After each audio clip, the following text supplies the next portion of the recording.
Arnold Stark. Some refer to him as a god among men, while others denounce him as a demon. Yet, he remains indifferent. Whether divine or demonic, does it truly matter when one possesses superhuman strength? Why should he care for the opinions of others, lest he render his extraordinary powers meaningless? A towering figure clad in black armor stands in the heavens, his eyes gleaming with a fierce crimson light. Below him lies a world subjugated beneath his iron fist. Chapter 1. Arnold Stark. Clang, clang, clang. The damp, shadowy cave reverberates with the sound of metal striking metal. However, it is not Tony wielding the hammer, rather. A bald man is forcefully pressing Tony's head against the anvil. Thud! Damn you, Stark. Do you dare to toy with me? The menacing bald man forcefully pushes Tony's defiant face into the anvil. Is this a Jericho missile? How the hell was I unaware that missiles could take on a humanoid form? The bald man, gripping Tony's hair, angrily interrogates him while glaring at the hanging components of the mark. I might say this is an upgraded version. Would you believe me? Though Tony is disheveled, blood trickling from his lips, and his face marred with bruises, he remains surprisingly composed. Your mother, the bald man, incensed by Tony's retort, kicks him to the ground. Tony Stark, the illustrious billionaire, renowned scientist, and notorious playboy, now finds himself mercilessly kicked like a dog. With his hands cradling his head to protect his prized intellect and what he considers his handsome visage, he lies helpless. Ethan, who had just been kicked in the stomach upon entering, takes a moment to recover, only to see that the bald leader shows no signs of relenting. Through their months of camaraderie, Ethan and Tony have forged a bond as deep as brothers. With nothing left to lose, his wife Mia and daughter long departed. In his own life, Amir trifly cannot stand idly by while Tony is mercilessly beaten. Tony's life holds far greater significance than his own. The potential for change is far beyond his own grasp. With a roar of fury, Ethan lunges forward, aiming to tackle the bald man from behind with a fierce throw. Alas, the intentions are noble, yet reality proves harsh. Ethan's lanky frame is no match for the brawny bald man, unless he possesses a bottle of hand sanitizer, which, clearly, he does not. The bald leader's armed subordinates merely watch, amusement dancing in their eyes, as they witness Ethan's futile attempt. As anticipated, the bald man swiftly retaliates with an elbow strike, sending Ethan crashing to the ground. In his wrath, the bald man has successfully redirected his attention from Tony to Ethan, granting Tony a precious moment to breathe. An ancient sage once proclaimed that when someone takes a beating on your behalf, you're spared from suffering the same fate. Cough. This heavy-handed assault feels akin to being struck by a mound of dog excrement. Damn it. You forced my hand. I shall unleash my ultimate technique. Tony cast a glance at the unfinished Mark's suit, now discovered before it could serve its purpose, realizing that his dreams of freedom through this contraption had been dashed. Yet there was no cause for despair. The astute Stark had a contingency plan. Recalling this alternative solution, Tony's expression twisted in conflict. Proud as he was, he had no desire to resort to such measures unless absolutely necessary. However, seeing Ethan's frail form battered into a grotesque visage, he felt a surge of relief for having shielded his own handsome features, coupled with a newfound resolve. He could not bear the thought of Ethan being beaten to death, nor did he wish to become a grotesque caricature himself. With a serious demeanor and a deep breath, he summoned his final technique. Brother, help me! As Tony's anguished cries echoed through the void. Earth, outer space, in the vast darkness of the cosmos, two crimson lights flickered momentarily. A towering figure, bathed in solar rays, opened his eyes. Tony, upon hearing the call, the man clad in black armor lowered his gaze to the azure planet below. Arnold Stark, the eldest scion of the Stark lineage, Tony Stark's elder brother, standing at 6 feet 5 inches and weighing 265 pounds. With black hair, dark eyes, and strikingly regal features, the shackles have vanished. Arno mused himself as he examined his hands. He was not of this world in simpler terms. He was a traveler from another realm. Uncertain of the circumstances that led to his crossing, his memories of how he arrived remained hazy. Was it a catastrophic truck accident? Or perhaps a celestial misfortune? A sudden clap of thunder? Or even a sudden demise? Nevertheless, he thought it best to let it be. After all, in this era, there exists an array of peculiar means of traversal. He only recalled that upon his initial crossing, he found himself enveloped in a realm of verdant chaos. Not long into the infinite tumult, he succumbed to slumber. Upon awakening, he discovered he had been reborn, albeit in a state of infancy. However, he was exceedingly frail, relying on medication to sustain his vital signs in the days that followed. Thus, within a month, he again fell into a prolonged slumber. When he next opened his eyes, 24 years had passed. It was now 1991 T that time. His parents in this world had already departed, leaving only his younger brother. Tony Stark. Tony, grieving the loss of their parents, had succumbed to despair, drowning his sorrows in alcohol. Arno harbored little sentiment towards the parents he scarcely knew, resulting in an absence of sorrow. Instead, he calmly summoned the old butler Jarvis of the Stark family to inquire about the current state of affairs. Though surprised by the remarkable intellect Arno exhibited upon awakening after 2 decades, Jarvis refrained from probing further. His loyalty lay with the Stark lineage, and he unconditionally trusted Howard's progeny. Diligently, he recounted the circumstances surrounding the Stark family. Through Jarvis' account, Arno began to comprehend the present condition of Stark Industries, a titan of armaments and weaponry, now mired in chaos. The sole conscious heir, Tony Stark, was engulfed in grief, neglecting the vast enterprise that was Stark Industries.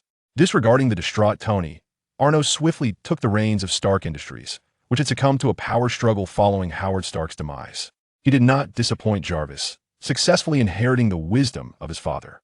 Within a year, he stabilized the internal conflicts of Stark Industries. In 2 years, he had gained complete control over the company. The two brothers each held a 40% stake, collectively commanding 80%, leaving no room for external interference in Stark Industries. The reason for his rapid consolidation of shares was twofold.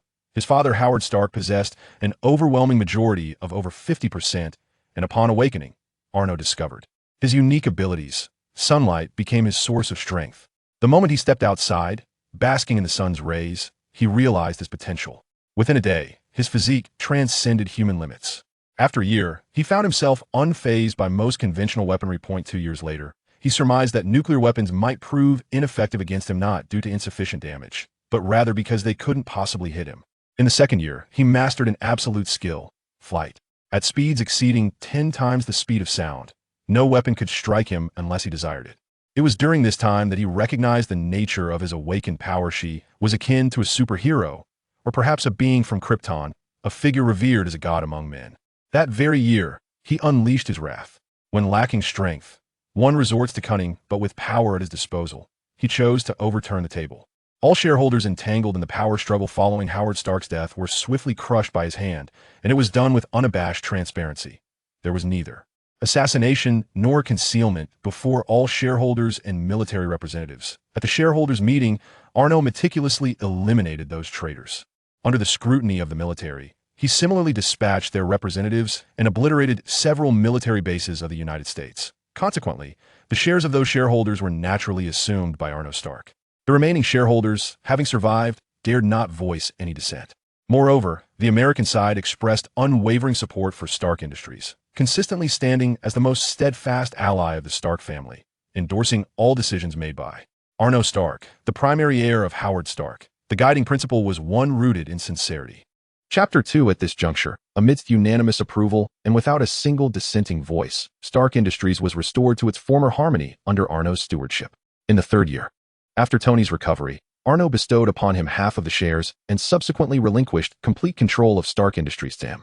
This decision was driven by 2 primary motivations. Firstly, he realized that managing such a vast enterprise was considerably impeding his quest for personal strength. Secondly, he sensed an intangible force exerting influence over him. Whenever he harbored grand ambitions, this unseen power would suppress them.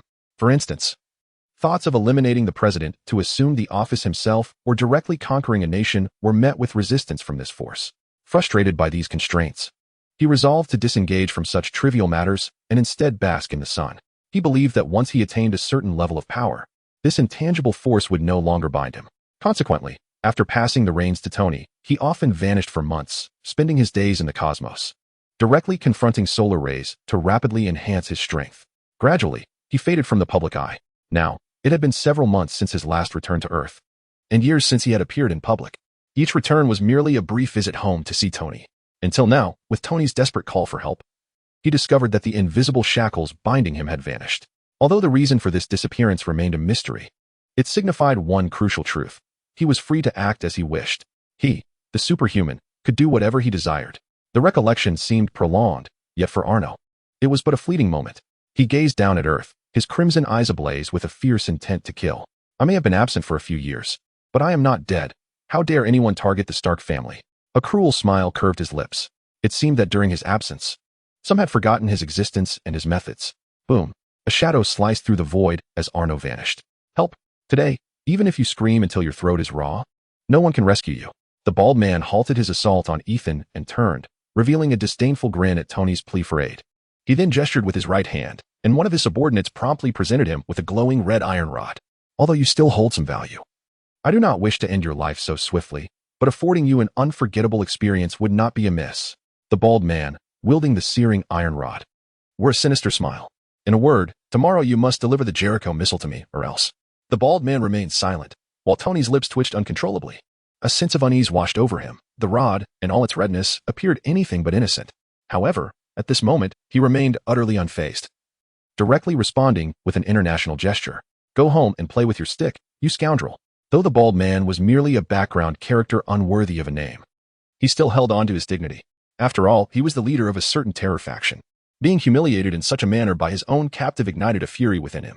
The fiery stick in his hand swung towards Tony's insufferable face, mirroring the heat of his indignation. With this strike, he intended to make Tony Stark understand why the flowers bloomed so vividly. Boom! With a resounding crash, the iron rod descended upon a towering figure, producing a sound reminiscent of metal clashing. Originally aimed at Tony's head, the rod struck the large emblem emblazoned on the chest of the newcomer. Do not be mistaken, this was not the symbol of hope from Krypton, but rather the insignia of the Stark family. The bald man gulped, fear coursing through him as he gazed at the figure descending from the gaping hole above. He uttered a classic American phrase of disbelief, met with the overwhelming presence of a hand the size of a fan. Arno grasped the bald man's head and lifted him effortlessly, his expression devoid of emotion as he glanced at the 10 rings emblem within the cave. Let me go. Do you have any idea who I am? The bald man felt an immense pressure on his head, causing a splitting headache, as he relentlessly struck at Arno with his hands and feet. Yet, this feeble resistance was akin to asking Ethan to spar with Tyson, futile and unwise. Not only did it fail to inflict any harm on Arno, but it also left the bald man's limbs aching from the force. The bald man's subordinates, witnessing their leader's predicament and Arno's imposing entrance, were paralyzed with fear. However, they soon found solace in the safety of their leader. For although the bald man's flailing had not caused Arno any real damage, it had successfully captured his attention. Bang! The watermelon exploded. You talk too much, Arno declared, crushing the bald man's head, then turning to the astonished terrorists. Where's your leader? The other terrorists exchanged terrified glances, utterly lost, as none among them understood his words. This motley crew hailed from various nations, yet none spoke English. It was Ethan, still weak, who managed to cough out, ahem. The one you just crushed is their leader. Arno paused momentarily, then turned to see Tony suppressing laughter, caught between amusement and restraint.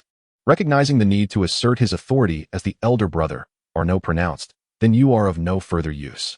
Before the terrorists could comprehend his meaning, a crimson beam swept across the room with blinding speed. The terrorists, caught unawares, felt their vision spiral into chaos.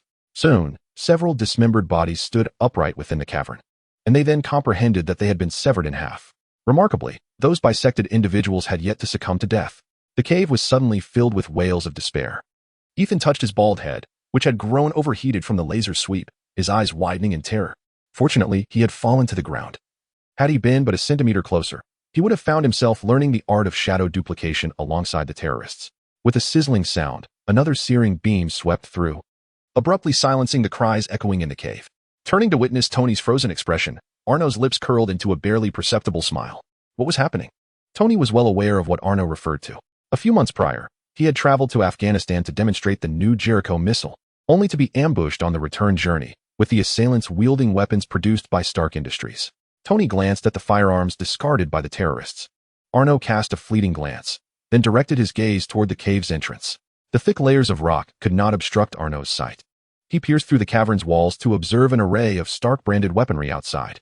He also noted the multitude of terrorists who had gathered to encircle the cave entrance, alongside several antiquated tanks, all within his view. However, he paid little heed to the encircled entrance. Instead, he lingered on the Stark-marked armaments. It seemed that his prolonged absence had led some to believe he was no longer among the living. A fierce glint ignited in Arno's eyes, revealing a hint of a cruel smile. The boardroom appeared to be overcrowded. Perhaps it was time for another round of firings.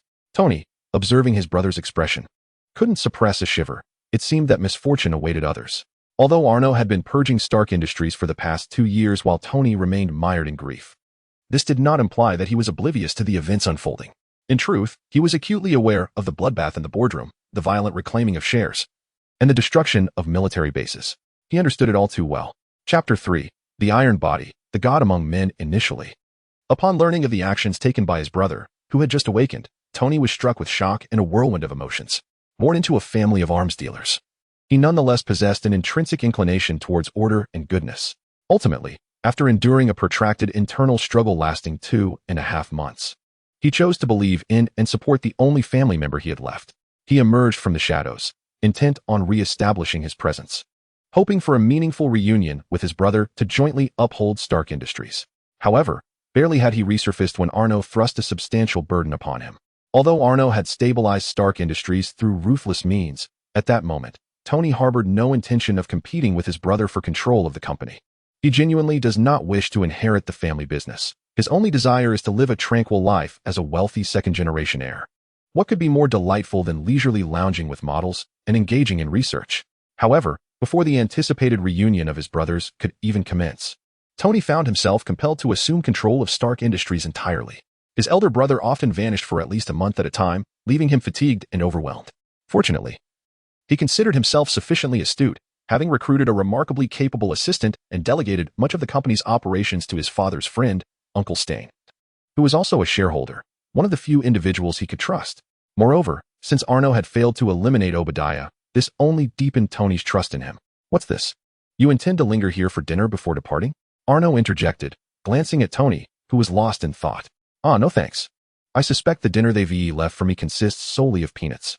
"Unlike you, I have no affinity for peanuts," Tony retorted sharply, instinctively responding with his characteristic wit.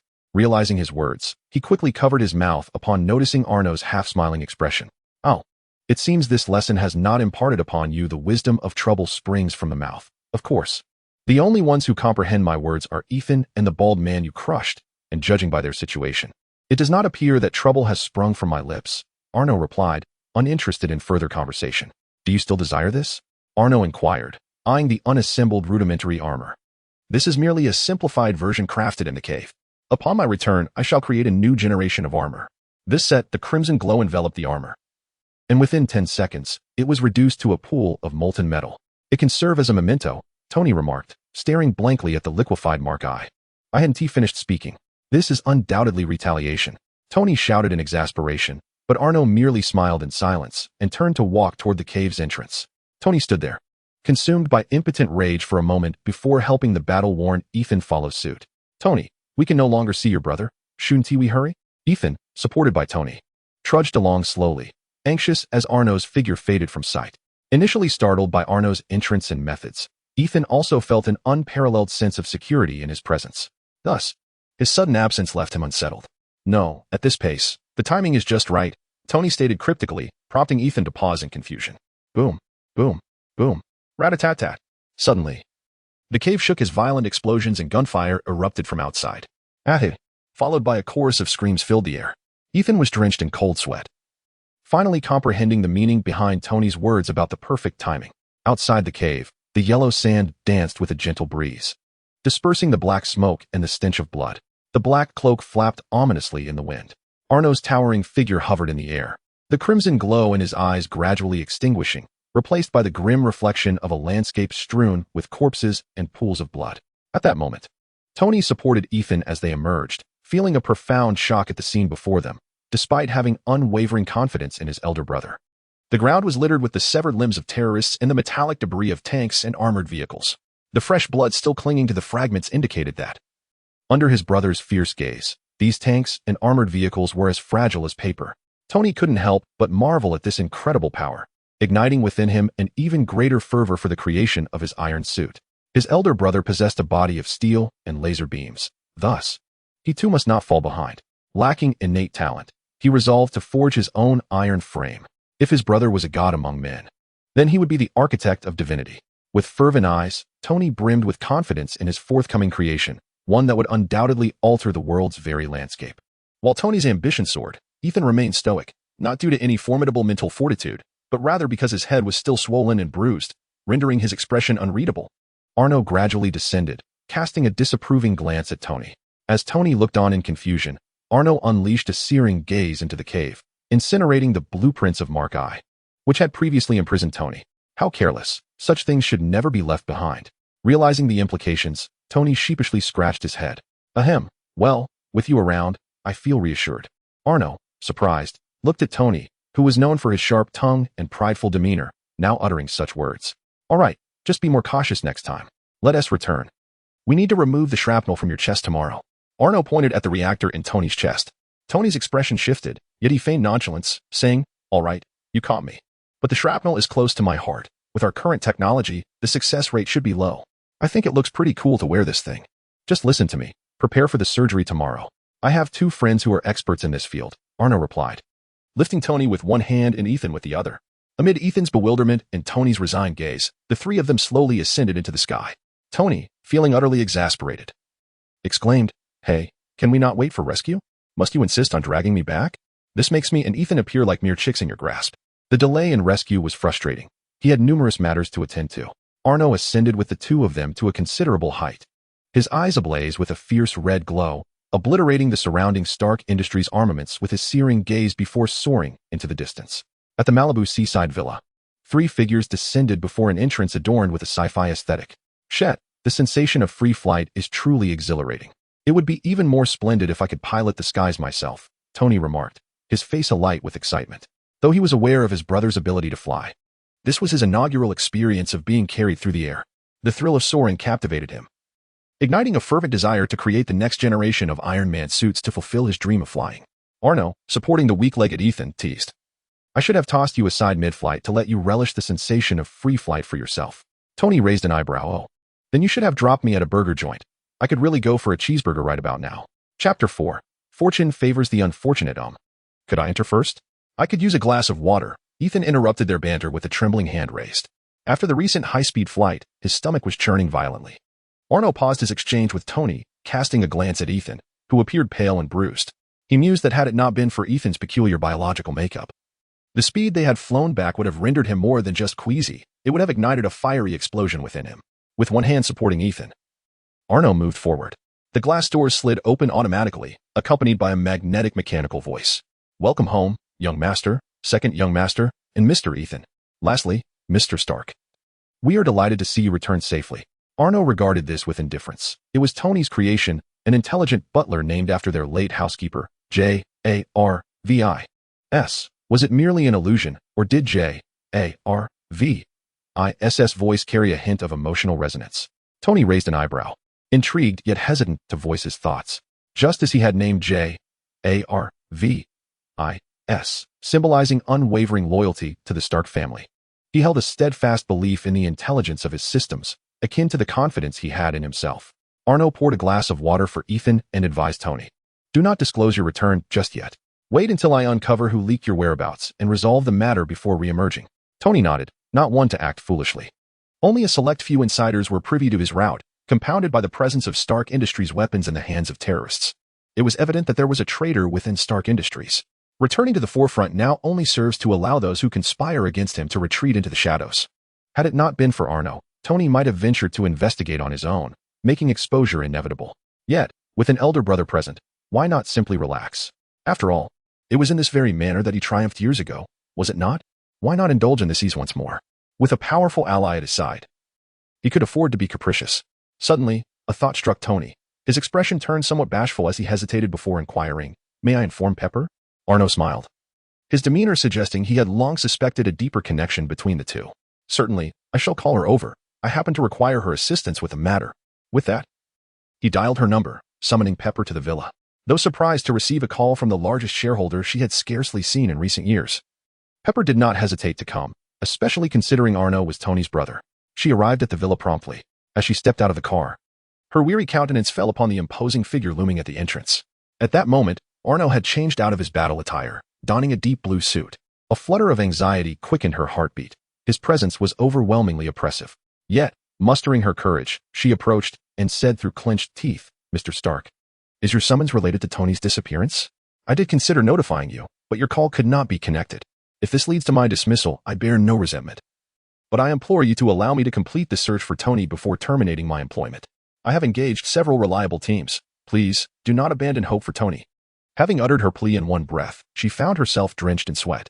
She had scarcely met Arno on a few occasions and remained uncertain of his relationship with Tony. Given the typically callous dynamics of affluent families, she feared Arno might simply relinquish hope for Tony's well-being. Arno stepped closer to Pepper, his towering shadow enveloping her fragile form. He extended a large hand, prompting her to shut her eyes, bracing herself for what she assumed would be a reprimand for her audacity. You are quite remarkable. You possess the qualities befitting Tony's wife, Arno remarked, patting her shoulder with a smile. Just when she was prepared for reprimand, Pepper was taken aback by Arno's words, hastily attempting to clarify that her relationship with Tony was not of that nature. I am not, a gentle voice interrupted her, causing her to stiffen as she turned to see who stood behind Arno.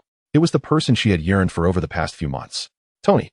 Despite his flaws and the cavalier way he flitted from one model to another, experiences beyond the reach of an ordinary person, Pepper still found herself clearing away the remnants of his reckless escapades. Unbeknownst to her, an unfamiliar sentiment began to blossom within her heart for Tony. Love, emerging from an unknown source, swiftly deepened. In a moment of unguarded joy, Pepper impulsively embraced Tony, her courage seemingly drawn from thin air. Tony, taken aback, gently caressed Pepper's golden locks, feeling a stirring in the softest recesses of his heart. Perhaps it was time for him to settle down. Enough of this. There were pressing matters at hand. Pepper, lend me your attention for now. I shall return it to you this evening. However, Arno, oblivious to the burgeoning connection between the two, rudely interrupted their tender moment. Startled, Pepper quickly withdrew from Tony's embrace, her cheeks aflame. Tony cast a mournful glance at his brother, unmistakably fueled by jealousy, raw, unadulterated jealousy. True to her reputation as the most formidable assistant, Pepper swiftly transitioned back into work mode. With her keen intellect, she soon grasped Arno's implications. Tony had returned, and it was time to settle accounts. She adjusted her professional attire and, with utmost seriousness, inquired, "What do you require of me, boss?" Were it not for the rosy hue on her face, Arno might have thought nothing had transpired. Tony was indeed fortunate to have such an exceptional assistant. It seemed the undeserving were often blessed with good fortune. "Let us go. We can discuss this in the car. First, take me to Stark Tower," Arno stated, making his way toward the vehicle Pepper had driven. Tony nodded at Pepper, signaling her to heed Arno's lead, for he could not make an appearance and would allow Arno to handle matters at hand. Understanding, Pepper averted her gaze from Tony, quickly nodding in affirmation before hastily departing. Whether it was out of concern for keeping Arno waiting or sheer embarrassment remained uncertain. Seated in the back, Arno presumed it was the latter. At Stark Tower, Arno sat in the presidential office, his expression impassive as he observed the video of Tony's abduction playing on the screen. Behind him, Pepper covered her mouth in disbelief. Tony had been abducted at the behest of Obadiah. No, it was not merely abduction. It was murder, as he had overestimated the reliability of those reckless miscreants. Arno scoffed, finding the revelation somewhat surprising, though not excessively so. What astonished him was that Obadiah, who had previously aided Stark Industries without succumbing to power struggles during his last purge, was the mastermind behind this scheme. Tony had always regarded him as a beloved uncle, placing immense trust in him. The depths of human nature are indeed unfathomable. Yet, Arno felt no emotional attachment to this so-called uncle. In his mind, he had already condemned those responsible for Tony's kidnapping. Thus, regardless of the perpetrator's identity, he remained indifferent. Their fates were sealed the moment they dared to lay hands on Tony. Chapter 5, The Bloodbath at the Board Meeting. Pepper. Convene the board meeting and ensure all directors arrive within the hour, or they shall bear the consequences. Inform them in my name. Understood, boss. Little Pepper's efficiency was remarkable. The directors arrived even more swiftly, each one perspiring profusely, and within half an hour, they were all present. In the expansive conference room, the directors took their seats with utmost caution, careful not to create any disturbance, as if afraid to rouse the figure at the head of the table. Engrossed in the documents before him, with the final arrival of the bald, bearded Obadiah, the board members were complete. Thud, thud, thud.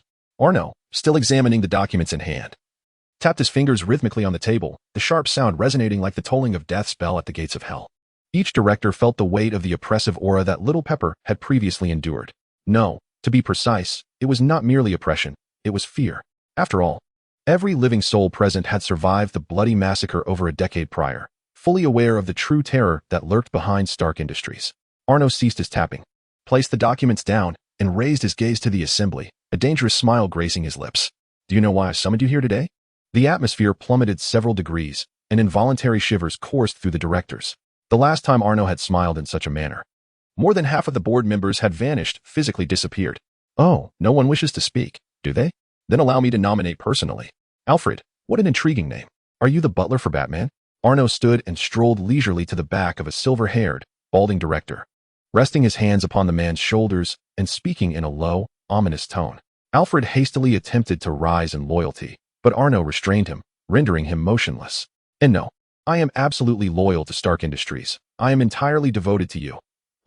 Arno pressed a finger to Alfred's lips, whispering, "Shoo, I am not inquiring about your loyalty. I am well aware of that. My question is, are you Batman's butler?" Unable to speak, Alfred could only shake his head silently. "Oh, it appears you are not Batman's butler, nor do you have a master who can vanquish me with kryptonite, correct?" As the demonic whispers echoed in his ears, Alfred's resolve crumbled further, and the other directors trembled even more violently, their eyes cast down, none daring to utter a word. Only Obadiah furrowed his brow, his growing unease gnawing at him, for Alfred was indeed his man, the very liaison for selling weapons to terrorists. Bang! The sudden sound startled everyone, sending a jolt through the room. Subsequently, a damp sensation enveloped their faces. When they lifted their heads, only Alfred's headless corpse remained.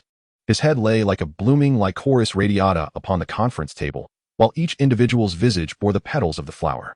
Those marked by it were as vulnerable as the very ground upon which it thrived, perpetually teetering on the brink of death. "Look at me and tell me, how dare you lay hands upon the Stark family once more?" Arno's expression was devoid of emotion as he surveyed the room, exuding an overwhelming aura that compelled others to instinctively avert their gaze. Yet, his next words rendered everyone's necks rigid with trepidation. "Look at me. Who among you dares to bow their head? That person shall meet the same fate as Alfred." Commenced speaking. The directors were drenched in sweat, their minds racing with thoughts of what to say, yet none dared to whisper among themselves or even turn their heads. They could only stare blankly at Arno, who stood with arms crossed. Ultimately, it was Obadiah, the third shareholder of Stark Industries, a veteran figure who had voluntarily relinquished half of his shares during the previous purging incident, who rose to address the room. "Arno, I suppose I can be considered half an uncle to you. I believe there may be some misunderstanding here. Perhaps your rage stems from Tony's disappearance. However, the board has convened several times to discuss how to rescue Tony. We have fully supported Ms. Potts in her quest to assemble a team to locate Tony in Afghanistan. Trust us, Tony shall be unharmed. We will certainly bring him back." Obadiah explained with a calm demeanor, though the sweat trickling down his neck betrayed his inner turmoil. "Oh, what should I say? My dear Uncle Stain, a close friend of my father, the esteemed Obadiah Stain, is it not?" Arno intoned, returning to his seat and lifting the document he had just perused. "Do you recognize this?" A heaviness settled in Obadiah's heart as he grasped the implication. "Arno, those documents may not be authentic. You know there are many who wish to incite discord within Stark Industries, and they might have forged this." Obadiah made a final attempt, discreetly placing his hand in his pocket to grip the sonic device. Arno merely cast a casual glance at his subtle movement, scoffing as he tossed the document onto the floor. "My dear Uncle Stain, perhaps you have yet to comprehend. I do not require these documents to validate anything. I only need a list, and this is merely a list, not evidence." Arno smiled at Obadiah, his eyes gradually turning crimson. "McDees. Bang. Benelochi. Bang. Abingist. Bang. Bang. Bang." As Arno called out names, the crimson light caused the heads of the board members to explode. Kate Trellin, oh, and a lady was involved as well. Truly commendable courage. The female director, already paralyzed with fear, utterly collapsed upon hearing her name. In that moment, tears and snot streamed down her face as she fell to her knees, repeatedly bowing her head towards Arno. "I was wrong. I was wrong. I truly made a mistake. I beg you to spare me this once. I was misled by Stanley. It was unintentional. I am willing to offer you everything. My wealth, my shares, my very self. Even the entire Trellin family shall be yours. Just please spare me." Bang, bang, bang. With each sharp sound, the ground soon became stained with blood. Yet she dared not cease her supplications. "My dear lady, please do not act this way. Do you not know? I am, in fact, a person who holds women in the highest regard." Arno lifted Kate, placing his hand gently on her bloodied forehead, offering soft comfort. "Oh, thank you. Thank you for sparing my life. I swear, the Trellin family and I shall remain loyal to you for life." Bang! Dark red liquid flowed down, and Kate's headless corpse slumped to the ground. "I believe you misunderstand. My respect for women means I treat all equally. Is not gender equality a principle?" Arno allowed the blood to drip from his hand as he slowly approached Obadiah. Chapter 6, Fragments. "Look into my eyes." Buzz, buzz, buzz. An invisible sound wave was activated by Obadiah as he approached Arno, drawing near to his ear. Arno remained unfazed, casually seizing the infrasonic device from Obadiah's hands. Quite a useful gadget, crafted by Tony. Indeed, it is impressive. Obadiah's face was one of disbelief. How is this possible? The infrasonic device should harm you more than an ordinary person. How can you remain unharmed? Indeed, with my keen hearing, this device is quite noisy. But does it inflict harm upon me? Uft. Arnaud suddenly grasped Obadiah's neck, hoisting his towering figure into the air. This contraption, even if enhanced 1,000-fold, would merely be noise to me. Realizing his inevitable demise, Obadiah's face twisted into a savage and mad expression. Damn Stark family bastards. I was the one who contributed the most to Stark Industries. Why? Why must you lowly wretches reap all the rewards? Arnaud gazed at the struggling Obadiah with indifference, akin to observing an ant. No matter how much you have contributed, remember, it is called Stark Industries, not Stanley Industries. Do you think you deserve to rise and take ownership? Damn you, you wretched bang. Arnaud slammed Obadiah's body onto the conference table, interrupting his curses. With both hands firmly grasping his smooth head, I initially intended to grant you a swift end, yet a child who resorts to cursing must face the consequences. Scoundrel, look into my eyes. The agonizing screams of Obadiah echoed through the room as the crimson light emanating from Arnaud's gaze seared through his eye sockets, finally ceasing only when it penetrated the tabletop. Under his deliberate control, Obadiah endured the excruciating torment of having his eyeballs burned through before succumbing to death. Arnaud's unquenchable gaze then turned toward the remaining board members, the residual red glow and bloodstains rendering his visage exceedingly grotesque. This time, fortune has favored you. I have not uncovered any incriminating evidence. However, should any one of you dare to act behind my back, defying the will of the Stark family in any decision, you shall all descend into the depths of hell. The room fell into an oppressive silence, the board members paralyzed by fear, their eyes filled with terror, their throats rendered mute as if filled with lead. Now tell me, have you understood clearly? With Arnaud's thunderous command, the remaining individuals finally regained their senses. Understood. I vow eternal loyalty to the Stark family. To you.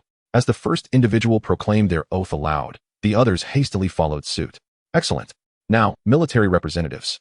Do you have any further comments regarding my actions? Arnaud's gaze fell upon the board member clad in military attire, the military representative. No. We, the military, have no involvement in this matter. We have always been the most steadfast allies of the Stark family, as other arms dealers were treated like deities by the military representatives.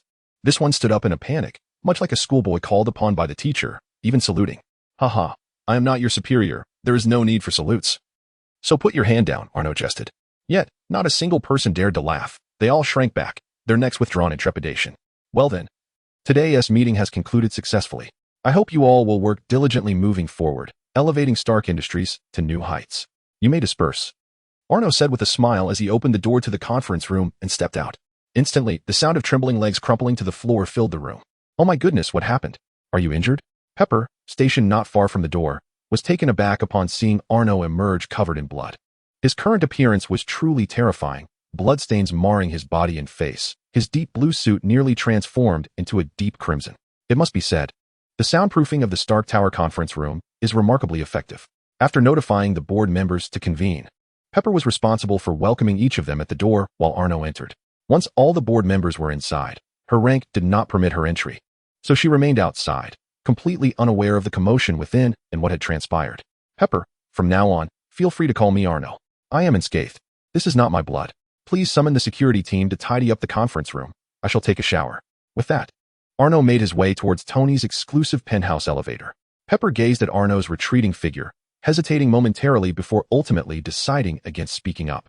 She pulled out her phone and dialed a number. Hey, Happy, bring a few trustworthy individuals up here. The conference room requires cleaning. Just as Pepper began to convey her request, the door to the conference room swung open once more, revealing a procession of board members, trembling and clutching the walls for support as they staggered out. Through the gap of the door, Pepper caught a glimpse of the hellish scene within. The phone slipped from her grasp, and she felt a chilling sensation coursing through her veins. Hey, Pepper, are you all right? Pepper, I'm on my way. Happy's voice echoed from the fallen phone, yet at that moment, Pepper was enveloped in a fog of disbelief, her mind void of thought. Water cascaded over a figure, sculpted with the precision of ancient Greek artistry, washing away the blood and banishing the stench of carnage. Clad in loose-fitting white shorts and a short-sleeved shirt, Arnaud emerged from the bathroom. Having waited in tense anticipation, Pepper mechanically turned her head and spoke. The conference room has been cleared. The military representatives assisted in handling the bodies. Arnaud nodded, placing a reassuring hand on Pepper's shoulder. Just call me Arnaud, Pepper. Take a seat in our designated area. Light has long since vanished. There is no need for everyone at Stark to emulate my essence, but the Stark family requires a presence like mine. Do you comprehend? Although her mind buzzed with confusion, Pepper managed to nod in agreement. Well done, Pepper. I trust this won't adversely affect your position at Stark. At least Tony is unlike me, and you both complement each other well." After offering a final pat on her shoulder, Arno turned and soared from the balcony, leaving Pepper in a state of bewilderment, her emotions a tangled web. Not far outside New York City lay a former military base, now transformed into an expansive estate. A transformation made possible by the selfless contributions of the U.S. military. Years prior, Arno had eliminated the military representatives within Stark Industries. The military had been deeply displeased with Arno's actions, perceiving them as a challenge to their authority. However, Arno subsequently dismantled several military bases right before their eyes with relentless force. To compensate for Arno's psychological distress, the military offered him this base and its grounds. He then proceeded to construct an immense estate, one so vast that one could easily lose their way from the bedroom to the restroom. The location was conveniently situated not far from New York, allowing for easy access to the city. After all, he is not like Tony, who enjoys constructing his villa in the desolate Malibu, where it takes an hour to drive to the city. Chapter 7. Wanda and Pietro. Arno descended into the expansive garden, where a few maids were trimming branches nearby, and immediately noticed his presence. "Sir, you're back." Several youthful maids dropped their pruning tools and rushed towards him. The chattering voices did not irk Arno. Instead, he smiled and gently patted the heads of the maids, feeling entirely at ease. He cherished this place, his home, one of the few sanctuaries where he could truly unwind. "What about Wanda?" One maid promptly responded. "Miss Maximoff has gone to school and hasn't returned yet, but she should be back soon." Once she finished speaking, the other maids chimed in. "It's been so long since the master returned, and the moment he does, he thinks of Wanda. Clearly, we arrived here before her. How biased. You are all equally dear to me, and I miss you just the same. Now, go prepare a sumptuous dinner. I have guests to entertain tonight." Arno affectionately ruffled the hair of the maids, their diverse hair colors contrasting with their uniformly fair skin. He held no prejudice. He simply had an aversion to chocolate hues. The maids understandingly departed to prepare for the evening meal. Arno dialed a number. "Stephen, long time no see. Join me at the estate for dinner tonight. I need your assistance." After hanging up with Stephen, he made another call. "Hey, Chun, this evening." The same words, the same request. Stephen Strange, the renowned surgeon from New York. Chen Jun, the foremost practitioner of integrative medicine in China, a remarkable individual who perfectly melds Eastern and Western medical practices. Both are distinguished figures in the medical field, and the purpose of their summons was singular: to extract the shrapnel from Tony's chest. Arno did not wish for his only brother to have fragments that could threaten his life surrounding his heart, though neither Arno nor Tony vocalized it. They held a profound appreciation for their only familial bond. Suddenly, a cacophony of a sports car's roar echoed as a striking red Ferrari audaciously sped into the estate. Upon spotting Arno, the car visibly jolted before coming to a rapid halt a short distance away. The door swung open, and a silver-haired, roguishly handsome man hopped out and jogged over. "Big brother Arno, I'm sorry I didn't know you were back." "I apologize," Pietro exclaimed, his face a mask of embarrassment. Ever since Arno took him and his sister in, he had never imposed any restrictions on them. Yet, for reasons unknown, every time he encountered Arno, he felt an involuntary tension akin to a child facing a parent. In the vehicle, a girl opened the door and stepped out. With her chestnut red hair, radiant features, and an innocent, appealing figure, she was Wanda Maximoff, the twin sister of Pietro Maximoff. Born in 1989, they were merely minutes apart. Now, at the tender age of 19, they had been taken in by Arno a few years prior and sent to study in New York. In truth, the entire household comprised orphans whom Arno had adopted. Some had become his trained assassins, while others contributed to the estate in various capacities. A select few elites had found their way to Stark Industries, infiltrating every department and sector, enabling Arno to swiftly acquire a list of individuals engaged in illicit activities on behalf of the Stark family. These individuals constituted one of his many sources of power. Although he hardly required assistance beyond his own capabilities, he could not attend to every matter personally, for such an endeavor would be tiresome and rather indecorous, especially considering his position as the current head of the Stark family. Wanda leaped into Arno's embrace, and he affectionately caressed her chestnut locks. "Haven't I been studying diligently these past few months?" she queried. "Of course, you're ranked first in your entire grade." Wanda and Arno exchanged smiles, while Pietro awkwardly scratched his head, feeling akin to a glowing, oversized light bulb. In truth, he harbored no objections to his sister's relationship with Arno. On the contrary, he wholeheartedly supported it. Yet, it seemed Arno was oblivious to Wanda's affections, and she lacked the courage to confess her feelings. The veil between them remained unbroken. Was a mere 20-year age difference truly significant? If he were a girl, Pietro mused, he would have pursued Arno with fervor long ago. He quickly dismissed his unrealistic thoughts. "Never mind, let them be. It doesn't concern me much. I'll head to the kitchen to see what delicious fare they've prepared. You two take your time." Pietro declared before swiftly departing, eager to escape the awkwardness surrounding the two. Arno appreciated Pietro's self-awareness and resolved to increase his credit card limit by 2 zeros as a reward, transforming it from 100,000 to 10 million. He did not dislike Wanda. On the contrary, he found the sunny, cheerful girl quite endearing. However, when he took her and Pietro in, she was merely 15, a tender age. While many in this free country had explored various experiences by that age, Wanda's youth struck him as too naïve. Compounded by the fact that he spent much of his time in the cosmos, basking in sunlight, feeling constrained. Thus, he had little inclination to engage in matters of romantic relationships. However, circumstances have changed, the restraints that once bound him have vanished, and she has come of age. Beautiful lady, may I invite you to stroll through the garden? Of course. Arno extended his hand, and Wanda's smile blossomed even brighter as she grasped it. The two basked in the sunlight, wandering through a fragrant sea of blossoms. It was not until dusk, as guests were about to arrive, that Arno and Wanda returned to the estate. Join us for dinner, Wanda. Given that Arno was to host guests that evening, Wanda, who had initially planned to retreat to her room, found herself momentarily stunned. Dining with the guest was a privilege reserved for family, or rather, for the lady of the house. Her cheeks flushed crimson, and her mind swirled. Was this too sudden? Should I agree or simply accept? Wanda? The gentle call of Arno roused her from her reverie, and she stammered, I will go change into a gown. With that, Wanda hurriedly fled, and Arno smiled faintly at her retreating figure. Buzzing. A cacophonous roar interrupted Arno's admiration of the splendid view. A sleek black Lamborghini glided into the estate, executing a perfect drift as it stopped at Arno's feet. The door swung open, and a man emerged, exuding the elegance of a refined gentleman. Arno, it has been years. You've certainly bulked up, exclaimed Stephen. Goodness, when I first met you, you were as slender as Captain America before his transformation. Now you're even more impressive than Captain America himself. How did you achieve this physique? Stephen's enthusiastic chatter shattered his gentlemanly facade. Enough, Stephen. Rather than concern yourself with how I sculpted my body, it would be wise for you to drive with more discretion. Otherwise, you will inevitably find trouble, Arno remarked, glancing at the sports car that was mere inches from his feet. Oh, please. I'm a seasoned driver. No one understands the romance of speed better than I do. There won't be any issues, Stephen replied, unfazed by Arno's warning. Now, tell me, what pressing matter brings our great genius to seek my assistance? Arno, exasperated, kicked him lightly. It's not a request. I'm commanding you to assist me, understand?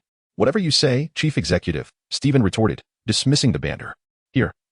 Take a look at this document and assess how confident you are. Arno, uninterested in further conversation, produced Tony's schematics and handed them to him. Stephen casually accepted the papers and began to peruse them, but his expression quickly soured. Oh my, the bullet is nearly embedded in the heart. How is it that he is still alive?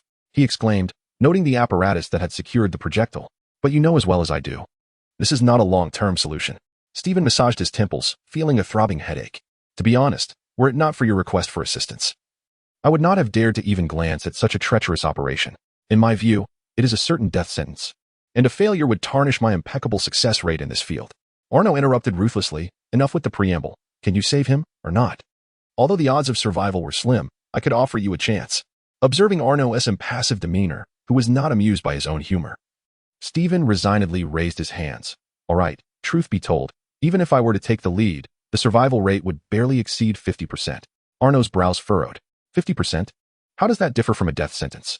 This was because Mr. Strange's perspective was too narrow and limited to Western medicine, neglecting other methodologies. A robust voice interjected, and a middle-aged man, donned in spectacles with a gentle and refined demeanor, approached. Chun, welcome to my estate. This is your first visit, I assent it? Arno opened his arms to welcome the arriving Mr. Chun. In his eyes, this individual even surpassed Stephen as a surgeon. The pioneer of combining Eastern and Western medicine, Mr. Chun, the innovator of integrating acupuncture with surgical techniques. Chun, be careful with your words. You might end up chewing your own tongue. You'd best take a closer look before assuming my perspective is limited, Stephen said, slightly defiantly as he handed the case to Mr. Chun. Mr. Chun accepted it and began to examine it meticulously. So, what do you think, old man? Stephen provoked. Mr. Chun merely cast a calm glance at him. Young man, do not be overly zealous. If not zealous, how can one be considered young? Stephen retorted flamboyantly. Just speak plainly. What is your confidence level, 55 or 60%? This was already Stephen showing respect to the elder by deliberately inflating his estimate. In truth, he could not fathom anyone surpassing him in the realm of surgery. This confidence stemmed from the countless operations that left others helpless, yet he had successfully salvaged. 90%. Uffed. Just 90%? How much is that? Stephen's eyes nearly bulged out. Elder, one may indulge in food, but not in careless words. How dare you assert a 90% success rate? Mr. Chen smiled faintly, standing with his hands clasped behind him. Ah, young man, you still do not grasp the wonders of traditional Chinese medicine. Tomorrow, I shall allow you to witness its marvels, broadening your horizons. Before Stephen could retort further, he was interrupted by Arnold. All right, I trust in Chen's medical expertise. Tomorrow, Stephen, you shall assist Chen as a second. The truth of Chen's claims will soon be revealed. Now, after such a lengthy discussion, you both must be parched. Let us share a drink and dine together. With that, Arnold beckoned them to the dining room. Although Stephen wished to further discuss the absurd success rate of 90% with Chen Jun, he found himself following Arnold and Chen Jun as they made their way to the restaurant. As they traversed the long corridor, they were greeted respectfully by a myriad of beautiful maids donned in various styles of attire. The evils of capitalism, Stephen muttered disdainfully from the rear, though his eyes betrayed a glimmer of envy. Chen Jun cast a sidelong glance at Stephen, remarking, all of these are orphans taken in by Arnold. Kindness invariably begets good returns, and he deserves every bit of it. Arnold, walking ahead, paid no heed to Stephen's acerbic comments. As they stepped into the restaurant, they were immediately captivated by the enchanting scenery before them. A girl in a stunning red gown gracefully descended from the loft, each step seemingly echoing within Arnold's heart. A smile graced Arnold's lips as he extended his hand toward her. Wanda instinctively took hold of Arnold's large palm. How do I look today? She asked, summoning her courage despite her flushed cheeks, unwilling to wait any longer or miss the moment. Arnold, noticing her delicate hand, understood her sentiments. Instead of answering her, he embraced her slender waist and kissed her directly. The kiss was fervent and beautiful. At least, that was Arnold's belief until Stephen's entrance disrupted the moment. Oh dear, what do we have here? I seem to have arrived at an inopportune time, came an exaggerated exclamation from Stephen, who shielded his eyes yet peeked through his fingers at the couple locked in a passionate kiss. Chen Jun, who had entered just a step behind Arnold, felt quite displeased with Stephen for interrupting the burgeoning romance. Has no one ever informed you that one should quietly appreciate such beauty at this moment, rather than disrupt it? He chided. Ahem, I did not intend to intrude upon this lovely scene, Stephen replied, feeling somewhat awkward. After all, having known Arnold for many years, it was his first time witnessing him kiss a woman so openly, leaving him genuinely surprised. Stephen, believe me, one day your foul mouth will earn you a lesson, Arnold said, his enthusiasm dampened by Stephen's intrusion. He released the blushing Wanda and led her to the head of the table. Everyone, please take a seat. Do not be shy and enjoy your meal. Stephen and Chen Jun promptly took their places, observing the array of dishes on the table. Stephen glanced at the knife and fork in his hand, feeling targeted. Hey, Arnold, could you enlighten me on what these peculiar dishes are? He lamented. As a wave of confusion washed over him, the long table was adorned with an abundance of delicacies, yet he recognized scarcely any of them, if any at all. That is simply a mark of your ignorance regarding Chinese cuisine. Rest assured, I have prepared a meal suited for your palate, which you may enjoy alone. Arnold cast a disdainful glance at Stephen and snapped his fingers. Two maidens approached, carrying silver platters, which they placed before Stephen. Upon lifting the covers, he was greeted by an exquisite steak and foie gras. Ah, this looks considerably more palatable, he remarked. All right, Chen, pay no heed to this fellow. Let us partake. Arnold, taking the lead, deftly picked up a piece of glutinous rice-stuffed duck and placed it into Wanda's bowl. Chen Jun followed suit, marveling at the sumptuous array of dishes before him, exclaiming, I never imagined that in the distant West, one could savor authentic Chinese cuisine that rivals the Manchuhan imperial feast. Truly, Mr. Stark, you have gone to great lengths. Though this spread was indeed more lavish than usual, my estate's meals predominantly consist of Chinese fare, which I personally find to be richer in flavor and complexity. Chapter 9. Wanda's Nightmare. Arnaud raised his goblet, gesturing towards Chen Jun and Stephen, and down the Maotai in one swift motion. Chen Jun lifted his glass, inhaling deeply to discern the potent aroma of the liquor. He caught a fleeting smile from Stephen, who maintained his composure and drank it down in one gulp as well. Although Stephen recognized the fragrance of an unfamiliar spirit, he surmised that it was only natural for someone like Arnaud, a vulgar tycoon, to possess such rarefied wines. Driven by a rebellious spirit, he decided to indulge himself and gulped it down. Suddenly, he felt as if his mouth, throat, and indeed his entire being were ablaze. What on earth is this? Is it alcohol? Chen Jun's earnest expression curiously transformed into a mischievous grin. It is the fiery spirit of Huaxia, rich and passionate, is it not? As Stephen grappled with the burning sensation in his throat, he grimaced, a strong liquor? Do the people of Huaxia drink such things? It seems entirely at odds with your gentle and peace-loving nature. Gentle? Perhaps, Chen Jun replied noncommittally. aware that the uncultured lands knew little of the terrifying history of ancient Huaxia dynasties. Let us move past this sensitive topic and resume our meal, Arnaud interjected appropriately. Yet, Stephen gazed longingly at the vibrant array of delectable dishes being savored by the three, contrasting sharply with the monotonous and simplistic flavors of his steak and foie gras. Hey, I am a guest at this banquet as well. I wish to partake in the same fare as you, he declared, pushing aside his plate and using his fork to spear a four-flavor meatball. Not bad, he remarked, though noting the difference in texture from what he was accustomed to. He found it acceptable. With that, he boldly set aside his steak and foie gras, sampling each of the other dishes. While some were not to his liking, overall, he found the experience quite enjoyable. After all, one cannot expect a boar accustomed solely to Western fare to be entirely discerning.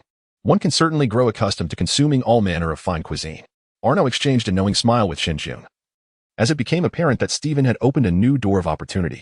After several rounds of wine and a multitude of dishes, Stephen, feeling uncomfortably full, slumped in his chair. The sheer abundance of food had left him overindulged, and even a mere taste of each dish had proven overwhelming. Arnaud wiped the corner of his mouth and began to address the matter at hand. You both shall remain at the estate tonight to prepare for tomorrow's surgical plan. Stephen, too stuffed to utter a word, felt as if the food inside him might spill forth with the slightest opening of his mouth. Shinjun sipped the tea served by the maid and produced a document from his bag, stating, "No problem. This evening, Mr. Strange, and I will devise a comprehensive surgical plan. With this surgical prodigy's assistance, I am confident that the operation will proceed smoothly." Stephen raised an eyebrow at Shinjun, a hint of pride flickering across his face. He had not anticipated this old fellow, though somewhat arrogant, possessed such discernment. Recognizing the brilliance of this genius, Shinjun remained unfazed by Stephen's self-satisfaction. He was quite aware that while he held disdain for Stephen's haughty demeanor, he respected his professional prowess. In all of America, there were likely fewer than a handful of surgeons who could surpass Stephen's skills. When it came to pure surgical procedures, Shinjun humbly acknowledged that he could not match Stephen's expertise.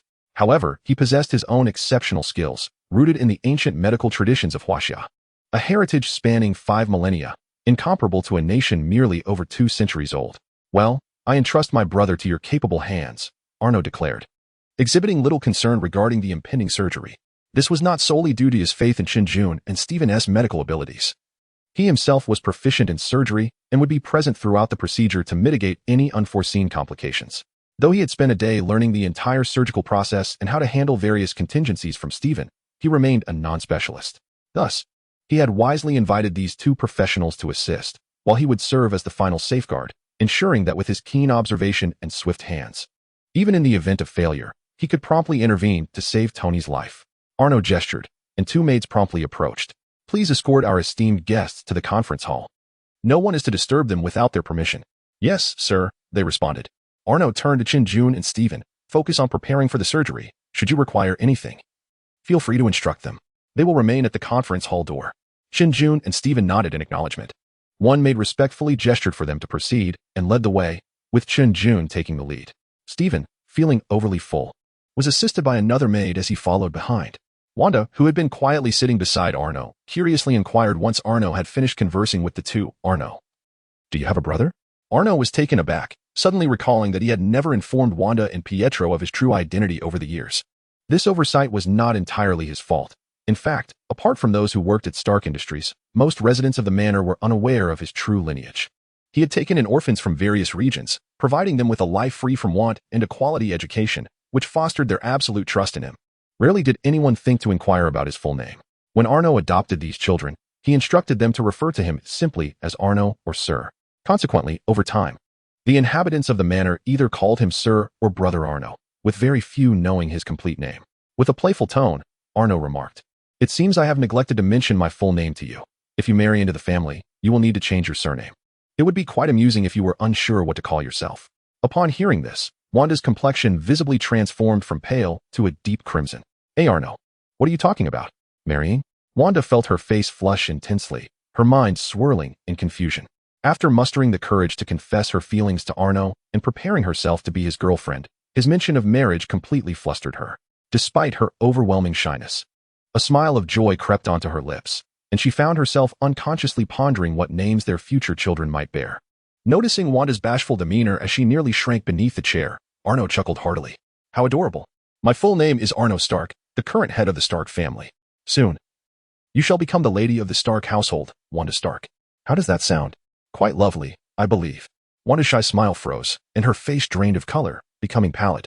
She could no longer hear Arno's subsequent words, as the name he had just uttered echoed in her mind like a haunting nightmare that had lingered for over a decade. Stark.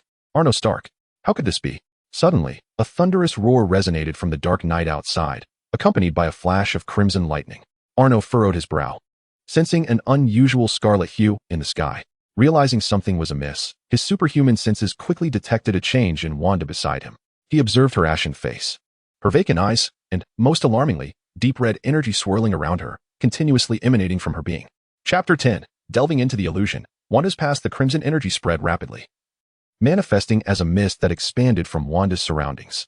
Arno remained unhurried, stepping back a few paces and gesturing with composure, instructing, all of you, retreat at once. Inform everyone to proceed to the safe bunker and deactivate all surveillance throughout the estate. The maids, though initially startled by Wanda's abrupt transformation, quickly regained their composure upon hearing Arno's voice. With Arno present, they felt an unwavering sense of security, for in their eyes, he was an omnipotent figure. The maids bowed respectfully and orderly exited to disseminate the evacuation orders and shut down the monitors. Meanwhile, Arno crossed his arms, observing Wanda's condition, patiently awaiting the complete withdrawal to the bunker. Are you unconscious? Arno murmured, his gaze piercing through the crimson mist to meet Wanda's vacant eyes. As time passed, he scanned the surroundings like a radar, ensuring that everyone, including Stephen, had retreated to the bunker before relinquishing his reservations. Then there is no cause for concern. Arno methodically removed his dinner jacket, leaving only a pristine white shirt. I have heard that Kryptonians possess a low resistance to magic. How amusing. A hint of madness glimmered in his eyes as his right hand extended into the red fog. In an instant, the pristine white sleeve of his arm was corroded, revealing a limb forged of iron. As waves of sharp pain surged through his arm, Arno smiled. It has been far too long since I have felt such pain. How nostalgic. Since awakening his Kryptonian abilities, he had transformed over 2 years from a mere husk barely able to stand into a human nuclear weapon. Now, after more than a decade, he had continuously absorbed solar radiation beyond Earth, leaving him oblivious to the true extent of his strength and the resilience of his flesh. It had also been years since he had experienced pain. Strength comes at a cost. With increased power, the sensation of suffering fades. The crimson mist, unable to corrode him, emitted a force of repulsion, attempting to expel his arm. Humph. Arno scoffed, thrusting his other hand into the mist, seizing the dense fog with both hands. He exerted pressure, forcibly tearing apart the red haze, revealing Wanda within, her eyes aglow with a crimson light, entranced. With a decisive pull, the red mist expanded under Arno's strength. As it erupted, waves of red energy surged forth. His shirt disintegrated into ash, and the surrounding furniture shattered upon contact. The damage was somewhat significant, yet feeble. Indeed, magic inflicted harm upon him, but whether it was due to Wanda's weakness or the low caliber of the energy itself, it posed no substantial threat.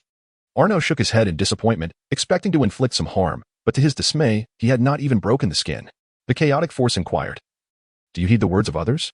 Ignoring the restaurant, which lay in ruins from the crimson energy, Arno scooped up the unconscious Wanda in a princess carry. The moment their bodies made contact, a wave of disorientation washed over him, akin to the sensation of someone attempting to drill into his skull.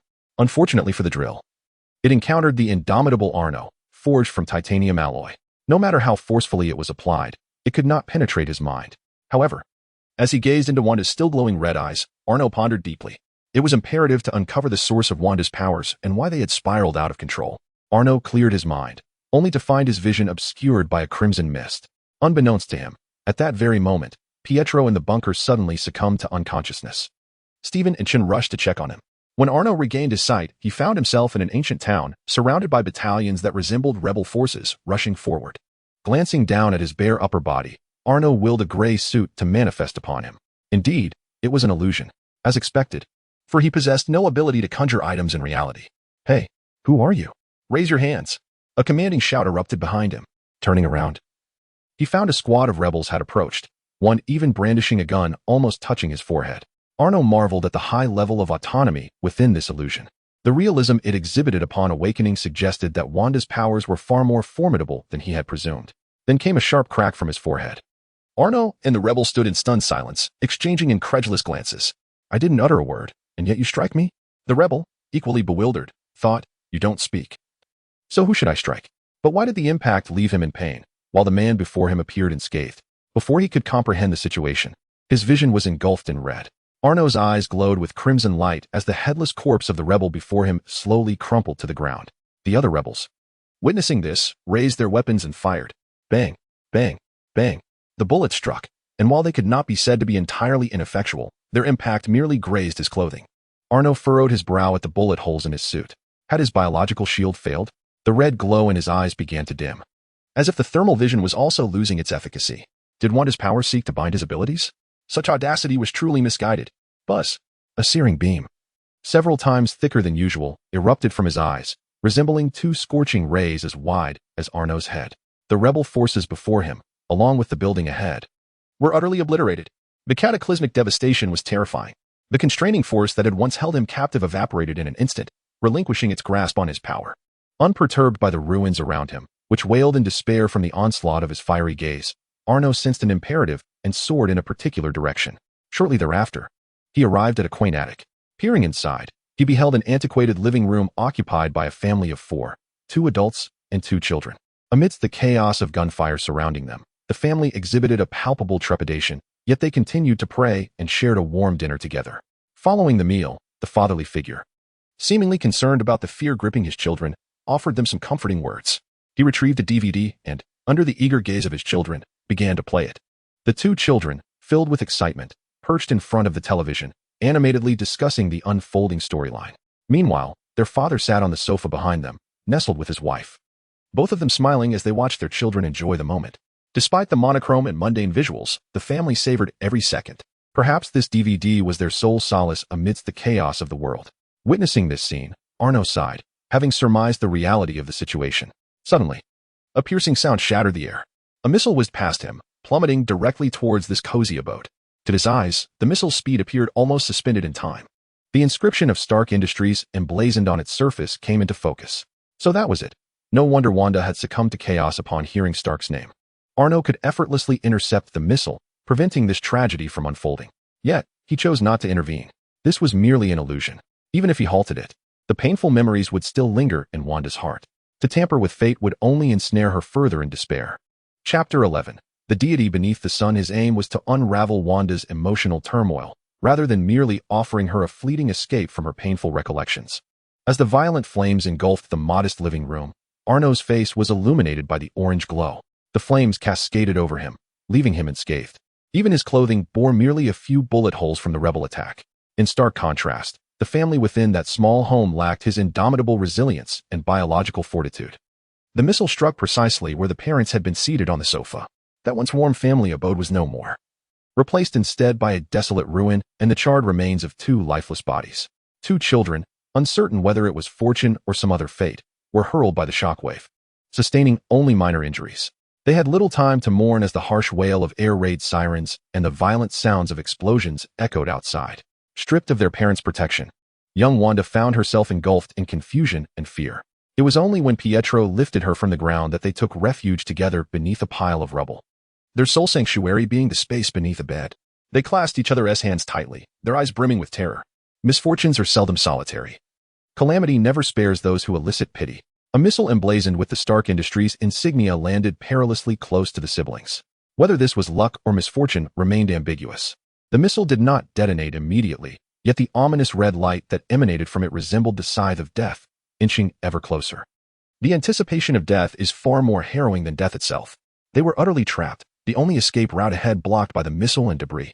Helplessly, they remained beneath the bed, beseeching divine protection. Arno stood as a silent observer, witnessing the entire ordeal unfold. This was Wanda's torment. He sighed inwardly, recognizing that in the cruel theater of war, it is always the innocent who suffer the most. He felt a pang of guilt regarding Wanda's plight, a sentiment stemming solely from his affection for her. Weapons hold no inherent morality, the fault lies solely with those who wield them. During the timeline in which Wanda existed, he had long ceased to oversee Stark Industries.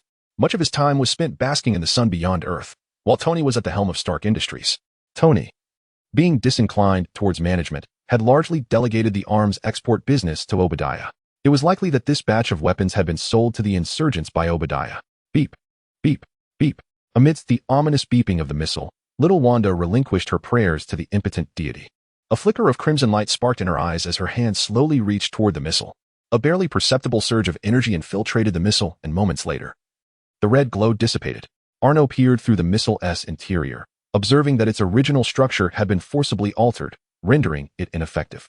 Otherwise, given Stark Industries' craftsmanship, a dud would never have occurred. Had her powers awakened at this moment? It appeared that her inner turmoil had reached its resolution.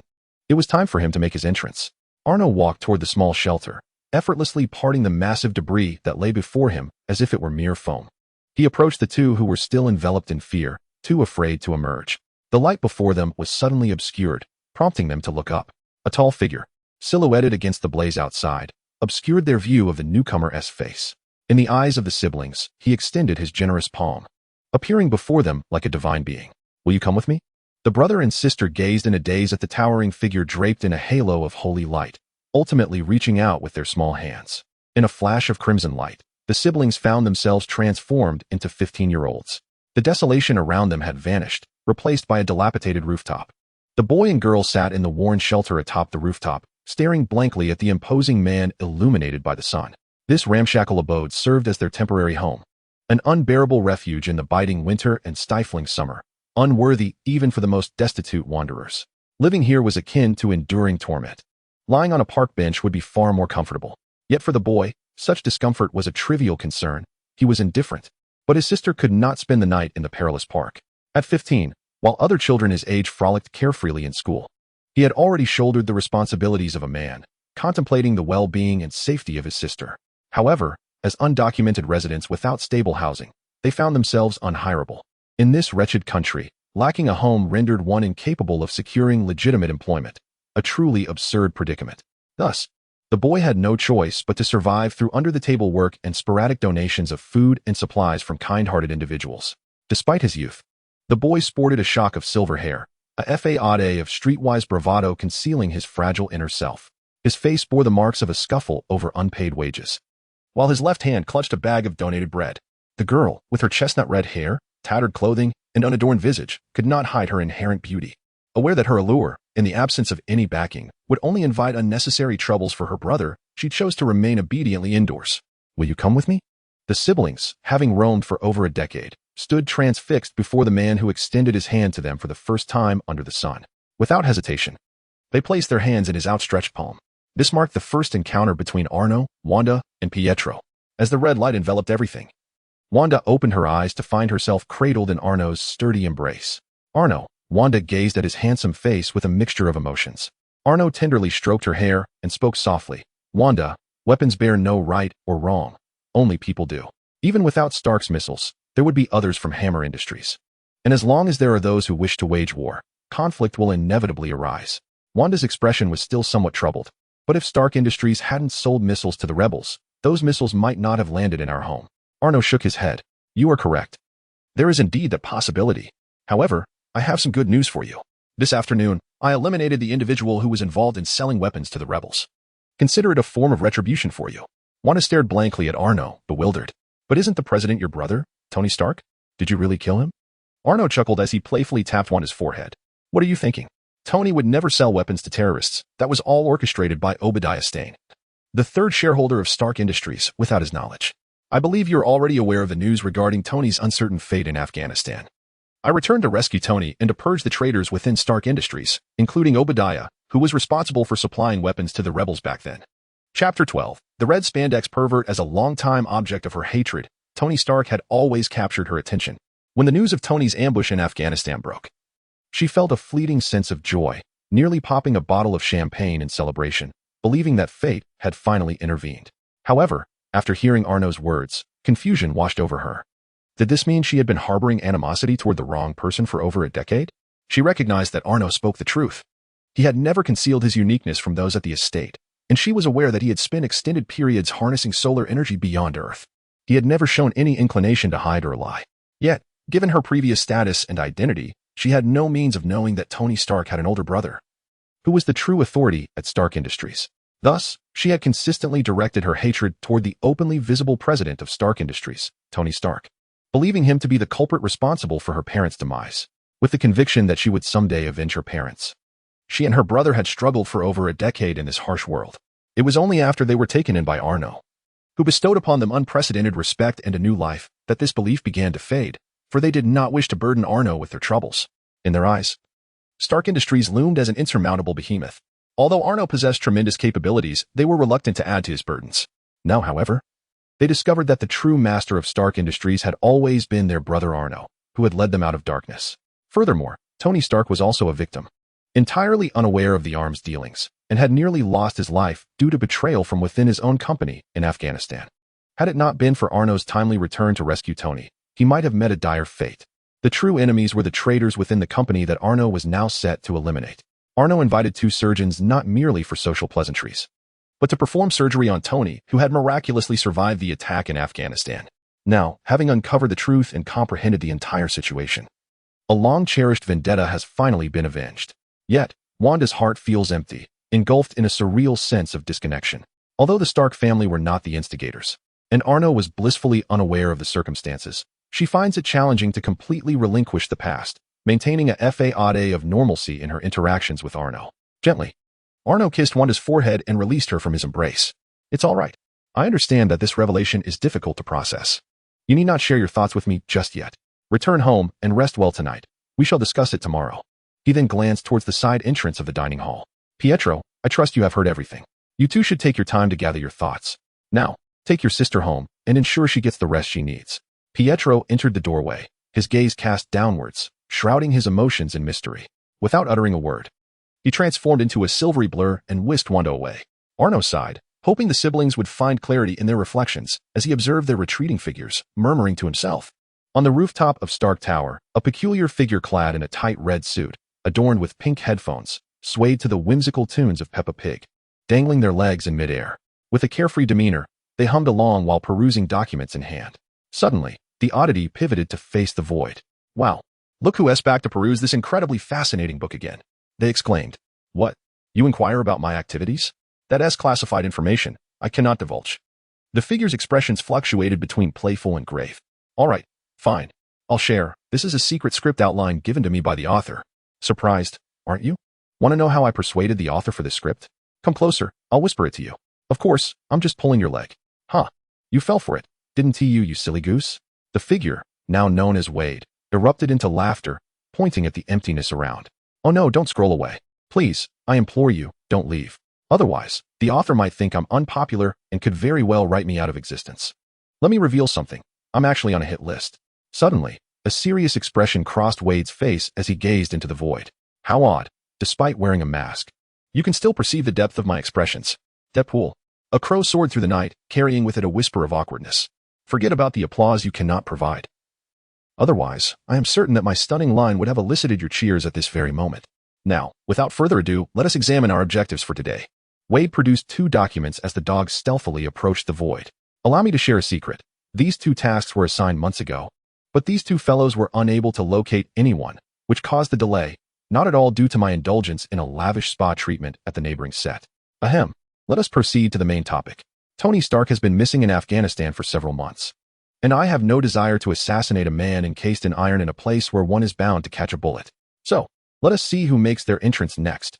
Arnold Stark. Look who it is, the illustrious true son of Stark, Howard's very own progeny, the comatose Arno, isn't it? How is it that this fellow appears entirely different from the comic, robust enough to knock out Tyson with a single punch? Author, are you seriously asking me to confront this guy? Deadpool gazed at the image of Arno, the well-dressed thug, in the documents, his mouth agape in exaggerated astonishment.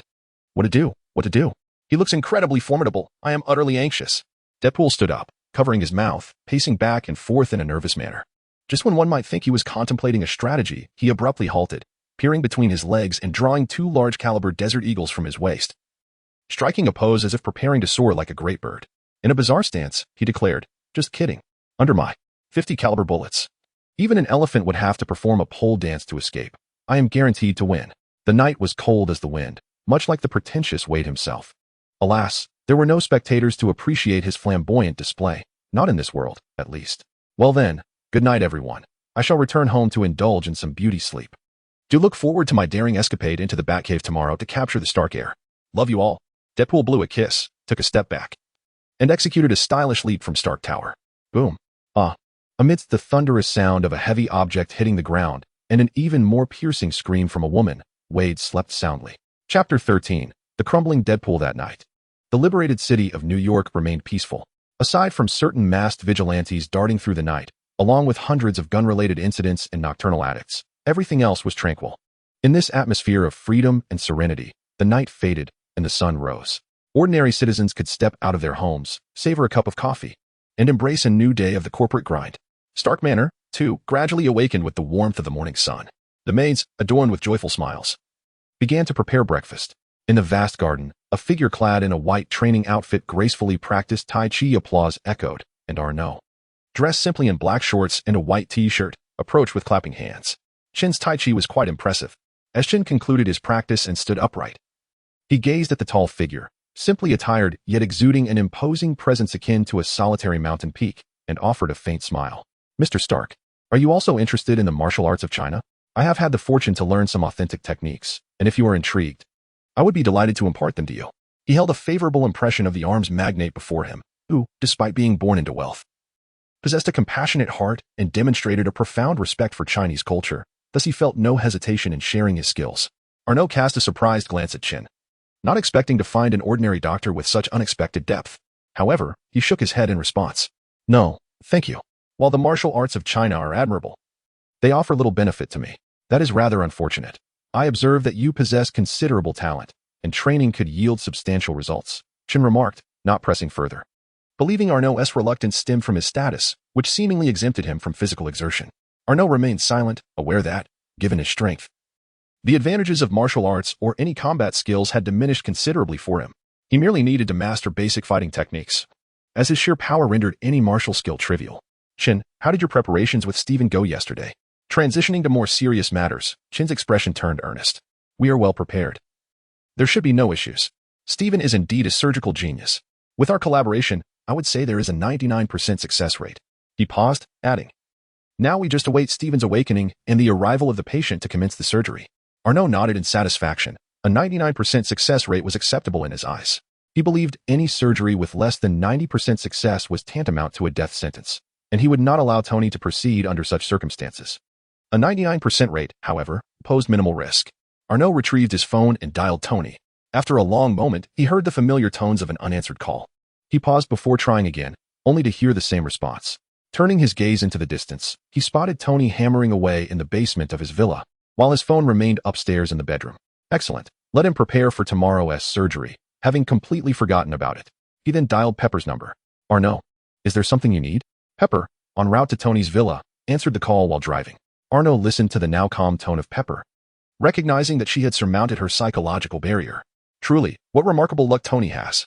Arnaud internally lamented Tony's fortuitous fate once more. Pepper, you are heading to Tony's villa now. He is in the basement.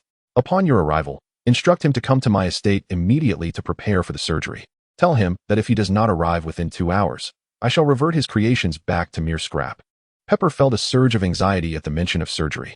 What surgery? Is Tony injured? Taking a few deep breaths, her strong psychological fortitude and professional integrity prevented her from inquiring further at that moment. Understood. I will have Tony come right away. Thank you for your efforts. Also, please break now and resume in half a minute. With that, Arnaud ended the call. Pepper, momentarily bewildered, paused the vehicle upon noticing the absence of any oncoming traffic. Just seconds after her halt, a large truck emerged around the sharp bend, making her comprehend Arnaud's intention. Staring blankly at the truck that passed by, she swallowed hard, her back already damp with cold sweat. This perilous turn of the mountain road obscured any view of what lay ahead. Had it not been for Arnaud's warning, she might have collided with the truck. But how did he know? Beep, beep, beep. A series of urgent honks interrupted her thoughts, as a vehicle approached from behind, prompting her to set aside her doubts and accelerate towards Tony's residence. Meanwhile, Arnaud, reassured by Pepper's safe passage, redirected his focus. He was quite pleased with this sister-in-law and deemed her worthy of his attention. Thus, even had Pepper chosen to disregard his advice and pressed forward, Arnaud would not have stood idly by as she faced peril. He could have intervened in time to save her, and even her Audi. Qin, let us have breakfast first. The patient will likely require another 2 to 3 hours to arrive. After our meal, accompany me for a game of chess. Once he arrives, we shall commence. The estate is equipped with a specially prepared surgical room. Qin had no objections. I shall follow Mr. Stark's arrangements.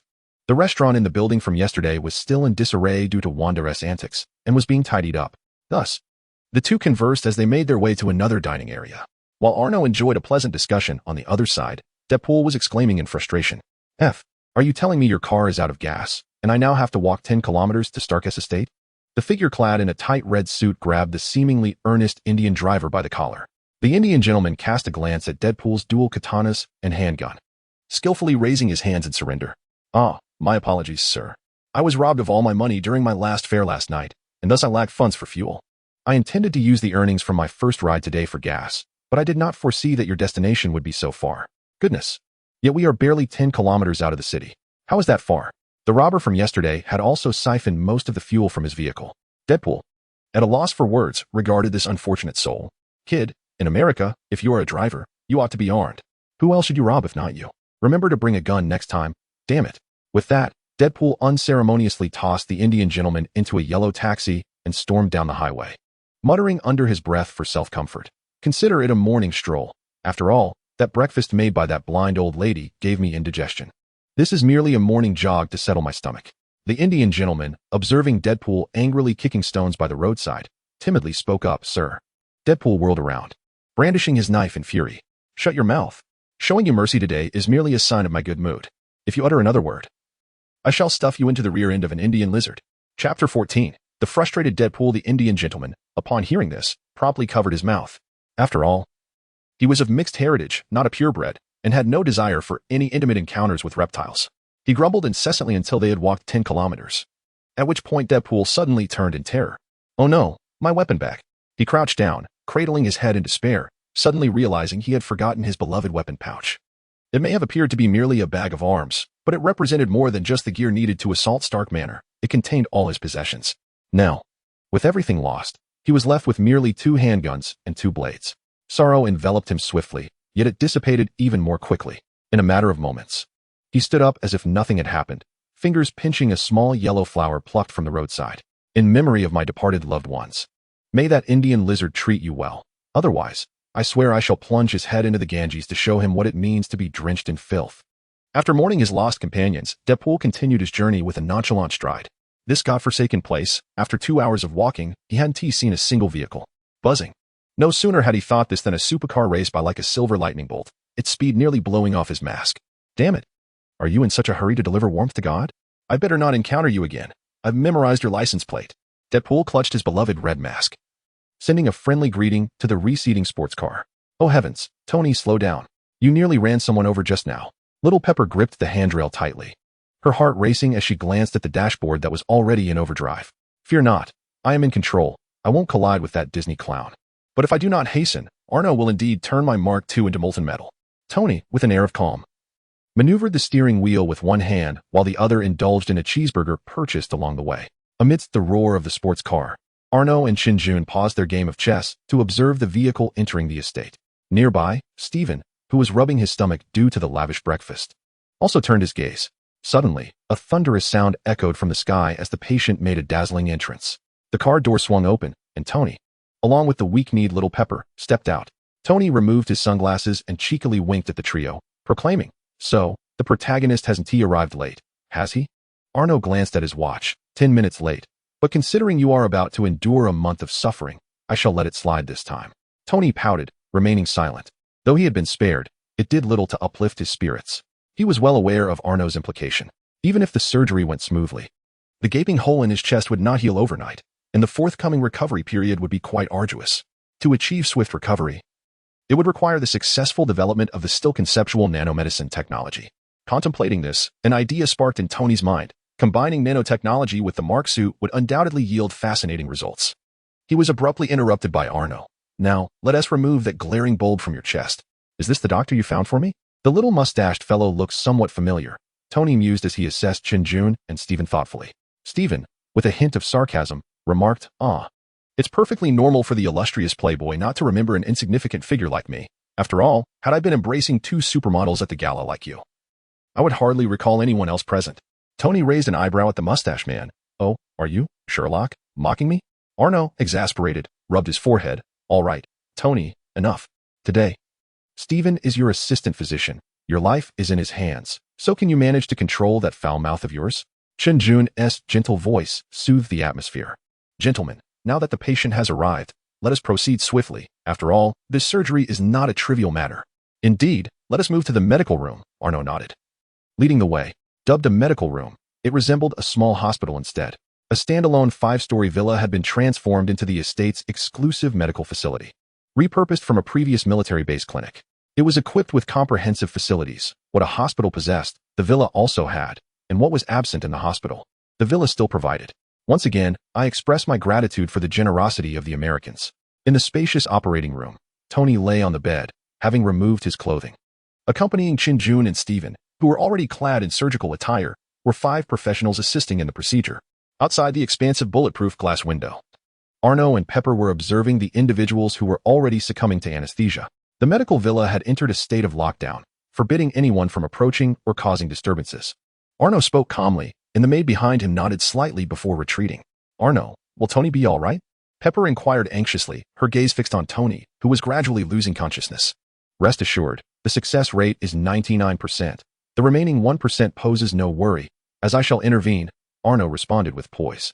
Holmes, and you, the seemingly reliable Chinese doctor, I entrust my life to you both, Tony murmured in a dazed state as the anesthesia took effect. Silence, Tony Stark, Stephen exclaimed, unable to tolerate the preferential treatment any longer. He slightly increased the dosage of the anesthetic, ensuring Tony slipped into complete oblivion. Chin-Jun shot a glance at Stephen. Young man, maintain your composure. He is not speaking to you. Of course, you can remain calm. Let us begin.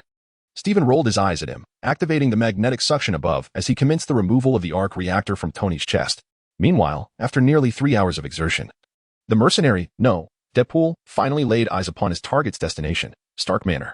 Damn rich people, living in such a secluded location, he muttered.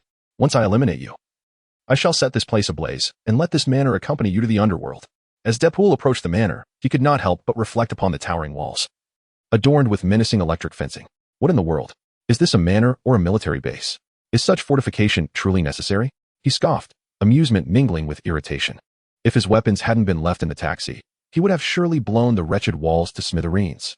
Taking a deep breath, a grim smile spread across Deadpool's masked face. Since the covert infiltration plan has failed, it is time to activate Plan B. Charge in. Wade retrieved his 2 beloved firearms and, like a lone hero, strode towards the manor's entrance. Chapter 15. Natasha Romanoff. Ding ding ding ding. Wade frantically pressed the doorbell, attempting to break the seemingly expensive device. Sir, may I ask what your business is? This is private property. Please refrain from ringing the bell and leave promptly. A melodious female voice emanated from the intercom beside the doorbell, prompting Deadpool to glance over. His large face leaned close to the microphone beside the camera, greeting it with a jovial, hello, hello. I have come to pay a visit to your master, the illustrious Arnold Stark. I am his dear friend. May I inquire if you have an appointment? The estate is not receiving guests today. If your matter is not urgent, I kindly ask you to return another day. Also, please refrain from ringing the doorbell. Came the voice of a woman from the speaker, her tone clearly tinged with exasperation. The figure clad in a tight red suit appeared anything but a friend of the master. It was unfathomable that the master would associate with such an eccentric. I will not be deterred. If you refuse to open the door, I shall continue to ring. The Deadpool, resembling a petulant child, stomped his feet and relentlessly pressed the doorbell, determined to wear it out if necessary. The art of subterfuge, a silent infiltration, swiftly eliminating the target. The true essence of assassination, relentlessly ringing the enemy's doorbell until they are compelled to answer, then flamboyantly storming in to dispatch everyone within. Click. The iron gate swung open, and Deadpool flashed a triumphant grin into the void. See, audience, my methods are effective. True infiltration often employs the simplest tactics. Have you learned something? Click, click, click. As the sound of weapons being readied filled the air, his smile faltered, slowly turning to face the maids who had come to greet him. Of course, had they not been wielding fully loaded tactical rifles, the sight of so many maids might have excited him. Once again, this is private property. Depart immediately. The clear, melodious voice of the lead maid rang out, prompting Deadpool to quip, Your security employs maids? Is your master fond of role-playing in a rather peculiar manner? Young Master Stark versus armed maids? One must say, the joys of the wealthy are beyond imagination. Now, relinquish your weapons and lay down on the ground. Immediately. The maids, incensed by the indignity of their deity being insulted, could no longer contain themselves and aimed their weapons at Deadpool's insolent mouth. Apologies, ladies, but the word surrender is absent from my vocabulary. Deadpool smirked, slowly drawing his twin blades from his back and crossing them before him in a pose. Bang! The sound of gunfire erupted, and the maids widened their eyes in shock. Deadpool effortlessly deflected the incoming bullet, a chilling smile gracing his lips. I can withstand your bullets. You would do well to comply and lie down, awaiting the lash of Master Deadpool. with a crisp sound. Deadpool was reveling in his bravado when a round object rolled to his feet, causing him to pale. Damn it, you like honor. Boom. The maids, having taken cover, rose only after the grenade detonated. The lead maid signaled, and they scattered, enveloping the cloud of smoke from the explosion. Streams of green lasers illuminated the still figure of Deadpool. Captain, he seems to be dead, a relatively young maid exclaimed, gazing at the bloodied figure of the mercenary, whose leg had been obliterated. Indeed, it appears he is quite dead. Bang, bang, a shot to the torso and one to the head. Even the Grim Reaper would shake his head at such a sight. Observing the young maid's astonished expression, the maid captain, who had delivered the finishing shots, coldly stated, "My master has decreed that we must ensure our enemies are truly dead, not merely presumed to be so. Once the deed is done, we should depart in silence." Obscured from both fame and infamy. After completing her task, the maid captain turned her back and strode towards the estate, while the other maids, unfazed, guided the still-dazed young maid along with them. However, such measures of finality would indeed make even the Grim Reaper shake his head. Unfortunately, the Reaper had no jurisdiction over this particular mercenary, who possessed a proverbial get-out-of-death-free card. "Hey, ladies, leaving without so much as a farewell?" A voice, grating as a malfunctioning engine, echoed from behind the maids. They swiftly turned, weapons drawn and aimed. To their astonishment, the mercenary, now grotesquely incomplete, was slowly rising, his missing parts regenerating before their very eyes. The discordant voice emanated from his throat, which was currently undergoing a grotesque transformation. The maid squad stood frozen in terror, confronted by this monstrous sight. "What is this abomination?" "Fire! Open fire!" the captain commanded, pulling the trigger without hesitation. The other maids quickly followed suit, unleashing a torrent of bullets. As the bullets rained down, the resurrected mercenary exhibited an extraordinary ferocity, wielding his dual blades with such precision that he deflected most of the incoming fire. Even when a few bullets struck him, they did little to impede his relentless advance. Just as he closed in on the group, poised to unleash chaos, a long leg delivered a powerful kick, sending him sprawling backward. Away from two maids he had nearly reached. Confronting a crowd of ordinary individuals with such overwhelming power is hardly fair. Emerging from behind the maids was a striking figure clad in a form-fitting black combat suit, her alluring red hair flowing elegantly. With a playful smile, she addressed the mercenary. "What do you think, Deadpool, or should I say Wade Wilson?" The immense force of her kick sent the mercenary sliding back until his blades lodged into the ground, where he gazed incredulously at the red-haired beauty, exclaiming, "Wow, did I stumble into the wrong script? What is a high-ranking agent of S.H.I.E.L.D., the illustrious Black Widow, doing in the lair of a billionaire? What is S.H.I.E.L.D. running low on funds and sending you to seduce this billionaire to finance more safe houses?" Natasha was unfazed by Wade's crude insinuations. Her identity had never been a secret among them. Before the man with crimson eyes, seated majestically in the heavens, she instinctively understood that uttering falsehoods in his presence equated to inviting death. Thus, long before her arrival here, every detail of her existence was comprehensively grasped by Arnold. Indeed, the other maids remained unfazed by the provocations directed by Deadpool. "Instructor, how shall we deal with this individual?" the maid captain humbly inquired of Natasha. "His abilities are quite unique. Conventional firearms are futile. You all remain on guard, and I shall handle him." Natasha unsheathed 2 electric batons from her back, offering Deadpool a subtle smile as she charged forth. "I may not be able to kill you, but that does not imply I cannot incapacitate you." The beauty of her eyes seemed to convey a message, and in an instant, Wade comprehended her intent.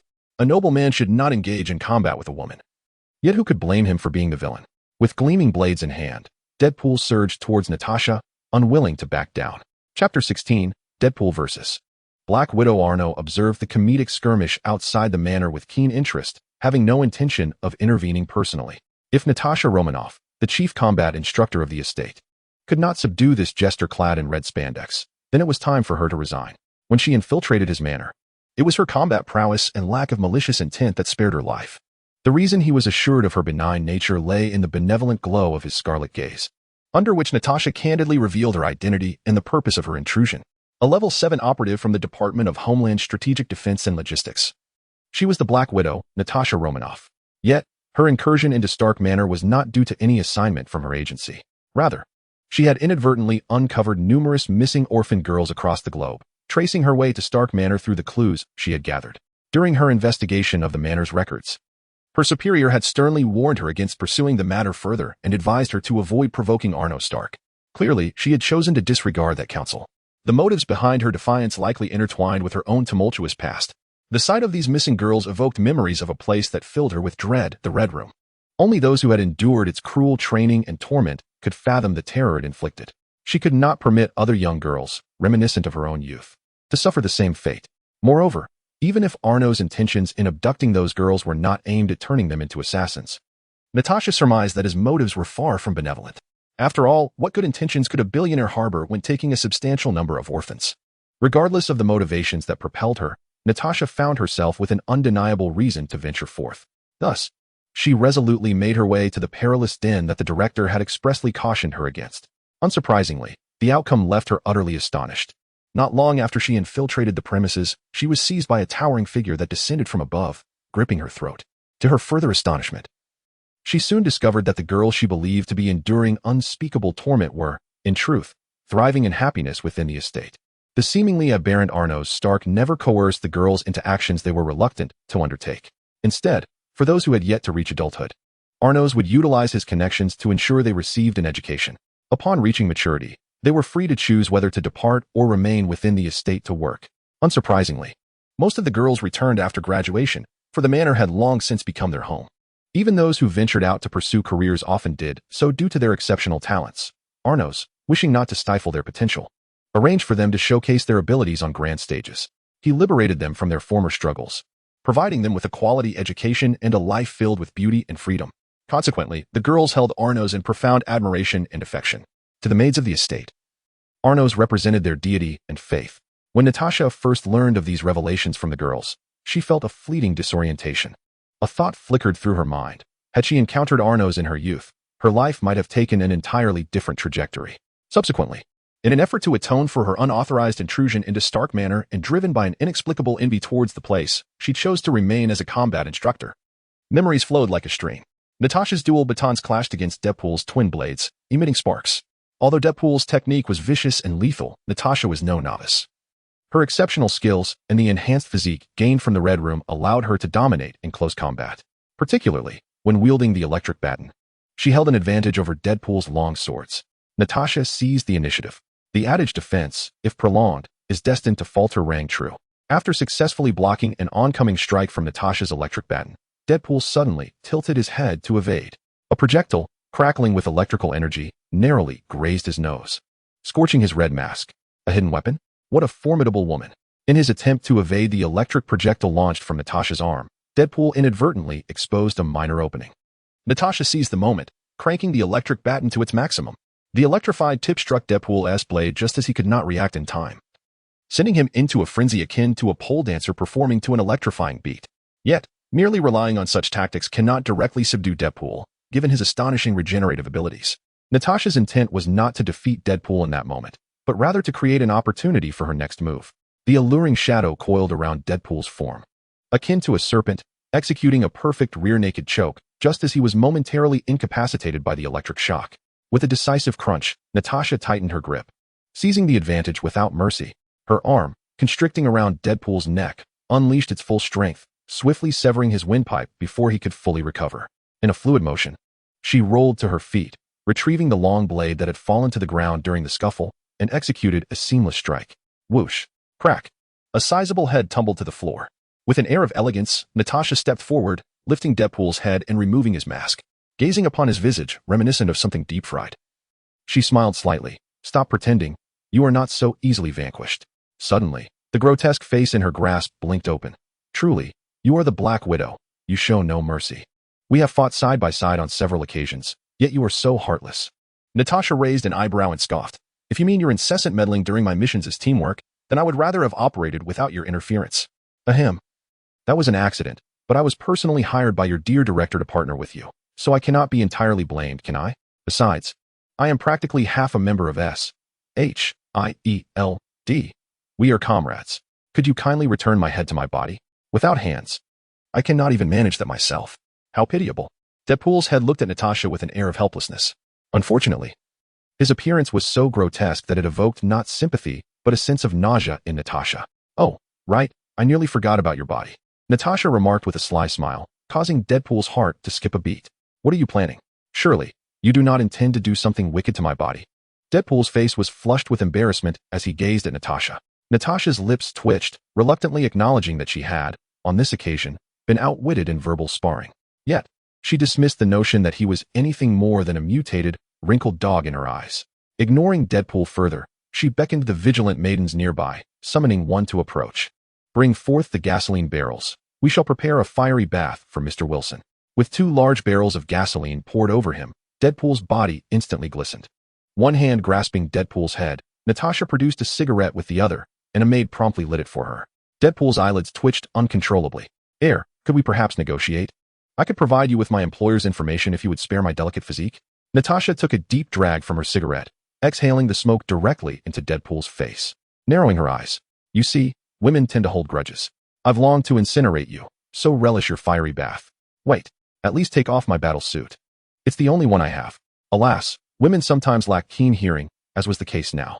Natasha flicked her fingers, and the burning cigarette landed squarely on Deadpool's body. In an instant, fierce flames erupted, engulfing the headless corpse clad in its crimson spandex. No. As snowflakes fluttered and the northern wind howled, Deadpool gazed in agony at his body ablaze. No, my body, my suit, my... Chapter 17. Quite the vocal talent, open your mouth. Shut it. Natasha's expression darkened at the last remark. She stuffed a grenade into Deadpool's mouth, silencing his incessant chatter. Look at this body. If the flames extinguish without turning to ash, continue burning until it is reduced to cinders. Understood, instructor. After issuing her instructions, Natasha carried Deadpool's slick head into the estate. Even with his mouth stuffed, Deadpool could not cease his incessant noises. Fortunately, Natasha had received specialized training, enabling her to grasp the general meaning behind the sounds emitted by someone with a blocked mouth. At this moment, Deadpool was inquiring, Wicked Lady Spider, where are you taking me? To your boudoir? Of course, I'm taking you to meet someone you desire to see, the master of this estate, Arnold Stark. Natasha cast a scornful, derisive glance at Deadpool's head. To attempt the assassination of Arnold Stark, what audacity! It was hard to discern whether it stemmed from ignorance or sheer folly. This demigod of the mortal realm is not one to be slain by mere humans. A peculiar expression flickered in Natasha's eyes. Master, Instructor Romanoff requests an audience. She has brought the intruder. Shall I permit her entry? A maid clad in a striking red and white uniform, distinctly different from the black and white attire of those outside, approached Arno and inquired softly. Let her in. Without turning his head, Arno focused on the nearly extracted shrapnel from Tony's body, feeling a sense of relief. With the fragments removed, they were now entering the final stages. If he could recuperate properly, his brother's life would be preserved. Before long, a striking figure entered, carrying a head. Master, this is the intruder, Wade Wilson, a self-healing superhuman. Known as Deadpool, a fellow who specializes in underground assassination tasks and various dirty work. Natasha bowed respectfully, offering her hand, which cradled a curious head, to Arno. Pepper, observing the head that was inquisitively scanning its surroundings, nearly retched. Had it not been for her exemplary professionalism, she would have surely screamed in horror. Even now, unable to bear the sight, she averted her gaze to Tony in the operating room. Compared to Deadpool's visage, which resembled something deep-fried, the large wound on Tony's chest seemed almost refreshing. Deadpool's eyes widened with excitement upon seeing Arno and Tony, who was undergoing surgery. Unlike Natasha's restrained demeanor, Arno effortlessly grasped Deadpool's head with his large hand. Now, tell me who sent you to assassinate me. Deadpool rolled his eyes, revealing a grenade lodged in his mouth, indicating his inability to speak. Arno pinched the grenade between his fingers, but the moment he extracted it, a sharp click resonated. Gazing at the grenade, now devoid of its safety pin and primed to detonate, Arno's expression remained impassive. Aside from Pepper's look of terror, the other onlookers, be it the crimson-clad maidens or Natasha, exhibited no signs of panic. Arno's large hand enveloped the grenade entirely. A muffled explosion erupted from his palm. He opened his hand to reveal it unscathed, save for a scattering of grenade fragments. Interesting, your tongue is quite agile. Now, open wide, Arno remarked, glancing down at Deadpool, who wore a look of astonishment. The intelligence he had received was clearly flawed. He had been led to believe that the Stark brothers were mere mortals. Arno, appearing merely robust, had just withstood an explosion in his palm without a scratch. Ordinary people? Deadpool cursed his employer internally. With a sheepish grin, he winked at Arno. Hey, I said it was an accident. Do you believe me?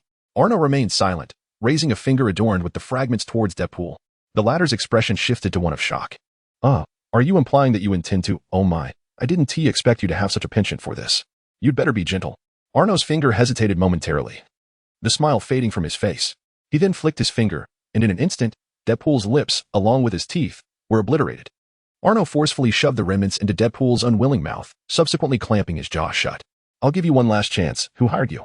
Faced with Arno's increasingly frigid gaze, the fearless Deadpool felt a shiver run down his spine. A foreboding sense washed over him, even with his immortal form. He felt as though he could be annihilated by the man before him. Although this sensation struck Deadpool as absurd, considering he had attempted countless methods of self-destruction without ever succeeding. Even being reduced to a mere pulp would not prevent him from regenerating. The only difference lay in the duration of his recovery. Despite his frequent attempts at suicide, it did not imply a willingness to perish. With his mouth restored, Deadpool's expression turned resolute. Having navigated this world for so long, do you believe I am a traitor? Do you know what my motto is in this line of work? Natasha interjected quietly from the side, betraying comrades, backstabbing compatriots, and seducing beautiful wives? Silence, woman, Deadpool bellowed, then flashed a charming smile towards Arno. It's all about fate. To be honest, the moment I laid eyes on your majestic figure and handsome face, I was nearly overwhelmed with excitement. I never anticipated encountering someone who resonated so profoundly with me. We are practically like long-lost brothers. Arno, amused, lifted Deadpool's chin to meet his gaze. Oh? Are you not merely thrilled by the bounty on Tony and my heads? A single grenade could secure a double kill. Deadpool chuckled awkwardly. Of course not. A mere 20 million is insignificant to me.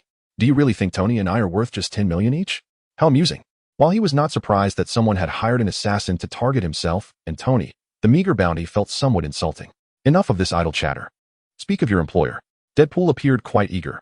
Well, it's Obadiah Stane, if I recall correctly. Arno regarded Deadpool with a peculiar expression upon hearing this. Deadpool beamed sincerely. I assure you, I am not lying. It truly is him. He even paid half the bounty up front. I can provide you with the account information. I'm confident your skills will verify its authenticity. Arno tossed Deadpool's head back to Natasha. No need. However, do not expect the other half of your bounty. What? Why not? Lock him up. Once he recovers, he will commence his duties. Duties? Will there be a salary? What are the benefits? Is there insurance? As Deadpool continued to barrage with questions, Natasha dragged him out. Before long, the operating room door swung open. Steven and Chin emerged.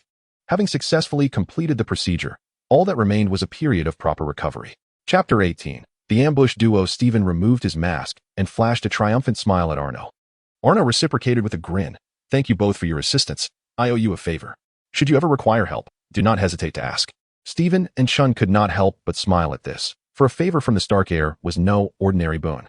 In critical moments, it could even be a matter of life and death, making it impossible for them to resist the allure.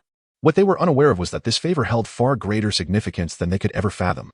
It was not merely a favor from the leader of the world's largest arms conglomerate. It was a divine favor.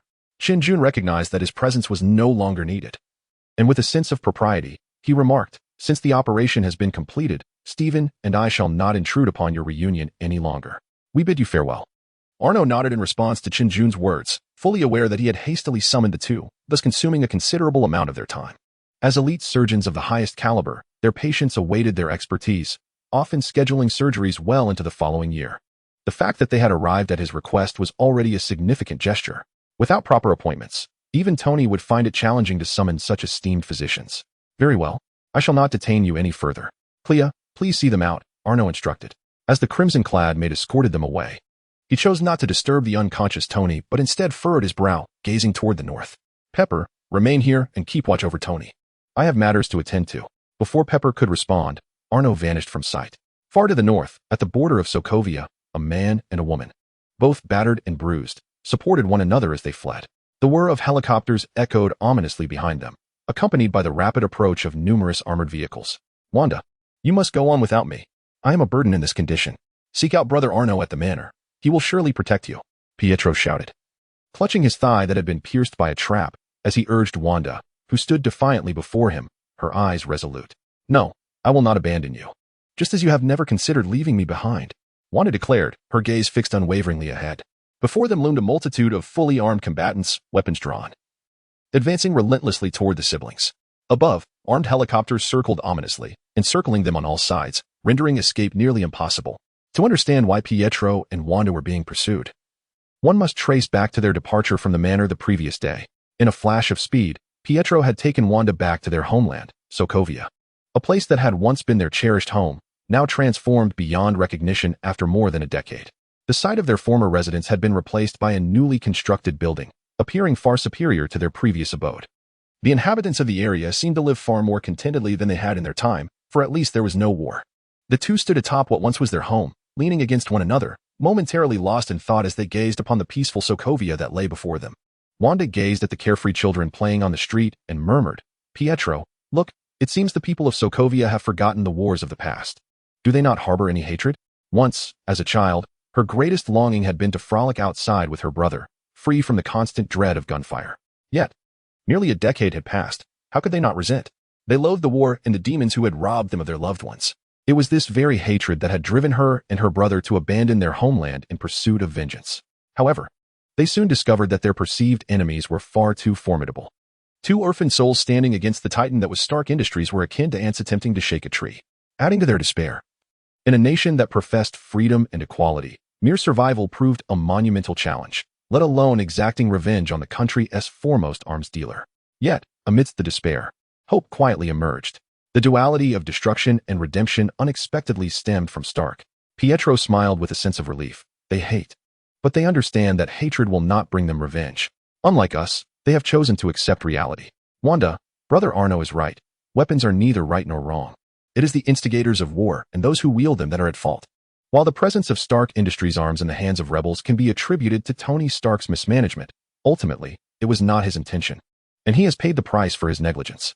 And Brother Arno, we both know he had relinquished control of Stark Industries to Tony long before. Perhaps even before he departed from Earth. Brother Arno was exceptional and perfect, having saved many orphans like them. They should not direct their hatred towards him. Pietro's words acted as the final straw, allowing Wanda to release her animosity towards Stark entirely. She beamed with a radiant smile. Her tone lightened. Let us return home, brother. With her burdens lifted, she yearned to see the one who had brought them hope and whom she cherished deeply. However, before Pietro could respond, Wanda felt the hair on her body stand on end, a chaotic force within her sounding an alarm. She abruptly looked up to see a missile hurtling from the sky toward them, just as in her childhood. But she was no longer the helpless little girl who could only watch the missile descend, awaiting death. She was the Scarlet Witch. A deep crimson energy enveloped the missile like a colossal net, halting it mid-air. With a roar, Wanda unleashed the pent-up fury of her childhood. The missile was propelled skyward by the crimson energy, culminating in a violent explosion. With a long, drawn-out breath, Wanda hardly had time to catch her breath before she spotted several armed helicopters approaching from the distance. She immediately shouted at the dazed Pietro, "Pietro, we must evacuate the city. They are coming for us, and staying here will result in immense casualties." Pietro snapped back to reality, without a moment's hesitation. He scooped up Wanda and transformed into a silver blur, swiftly departing the urban area. Once they had exited the city, Pietro glanced back at the relentless helicopters in hot pursuit and exclaimed with fury, "Who are they, and why are they attacking us?" Wanda shook her head, speculating. "I have no idea. Perhaps it is linked to our awakened powers. We must evade their pursuit as swiftly as possible. Don't worry, they won't catch us." Pietro replied with a confident smile, fully assured of his newfound speed. Indeed, in the blink of an eye, the armed helicopters could no longer even catch a glimpse of Pietro's taillights. Chapter 19. The bittersweetness of Baron Strack yet. The armed helicopters seemed to have an uncanny awareness of their route, swiftly altering their course to pursue them. In a secret fortress, a man wearing a monocle gazed fervently at the images on his screen. The footage depicted Wanda controlling missiles, while Pietro carried her away at breakneck speed. Baron Strack's voice trembled with excitement. Superpowers. One of them is an exceptionally high-energy magical superhuman. At all costs, we must capture them. Behind him, a short middle-aged man with beady eyes grinned confidently, resembling the recently emboldened Pietro, holding a device akin to a tablet. He pointed at two small green dots on the map. "Rest assured, boss, they won't escape under the gaze of my developed superpower detector." Baron Strack nodded. Though still somewhat uneasy, "Good. Deploy several ground teams to assist in the capture. We must ensure absolute certainty." Returning to the present, Wanda could no longer recall how many times she and Pietro had evaded pursuit. Regardless of their attempts to flee, their pursuers seemed almost prophetic, always blocking their escape routes in advance, forcing them to retreat while fighting. At this juncture, Pietro lay injured with a severe leg wound, and Wanda felt her energy waning dangerously low as the situation appeared increasingly dire.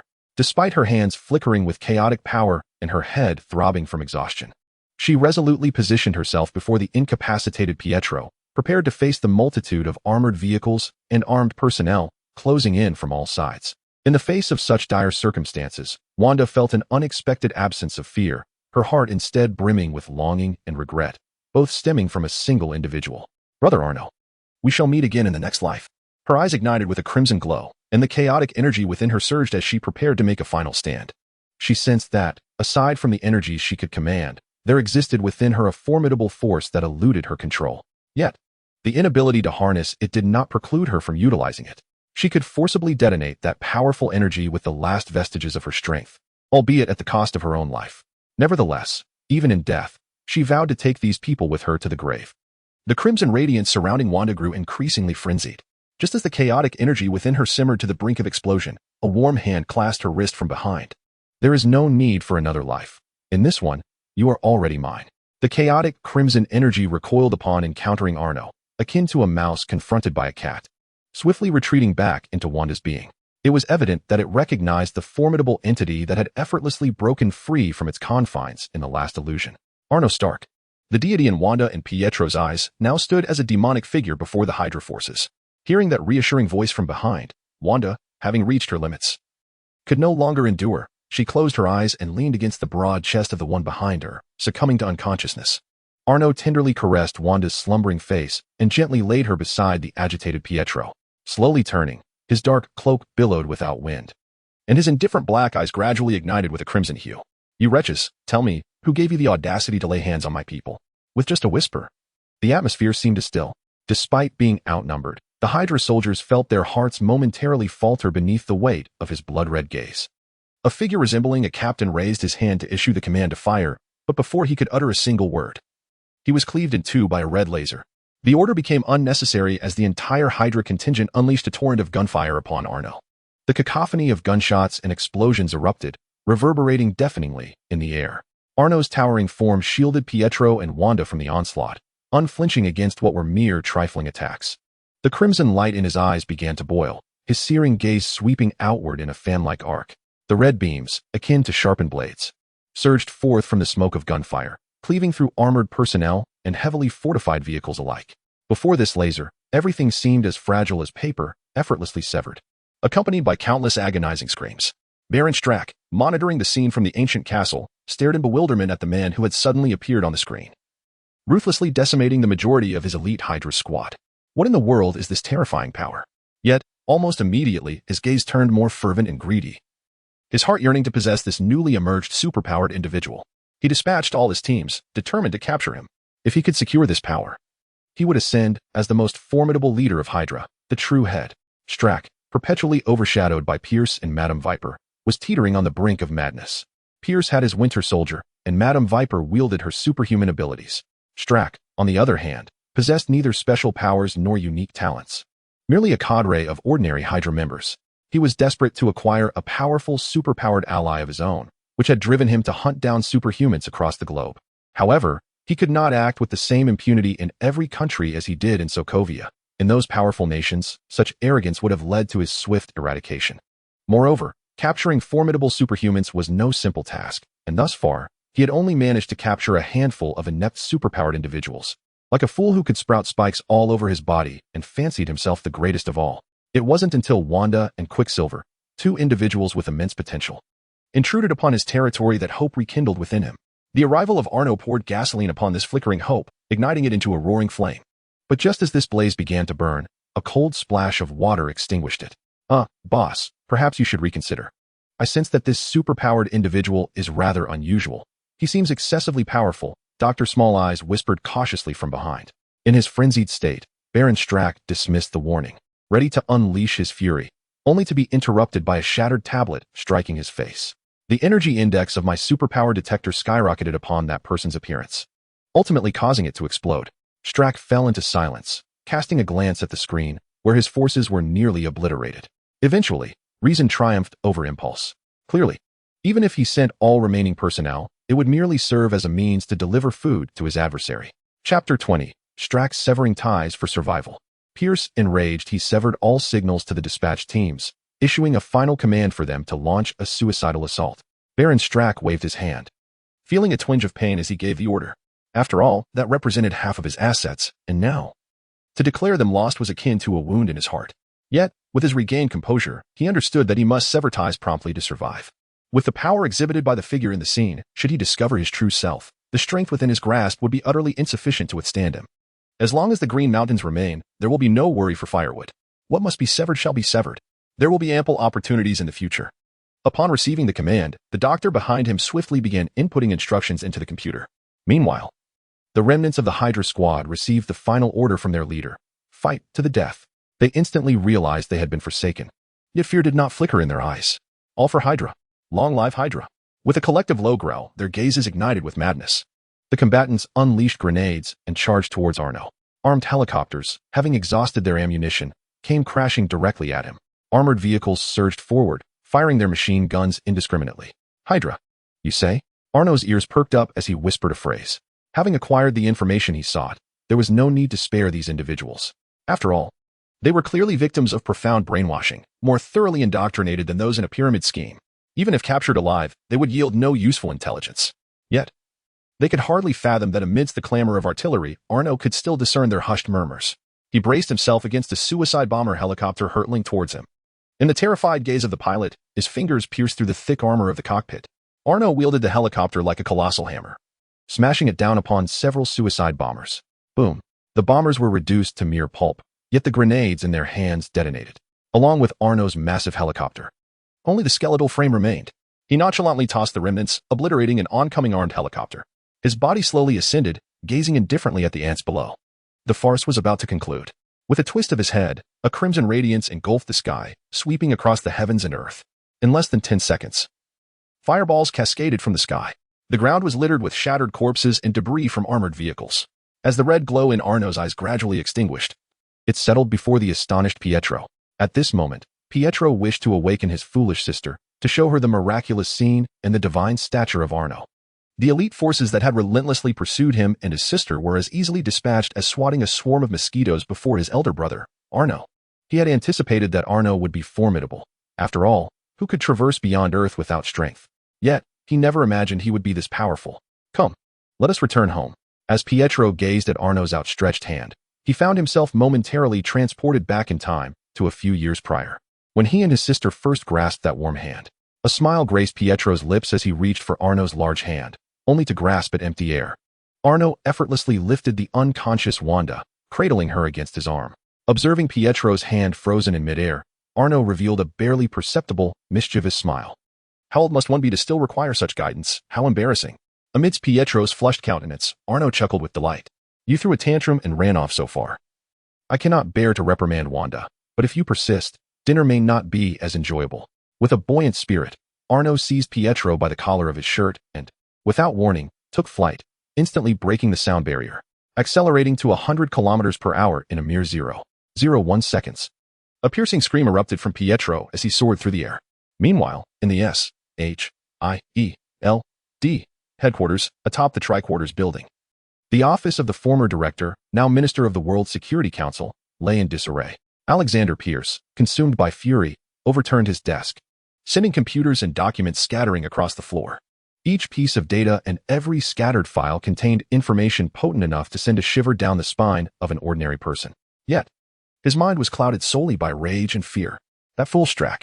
I had clearly sent him and Viper an absolute top-secret warning not to provoke that individual. How dare that scoundrel defy my orders? Beside him, the bespectacled bald man, Sitwell, trembled in silence, too afraid to speak. He had never witnessed his normally composed leader in such a state of disarray. Next to him, the notably more composed Brock Rumlow stroked his chin and speculated, could it be that Baron Strack never even saw your message? At these words, Pierce fell into a brooding silence, for there was indeed a possibility of such an oversight.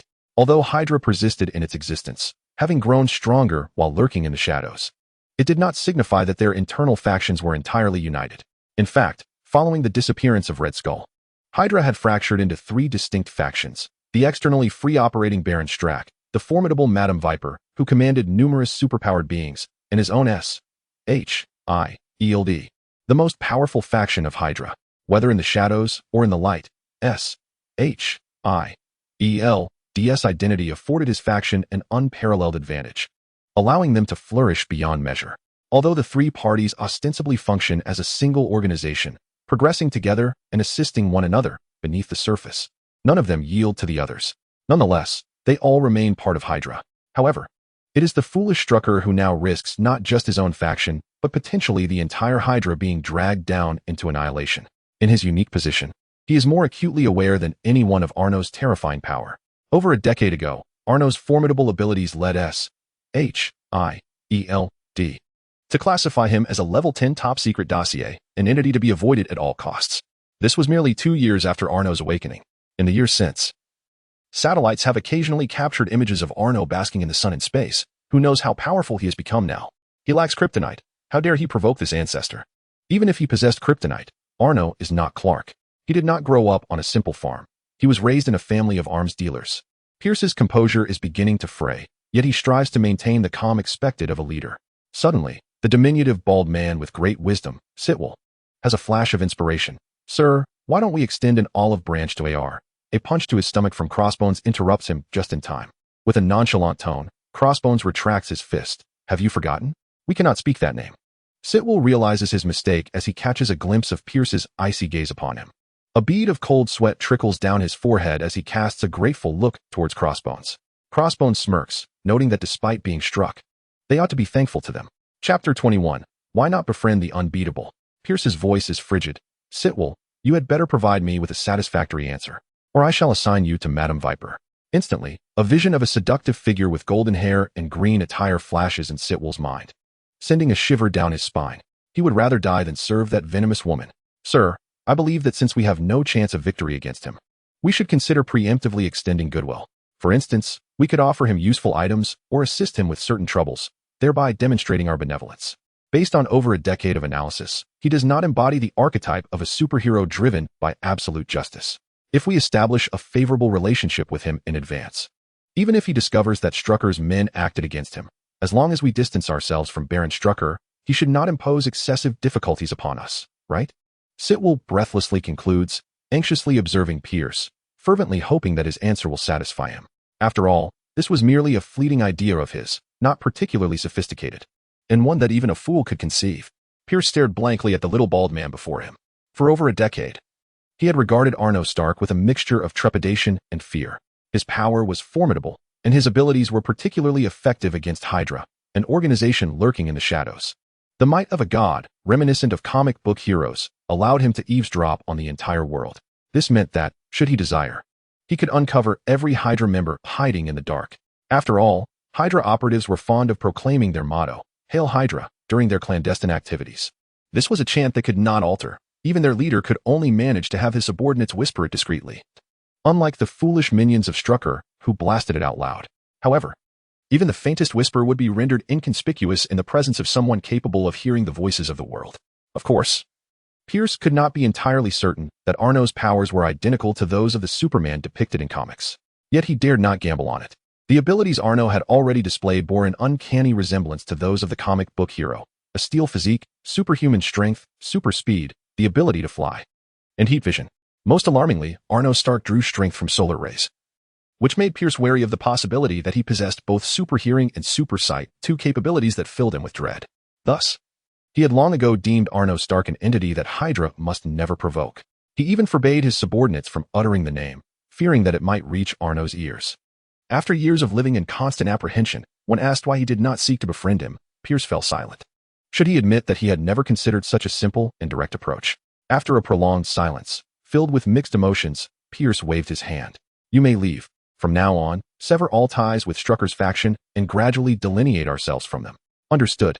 Crossbones and Sitwell exhaled in relief, nodding as they exited.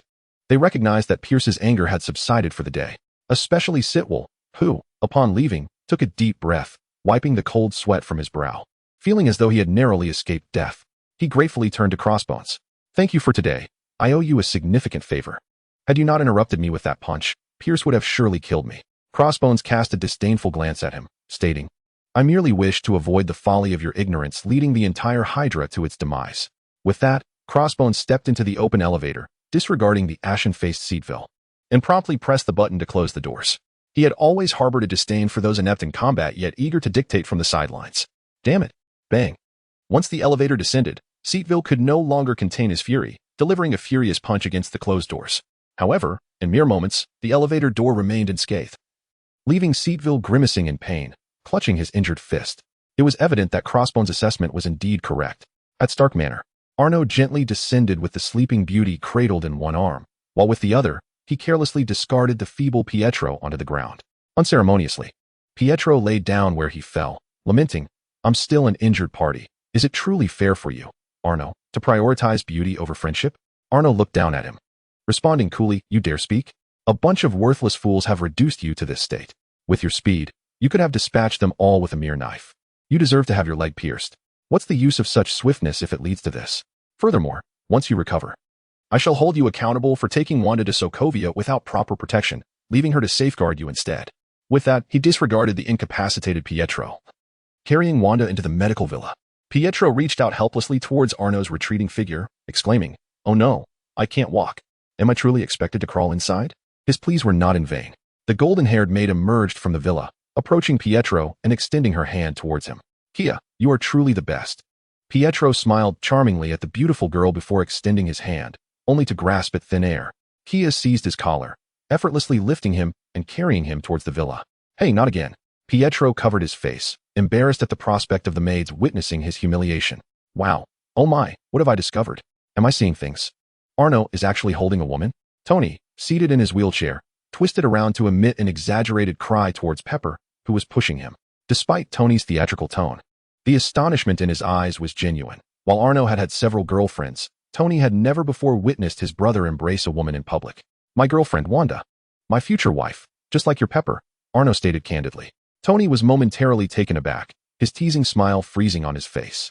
Lies are not sharp blades. The truth is the true dagger. In a single moment, two individuals were firmly restrained. Little Pepper completely forgot about the Tony she was pushing. The wheelchair glided forward unabated. Arno steadied the wheelchair with his legs and patted Tony's head, saying, "Your brother will always be your brother.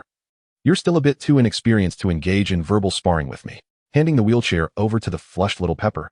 Arno felt a surge of joy as he carried Wanda into the medical room.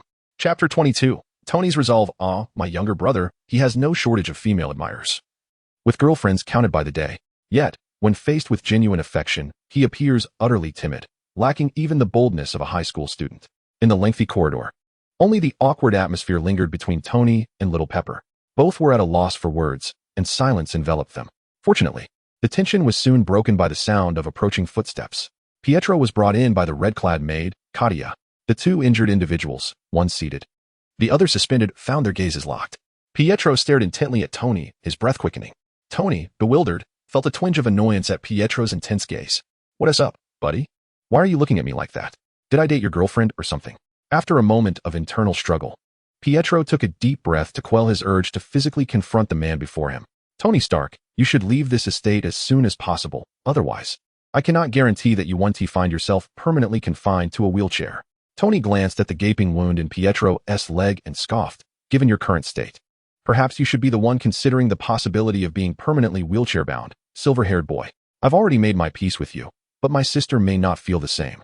As Katia escorted Pietro into the medical room, he cast one last penetrating look at Tony before the door closed, leaving behind a final remark.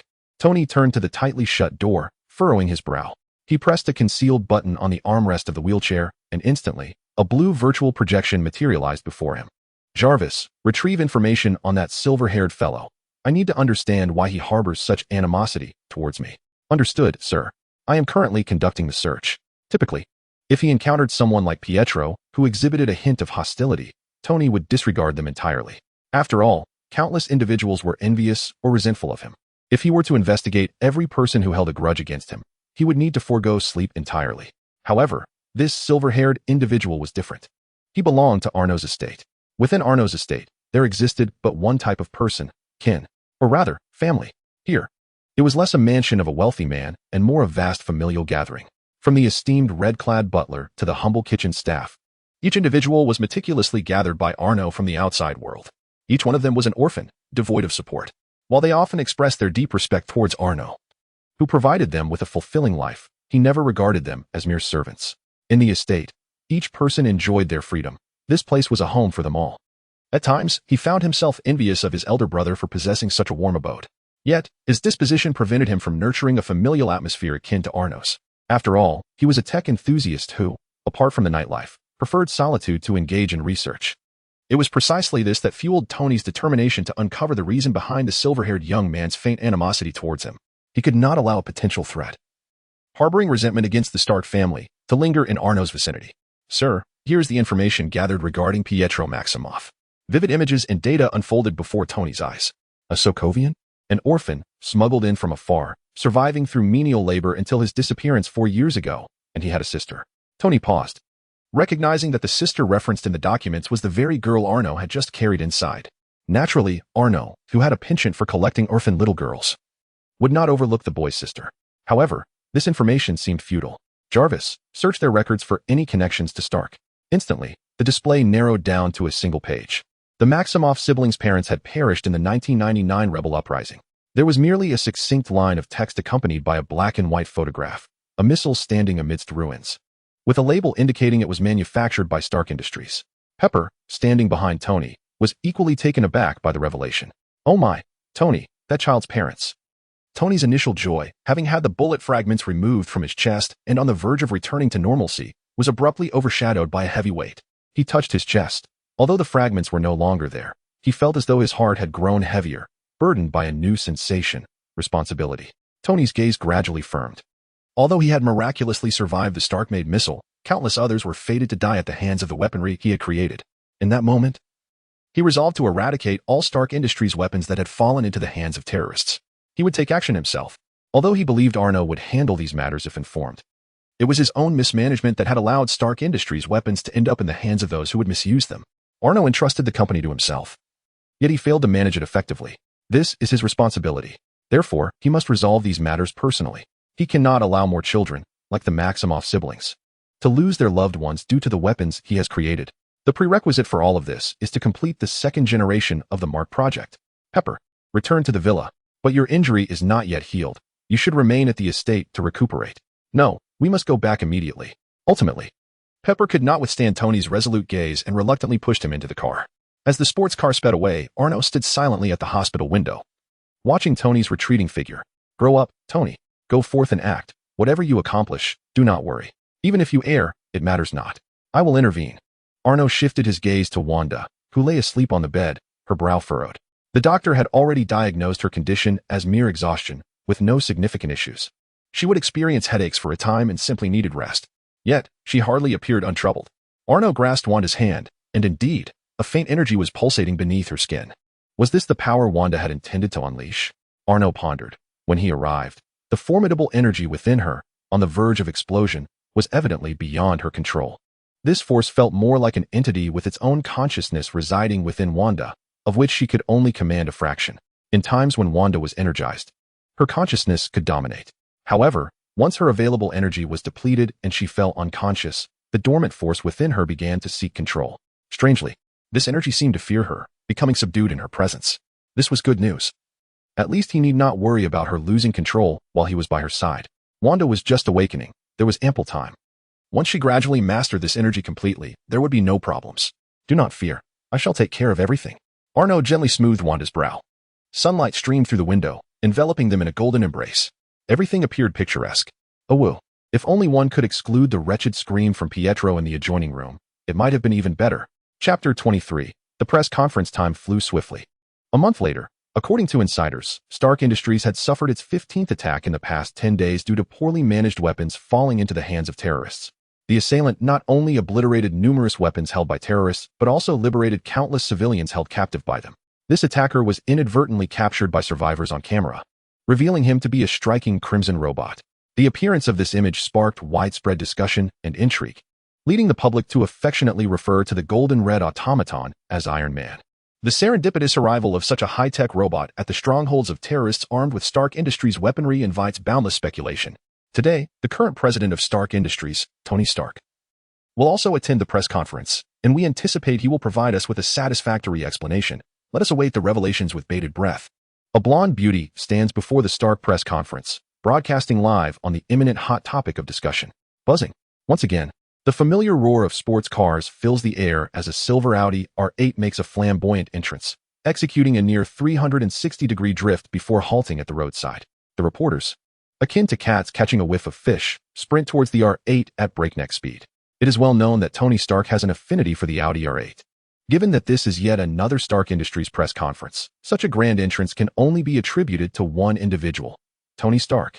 This multifaceted figure, imbued with talent, charm, and wealth, is the subject of fervent discussion. The reporters, unable to contain their excitement, thrust their long microphones towards the driver's seat, eager to capture Stark's first words upon disembarking, vying for the coveted first interview. Even if Tony Stark's initial utterance were to be a profanity, it would still constitute a lucrative headline for them. The fervor of the journalists was so palpable that even the security personnel could not restrain them, as their microphone poles extended several meters forward. As the driver's door swung open, the anticipated audacious visage of Tony Stark was conspicuously absent. Instead, a flamboyant red posterior emerged from the driver's seat, coming into view of the spectators. "Hey, folks. Good morning, noon, and night. I'm Tony Stark. I can feel your fiery enthusiasm, and I'm equally delighted to see you all," announced a deliberately lowered, effervescent voice from within the vehicle. The crowd fell into an immediate hush. "Who are you? Are we blind? This is clearly not Tony Stark." Despite Tony Stark's notorious reputation for being reckless, such a lack of decorum was unexpected. However, not everyone seemed to grasp that the ostentatious red rear was not Tony Stark. For instance, a young man adorned with a Hornet Daily badge remained perplexed as to why his fellow journalists fell silent upon Stark's supposed arrival. As he noticed that no one was vying for the opportunity to interview him, he couldn't help but feel a surge of excitement. He attempted to weave through the crowd to move forward, only to unexpectedly tangle his legs together. This resulted in the long microphone in his hand jabbing directly into the ample backside that protruded from the car door. With a resounding thud, a cry of agony erupted. The mercenary, Deadpool, clutched his rear and howled as he rolled on the ground, lamenting, "Damn it! Who ruined my first encounter today? Step forward if you dare." After regaining his composure, he rubbed his backside and sprang to his feet, drawing his dual swords, glaring menacingly at the throng of journalists armed with cameras and microphones. The crowd, intimidated by his fierce demeanor, collectively took a step back, leaving only a bewildered young reporter from the Hornblower Daily standing frozen in place. Deadpool seized the young man's collar, pressing a blade against his throat, and snatched the microphone from his hand, inhaling deeply. "Ah, yes, this is the scent. So, you think you can take me by surprise?" The young man, having never encountered such a scene, trembled in fear. "Mr. Stark, I am sorry. I didn't mean to. You have a few screws loose yourself. Do I look like that obnoxious Tony Stark?" The young man timidly gazed at the vividly expressive red mask, muttering, "I think you also look quite obnoxious." What an audacious statement from the lad. Deadpool was momentarily speechless, yanking off his mask to reveal a visage that could frighten small children. To his surprise, the young man showed no sign of fear upon seeing Deadpool's countenance. He rolled his eyes back and fainted. The youth of today certainly need to bolster their mental fortitude. Deadpool replaced his mask and glanced at the badge on the young man's chest. "Eddie Brock, a fine name. I hope you don't find yourself targeted by some slimy tentacled creature in the future." Casually, Deadpool tossed Eddie onto a portly journalist and, with a few agile steps, leaped onto the press conference stage, clapping his hands. "Ladies and gentlemen, direct your attention to me." As all eyes turned his way, Deadpool grasped the microphone at the podium. "Although I am not Tony Stark, I shall preside over today's press conference. You may affectionately refer to me as Little Deadpool." Upon realizing that Tony was absent, the journalists' faces fell, a wave of discontent washing over them. Without the main event, the anticipated news would surely be mundane. The presence of an assistant meant they could expect nothing but official platitudes. They could already predict the outcome before it even began. Moreover, Tony Stark's lack of respect was glaring. In previous instances, his secretary Pepper Potts had at least graced them with her presence. This time, however, he had sent a spandex-clad eccentric to bamboozle them. Yet, given the formidable stature of Stark Industries, they dared not voice their displeasure, fearing that any misstep might lead to their own downfall. "Who wants to see you in that tight suit, you pervert? Where's the host, Tony Stark?" At such a grand event, the crowd turned in surprise towards the elderly white man who had spoken. "What a bold fellow. That reporter really has some guts." "Mr. Stark is currently preoccupied with pressing matters, as you can imagine. So if anyone has inquiries, feel free to direct them to me. I shall respond on his behalf." Deadpool, unfazed, whimsically gestured with one hand showing a 1 and the other a 0, making several universally understood signs. At that moment, Tony emerged like a crimson sword from a fiery explosion, sneezing beneath his mask. "Who is speaking ill of me? Your presence is of no consequence, you tight-suited pervert. Let Tony Stark come out." The elderly man was unimpressed, giving Deadpool the middle finger. "Wow, what an unfriendly gesture. That could lead young ones astray. Is this individual lacking in decorum for a reporter? I couldn't care less. I'm not a reporter, just a passerby." Chapter 24. Having said that, the elderly man swaggered out of the event, unperturbed. "Shut your mouth, Stanley." Deadpool could no longer contain his frustration and shouted at the departing figure. However, the only response was the man's dismissive international gesture. "Everyone, please make way." At that moment, a rotund man, flanked by several security personnel, escorted Pepper Potts through the crowd to the stage. Without hesitation, Pepper seized the microphone from Deadpool and flashed a professional smile to the audience. I apologize, everyone. I was merely joking. Today's press conference will be hosted by me. So please feel free to ask your questions in an orderly manner, and I will address them as appropriate. Pepper's arrival noticeably invigorated the atmosphere. Deadpool, dissatisfied, glared at the enthusiastic crowd. You're showing favoritism. This is discrimination. Unfortunately, no one paid heed to his discontent. Happy and several security personnel promptly restrained his arms and legs. The journalists present reveled in this turn of events. In comparison to this foul-mouthed, red-suited aberration, Pepper Potts, as Tony Stark's personal secretary, was evidently more credible and knowledgeable.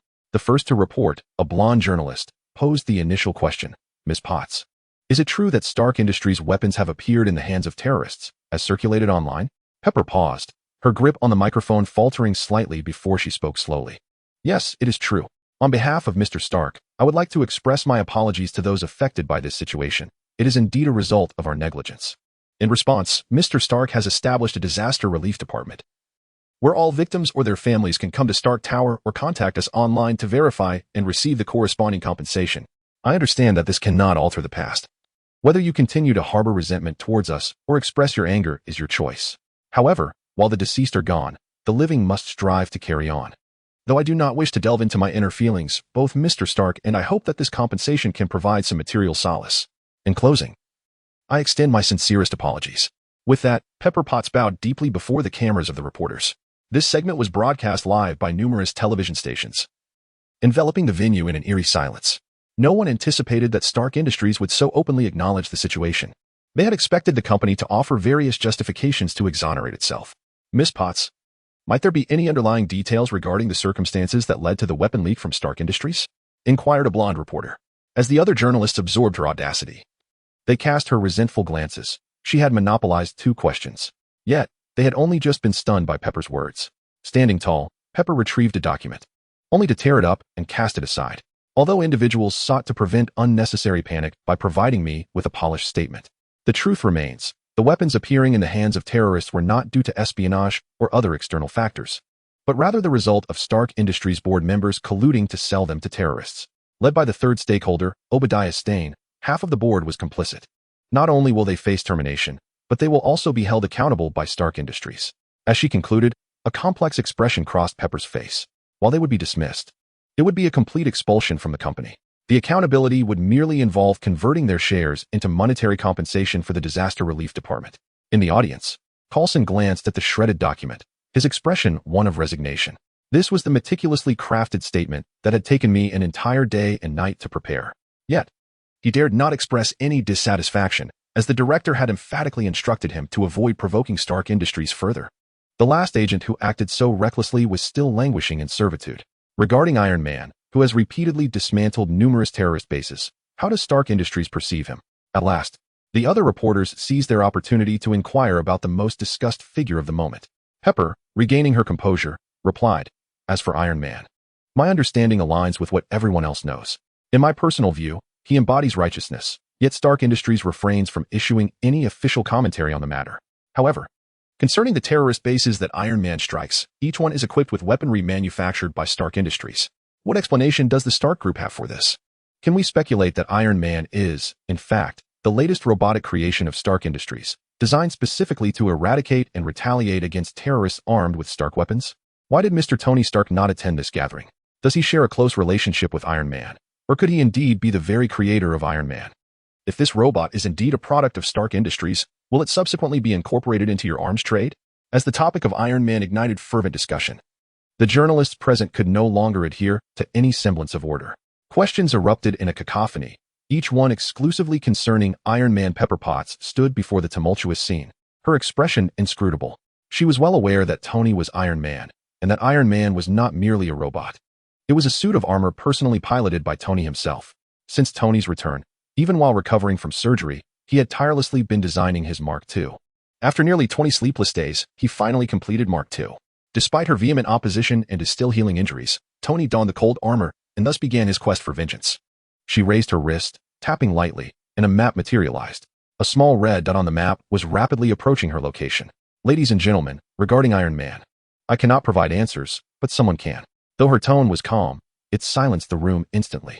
The journalists gasped, their eyes wide with anticipation.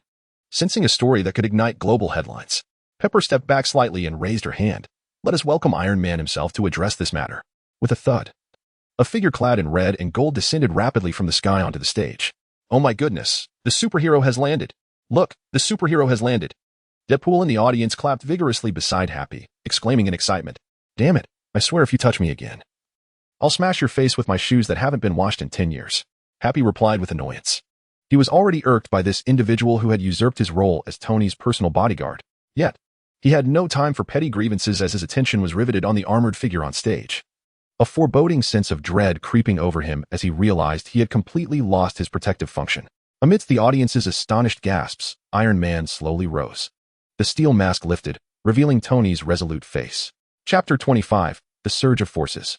Tony Stark, the president of Stark Industries, descended from the heavens clad in his iron armor at a press conference, boldly declaring himself the much-discussed Iron Man.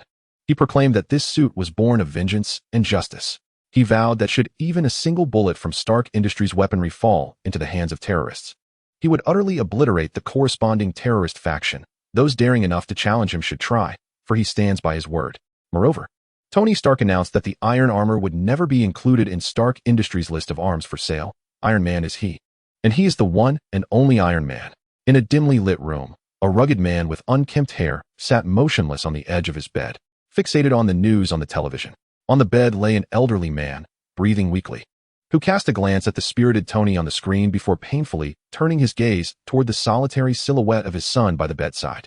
Tears of regret streamed down his face as he summoned all his strength to tremble and extend his hand. Ivan, this should have been yours. This was meant to be your legacy. Ivan Vanko remained silent, merely grasping his father's hand in a wordless gesture of comfort. This should have been yours. Stark has taken it all away. I am sorry, Ivan. The old man fixated on the television, where Tony stood in the spotlight, murmuring incessantly before slowly closing his eyes. Until his last breath, Stark remained in his sight. Feeling the cessation of the old man's pulse in his hand, Ivan Vanko bowed his head and let out a pained roar. Tears of bitterness streamed down his face, and as he raised his head, his eyes brimmed with hatred. Tony Stark, I will make you pay. I will see your entire Stark family brought to ruin. The echo of his furious voice reverberated throughout the room, heralding the birth of a vengeful demon. At the Triskelion, Alexander Pierce regarded the reactor embedded in Tony's armor with contemplative intrigue, a masterpiece transcending this era. Much like the extraordinary talent of Howard Stark in his time, a youthful scientist, spirited and ambitious, reminiscent of the current Tony, emerged in his thoughts. This was the formidable Howard Stark, once a fierce rival of their organization, Hydra. Alongside this memory surfaced the relics of Howard, now stored within S.H.I.E.L.D., having been studied countless times. A sudden idea sparked in his mind. Perhaps this artifact could be used to curry favor with Arno. After all, S.H.I.E.L.D. had spent an extensive duration researching it without yielding significant results. Why not return it to Arno Stark as a gesture of goodwill? The more Pierce contemplated, the more feasible it seemed. As for whether handing over Howard's relics to Arno would inadvertently bolster the Stark family's power, he dismissed the thought with indifference. And Arno possesses a might so formidable that it instills despair in them. How much more can the Stark family augment their strength? Howard, after all, is merely a mortal. No matter how profound his wisdom, the power he conjures cannot rival that of a deity. A fleeting thought crossed Pierce's mind, leading him to decisively dial a number. Rumble. Bring item 91. We shall proceed to Stark Manor. In a vast laboratory, General Ross clenched his fists as he gazed at the gaping hole in the steel ceiling. Bruce Banner. The Hulk is mine. Mine. The unanticipated creation of this monstrous entity was a prize Ross was determined to seize. Yet, the creature's overwhelming strength left him somewhat at a loss. Suddenly, an idea struck him. He pulled out his phone and opened a news clip. The screen displayed a video of Tony Stark proclaiming himself as Iron Man. Should this arsenal of war machinery fall into military hands, it would not only significantly bolster their power, but also render the capture of the Hulk a plausible endeavor. Ross's eyes glimmered with avarice as he observed the armored suit on the screen. The world, stirred by Tony's declaration, garnered countless gazes, some filled with excitement, others with hatred, calculation, greed, and indifference. Yet, none of this disturbed the tranquility of the manor. Gentle sunlight poured over the pristine white bed, as if the sun held a particular fondness for this estate, ensuring that every corner was suffused with warm radiance. Upon the bed, Arno embraced Wanda, who was tightly cocooned in blankets, her face flushed. His sculpted upper body was bare, and he gazed placidly at the television, which broadcasted the news igniting global fervor. Iron Man. An amused smile flickered across Arno's face. Has the so-called sacred timeline of the Marvel Universe commenced? Although he had not thoroughly immersed himself in every Marvel film in his previous life, he was aware that from this moment forth, the world would be fraught with calamities. Superpowered villains would emerge in abundance, while superheroes would flourish. From the vast cosmos to the shadowy alleys, the landscape would be rife with both supercriminals and heroes. Moreover, there was even a certain purple figure intent on randomly annihilating half of the universe's population. How intriguing! Arno felt no trepidation towards this population reduction initiative. Rather, he harbored a vague sense of anticipation, not for the plan itself, but for this purple entity. The thought of a being capable of eradicating half of the universe's inhabitants suggested immense strength. He secretly hoped that when the time came, this figure would deliver him a few punches. After all, a prolonged existence of invincibility could grow rather tedious. He found himself eagerly wishing to seek out that purple entity for a thorough discussion physically. Brother Arno, could you please step outside for a moment? I need to get dressed. Wanda, peeking out from under the covers with her big, watery eyes, interrupted his wandering thoughts. Arno chuckled at the sight of her head poking out from the blankets. We've done what we ought to have done, and seen what we should have seen. Is there really any reason to feel so bashful? Stop talking. Just go outside. The moment he spoke, Wanda's embarrassment intensified, and she buried her entire head into the blankets. All right, I shall step out now. You get dressed and come down for breakfast. Noting how Wanda was nearly turning into a steam maiden, Arno decided to cease his teasing. He casually grabbed a deep blue shirt and exited the room. The red-clad maid, Kia, approached from the depths of the corridor and respectfully bowed to Arno. Sir, a gentleman by the name of Alexander Pierce has made an appointment to visit. He claims to be the Minister of the World Security Council and a former colleague and friend of your father. As Kia spoke, she gently assisted Arno in fastening the buttons of his shirt. A friend of Howard S? Very well, have him come by at noon. And please prepare some health supplements for Wanda over the next few days. Arno smiled as he affectionately ruffled the golden hair of the oblivious girl before making his way downstairs. Kia cast a fleeting glance at the closed door of Arno's room, a hint of melancholy flashing in her eyes before she quickly resumed her usual impassive demeanor and followed in Arno's footsteps. She was the steward of Stark Manor. Arno's steward, and she had no grounds to question his decisions, even regarding matters of the heart. The oblivious girl silently trailed behind Arno. Chapter 26. The visit of Pierce. Soon, the hour approached noon. A Maybach and a pickup truck came to a halt in front of the manor. Sitwell emerged from the driver's seat of the Maybach and opened the rear door. Pierce stepped out of the vehicle, a slight smile gracing his face as he took in the vast estate before him. The military is indeed quite generous, he remarked, though it was unclear whether he was expressing admiration or sarcasm. The grand iron gates of the manor slowly swung open, revealing Kia, who stepped forward. A cadre of armed maids followed closely behind her. Mr. Pierce, welcome to Stark Manor. I am Kia Soroya, the steward of this estate. We must conduct a routine inspection of the items you have brought. I hope for your understanding. In response to the maid's expressionless words, Pierce exhibited none of the airs one might expect from a minister of the World Security Council. With a genial demeanor, he replied, No problem at all, Miss Soroya. It is your duty, and I respect that. He stepped aside, gesturing for her to proceed. Kaya waved her hand, and the maid behind her produced specialized equipment to commence scanning the vehicle and the items within the pickup. A few minutes later, the maid team returned and nodded at Kaya. I apologize for any offense. Please, this way. The master has prepared a lavish luncheon for you all. Despite Kaya's expressionless demeanor lacking any semblance of genuine contrition, Pierce displayed no signs of discontent. He understood all too well that these maids should not be regarded as mere servants. In this estate, they were the true masters. To offend them was tantamount to offending Arno himself. Pierce was the first to follow in Kaya's footsteps. Crossbone carried a large architectural model, while Sitwell held a substantial box of documents, both closely trailing behind. Pierce refrained from summoning too many others to accompany them. In truth, had there not been so many items to retrieve, he might have come alone, after all. The number of people present was of little significance and might reflect poorly on his character. Upon entering the dining hall, Arno was already seated at the head of the table, with a woman with auburn hair to his left. Pierce recognized her immediately as the woman who nearly led to the downfall of the Hydra. She was the target captured by Baron Strucker, codenamed the Scarlet Witch. Arno did not rise, but gestured to the seat to Pierce's right.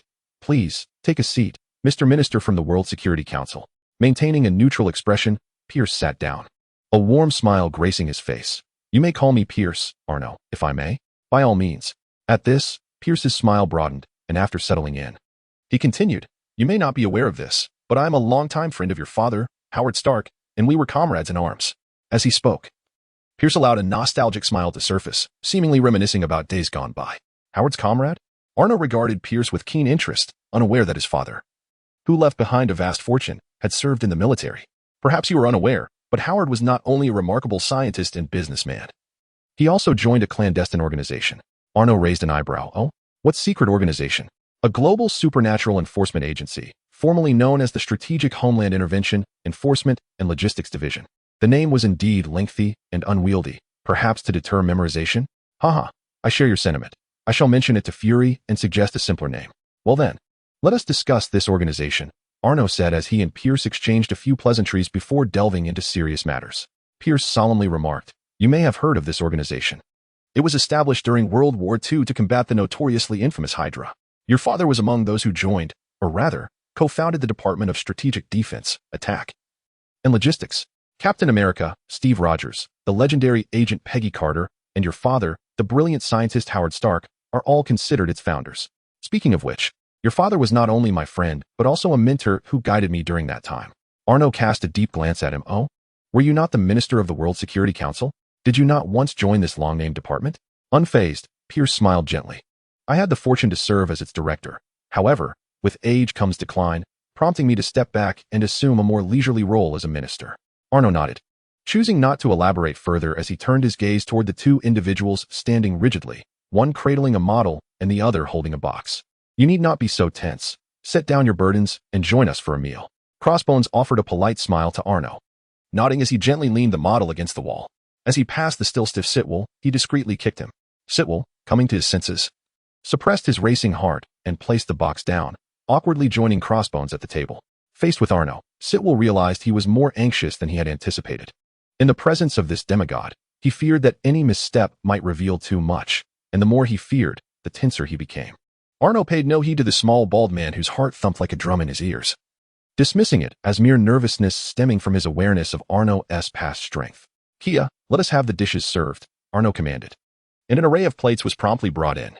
Most were Chinese dishes, as the estate had grown accustomed to such fare, and he politely asked for understanding should they fall short in hospitality. Pierce, undeterred, skillfully picked up his chopsticks. "In truth, I have a fondness for the rich flavors of Chinese cuisine. It seems we are quite compatible." Throughout the meal, Pierce refrained from deliberately mentioning the Department of Strategic Defense, Attack, and Logistics. Instead, he engaged in casual conversation with Arno, and when it was time to take his leave, he presented Howard's relic to him before bidding farewell. On the return journey, the temporary driver Sitwell could no longer contain himself. "Sir, are we truly to hand over such an important item so simply today? Should we not seize the opportunity to foster a closer relationship? What may be of great significance to us is merely a memento for him, even if he were to unravel its secrets." "Today has already marked an excellent beginning," Pierce replied, sitting back in the rear seat, eyes closed in restful contemplation. "The ability to forge connections this time has proven to be exceptionally valuable. Every endeavor begins with challenges, yet once connections are established, subsequent communications become markedly simpler." A subtle smile graced Pierce's lips. For the first time in over a decade, he felt a sense of ease. In New York City, Manhattan, on Central Avenue, a colossal, gray-green skeletal creature roared skyward. A tremendous wave of sound radiated from its vicinity, shattering countless panes of glass. "Hulk, show yourself." Chapter 27. Iron Man's fierce battle with Abomination in the helicopter. General Ross wore an expression akin to one who had just consumed something unpleasant. Months had elapsed since Tony Stark proclaimed himself Iron Man. Throughout this time, he had relentlessly petitioned Congress to exert pressure on Stark Industries, compelling Tony Stark to relinquish the technology behind the armored suit. However, that assembly of inept legislators consistently rejected his proposals, refusing even to allow Tony to attend a hearing, arguing that it would jeopardize diplomatic relations between the United States and the Stark family. To hell with diplomacy. Did they not comprehend the significance of the Iron Man suit in warfare? As a result, General Ross had not only been deprived of the suit but had also never laid eyes on Tony himself, though the matter of the suit was beyond his control. Given the extensive implications involved, he had managed to track down Banner's whereabouts just days prior. With renewed determination, he set an elaborate trap, awaiting Banner's involvement. Indeed, they captured him, but to his utter dismay, Banner had already injected himself with the serum and reverted to an ordinary man. Ross was infuriated. What use did he have for a mere mortal? Yet the situation intensified as he prepared to escort Banner back, intending to coerce him into continuing the research on gamma radiation in hopes of recreating the Hulk. A creature more formidable and menacing than the Hulk emerged, This beast was none other than his trusted subordinate, Emil Blonsky, a creature retaining its original intellect yet exhibiting extreme ferocity. Should Congress discover that this destructive entity was one of his own, he would find himself in dire straits. General Ross felt as though he were in the midst of a catastrophic downturn. Nothing seemed to go right. Thaddeus, you must allow me to confront this monster. It was born of my actions, and it must be ended by me. Banner, disregarding Betty's objections, resolutely implored General Ross. The Hulk has vanished. You are merely an ordinary man now. What can you possibly achieve? General Ross was reluctant to let Banner take such risks, not out of concern for his safety, but because the Hulk was Banner's creation. Without him, the prospect of his super soldier program would be extinguished. Shall we merely stand by and witness this monstrosity wreak havoc in the city? Surely, you comprehend that the more destruction it causes, the greater the repercussions for you. I firmly believe that Hulk has not vanished entirely. I must take a gamble. Banner argued persuasively. General Ross's eyes were filled with conflict. And just as he was about to relent, an explosive melody accompanied by a frivolous voice emanated from the helicopter. Hey, General Ross, have you missed me? I've heard you've been dreaming about me. Whoosh, whoosh, boom, boom, boom. The missiles arrived before the man. 3 missiles formed a triangular blockade, sealing off the creature's escape routes on either side, striking it and erupting in a blaze of intense fire. Tony, donned in his crimson and gold Iron Man suit, flew alongside General Ross's helicopter. Well, you've conjured up another monster. Why am I not surprised? Our very own monster manufacturer, General Ross. General Ross's complexion darkened. Tony Stark, mind your place. You are merely a weapons dealer and have no authority over military affairs. Tony scoffed in response. Oh? Then why don't you resolve this mess yourself? Before Ross could retort, Tony suddenly kicked the helicopter away, propelling himself backward with the recoil. A massive rock hurtled towards him at that instant, flying past the space between Tony and the helicopter. Had it been a moment later, the helicopter would have plummeted like a stone. Oh, Ross, your dear son seems quite displeased with you, exhibiting quite the temper. Clearly, he is lacking in affection. Through the thermal vision of his suit, Tony distinctly observed the creature, struck by the 3 missiles, slowly rising amidst the smoke. It appeared the missiles had inflicted minimal damage, as there were no evident wounds on its body. All right, Ross, it's time to retreat. Your presence will only hinder the upcoming battle. After speaking, Tony increased the power of his repulsors, igniting a fierce blaze as he surged into the smoke. The immense thrust, coupled with a spinning kick, sent the newly risen creature soaring several meters away. What in the world is this physical resilience? Tony felt a tingling sensation in his leg, and could not help but mentally curse General Ross and his entire family. The creature stood up, completely disregarding Tony's attack. Aside from Hulk, it held all others in contempt. Little insect, your feeble attempts at tickling are futile. I am the abomination. With a thunderous roar, the ground trembled, sending dust and debris flying. Whoosh, boom. A small missile accurately shot into the mouth of Abomination as it bellowed, exploding with a ferocious blast. Apologies. Your words are too foul, and I cannot resist the urge to freshen your breath. The Abomination expelled a mouthful of bloodied black smoke, his eyes ignited with fury. At this moment, he truly began to harbor animosity towards Tony. With a powerful push of his legs against the ground, the earth beneath him cracked instantly. Boom. With a resounding crash, the Abomination moved with such swiftness that he appeared only as a fleeting shadow, materializing before Tony in an instant. Little insect, perish. The Abomination's colossal hand seized the unsuspecting Tony, hurling him violently towards the ground. Crash. The impact buried Tony deeply into the earth. For a fleeting moment, he felt as though the wounds on his chest, which had only recently healed, were on the verge of reopening. Yet, before he could catch his breath, a dark figure descended from the sky, plummeting towards him with tremendous force. Boom. The ground shattered under the weight of the shadow. Fortunately, Tony's suit activated its thrusters at maximum power, allowing him to evade the crushing blow by skimming across the surface like a stone skipping on water. Damn it. I'm definitely going to create a specialized suit to handle such brute monsters. As Tony relied on the agility of his Mark suit to dodge the Abomination's attacks, he pondered the design of his exclusive armor. Although the Abomination's linear acceleration was formidable, it lacked the finesse of the Mark suit by a significant margin. This would not do. Tony Stark was no match for the Abomination. Only Hulk could defeat him. Banner could no longer wait for General Ross's procrastination. Ignoring the handcuffs on his wrists, he cupped Betty's face and kissed her. I love you, Betty. Just as General Ross was about to turn red with anger, he yanked open the hatch and leapt from the heights. The wind howled in his ears as the ground rushed closer, his heart racing, and a glimmer of green flickered in his eyes. Finally, bang, he crashed to the ground. Of course, that was impossible. A massive green hand stretched out. Hulk, make your entrance. Roar. Chapter 28. Hulk versus Abomination. The tremendous roar halted the Abomination's pestering activities. A complete 360-degree spin sent Tony, who had been harrying him, flying. With excitement gleaming in his eyes, he watched Hulk charging towards him. This was his destined rival, the only one he could truly regard as an equal. He too began to run, racing towards Hulk. Along their path, vehicles and buildings were obliterated by their collision. My goodness. I never imagined he could perform such acrobatic feats with that size. Tony, clutching his side where the Abomination had struck him, rose to his feet, helplessly watching the two titanic monsters charge at each other. I have tirelessly protected for so long. Yet it pales in comparison to the havoc wreaked by you two monstrous beings. But soon, Tony realized he had been overly concerned. The true threat was yet to come. Amidst the thunderous roars, the two monsters collided with all their might. A profound silence enveloped the surroundings, only to be shattered by an overwhelming force. Boom! A colossal storm erupted between the two creatures, sending countless vehicles soaring away from the epicenter, plummeting towards the onlookers in the distance. Tony was struck with dread at this sight, propelling his thrusters to their maximum output. He fired his palm repulsors to intercept two cars hurtling towards the crowd, only to be struck by another vehicle himself. Yet, the vehicles scattered around were far more than just three. While it was improbable that every single car would target the crowd, several others, apart from the three Tony had managed to stop, careened towards the terrified onlookers.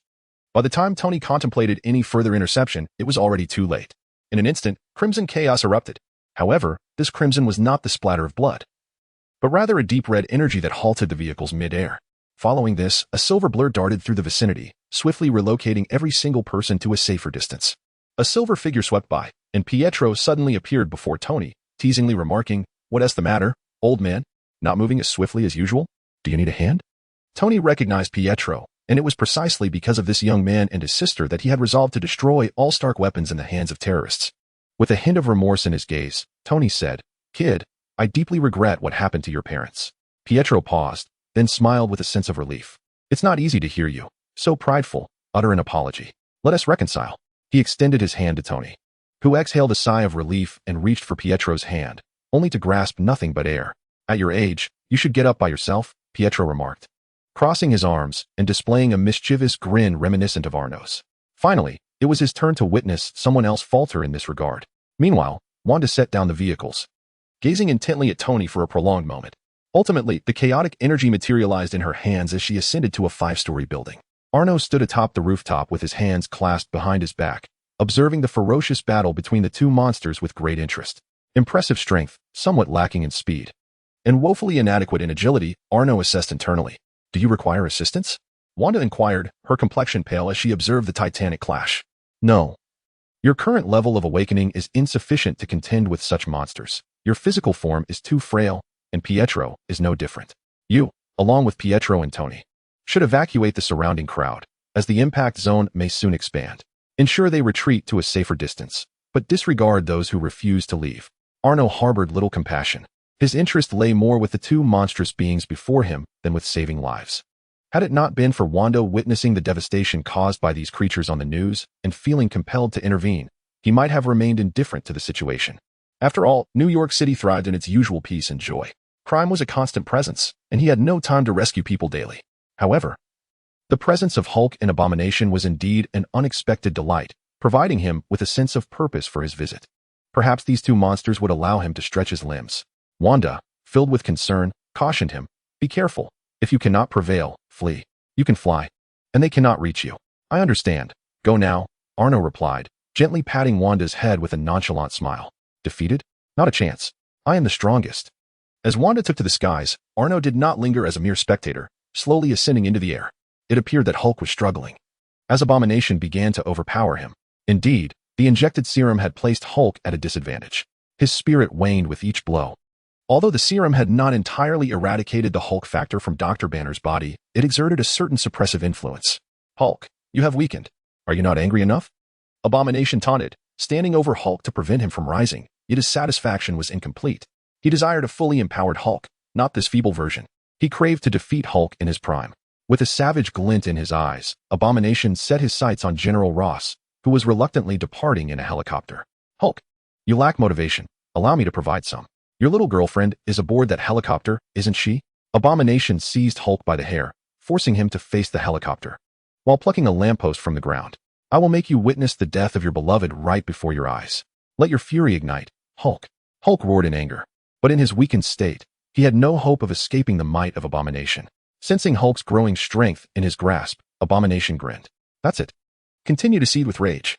He bellowed, hoisting Hulk with one hand while hurling the lamppost like a javelin toward the helicopter. Whoosh. The lamppost emitted a sharp crack as it sliced through the air, racing toward the helicopter with blinding speed, far too swift for it to evade. General Ross and Betty could only watch in despair as the projectile hurtled towards them. No. A thunderous roar erupted as the Hulk unleashed an unparalleled surge of power, sending the Abomination soaring through the air. Yet, it was too late to prevent the lamppost from hurtling towards the helicopter. In a fit of rage and despair, the Hulk extended his hand towards Betty, who mirrored his desperation. Their eyes locked in a poignant farewell until a shadow abruptly obscured their gaze. With a resounding crash, the lamppost collided with the figure clad in black armor, instantly contorting and crumpling, the emblem on Arno's chest falling helplessly to the ground. General Ross and Betty stood in shock, gazing at the human who had interposed himself before the helicopter. But could this truly be the extent of human capability? Suddenly, a change washed over General Ross's face as he recalled a top-secret military dossier detailing the destruction of several military bases by an individual over a decade ago. At that time, he had yet to ascend to the rank of general and had not witnessed the event firsthand. Later, upon achieving a higher rank, he had dismissed it with disdain. Until the Hulk's emergence, he had never believed that an individual's power could transcend that of a nation. Arno paid no heed to the astonished Ross duo, his indifferent gaze igniting with a hint of excitement. Are you both ready for the second round? Chapter 29. Let the two of you come at me together. The Hulk stared blankly at the shadow before the helicopter, his large eyes brimming with confusion. He scratched his head in bewilderment, clearly not comprehending Arno's intent. Arno, observing the Hulk's wide-eyed innocence, sighed in resignation and turned his attention to the Abomination, who had been sent flying. Surely, you are not as dim-witted as he is. Fortunately, the Abomination, while consumed by violent emotions, retained a degree of intellect. Controlled by Blonsky's persona, he did not possess an additional personality like the Hulk. Little bug, you seek to play the hero, but you have chosen the wrong target. I am the Abomination. Although Arno effortlessly deflected the Abomination's assault, it was evident that the creature dismissed him entirely. Merely a small insect, he could effortlessly rend countless foes apart. Die. With thunderous footsteps, the Abomination charged towards Arno, a cacophony of sound accompanying his approach, and leaped into the air. His massive claws were poised to tear apart this audacious insect, while simultaneously demolishing the helicopter, fulfilling his plan to enrage the Hulk. In the face of the formidable Abomination, Arno remained unfazed, even finding amusement in the situation. To confront a flying adversary by leaping into the sky was undoubtedly foolish, a veritable live target. Just as the Abomination did now, Arno simply pivoted, effortlessly evading the oncoming attack. Hatred, unable to pivot in midair, hurtled directly towards the helicopter. Just before its formidable claws were about to make contact, its colossal form came to an abrupt halt in the sky. Arno seized Hatred's right foot and grinned broadly. His right arm bulged with muscle as he forcefully propelled Hatred to even greater heights. Subsequently, he transformed into a streak of darkness, charging towards the airborne Hatred. After ascending, a flurry of strikes awaited. Whoosh! Hatred, flung into the void, could find no leverage, rendering it utterly incapable of controlling its trajectory. Helplessly, it watched Arno approach at astonishing speed. In a panic, it flailed its claws, desperately attempting to create an impenetrable barrier of defense. To the untrained eye, Hatred's claw swipes seemed to move at lightning speed, but to Arno, they appeared to be drastically slowed down, revealing countless vulnerabilities. Hatred felt a sharp pain in its abdomen, followed by a wave of agony coursing through its entire body. Thud, thud, thud, thud. Arno moved with such velocity that it seemed as though two of him were in the air, sending Hatred flying back and forth. Finally, after having had his fill of this aerial sport, Arno delivered a powerful downward strike, crashing Hatred into the ground. Boom! A thunderous roar erupted as the earth within a 100-meter radius of Hatred's impact point shattered into fragments. Hatred itself was driven deep into the ground, lying in a crater with lifeless eyes, questioning its very existence as it gazed up at Arno in the sky. What had transpired? Where am I? Who am I? Before it could fully comprehend its bewilderment, a dark spot in its vision began to grow larger. Hatred widened its eyes and, in a frantic roll, scrambled out of the deep pit. In the next moment, it was as if a meteor had struck the earth. Boom! The crater, already formed by Hatred's impact, expanded under this tremendous force. A massive shockwave erupted from Arno's landing point, sending both him and the recently emerged Hatred soaring into the air. From a distance, the ground within several hundred meters appeared to be concave, resembling an inverted bowl. Surrounding structures lay in ruins, shattered beyond recognition. Congratulations to the nearby residents who had just purchased their homes on installment. They no longer needed to worry about payments. Amidst the dust and smoke, Arno gradually ascended from the crater back to the ground, a red glimmer instinctively igniting in his eyes. However, he soon recalled something, and the red glow extinguished. Such a durable plaything could not be worn out so swiftly. Hatred, still shaken, managed to rise. The previous malice in its eyes vanished without a trace. This terrifying power, who truly was the monster here? The vast disparity in strength caused its intellect to regain the upper hand. Hulk, I acknowledge you. The green behemoth leaped to Arno's side and gave him a thumbs up. For the individual who had just been soundly thrashed by his own doppelganger, there was a peculiar fondness expressed. You were so well behaved. I almost feel guilty for striking you, remarked Hulk, gazing at Arno with a perplexed expression. Unable to fully comprehend his words. Strike me? Why would you do that? Aren't you my ally in combating the imposter? In the blink of an eye, a fist loomed large before Hulk. Bang! He crashed heavily beside Abomination, shaking his head, which spun from the impact, exchanging bewildered glances with the equally dazed Abomination. Arno regarded them as one would look upon mere insects. You are too feeble. Join forces and delight in my presence. Abomination. Recalling the sense of helplessness he once felt before Hulk, suddenly remembered the time he had faced that very feeling of insignificance. Damn it, I'm the strongest. That sensation, akin to a mortal confronting a deity, was a failure he could not bear. It was this very anguish that had driven him to transform into a monster in pursuit of absolute power. I cannot afford to lose again. I will not be defeated again. Veins bulged on Abomination's muscles as he dug his legs into the ground, slightly crouching in preparation. Then, without warning, he hurled the bewildered Hulk towards Arno with great force. The green, rotund figure soared through the air like a projectile directed at Arno. With a mere flick of his hand, Arno swatted Hulk away as if he were a bothersome mosquito. Yet, in the next instant, a fist larger than Arno's had emerged from behind Hulk, striking Arno squarely in the face. A triumphant smile spread across Abomination's face. But was it truly so? The sound that followed was akin to a hammer striking steel. Cold sweat trickled down Abomination's brow as he widened his eyes in terror. His punch, powerful enough to shatter a skyscraper, had struck Arno without yielding an inch. Arno grasped Abomination's wrist, effortlessly removing the fist from his face, and smiled. Not bad. You are much more astute than Hulk. Seemingly displeased with Arno's assessment, a furious roar erupted from Hulk, drawing their attention. The Hulk, having been battered back and forth, had finally lost the scant remnants of his composure. Before Arno's arrival, he had been struck, and now he was enduring a 2-on-1 assault. Hulk was not one to be trifled with. He was not a mere puppet to be manipulated. The Hulk would not remain passive. Do you take me for Banner? Beneath his green skin, veins writhed like serpents, his physique swelling significantly, and his eyes filled with bloodshot fury. He appeared ready to unleash his rage. Abomination's gaze gleamed with excitement at Hulk's transformed state. This was the Hulk he had long desired, the embodiment of the inner demon he wished to conquer. Arno became intrigued by Hulk's current state. In terms of sheer presence, Hulk had already surpassed Abomination. The latter, desperate to break free from Arno's grasp, was eager to challenge Hulk. Yet, Arno would never allow him to snatch his prey. With a swift motion, he forcefully twisted Abomination's arm, snapping it with a resounding crack. As Abomination let out a pained scream and bent over, Arno delivered a vicious elbow strike to his temple. While Abomination was dazed, Arno pressed his head forcefully into the ground. Without waiting for him to recover, he stomped heavily on the back of Abomination's skull. A thunderous boom echoed, sending Abomination soaring through the air. From a distance, the rooftop had cleared of onlookers.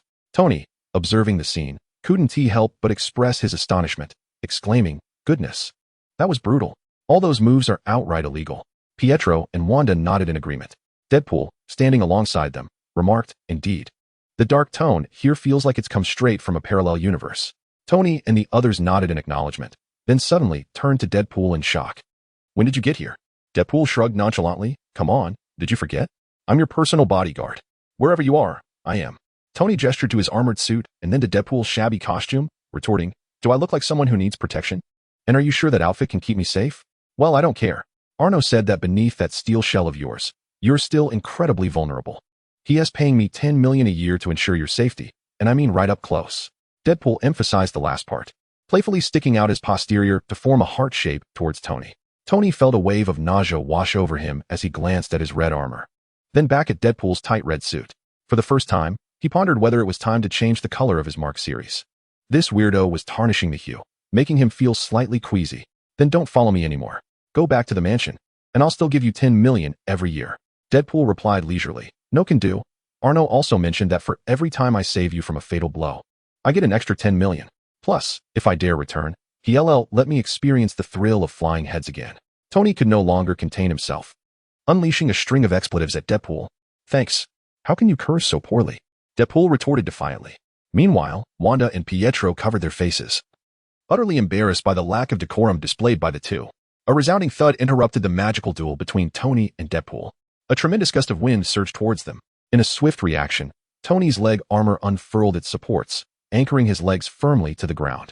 He urgently pulled Pietro and Wanda closer, preventing them from being swept away by the tempest.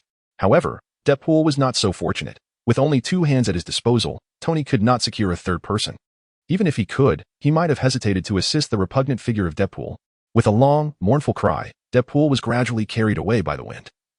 While Tony and the others cast not a single glance at the departing figure, their focus remained steadfastly on the battlefield, where the storm was being conjured by one individual and one creature. Before them stood Arno and Hulk, their hands locked in a fierce struggle, the ground beneath them fracturing under the immense pressure of their combined might. It was as if the earth itself could not bear the weight of their extraordinary strength. The earlier tempest was merely a byproduct of their collision of forces. Indeed, Arno's strength surpassed that of any ordinary foe, yet it still paled in comparison to Hulk's. Standing at 195 meters, Arno seemed diminutive next to the towering Hulk, who loomed over 3 meters.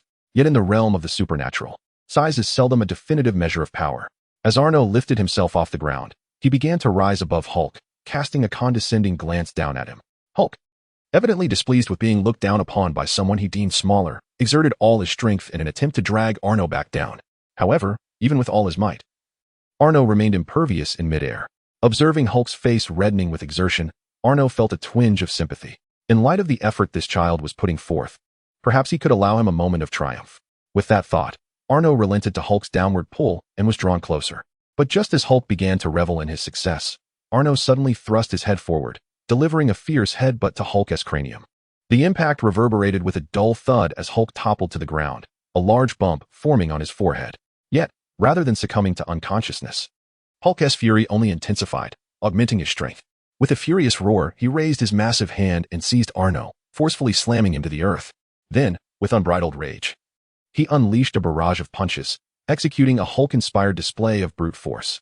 Wherever Arno fell, he remained grounded for a moment, effortlessly blocking each of Hulk's powerful strikes with his arms raised, maintaining an air of nonchalance amidst the chaos.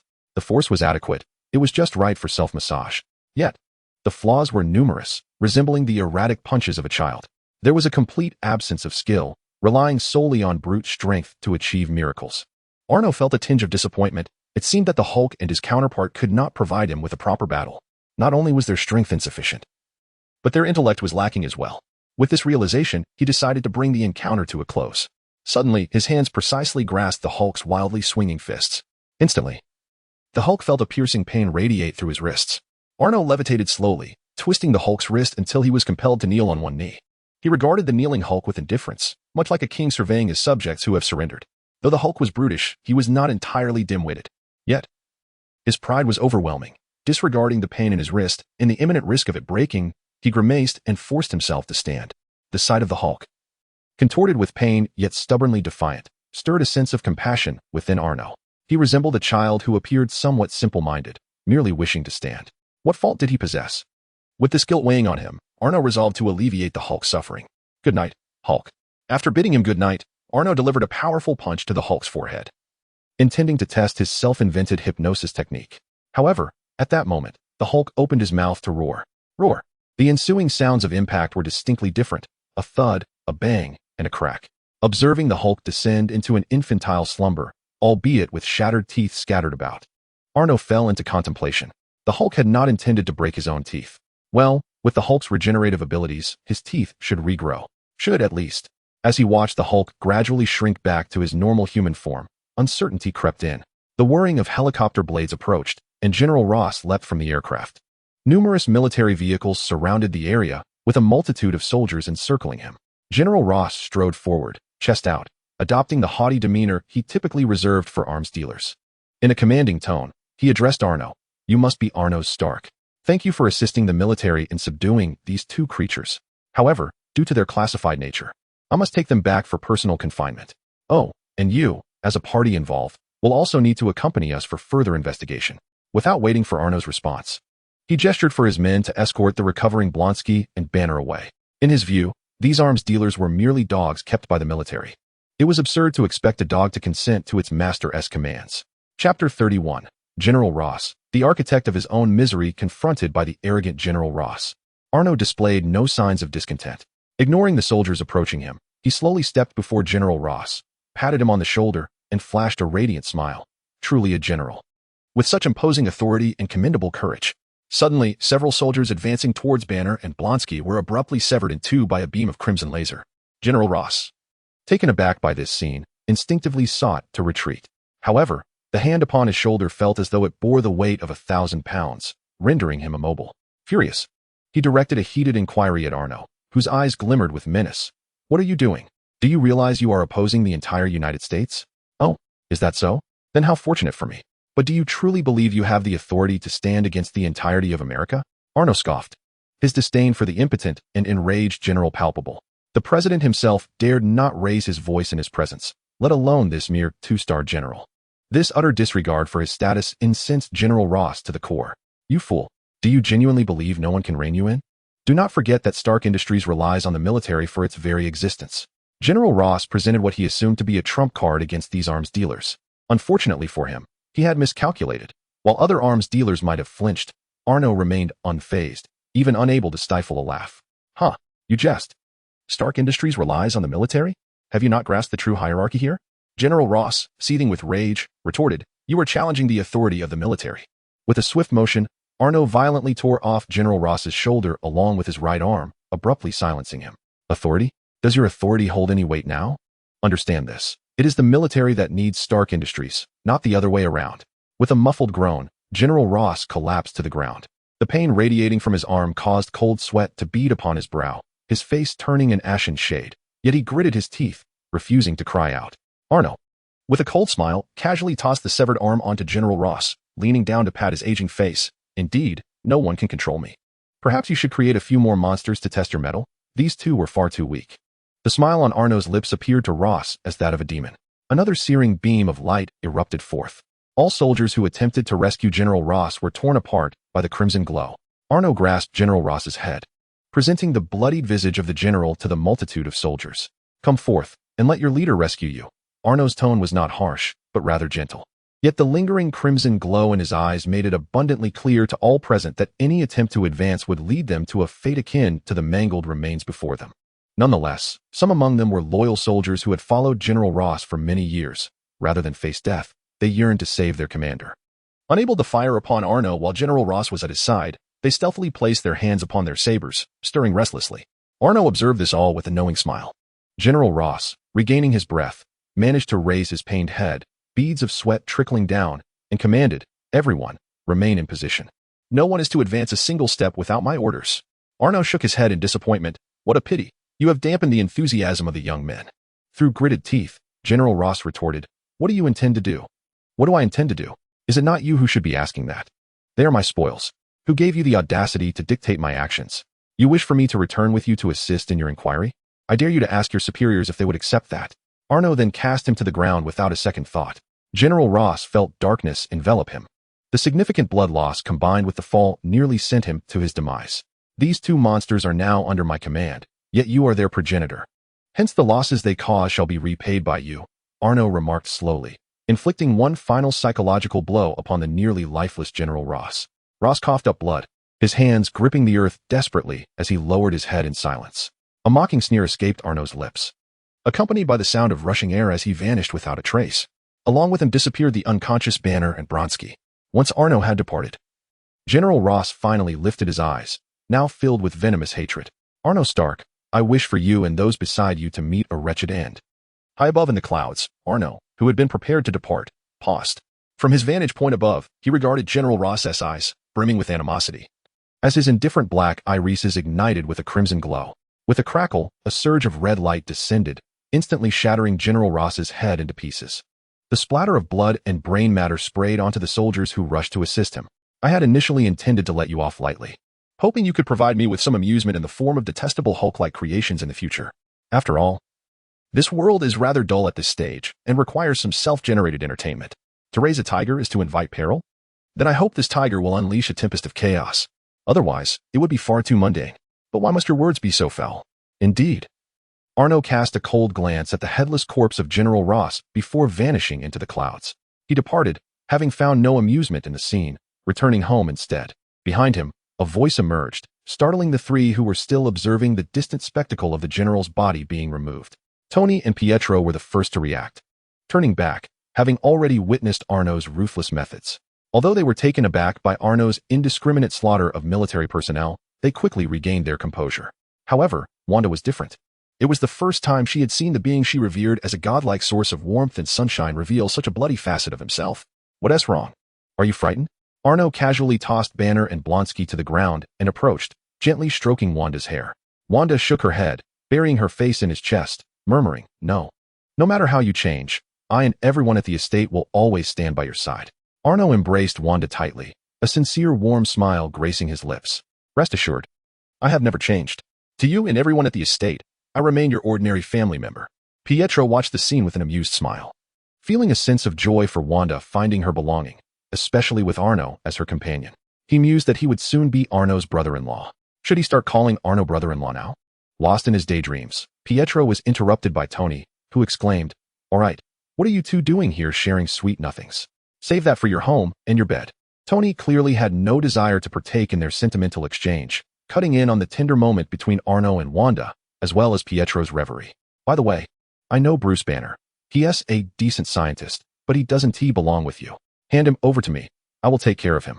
Arno nodded in agreement, having no objections, as one pet for the estate was quite sufficient. Chapter 32. Pierce's invitation here. Take it and make use of it. But be cautious not to let him transform at will. Though I could restrain him with one hand, he could just as easily crush you with his. "I'm not using him. Never mind. I know what I'm doing," Tony replied, slightly distracted as he prepared to retort. "All right, if you need anything, just call me. Don't overexert yourself." "I understand. I must take my leave now. Pepper is waiting for me to return home for dinner. Farewell." Tony waved at Arno, grasped Banner, and, in a rush, soared into the sky. Although Tony's decision to take Banner clearly wasn't merely about him being unsuitable for the estate, the reasons behind it were of little concern to Arno. After all, it was just a hulk. It was hardly a matter of great significance. After all, he is my brother. I shall indulge him. Meanwhile, Tony remains oblivious to the fact that his secret intentions have not been concealed. On the flight back, he eagerly commenced his new plan. "Hey, Jarvis, create a new document titled Veronica. I intend to construct a formidable machine." The recent incident involving the Hulk's aversion has made him acutely aware of the deficiencies in the Mark armor, particularly in terms of sheer power. His proud nature does not permit him to continually rely on his older brother, delightful though that may be. However, the notion of crafting a suit that could sweep all aside fills him with exhilaration. He, Tony, shall not be outdone. On the other hand, Arno effortlessly hoisted Blonsky while embracing Wanda, soaring into the sky. "Oh, not again. They've left me behind," Pietro lamented, his legs propelling him into a silver blur as he vanished.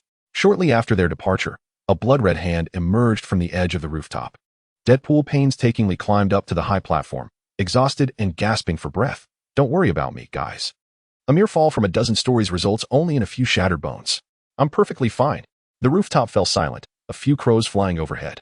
Deadpool glanced at the barren expanse of the rooftop, feebly remarking, "Did no one notice a little one is missing?" It must be said that Arno possesses not only immense strength, but also the qualities of a competent dog trainer. Previously, Deadpool succumbed to his monetary prowess, and now the abomination kneels before his iron fist. The awakened Blonsky had regained his sanity and readily accepted Arno's invitation for guardianship. After all, it was apparent that outside, he had no refuge left.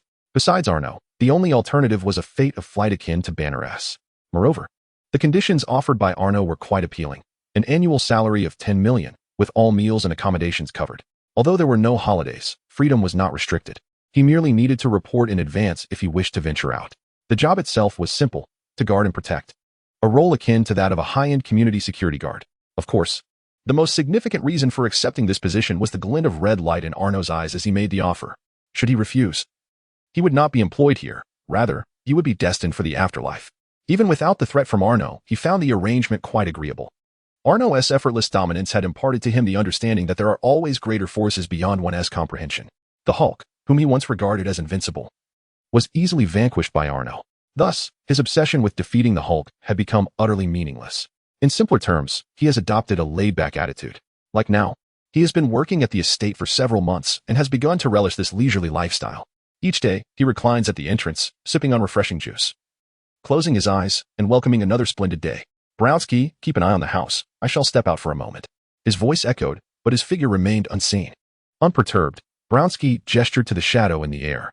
10 minutes prior, 5 months had elapsed since the Hulk and Abomination incident. Under the military's deliberate suppression, neither Hulk nor the incident had been reported. Naturally, Arno's involvement was even less likely to be disclosed. After all, Arno had threatened the military and brazenly eliminated one of their own generals. Should this information leak, it would undoubtedly deal a significant blow to the military's reputation. As for General Ross, although he was slain by Arno, the absence of direct evidence linking Arno to the crime meant the military refrained from confronting Stark Industries. Even a discerning observer could ascertain that the laser descending from the heavens originated from Arno's eyes, yet the military hierarchy chose to feign ignorance. The soldiers under General Ross had no means to vindicate their commander. Moreover, even in death, Ross was not spared the repercussions of political machinations. Following a congressional trial, he was stripped of his general's title on the dubious grounds of jeopardizing national security. Astonishingly, 90% of the members of Congress endorsed this irrational reasoning. Simultaneously, it was decreed that he must compensate for all damages incurred by Hulk and Abomination, including the repercussions of Arno's gallant intervention. Insufficient funds would be deducted from his former military budget, leading to the bankruptcy and dissolution of his division, which was subsequently divided among other military factions. Ultimately, even his remains were interred with the dignity afforded to an ordinary citizen. Not a single former comrade or congressman attended his funeral. How tragic. The death of General Ross left Arno with little to occupy his time, prompting him to sporadically check if any significant events were unfolding on Earth. Much like a reader eagerly awaiting updates from a favorite author, Arno scrutinized the planet's happenings. The reason he refrained from engaging in other pursuits was primarily due to his overwhelming power, which rendered ordinary matters utterly uninteresting. Although since Tony declared himself Iron Man, there had been a surge in superpowered crime on Earth, most of the offenders were of little consequence, hardly deserving of Arno's attention. In contrast, Pietro, having received gratitude from civilians he saved during the Abomination incident, appeared to revel in the sensation of being a hero. He now frequently patrolled the streets of New York, combating crime and assisting elderly women across the road. His remarkable speed and the graceful silver silhouette he displayed while running have surprisingly earned him a certain level of renown, prompting his fans to bestow upon him the heroic moniker of Quicksilver. In the proud words of Pietro, he is as swift as silver lightning. In contrast, his sister Wanda harbors little interest in the life of a superhero. Aside from occasionally stepping in to right wrongs, she does not actively seek out opportunities to combat crime. Her days are primarily spent attending school and enjoying the company of Arno. Having already surpassed the rapid growth phase due to his absorption of solar rays, Arno has found that his growth rate remains consistently slow whether he basks on Earth or beyond. Thus, he no longer feels the need to spend months in space soaking up sunlight. Until 10 minutes ago, Arno had endured several months of tedium. However, a phone call piqued his interest, one from Alexander Pierce, the Minister of the World Security Council. Besides the usual pleasantries, Pierce extended an unexpected invitation, a hammer that had fallen from the heavens, impossible to lift by any means. Sincerely, he invited Arno to give it a try. With nothing better to do, Arno eagerly accepted, curious to discover what made this hammer so extraordinary. In the blink of an eye, he arrived at the coordinates provided by Pierce, situated in an uninhabited area not far from a small town in New Mexico. Chapter 33, Coulson and Hawkeye at the temporary base of S.H.I.E.L.D. A sharp sound sliced through the air. The agents within the base immediately shifted into a state of alertness. Had a fighter jet just flown by? Phil Coulson, the person in charge of this incident, furrowed his brow and swiftly exited the base. S.H.I.E.L.D. oversees the airspace in this region. The appearance of a fighter jet could only signify one thing: an enemy attack. In the moment before stepping outside, Coulson was apprehensive about the possibility of an assault. Yet, the very next moment, his anxious heart sank. A shadow plummeted from the sky, crashing nearby and stirring up a cloud of yellow dust. Soon after, a tall figure emerged from the haze. According to S.H.I.E.L.D.'s top-secret files, codename Superman. "Everyone, stand down," Coulson instructed with resignation, signaling for his team to lower their weapons. "Mr. Stark, may I inquire about the purpose of your visit? I heard there's an unliftable hammer here, and I was invited to assist," Arno replied, waving at the distant tower. "Long time no see, Clint."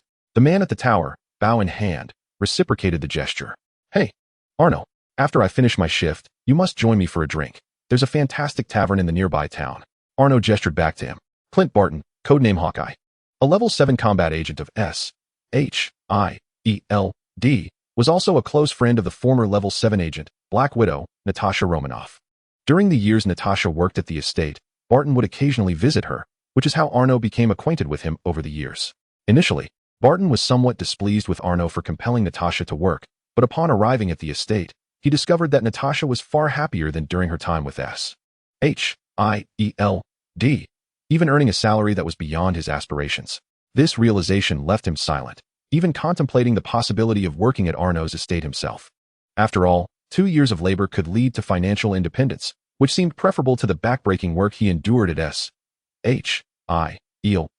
However, after being subjected to Nick Fury's penetrating gaze, which darkened with scrutiny, he ultimately relinquished the idea. After all, Fury had aided him in numerous ways, particularly in safeguarding the identities of his wife and daughter, known to only a select few.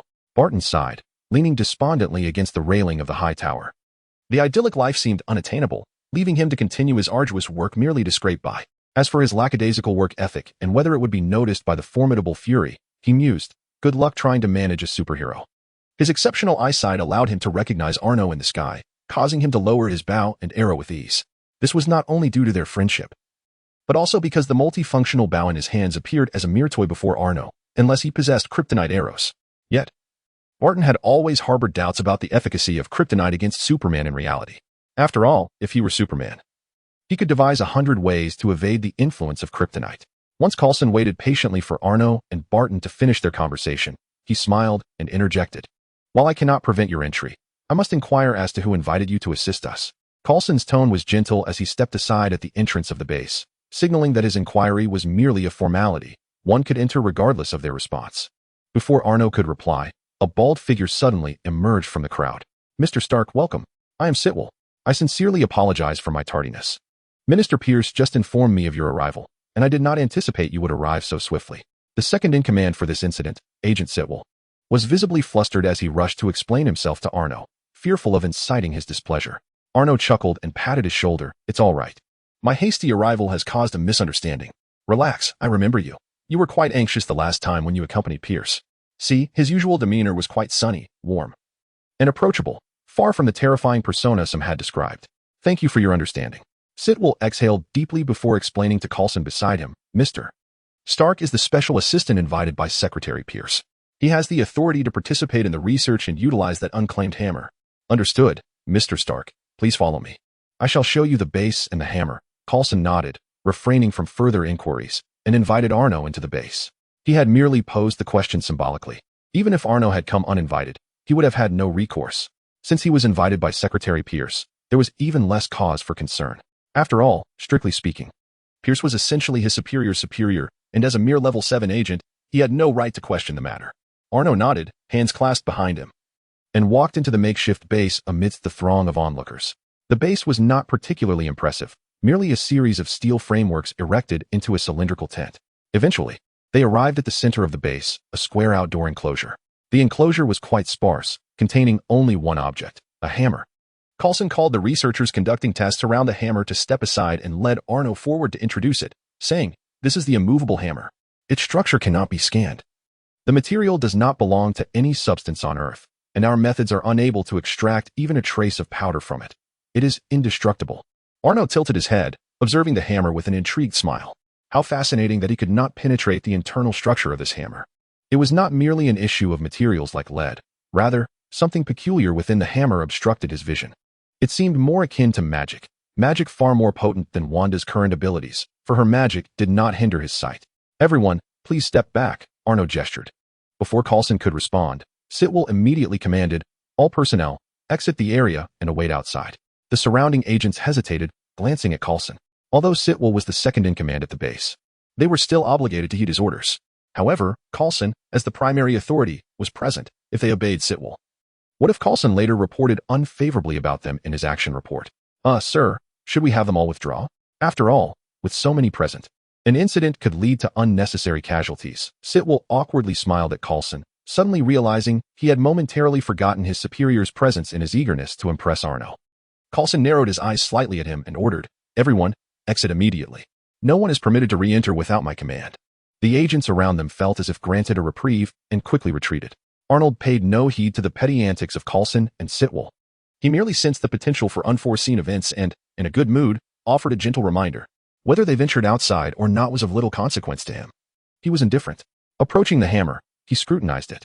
The hammer, a muted silver gray, was neither large nor small, perfectly suited for driving nails yet formidable enough for other purposes. Its edges adorned with intricate patterns, while the handle, a deep crimson, was encircled by silver filigree. Overall, it exuded a simplicity that did not lack elegance. Indeed, it was far superior to the trinkets one might find at a bargain price. This was Arnold's assessment of the hammer's appearance. In truth, he recognized it at first glance. It was the legendary weapon of Thor, the god of thunder, known as Mjolnir. Although he had not watched the Thor film in his previous life, he was aware of the deity whose likeness bore resemblance to the esteemed actor Soo Jin, casually hooking his finger around the strap at the end of the handle. He gave it a slight tug. There was indeed something of substance here, unwavering. It seemed he would need to approach this with due seriousness. Gripping the hammer's handle, which felt surprisingly comfortable, Arnold began to exert a gradual force. A rumbling sound resonated, and the ground beneath him began to tremble violently. Every occupant of the base was thrown to the floor by this sudden upheaval. Even a nearby town, several miles away, felt the tremors. In the terrified gaze of Coulson and his companions, the earth beneath the hammer fissured, revealing cracks as wide as a man's arm, rapidly spreading outward. "Retreat! Quickly, retreat!" Coulson shouted, scrambling to his feet and turning to flee. Yet, his call was unnecessary. The sheer magnitude of the tremors had already sent others racing for safety. The very foundation of their base seemed on the verge of collapse. How could they remain? $200 a month was hardly worth risking their lives. "Rise," Arnold commanded, his right arm bulging with strain as he slowly wrenched Mjolnir from the ground. Boom! The moment the hammer lifted from the earth, dark clouds gathered overhead, and thunder roared within them. Strikes of blue and white lightning cascaded from the tempest, resembling divine retribution. It seemed the heavens were displeased at the audacious manner in which someone dared to grasp the artifact that governed thunder. Coulson and the S.H.I.E.L.D. agents tumbled out of the base, their expressions a mixture of shock and disbelief as they beheld their stronghold engulfed in a sea of blue and white lightning. Was this truly their base? Such a vast establishment. Bathed in the tempest, Arnold paid no mind to the furious bolts of lightning that rained upon him. For him, such a degree of lightning was of no concern. Damage? Don't be absurd. This experience is not dissimilar to the sensation of indulging in a warm bath. In comparison to the vast storm of thunder surrounding him, his interest is more captivated by the hammer he holds in his hand. Arno's fiery gaze fixates upon the mighty Mjolnir, which he has forcibly lifted but still feels an overwhelming weight. This hammer is truly intriguing. Not only is it heavy in its essence, but it also possesses a unique force that persistently strives to escape his grasp and return to the ground. It appears the hammer itself does not acknowledge his method of wielding it. Yet, I find your stubbornness quite appealing. The more you resist, the more exhilarated I become.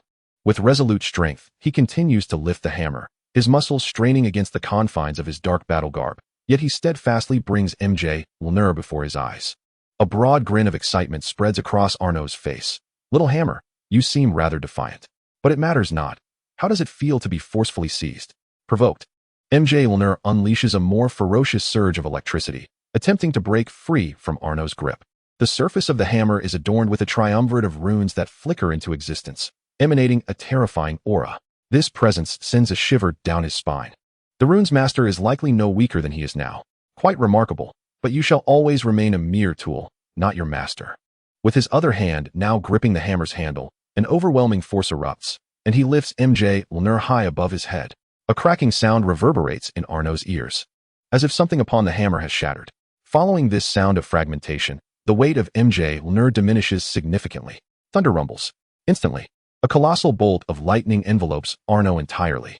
This lightning does not merely flicker and fade, it cascades down like a waterfall, continuously pouring over him.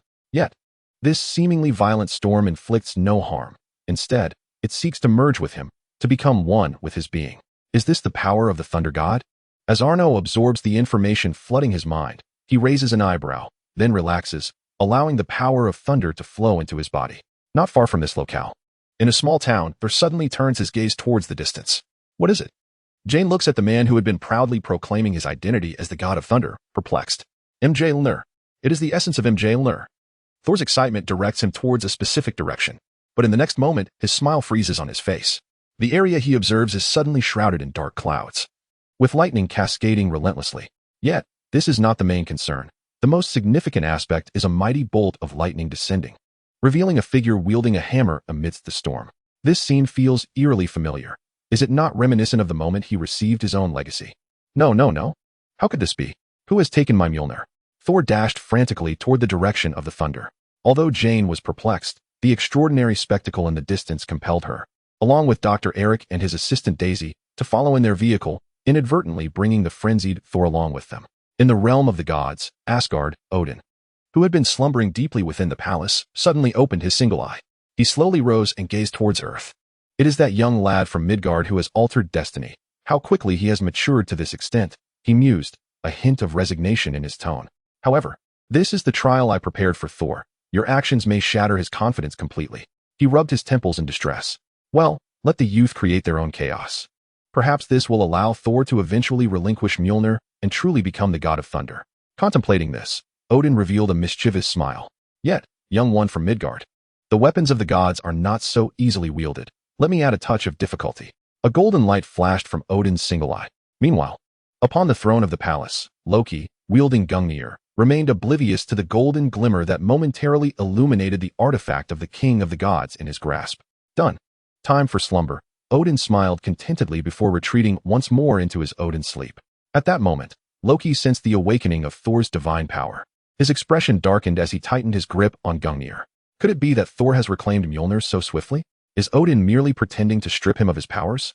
The more Loki pondered, the more discontent swelled within him, his already brooding demeanor growing increasingly shadowy. Why? Why should the throne belong to Thor? Why should Mjolnir be his? Even the people of Asgard favor Thor. As a prince of Asgard, a child of Odin, why must I exist in the shadow of his brilliance, forever his backdrop? Why can't my father acknowledge me just once? With a resounding thud, Loki slammed Gungnir forcefully into the ground. A surge of golden divine energy penetrated the earth, and a radiant door in the treasure vault slowly opened.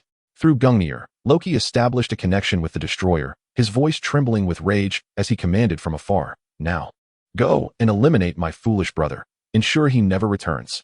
A heavy hum resonated through the air. From the luminous door of the vault emerged a towering, silvery gray figure, the guardian of the celestial treasury, the destroyer. Chapter 35. I am Thor, the god of thunder. At this moment, Thor on Earth wore a face of sheer anxiety. Unbeknownst to him, his good brother far away in Asgard believed he had already acquired Mjolnir and harbored murderous intent against him. Thor leaned halfway out of the car window, his gaze unwaveringly fixated on that figure amidst the thunder, his fists clenched tightly. Mjolnir, hold on, I am coming. I shall not allow anyone to take you from me. The determination in Thor's eyes was as resolute as if he were pledging allegiance. He, the god of thunder, must not let Mjolnir fall into the hands of others in the name of the glory of the northern gods. He was the only officially recognized true god of thunder. A thunderous roar echoed through the sky. The ominous clouds above the base gradually dispersed. The storm began to abate, until the colossal pillar of lightning enveloping Arno extinguished at last. In midair, Arno opened his eyes, a flash of blue-white lightning coursing through them. His previously composed demeanor now bore an additional ferocity reminiscent of a tempest. The black battle attire he wore underwent a striking transformation, adorned with numerous scales of an unknown metallic armor, while even the black cape morphed into a vivid red. His entire appearance shifted from a modern combat style to that of ancient European armor. Arno, feeling the surge of thunderous power coursing through him, nonchalantly tossed the now compliant hammer of the thunder god in his hand. The notion that merely wielding the hammer would grant him the legacy of the god of thunder was sheer folly. It merely contained a fraction of divine thunderous might. For an ordinary individual, this power would be formidable, potentially lasting a long while if used sparingly. However, for him, it was pathetically weak. The inherited power of thunder could not be deemed absent, but was utterly inconsequential to his prowess. At best, it enhanced the visual effects of his strikes, igniting each punch with dazzling lightning. Apart from its flamboyance, it bore no meaningful utility. The only aspect that intrigued him slightly was the hammer itself. Its material was commendable, its weight just right, and it was remarkably durable. It possessed various functions, including flight, automatic seeking of its master, and long-range attacks. Yet, despite its commendable features, Arno had no inclination to engage in combat with the hammer. To him, his iron fist remained the ultimate weapon. As for the assorted functions, they held little value. He did not require the hammer for flight, nor did he find long-range attacks superior to his own heat vision. In summary, Arnold's evaluation of the hammer and its accompanying legacy of thunderous power could be encapsulated in 2 words: useless trinket. It was of no benefit to consume, nor was it regrettable to discard. After all, while he had managed to forcibly wield the hammer by overcoming the seals with extraordinary strength, others could not. The weight of the hammer was no exaggeration. On Earth, no one but him could lift it purely through physical might. Disregarding the seal above, the weight of the hammer itself is beyond estimation. Among those on Earth whom he knows, there is no one capable of lifting it purely by strength. Not even the Hulk. Therefore, even if others were to attempt to wield it, none would succeed. Unless, of course, they possess that quality mentioned in the legacy of the God of Thunder. Only those who are righteous and pure of heart may wield the power of Thor. Arno scoffed at this notion. While there may be many who consider themselves just, how many can truly claim to be pure of heart? Does such a person even exist? Arno certainly did not believe in their existence. As far as he was concerned, there was no one fitting that description among those he knew. "Arno, are you all right?" A shout broke through, prompting him to look down and see Hawkeye Barton swinging an arrow with a grappling hook from the high tower. Barton wiped the cold sweat from his brow. Had the tower not been positioned at a distance, he was certain he would be more than just Hawkeye. He would be a roasted hawk. "It's nothing. It felt like just a warm bath." Arno replied nonchalantly as he descended before Barton. You still have that air of superiority," Barton remarked, his lips twitching. "A single bolt of lightning could have claimed your life while you stood amidst the storm. And yet you say it was merely a warm bath? Only the incapable would call it arrogance." "I merely showcase my talents," Arno retorted. Barton felt that Arno's bravado had reached new heights, and he found himself unable to counter his words, for they were undeniably true. Choosing to change the subject wisely, Barton inquired, "So what exactly is this? What caused such a commotion that it destroyed the entire base?" Arno casually lifted the hammer, responding, "It's nothing much, just a weapon, the hammer of the God of Thunder." "Oh, just a weapon, you say? The God of Thunder? Surely you jest." Barton initially nodded calmly, but soon his eyes widened in disbelief. "You mean to say there are actual gods in this world?" Barton gazed at Arno in incredulity. He had thought the appearance of superheroes from comics and reality was absurd enough. Now it seemed that even legendary deities were manifesting. Did this mean that titans and celestial beings could appear as well? Arno placed a reassuring hand on Barton's shoulder. "Do not be so astonished, Clint. A god is merely a life form of a higher order. For instance, if I were to declare myself a god on Earth, who would dare to challenge me?" While this may hold some truth, the notion of the God of Thunder still felt far-fetched to him. Impossible, no matter how he contemplated it. Just as Hawkeye finished speaking, an enraged voice boomed from outside. "I am Thor, the God of Thunder. My hammer is within. What gives you the right to deny me entry?" Hawkeye exclaimed. Could the slap to the face come any quicker? Outside, Coulson observed the agents who had been effortlessly subdued by Thor, feeling a throbbing in his temples. First came Arno's unexpected arrival, seizing the hammer that they could not budge, no matter their efforts. Then, countless bolts of lightning reduced their painstakingly constructed base to ruins. Now, even a madman dared to stir chaos at their S.H.I.E.L.D. headquarters? Did he really believe they were devoid of temper? "Sir, should you continue to breach our base, we shall resort to using a taser," Coulson stated, his tone remaining gentle, yet the agents behind him had drawn their stun guns, aimed at Thor, still clad in his hospital garb. A shiver ran through Thor, prompting him to cease his rampage. He recognized the device. It was the very tool used by the woman beside Jane to incapacitate him upon his arrival in Midgard, stripped of his divine powers by Odin. As the God of Thunder, being subdued by such a trivial instrument was a profound humiliation. Thor's face flushed with anger. Jane, observing Thor's stubborn demeanor, felt an inexplicable pang of sympathy. Ignoring Dr. Eric's protests, she interjected, "Perhaps you could allow us to enter this. Are you certain this isn't a ruin but a base?" Noticing Coulson's icy glare, Jane quickly realized her blunder and hastily apologized. "I'm so sorry. But could you let us check inside? Perhaps his hammer truly has fallen within." Coulson, his expression impassive, firmly declined. "No, please leave." Thor could no longer restrain himself and prepared to force his way inside. The storm had dissipated, and it was possible Mjolnir had already been taken. "I am Thor, the God of Thunder. You mortals have tested my patience to its limits." With a thunderous crash, just as he stepped forward, a hammer plummeted from above, narrowly missing his foot. In that moment, Thor paid no heed to the near miss. His gaze was fixated on the hammer at his feet. Eagerly, he grasped it. But a spark of electricity coursed through him, causing pain and prompting him to release it. Only then did he notice Arno emerging from the ruins, clad in the armor of the God of Thunder, standing shoulder to shoulder with Barton. "You despicable mortal, have you stolen my Mjolnir?" Thor's fury ignited upon seeing Arno adorned in the divine armor. feeling as though he had been grievously wronged. In a fit of rage, he charged at Arno with clenched fists. Bam! In an instant, he was sent hurtling backward, landing beside Mjolnir with greater speed than he had advanced. Arno calmly withdrew his hand, resting it behind his back. Is this truly the god of thunder? His physical prowess is such that I fear I may inadvertently strike him down. You are Thor, the god of thunder? Then lift your hammer and show me, Arno commanded, severing the connection to Thor's divine power, causing his ancient armor to revert to a black battle suit. In comparison to the legacy of the god of thunder, he yearned to witness the true thunder god wielding the hammer. Beside the hammer, Thor's spirits soared at the sight. This mortal, who had inherited the power of the thunder god, had unexpectedly chosen to relinquish Mjolnir. Was it out of fear of my formidable reputation? Surely, that must be the case. You have shown wisdom, mortal. Once I reclaim Mjolnir and ascend to my throne, I shall bestow upon you the title of Prince of Midgard.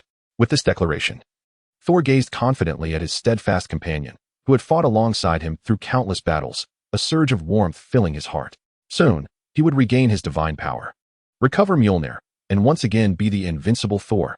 Overcome with emotion, Thor grasped the hammer's handle as if it were the hand of an old friend. He pulled. Why won't it budge? He exerted more force. What? It remains immovable. Could it be my stance is incorrect? Thor's smile gradually faded. He clenched his fists tightly around the hammer's handle, bellowing as he summoned every ounce of strength to lift it. Alas, after a prolonged struggle, veins bulging, Thor still failed to shift the hammer even slightly. Despair washed over him. He howled to the heavens, collapsing to the ground, inadvertently catching a fleeting glimpse of Mjolnir's vanishing seal. Chapter 36. The arrival of the four fools from the celestial palace. How dull. I had hoped to witness the thunder goddess' grand entrance, Arno lamented, shaking his head in disappointment. He expected the true deity's return, only to be met with a farce. So he is not the thunder god, merely a lunatic? Upon hearing this, Barton cast a glance at Thor, who was clad in tattered garments and howling to the sky, a faint smile gracing his lips. I had a feeling there are no gods in this world. The only being worthy of being called a god among mortals is right beside me. No, he is indeed Thor, the god of thunder, merely stripped of his powers by Odin, unable to lift the hammer. Arno's indifferent gaze froze Barton's smile, ruthlessly dispelling any glimmer of hope within him. His voice was unrestrained, and everyone around heard him, their expressions filled with disbelief. This, of course, was limited to those with an S-H-I-E-L-D, who understood Arno's identity. Meanwhile, Jane and her companions regarded him with expressions akin to witnessing madness, believing he should accompany Thor to the hospital as fellow patients. How uninteresting. Let us go, Clint, to enjoy a couple of drinks of that fine wine you mentioned. Arno sighed in disinterest, with Thor unable to lift the hammer. What was the point? He had come to witness the true thunder god's might.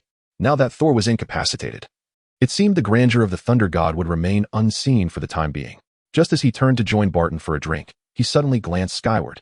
Under Arno's extraordinary vision, a vibrant arc of colors descended rapidly towards their location. With a thunderous roar, the sky erupted as the radiant pillar of colors made its grand entrance. The divine realm of Asgard, the Annihilation-class teleportation weapon, and the Rainbow Bridge converged beside the forlorn Thor, who knelt beside his hammer. Amidst a hum, for figures clad in ancient European battle armor emerged from the resplendent hues of the Rainbow Bridge. They were none other than the four fools of the Celestial Palace. The elegant blonde swordsman, Vandal, the dark-haired warrior of Asian descent, Hogun, the burly, axe-wielding brute, Volstagg, and the valiant female warrior, Sif. Everyone, save for Arno, stood in stunned silence, particularly Hawkeye, who felt as though his face had been slapped repeatedly today. Could they also be gods? Barton asked Arno, his lips twitching. Congratulations, you are correct, but there are no rewards, Arno replied, observing the four with keen interest. Yet, is this truly the essence of the Norse gods? They appear rather unimpressive, to be honest. Their physical prowess exceeds that of ordinary mortals, but only by a few times. Even Hulk could easily defeat all four of them with one hand. If this is the extent of their divine power, it is quite disheartening. Unbeknownst to the four fools, who were oblivious to the disparagement, they gathered around Thor. Thor, we need you. What has happened? Wake up, Sif exclaimed anxiously, shaking the kneeling Thor. However, Thor remained motionless, as if his spirit had departed. Step aside, I'll take over. In a moment of urgency, the hot-tempered Volstagg was far less gentle than Sif, pulling her aside and delivering a sharp slap. Smack. Indeed, this method was always the most effective for rousing someone from stupor. Thor, clutching his face, regained his senses. Staring dazedly at Volstagg. Did you hit me? With a sidelong glance towards the whistling figure, Volstagg evasively replied, No, not at all. You must have been dreaming. I just arrived. Is that so? Then why does my face hurt so much? Thor questioned, skeptically touching his swollen cheek. Sif, kicking Volzag aside, seized Thor by the shoulders and lifted him urgently. Thor, we don't have time for idle chatter. Listen to me, the situation is dire. King Odin has fallen into a deep slumber, and Loki has temporarily seized control of the celestial palace. However, he is not content with this. He has learned that you have reclaimed the hammer of the thunder god. Therefore, he plans to send the destroyer to kill you. If you perish, he will inherit the throne forever. Suspended in midair by Sif, Thor's face was a mixture of disbelief and agitation as he exclaimed, Loki wants to kill me? Impossible. Absolutely impossible. While Loki may enjoy playing pranks on me, like stabbing me with a sword or unleashing snakes upon me, he would never resort to murder. We are brothers. Hogun, typically composed, restrained the fervent Thor and quietly affirmed Sif's words. Thor, what Sif says is true. We originally intended to plead for Odin's mercy on your behalf. But Loki has taken the throne. At that moment, he was issuing orders to the destroyer to eliminate you. Upon hearing this, we rushed to inform you. Heimdall intentionally let us descend, but this ruse cannot deceive Loki for long. Time is of the essence. The destroyer may arrive imminently. And we must return to Asgard via the Rainbow Bridge to reclaim your rightful throne. Hogun's words shattered Thor's spirit. It was a dire situation. He had lost his powers, his hammer, and now even his brother sought his demise. No, this cannot be.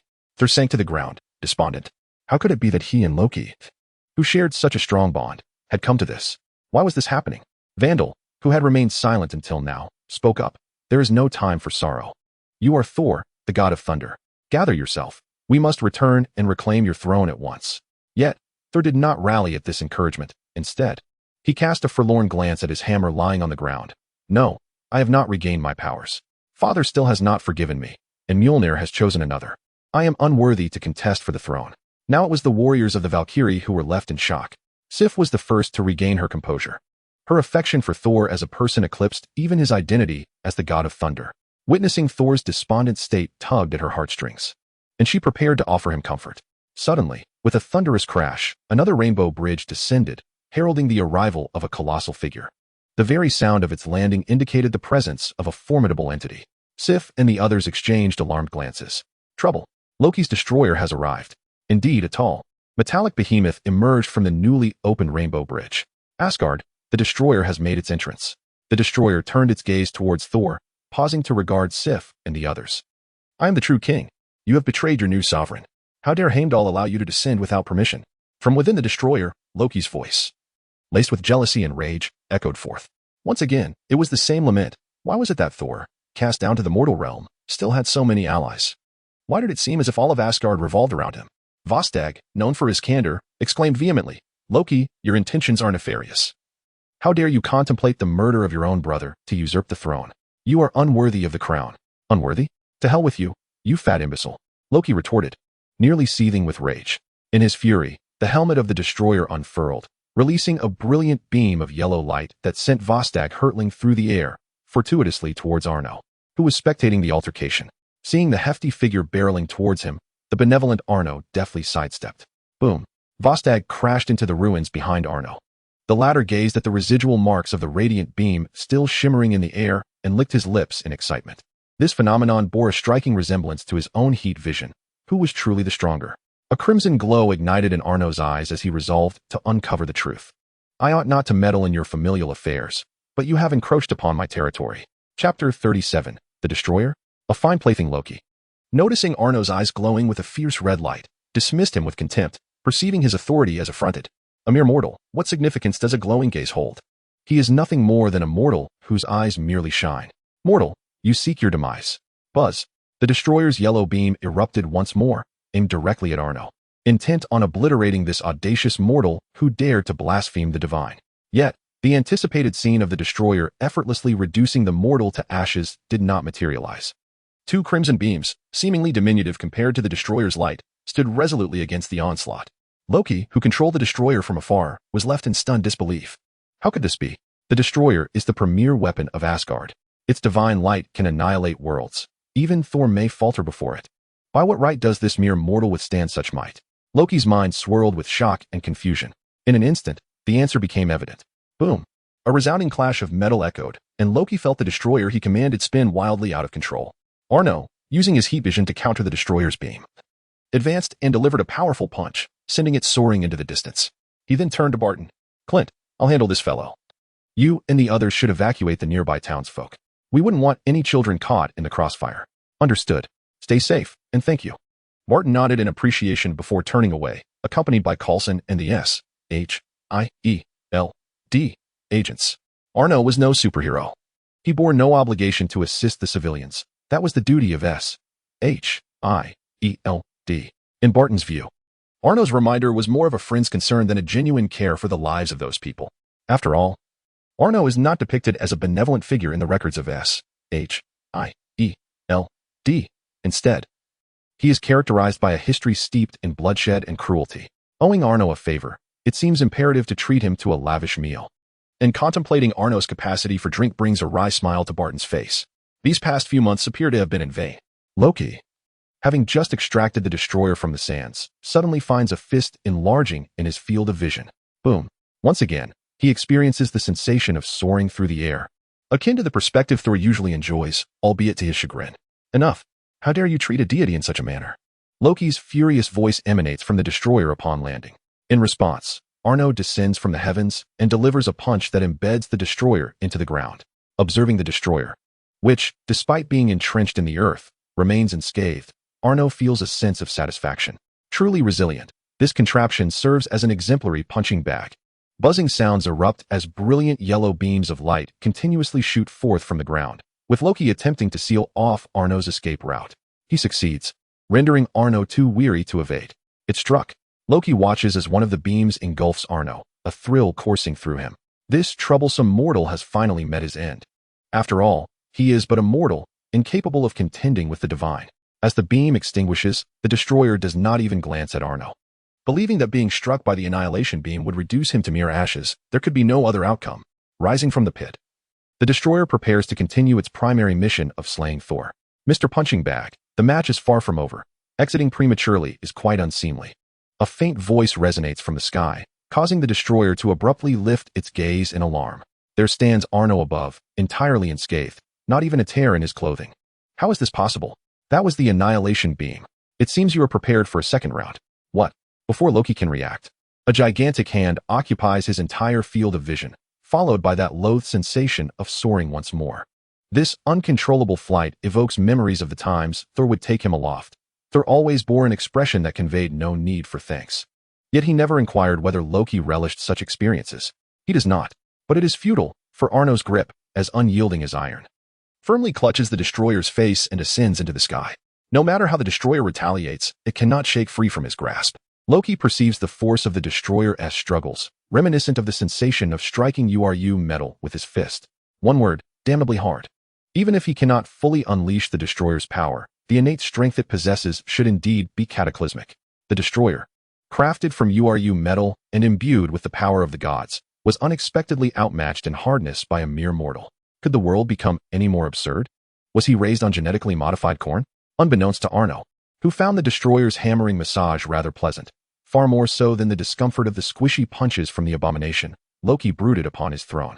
Although the destroyer had yet to falter, it was only a matter of time before defeat would befall him. At that point, not only would killing Thor be in jeopardy, but the destroyer's very return would be uncertain. The second plan would have to be enacted. A flicker of madness glinted in Loki's eyes. This method would inevitably result in considerable casualties. He had never intended to resort to such measures. Yet, this mortal had thwarted his ambitions. Let the mortals of Midgard blame the one who obstructed his plans. Loki severed the connection, commanding the destroyer to engage its automatic mode and ensnare Arno.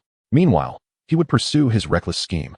Little did he know, as he activated the destroyer's automatic mode, a golden light enveloped the being, its power surging ever higher. Loki approached the entrance of the Bifrost, confronting Heimdall, the guardian of the bridge. Will you swear fealty to me, Heimdall? Loki questioned coldly, brandishing Gungnir. I serve only Asgard, Heimdall replied, unwaveringly meeting Loki's indifferent gaze with his own golden eyes. Even having anticipated this outcome, Loki could not suppress his fury. I am now the king of Asgard. You are but a temporary figure. A sneer emerged on Loki's face. Indeed, you have never acknowledged me. Yet, even if only temporarily, I am still the king of Asgard. You are stripped of your guardian duties. Loki lifted Gungnir, pointing it at Heimdall. Then I need not heed your words any longer. In response, Heimdall, swift as lightning, drew his sword and struck at Loki. Having the ability to perceive any corner of the universe, he had long sensed Loki's treachery. However, bound by his duty as a guardian, he could not strike against the king. Even a king is transient as Loki. Yet now, he was no longer a guardian, as a friend of Thor. He had to thwart Loki. But Loki was prepared, summoning the frost box with his left hand, unleashing a chilling blast that instantly encased Heimdall in ice. He had secretly taken the frost giant artifact, the frost box, from the treasury long ago, which had been confiscated by Odin. Chapter 38. Loki's Madness. Thus, he uncovered a profound secret. As he observed his left hand, which had turned blue upon grasping the frost box, Loki tightened his grip on Gungnir with his right hand. He, Loki Odinson, the second prince of Asgard, was, in fact, a frost giant. This revelation was undoubtedly a tremendous stain and disgrace for him. Is this why you all disdain me so? Loki pondered the injustices he had faced, and the madness within him intensified. He stowed away the frost box, and a radiant rainbow light enveloped Loki. In Jotunheim, a beam of rainbow light descended. Amidst the myriad hues, Loki strode boldly out from the encirclement of numerous frost giants, gazing unwaveringly at the blue figure upon the throne. The king of the frost giants, Laufey. King Laufey of the frost giants, I have come to propose a trade.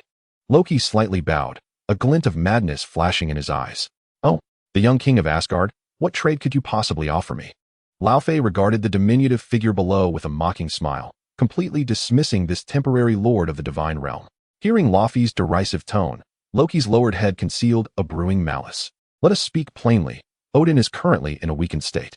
I can assist you in infiltrating Asgard to slay Odin and exact your vengeance, but in return, you must help me secure the throne of Asgard. Loki raised his head, now adorned with a facade of false cheer. At his words, Laufey's mocking smile gradually faded. His eyes narrowed as he scrutinized the seemingly sincere smile of Loki, and he found himself intrigued. With his opening gambit, Loki had seized upon Laufey's deepest desires. Yet, Laufey could not simply acquiesce. What if this was a ruse? Asgard was never short of cunning deities, and this one before him was among the most formidable. The god of mischief, Loki. Oh, it is important to note that even in his weakened state, Odin is not to be underestimated. Why should I believe you can help me kill Odin? By this, Loki replied, a flash of green light illuminating the frost box suspended in his grasp. Loki, succinct and resolute, had ensnared Laufey with his first statement and captured the entire frost giant clan with his second. Instantly, the frost giants in the valley erupted in chaos. This was their clan's artifact, which had been seized by Asgard for over a millennium. Their frenzy compelled them to reclaim the frost box at once. Laufey raised his hand to quell the uprising among the frost giants. He maintained a semblance of rationality, aware that even if everyone surged forward at this moment, Loki could effortlessly escape via the Bifrost, rendering any attempt to stop him futile.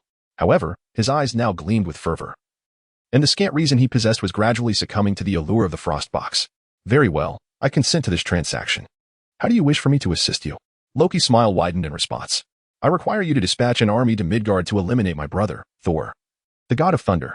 You are undoubtedly aware of my brother's formidable strength.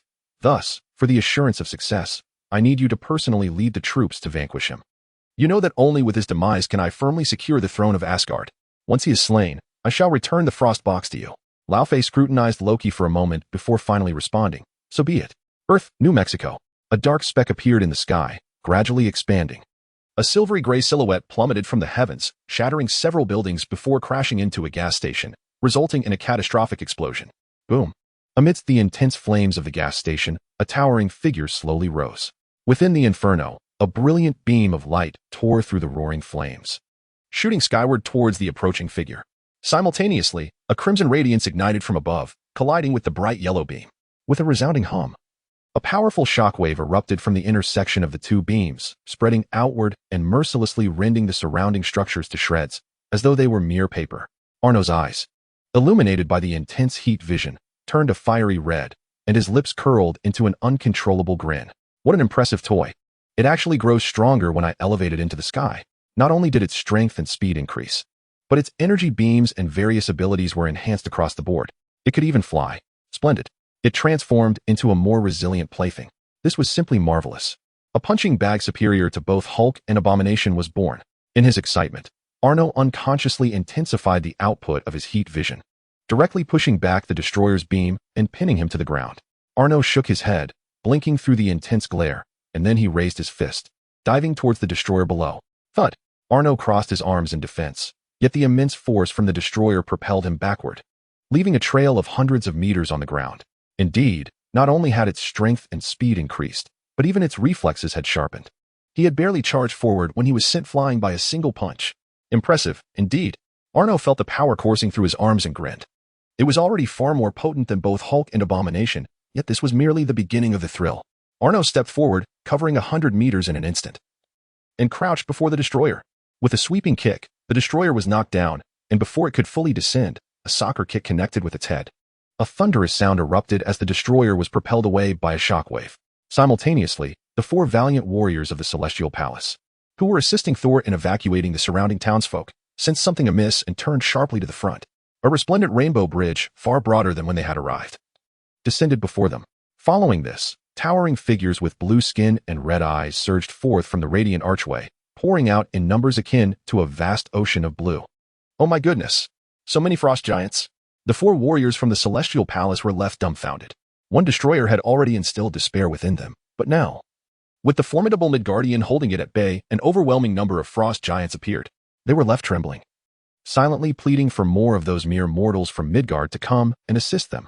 As Arno prepared to pursue, he suddenly twitched his ears, furrowing his brow as he gazed toward the distant town. The townsfolk, initially resistant to the mysterious evacuation by S.H.I.E.L.D., now fled faster than Usain Bolt at the sight of the fearsome frost giant army. Witnessing the swarm of blue giants chasing the townspeople, he couldn't help but recall a certain well-known anime. What are those S.H.I.E.L.D. incompetents doing? Why haven't they evacuated the civilians yet? Arno ascended toward the town. A scorching beam of light descended from the heavens, shattering a circle of frost giants and rescuing the encircled Barton. Breathing a sigh of relief, Barton was about to express his gratitude when his keen eyesight caught sight of a small black that approaching from behind Arno. Watch out behind you. Arno too sensed the incoming destroyer and swiftly turned to deliver a punch. The fists of both combatants collided with immense force. The surrounding frost giants were immediately swept away by the resulting shockwave. Along with them, Hawkeye was also sent flying, granting him a rare experience of soaring like a true eagle. Chapter 39. Ripping the destroyer apart after delivering another punch that sent the destroyer flying.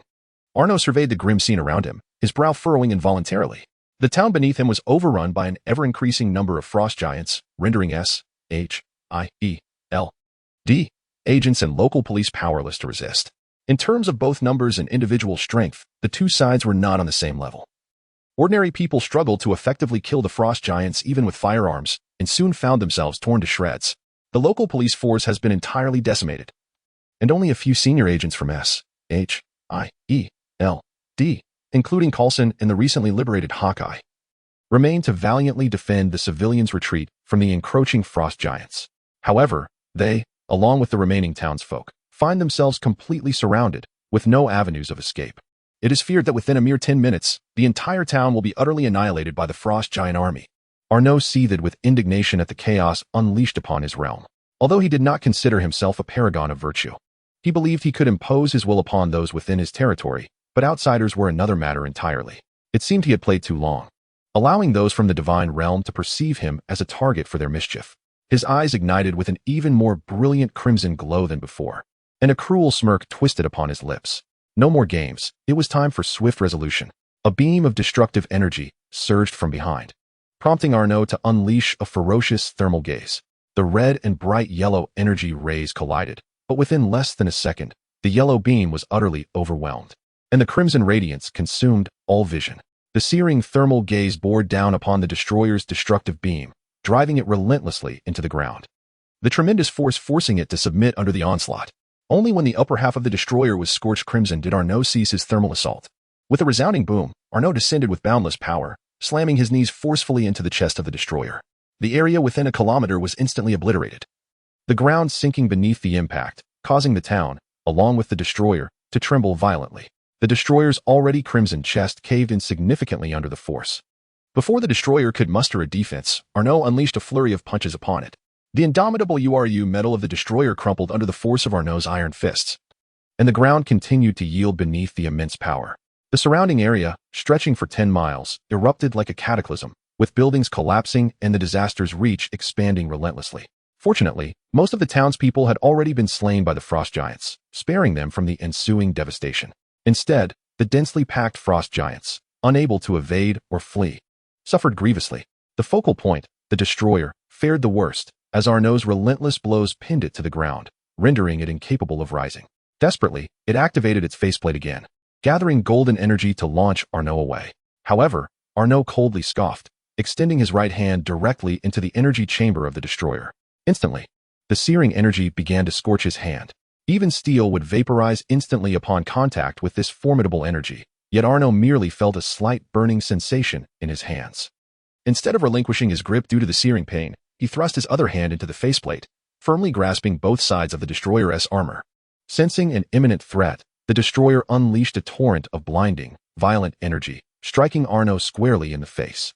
Yet, Arnold remained undeterred, not even flinching as he faced the blistering onslaught.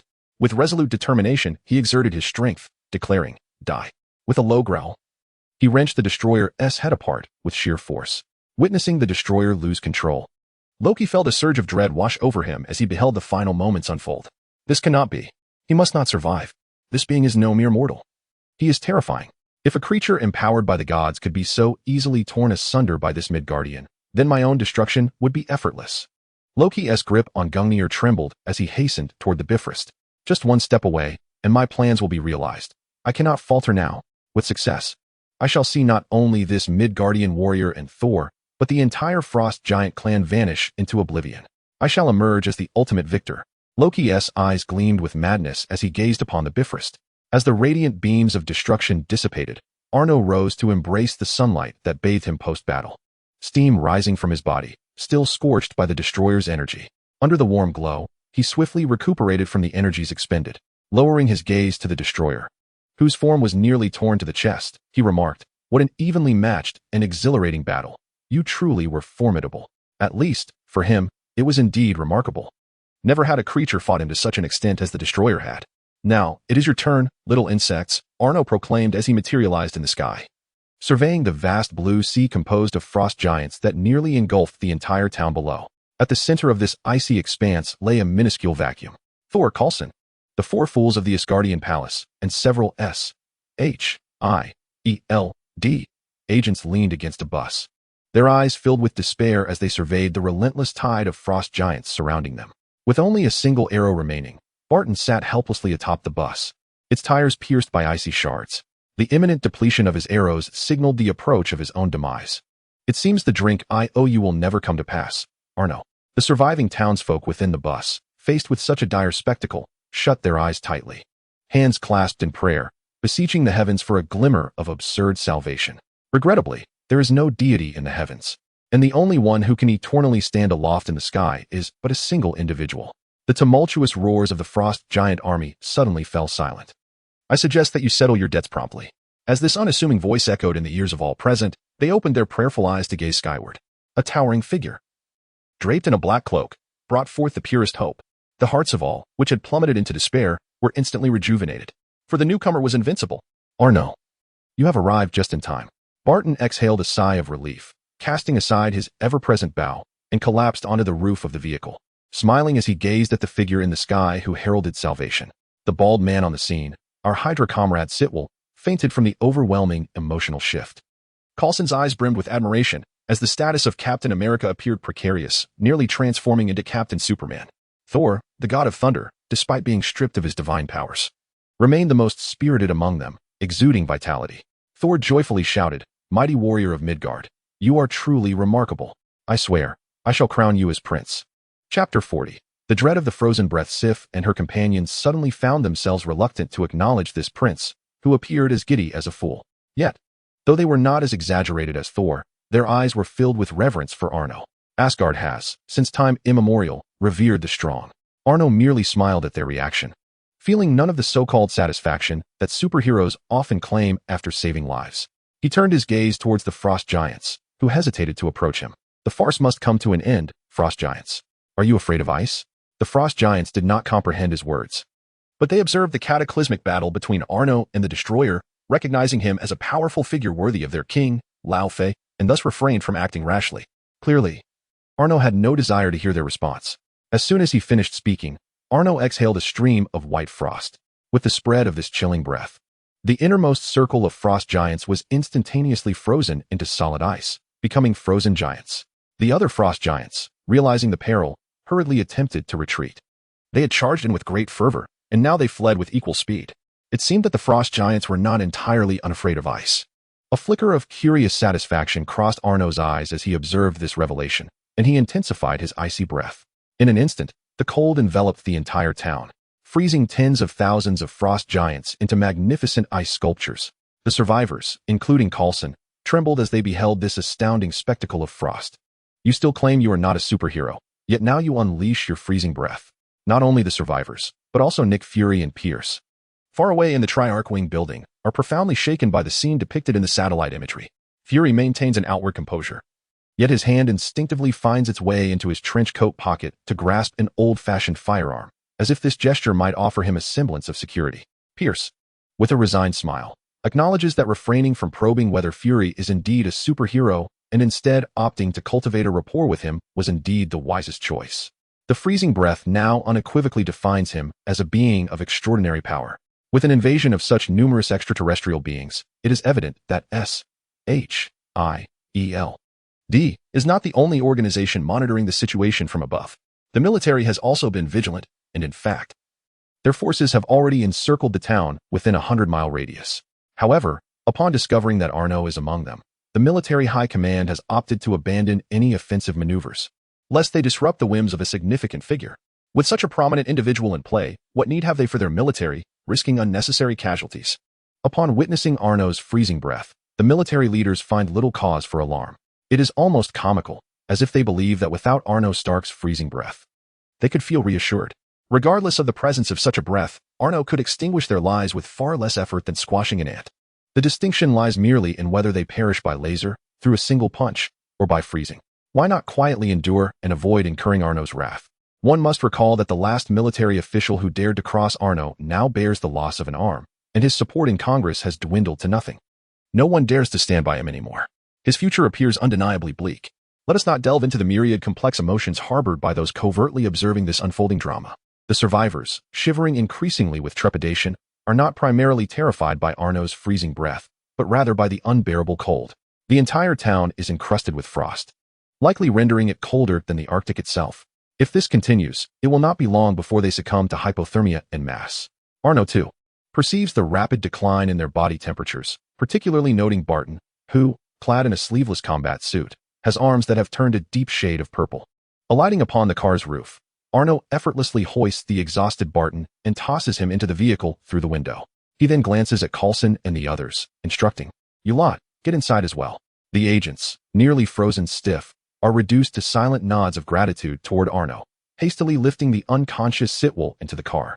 Though Thor also dons only a short-sleeved shirt, he appears relatively unscathed. Approaching Arno, he heartily pats his chest, exclaiming, "A warrior of Midgard. I thank you for your assistance and your valiant courage. Upon my return to Asgard, I shall certainly advocate on your behalf to Father. Should you ever require my assistance, do not hesitate to ask. I shall never decline." Sif and her companions echoed their agreement, expressing their gratitude. After all, had it not been for Arno, they would not only have failed to bring back Thor, but even the very survival of Thor would have been in jeopardy. Arno, quite fond of Thor's generous nature, patted his shoulder and remarked, "Do not concern yourself. It was merely a trifling matter. If you truly wish to express your gratitude, once you regain your divine powers, I hope to engage in a friendly sparring match with you, so that I may witness the true might of the God of Thunder. Certainly, I will reclaim Mjolnir, and we shall have a proper duel." Thor readily accepted, for Asgardians, battling with a formidable opponent is a great honor. "Very well, let us proceed. I shall escort you on your way." Upon hearing this, Thor and his companions nodded decisively and boarded the bus. Although they had not lost their combat prowess in this frigid environment, as warriors, they understood well that their strength would be of little assistance to Arno. Remaining would only serve to complicate matters for him. The driver, Chris, nodded to Arno before shutting the door. Arno glanced skyward at the Rainbow Bridge, where another figure was descending. It appeared the main party was arriving. He effortlessly lifted the bus and vanished in an instant, only to reappear moments later. Of course, he did not teleport. It was merely an illusion created by his incredible speed. At the Triskelion headquarters of SHIELD, numerous agents drew their firearms, exchanging bewildered glances at the bus that had seemingly materialized before their very doors. "Are we home?" Barton, having just reclined, was startled upright by the sound of safety catches releasing, and upon seeing the SHIELD headquarters outside, he too wore a perplexed expression. "Agents, Lower your weapons, stand down, and return to your posts, a composed voice commanded, and a figure resembling a dark egg appeared before them. Now then, Agent Coulson, Agent Barton, let us discuss the situation at hand. Without mentioning the overly suspicious individual within S.H.I.E.L.D., Arno's timing was impeccable.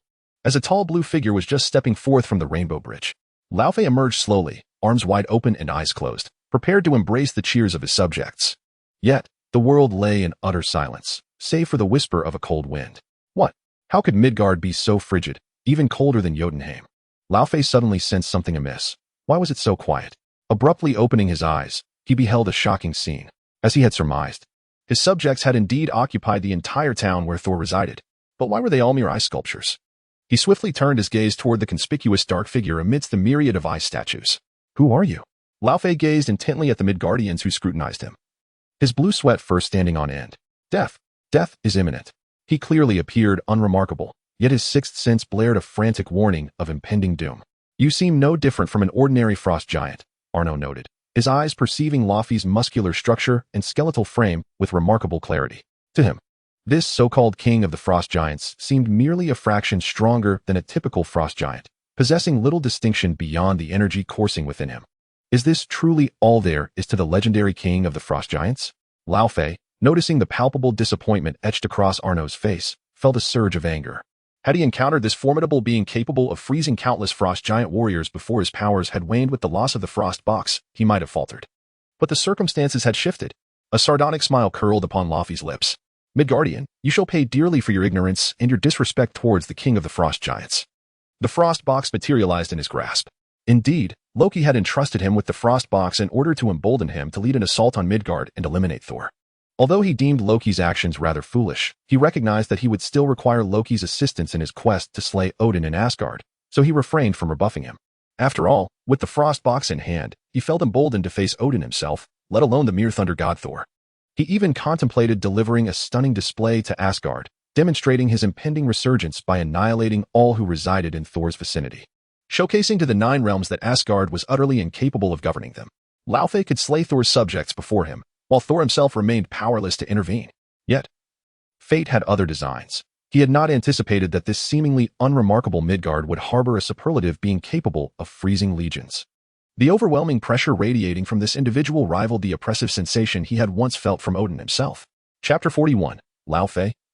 King of the Frost Giants, Arno remained unfazed by the frost box that had suddenly appeared in Laufey's hands, a source of inexplicable confidence. He beckoned Laufey with a gesture. Come, King Laufey, let me witness what sets you apart from other frost giants. As a formidable entity of Midgard, you are indeed worthy of experiencing the divine might of the Frost Giant clan's artifact, the Frost Box.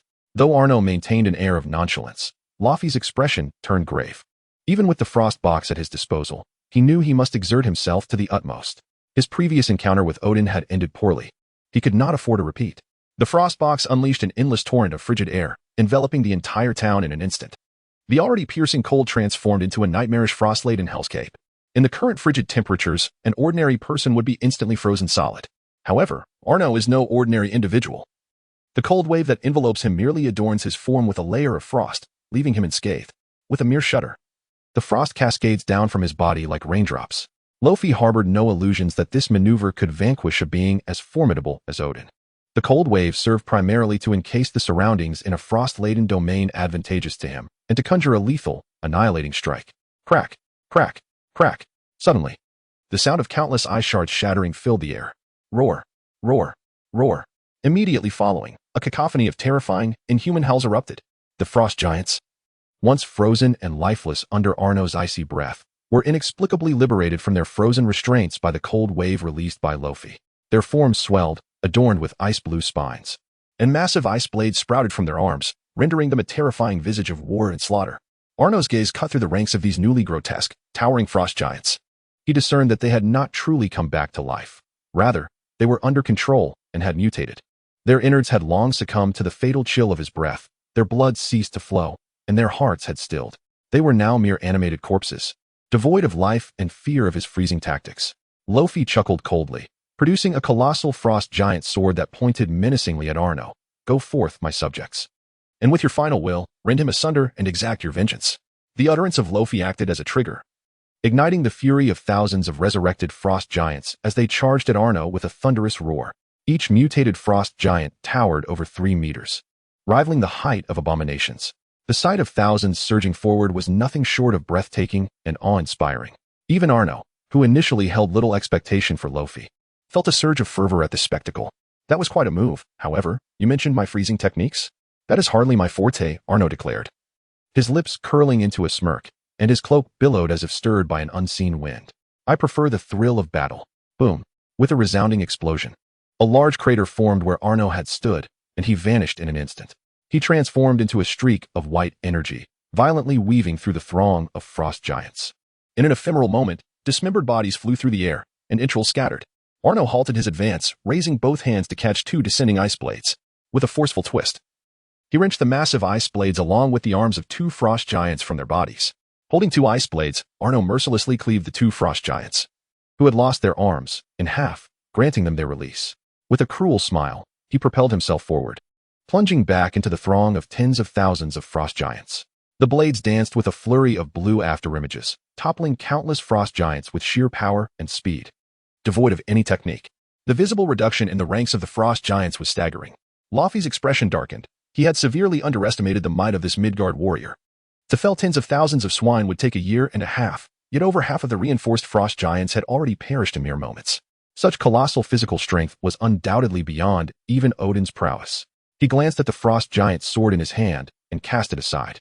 Initially, he had intended to engage in close combat, but it was evident that he would not last 2 exchanges before meeting his demise. This could not continue. He needed to escalate the situation. Having previously lost the frost box, he could only rely on close-quarters combat, but now, armed with the frost box, he would revert to his true identity as a mage. Luffy bellowed, "All frost giants, restrain him." The remaining frost giants, upon receiving the command, surged forward with reckless abandon toward the blue blade light. Even knowing that mere contact with the azure glow would shred them to pieces, they approached without fear. "I am already dead. I fear nothing." Seizing the opportunity while Arno was momentarily obstructed by the bodies of the frost giants, Luffy sprouted 2 enormous ice-blue wings from his back and soared into the sky, ascending thousands of meters. Only after reaching a height of several kilometers did he halt. As the chilling aura of the frost box began to coalesce above, a massive ice sphere materialized, expanding relentlessly until it obscured the sun and stretched for dozens of kilometers, dwarfing even a small town, comparable to a medium-sized city. Only then did Luffy cease his output. If he were to unleash his power, it would be the grandest of strikes. He would not repeat the mistake of underestimating his opponent as he had over a millennium ago. A pale, dehydrated hue washed over Luffy's blue visage, yet a maniacal grin curled at the corners of his mouth. Ha! This is the true power of the frost box. For a Midgard warrior to perish beneath this blow is your honor.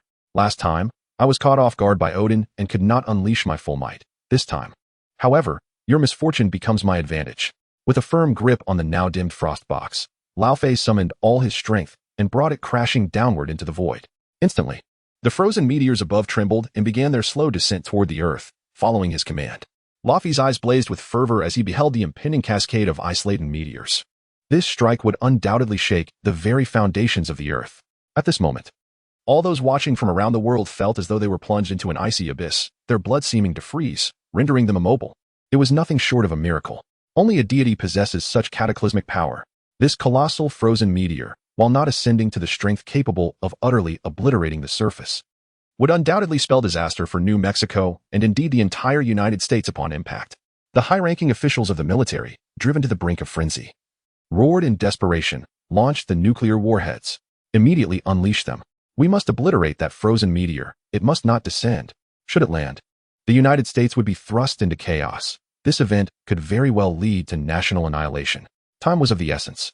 The forecasters, their eyes glazed with despair, fixated on the screen displaying the impending doom of the colossal ice sphere.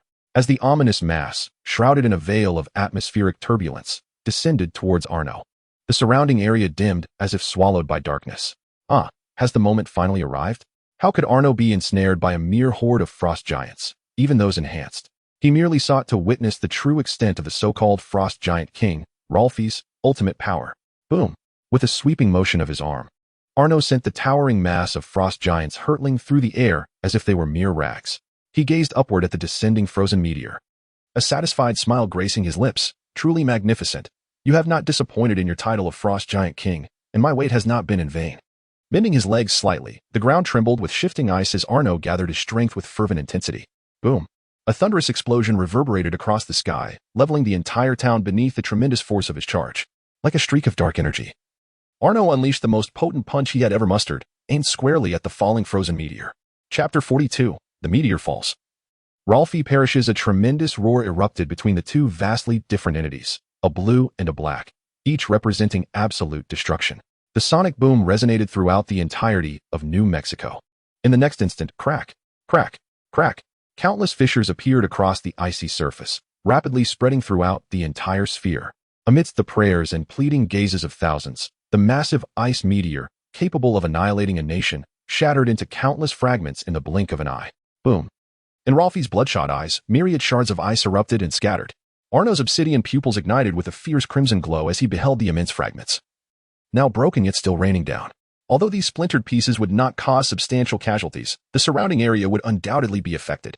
However, he had long since employed his superhuman vision to ascertain that the vicinity had been evacuated by the military, leaving only personnel from the armed forces behind. With his extraordinary mental prowess, he melted the colossal fragments of ice that might have fallen into the cities beyond evacuation using thermal vision, then disregarded the remaining ice. As for the fate of the American soldiers scattered within the area, it was of no concern to him. Although Arno remained indifferent, our benevolent figure, King Lofi, held a different perspective. How could I be defeated? How could I face another loss? Lofi bellowed, his eyes bloodshot with fury, forcing himself to use the frost box once more despite his exhausted body. The frost box hovered between Lofi's hands, his gaze wild and crimson.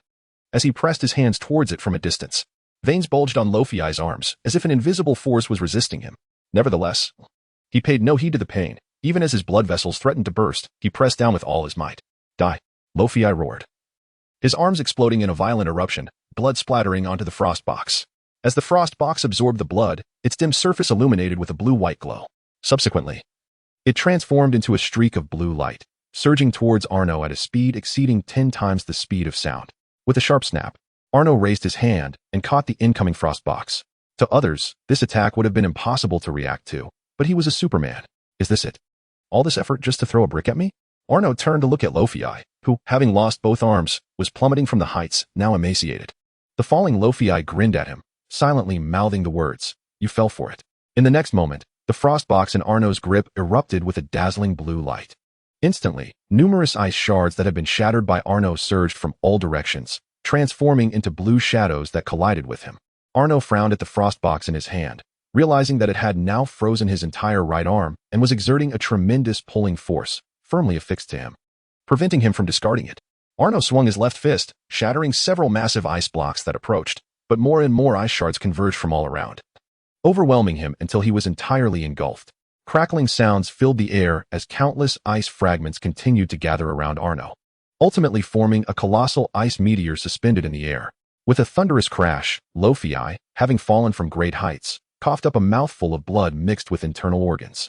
His blood-red eyes fixated on the magnificent ice sphere that had reassembled in the sky, a smile curling at the corners of his mouth. In the end, I have triumphed. This final strike, which drained his life force, was indeed a spectacular sight. Had this strategy been employed against Odin back in the day, would the throne of the Nine Realms have shifted by now? Odin, consider yourself fortunate. This grave was originally intended for you. Rejoice that this formidable warrior from Midgard has intercepted that lethal strike on your behalf. Laufey's vision began to blur as he experienced a kaleidoscope of fleeting images. A crimson light manifested upon the surface of the colossal blue ice meteor, appearing almost insignificant in comparison to its vastness. Yet, Laufey widened his eyes in a moment of clarity. A chilling wind swept through, melting the ice to reveal a molten red portal, from which a shadow clad in a black cloak began to emerge. Arno descended beneath the ice meteor, lifting the immense orb, which spanned several dozen kilometers, and gently lowered it. When only 100 meters remained above the ground, he casually cast it aside, causing a noticeable tremor throughout the entirety of New Mexico. Arno landed beside Laufey, his gaze earnest as he solemnly declared, "I shall remember you, King Laufey of the Frost Giants. You have proven to be a worthy adversary." Ha ha. A cough interrupted his laughter. Losing to you has been far more palatable than to Odin. This technique, which I had refrained from using back then, has finally seen the light of day. The power of reflection was utterly expended amidst Laufey's hearty laughter, and he turned his head to gaze upon the massive ice meteor. his final expression one of contentment. How beautiful, my masterpiece, he thought, as the life force of the once mighty frost giant king faded. Arno knelt to close Laufey's eyes, removing his black cloak to drape it over the fallen body, preserving the last vestige of dignity for the frost giant king. Suddenly, Arno sensed a surge of ominous energy. A tremendous hum resonated through the sky as a beam from the Rainbow Bridge descended upon him at great speed. Unlike the previous instances of teleportation that had been gentle, this beam was imbued with a ferocious aura of destruction. In the blink of an eye, the vibrant beam crashed down upon Arno. An indescribable weight bore down upon him, forcing him to bend at the waist, while Laufey's corpse was instantaneously reduced to dust by the tumultuous force. Witnessing this spectacle, a rare flicker of rage ignited within Arno's eyes. Laufey was a formidable adversary deserving of respect. He should not meet his end in such a manner. Braving the energy that surpassed even the frigid winds of the frost box, he slowly raised his head. If the ice meteor, forged from the frost box, could annihilate a nation with ease, then this energy, if allowed to persist, could shatter the very planet into fragments. Confronting the radiant beam, Arno's eyes burned with a fierce crimson glow, gathering strength in preparation for the impending clash. Today, after unleashing the longest charge of his life with a single punch, he was met with the most formidable release of thermal vision he had ever experienced. A brilliant crimson light emanated from Arno's eyes, expanding relentlessly until it formed a red beam thicker than any other, astonishingly pushing back the multicolored rays of the Rainbow Bridge, which had the power to obliterate a planet. High into the sky. Chapter 43. The death of Loki. Loki stared in disbelief, his eyes wide with astonishment. How could this be possible? He had painstakingly awaited the moment when both Laufey and the mightiest warriors of Midgard would be at each other's throats, and at the perfect instant, he unleashed the deadly strike of the Rainbow Bridge. He had imagined that there could be no escape from such a perfect assault. As he had anticipated, they could not evade it. The beam from the Rainbow Bridge successfully struck both of them, leading to Laufey's utter annihilation. Asgard had thus lost a formidable foe, and the threat of the frost giants had been eradicated. Yet, what filled him with terror and shock was the realization that the Midgard warrior had withstood the devastating strike of the Rainbow Bridge with mere flesh. Even more astonishingly, he was able to counter the energy attacks of the Rainbow Bridge with his own energy rays. It was essential to remember that the Rainbow Bridge harnessed the entire energy of Asgard. How could one man's energy possibly rival it? Was it possible that he harbored the essence of a planet within him? Loki's mind spiraled into chaos. If Arno could shatter that nation-destroying ice meteor, he still held confidence in using the Rainbow Bridge to obliterate him. However, the fact that this man had endured his ultimate weapon, the Rainbow Bridge, filled him with despair. It seemed impossible for any being to withstand the onslaught of the Rainbow Bridge. Yet, the reality was undeniable. The Rainbow Bridge had proven ineffective against that Midgard warrior. It was over, completely over. If the Rainbow Bridge was futile, then all other means would be even less effective. Loki, in a daze and despondent, relinquished the sword controlling the Rainbow Bridge, retreating step by step, his heart a tumult of panic and regret. He was alarmed by Arno's immense power and lamented having provoked an invincible adversary for Asgard. After the impulsiveness came endless regret, mingled with a flicker of relief. He regretted his loss of reason in challenging such a powerful enemy, yet he felt fortunate that he had not truly killed his brother Thor. As for the reason, perhaps it was something he dared not confront within himself. He still loved his brother, and he cherished every member of his family. Buzzing suddenly, the Rainbow Bridge emitted a sound of overwhelming strain, prompting Loki to halt his retreat and gaze intently. In the next moment, his eyes widened even further as he observed a shadow rapidly ascending against the torrent of destructive, multicolored beams. It was following the threads of the network. 10 minutes ago, Arno unleashed an unprecedented torrent of heat vision to repel the assault from the Rainbow Bridge, pushing it back into the heavens and sparing Earth from annihilation. Yet, the relentless energy attacks from the bridge continued unabated. Although his internal power remained robust, augmented by the sun's radiance, he could maintain a stalemate with the Rainbow Bridge only for so long. However, he had no leisure to engage in a battle of attrition over energy depletion. Thus, he concentrated the energy of his heat vision into a singular point, cleaving a passage through the radiant beams and swimming upstream against the flow of the Rainbow Bridge's energy. The Rainbow Bridge was not merely a weapon capable of obliterating planets, it was also a spatial device capable of transporting one to any corner of the universe. Even in its planet-destroying mode, the spatial energy could not be curtailed. This meant that, theoretically, as long as one's physical form was sufficiently resilient, one could withstand the cataclysmic energy and reverse transport to Asgard. However, no one had ever attempted such a feat, nor was it deemed possible. Yet today, Arno was determined to shatter that impossibility. With a thunderous explosion, a towering shadow erupted from the beams of light, shattering the entire central control console like a sword. Arno's black battlesuit was tattered and torn from the energy onslaught of the Rainbow Bridge. The upper half of his attire had nearly vanished, exposing his chiseled muscles, marred by numerous charred burns. Despite his disheveled appearance, these injuries were merely superficial, with the skin scorched by the energy of the bridge, hardly qualifying as wounds in his eyes. He shook his head and rose from the ruins, the burns visibly healing, and the crimson glow in his eyes gradually dimming. However, the prolonged exertion had left his eye sockets lined with crimson veins, rendering him a fearsome sight. Suddenly, without warning, Arno reached out towards the air to his right. Loki, wielding a golden spear, found himself seized by the throat and suspended in midair, forced to reveal his presence from his cloaked state. In Arno's gaze, invisibility was utterly ineffective unless one achieved complete physical concealment. Arno scrutinized Loki with a scornful glance, saying, "Ah, childish tricks, so you are Loki?" Though Loki had not been stripped of his divine powers, to Arno, this so-called god of deception seemed to possess little more than a few parlor tricks, with physical capabilities scarcely surpassing those of a frost giant. Loki's face flushed with indignation. Arno's disdainful gaze rekindled memories of the derision he faced from Asgardian warriors. Grasping Arno's arm with both hands, he bore the immense pressure at his throat and struggled to utter, "I am a god. I am the God King." There was a hint of spirit in his words, yet it was overshadowed by his evident weakness. Arno admired his courage, for he remained steadfast in his divine assertion even in the face of death. Yet, this alone cannot alter the fate that awaits him, one destined to end at his own hands. Despite an inexplicable sense of familiarity towards Loki, as if they had crossed paths before, that notion dissipated there. Arno tightened his grip, poised to conclude Loki's tragic existence. With a sharp crack, the anticipated sound of Loki's neck breaking was absent. Instead, the figure of Loki vanished, replaced by Gungnir, which he had previously wielded to launch a surprise attack. Arno's eyes darted, turning to behold a white-haired, one-eyed elder standing beside the coughing Loki. Arno scrutinized the elder, raising an eyebrow. "You appear to be quite formidable. Surely, the seal on Thor's hammer was crafted by your hand, father of the gods, Odin." He sensed an inscrutable aura emanating from the elder, akin to that of Thor's hammer, and realized that Odin was the only being in the divine realm capable of such power. Odin regarded Arno with a complicated expression, one mingling pride and resignation. "Child, cease your actions. It is all over now.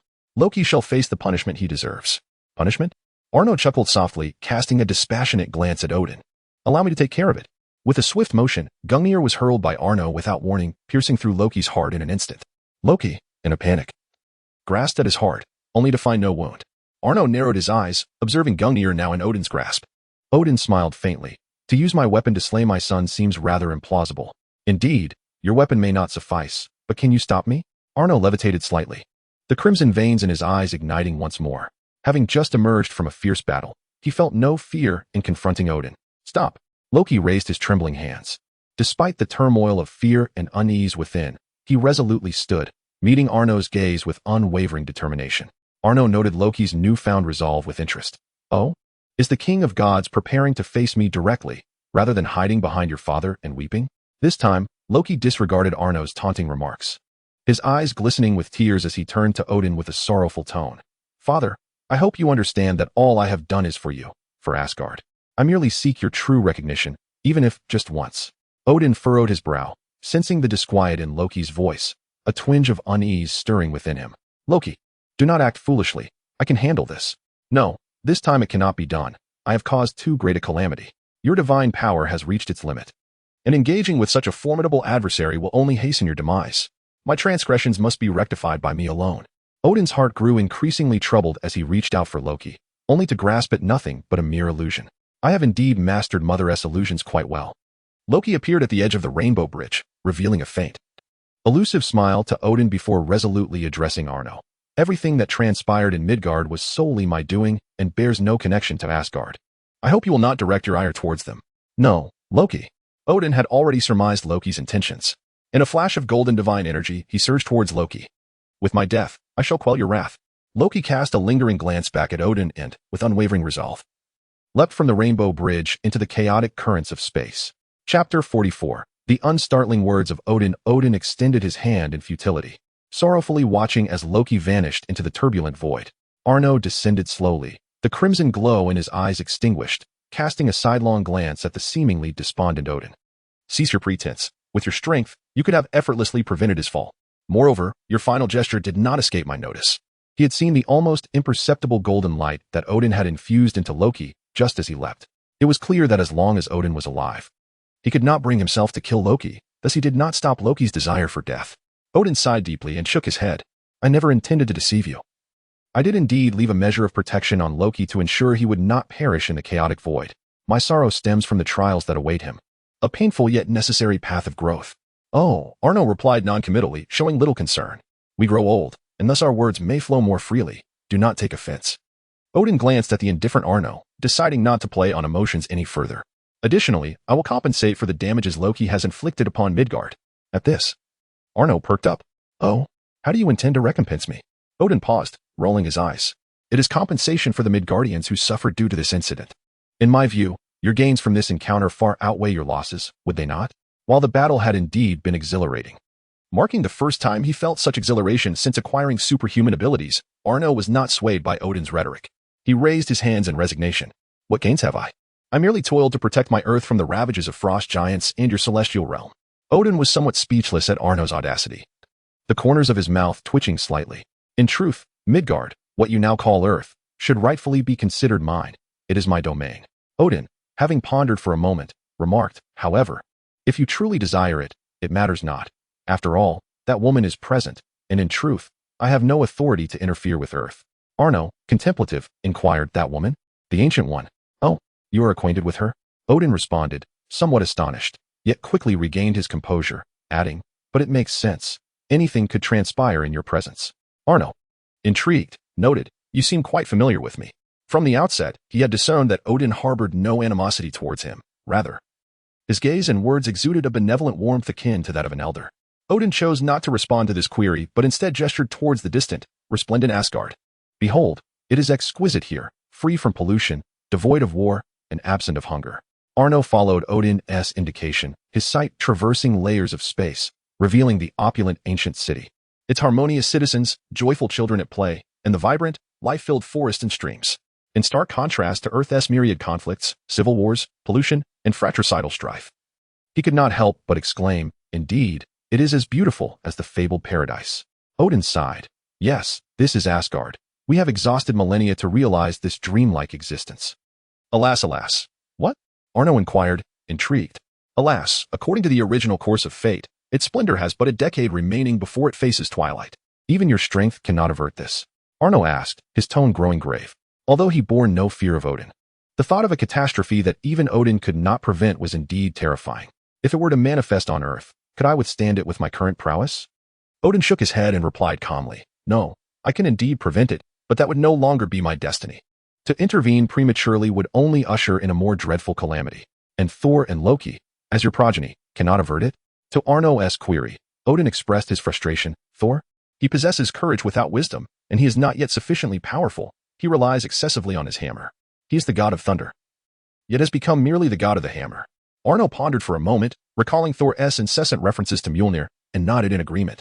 Odin continued, as for Loki, he is endowed with intellect yet lacks fortitude, and in truth, he is not my biological child, but rather the offspring of Laufey, the frost giant king, whom you vanquished. Arno was taken aback. He had been unaware of this fact. It was indeed difficult to associate the slender Loki with the towering frost giant.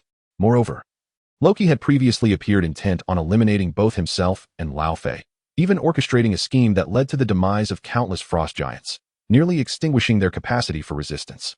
The revelation is staggering. It turns out he is none other than the son of the frost giant king, a true embodiment of familial betrayal. What a grand display of filial piety, dear family. Odin, perceiving his thoughts, interjected on Loki's behalf. Loki was abandoned in his infancy due to his frail physique. I took him in and raised him as my own. He has come to regard Asgard as his true home. In my eyes, he is no different from Thor, both being genuine sons of Asgard. Arno waved his hand, interrupting Odin's rambling, indicating his disinterest in untangling their convoluted family ties. Does this old man truly think I am a suitable confidant? Enough of this. I wish to be compensated and returned to Earth. Odin, unfazed by Arno's abrupt interjection, nodded in agreement. Compensation, indeed, must be provided. He stroked his white beard, gesturing towards the horizon with a smile. Look, what is that? Arno turned towards the Asgard Odin pointed to, feeling somewhat bewildered. Had he not just inquired about it? Was Odin not satisfied with his earlier display of grandeur and wished to flaunt his achievements once more? What else could it be but Asgard? Odin nodded in satisfaction, continuing his extraordinary assertions. Yes, it is Asgard. and I shall grant it to you as compensation. How would you like to be king? Arno was taken aback. What? Meanwhile, on Earth, in New Mexico, beside a colossal ice meteor, Tony Stark, clad in his iron armor, gazed at the mysterious patterns left by the Rainbow Bridge. His expression darkened with dread. His brother had vanished into that kaleidoscopic light merely 10 minutes ago, sacrificing himself to withstand an unfathomable force. Despite his desperate rush to reach Arno and Lao Fei during their battle, he had arrived too late. He recalled the events, the miraculous ice meteor, and the planet-destroying energy it emanated. Today, his worldview was shattered. Any one of those powers, in his estimation, would have been insurmountable without his brother. Yet, in this moment, he wished fervently that Arno had not faced such peril. He was Tony's sole remaining family in this world. Clenching his fists, Tony felt a profound sense of helplessness for the first time. Even the torment he endured at the hands of terrorists paled in comparison to this anguish. He always knew there was someone to support him from behind, his brother, Arnold Stark. Now, with his brother's fate uncertain, his own inability to act filled him with loathing for his own weakness. If he could have protected Earth, perhaps his brother would not have had to risk everything himself. If one exerts sufficient effort and prepares adequately, can he not safeguard his one and only kin? The multitude of what-ifs echoed relentlessly within Tony's mind. Sir, I detect that you are experiencing significant anxiety. I recommend you calm your mind and seek medical attention immediately. Jarvis's voice resonated, momentarily restoring some composure to Tony. You will be all right, Arno. It must be so. Otherwise, even if it consumes the rest of my life, I shall ensure the so-called divine realm is obliterated. I swear. Tony's expression twisted into a fierce grimace, teetering on the brink of darkness. Jarvis, create a file titled Ultron Initiative. I intend to arm the entire world. In New York, at Hammer Industries, Ivan Vanko gazed at the images transmitted from the Hammer Industries satellite, displaying a countenance as menacing as Tony's moments prior. The footage revealed Arno vanishing alongside the Bifrost. Tony Stark, Stark family, your guardian has perished. The Stark lineage is destined to fade. After such a prolonged wait, he finally had his moment. Ha ha ha ha ha. He laughed maniacally, with murky tears streaming down his face. Behind him hung dozens of lifeless bodies, with the foremost being Justin Hammer, the current president of Hammer Industries. Beyond these corpses loomed towering mechas, each exceeding 3 meters in height. Chapter 45, The Whip and the Chain. Over a year ago, upon Tony's declaration of being Iron Man, Ivan Vanko began devising his revenge plan. The original blueprints for the arc reactor were co-created by his father and Tony Stark's father. Thus, whatever arc reactor Tony could fabricate, Ivan could also produce. The most challenging aspect, the energy source, was within his grasp. The remaining steel casing was merely a trifling matter for him. What he lacked were professional equipment and substantial funding. His rudimentary setup, hardly deserving the title of a laboratory, resembled more of a cluttered shop, incapable of producing a mecha worthy of avenging Tony Stark. Hence, he sought a benefactor to provide the necessary funds and equipment for the construction of the mecha. After extensive investigation, he fortuitously identified an exceptionally suitable target, Hammer Industries, which had long viewed Stark Industries as both a rival and a benchmark, especially now, with Justin Hammer at the helm, who harbored an intense envy and resentment towards Tony Stark, so much so that he emulated Tony's attire and demeanor. Ivan was confident he could easily manipulate him. Indeed, upon presenting his rudimentary version of the arc reactor, Justin Hammer, like an unwitting pawn, complied without hesitation, generously offering the funds required. Although he had hired guards under the guise of bodyguards, their true purpose was to monitor him. However, that group of simple-minded individuals, whose physical prowess was woefully underdeveloped, could not comprehend the nature of their actions. They allowed him to fabricate what they believed were machines belonging to Hammer Industries, yet in truth, these were instruments of his revenge. With the financial backing of Hammer Industries, he swiftly constructed these mechs and commenced mass production. Just as he was nearing the completion of his mechanized creations, poised to execute his pivotal revenge scheme, he remained vigilant regarding Tony Stark. A few months prior, during the incident involving the abomination, he detected an anomaly. Although the military had suppressed much of the information surrounding the event, a small fraction had evaded censorship. For instance, before the military could secure the scene, civilians had clandestinely recorded the battle between the abomination and Iron Man. With his expertise, he managed to recover these videos, despite their swift removal from the internet by the authorities. Naturally, he witnessed the confrontation between Tony and the abomination. It was evident that Tony was no match for the formidable creature. Curiosity piqued. He pondered how Tony ultimately triumphed over such a powerful adversary. Given his obsession with Tony, it was impossible for him not to seek answers. Thus, he infiltrated the military's archives, uncovering video records from that fateful day.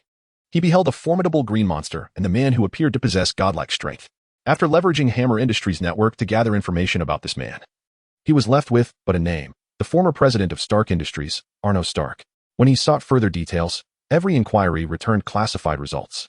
Hammer Industries lacked the requisite clearance for such information, and his technical skills could not breach such high-level secrecy. Even if he attempted to force his way in, it would surely raise alarms. Consequently, he orchestrated an accident, staging a false death to kidnap one of Stark Industries' board members. Initially, when confronted with a photograph of the man and questioned about his information, the board member remained obstinately silent, impervious to his torturous methods. It was only after he brought the board member's son and daughter before him and gruesomely severed their tongues that the man finally relented. At last, he gleaned the information he sought. Howard Stark's eldest son, Tony Stark's brother, and former president of Stark Industries. A being with powers that rivaled the divine. An invincible entity akin to the superheroes of comic lore, Arnold Stark. Upon receiving this revelation, he felt a profound sense of despair. With this man in existence, he realized that he stood no chance of avenging himself against the Stark family. However, the death of his father and the resentment he harbored towards the Stark family for decades precluded him from simply conceding. Thus, he was compelled to await the opportune moment to enhance his mechanized armor. To this day, his suit has undergone numerous refinements, far surpassing its initial capabilities. Although it may not rival Tony's armors, crafted with billions worth of the finest materials, it has evolved from a mere inexpensive alloy to a more resilient composition. Fate, it seems, favors the diligent. Perseverance ultimately rewarded him with the awaited moment, the miraculous arrival of divine light that whisked away the guardian of the Stark lineage. With the deity's disappearance, his followers were destined to perish. Ivan Vanko whispered as he pressed the final key on the keyboard, rising slowly. At that moment, the eyes of all the mechanized suits behind him gleamed red in unison. Tony Stark, you are on the verge of losing everything. And I shall be the one to bring about your end, to conclude the legacy of the Stark family. Ivan proclaimed with fervor as he approached his magnum opus. It was a towering suit, exceeding 4 meters in height, a far cry from Tony's sci-fi-inspired armors, leaning more towards a formidable warrior aesthetic. As the chest plate of the armor opened, Ivan stepped inside. With a click, the cockpit sealed shut. The suit's eyes illuminating with a blue glow as 2 whips crackling with electricity sprang forth, emitting a cacophony of electrical discharges. This was his meticulously prepared gift for Tony Stark, the harbinger of the Stark family's demise. Whip array, he commanded, targeting the Malibu Villa, Stark Manor. Ivan issued the preordained command. Indeed, his intent was not only to eliminate Tony Stark, but to obliterate his home and Arno Stark's estate as well. With the absence of divinity, the followers must meet their end. Ivan's gaze was frenzied as the propulsion system activated. In an instant, the numerous mechanized suits behind him soared from the Hammer Industries factory, splitting into 2 formations, each heading in divergent directions. He, however, flew alone towards one destination, the coastal villa of Malibu. 20 mechanized suits approached from afar. Whoosh! A chorus of piercing sounds filled the air as a deluge of missiles rained down. No grandiloquent threats were uttered. The onslaught commenced with an overwhelming barrage. Yet, how could Tony's villa succumb so easily to a missile assault? This was no Marvel film. The villa's automated defense system detected the incoming attack, and countless infrared decoy flares were deployed by Jarvis from various corners of the estate. The missiles were intercepted, resulting in a series of violent explosions in the sky. The entire villa trembled under the sheer force of the multitude of detonations. In the subterranean laboratory, Banner, bewildered, steadied himself against the table. Chapter 46, The Unfavorable Whip. Since his return a few months prior, he had remained with Tony. The threat of capture loomed from numerous factions elsewhere, making Tony's abode the only sanctuary. One that also provided commendable conditions. Here, Tony not only ensured his safety, but also furnished a state-of-the-art laboratory for him to explore solutions to control the Hulk. The price for such refuge was to assist Tony in designing a power-enhanced mech, one capable of rivaling the Hulk, at the very least. Naturally, Banner accepted with alacrity. It was a resounding victory for him. Indeed, a dual triumph. He could evade the relentless pursuit of the military and other forces while crafting armor to subdue the Hulk. What could be more victorious than that? Jarvis. What is the situation outside? Mr. Banner. 20 unidentified mechs have appeared outside the villa and are currently engaging in an assault. A holographic projection materialized before Banner, accompanied by Jarvis's voice. Banner's brow furrowed as he observed the 20 mechs soaring overhead, each towering over 3 meters and emanating a blue glow from their chests. An arc reactor? Has Tony's technology been compromised? This was Banner's initial thought, but he quickly dismissed the notion. No, that is impossible. He was acutely aware of the encryption surrounding Tony's Mark Series suits and arc reactor technology, bolstered by the safeguarding presence of the artificial intelligence, Jarvis. No one could possibly have breached their defenses. Undoubtedly, these were mere replicas. Ever since Tony declared himself Iron Man, numerous factions had sought to replicate the Iron Suit. Though most endeavors ended in failure, not everyone could claim the ingenuity of Tony Stark, a man who could fabricate a mech from scrap metal in a cave. J-A-R-V-I-S. Can you neutralize them? Apologies, but I can only intercept them for a limited time. The Villa's current defense system, along with the Mark 23 prototype, is insufficient to eradicate the threat entirely. Very well. Inform Tony that I will manage the situation here. He should head over to Pepper at the group. I have a feeling this is not the entirety of it. As he stepped outside the villa and gazed at the sky, where the defensive systems and 2 sets of Mark suits controlled by J-A-R-V-I-S temporarily held back the swarm of mechs, Banner shook his head in exasperation. Really, it took me months to reclaim my sense of self. J-A-R-V-I-S. Initiate fire coverage in the upper region to force them lower. The rest is up to me. With that final declaration, Banner's face contorted, turning green, and his physique surged in size. Understood, Mr. Banner. Wishing you a triumphant endeavor. It was the Hulk. Roar.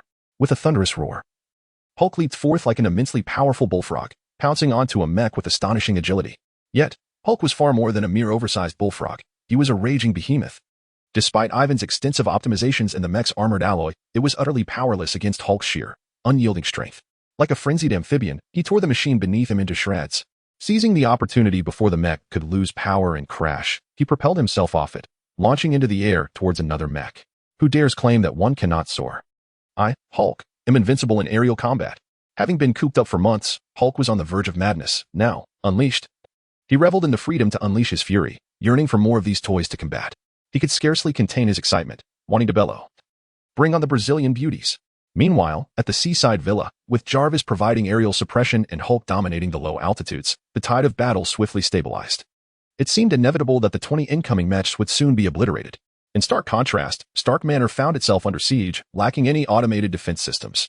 All such mechanisms had been rendered inoperable when Arno decimated the military base, and no further installations had been considered.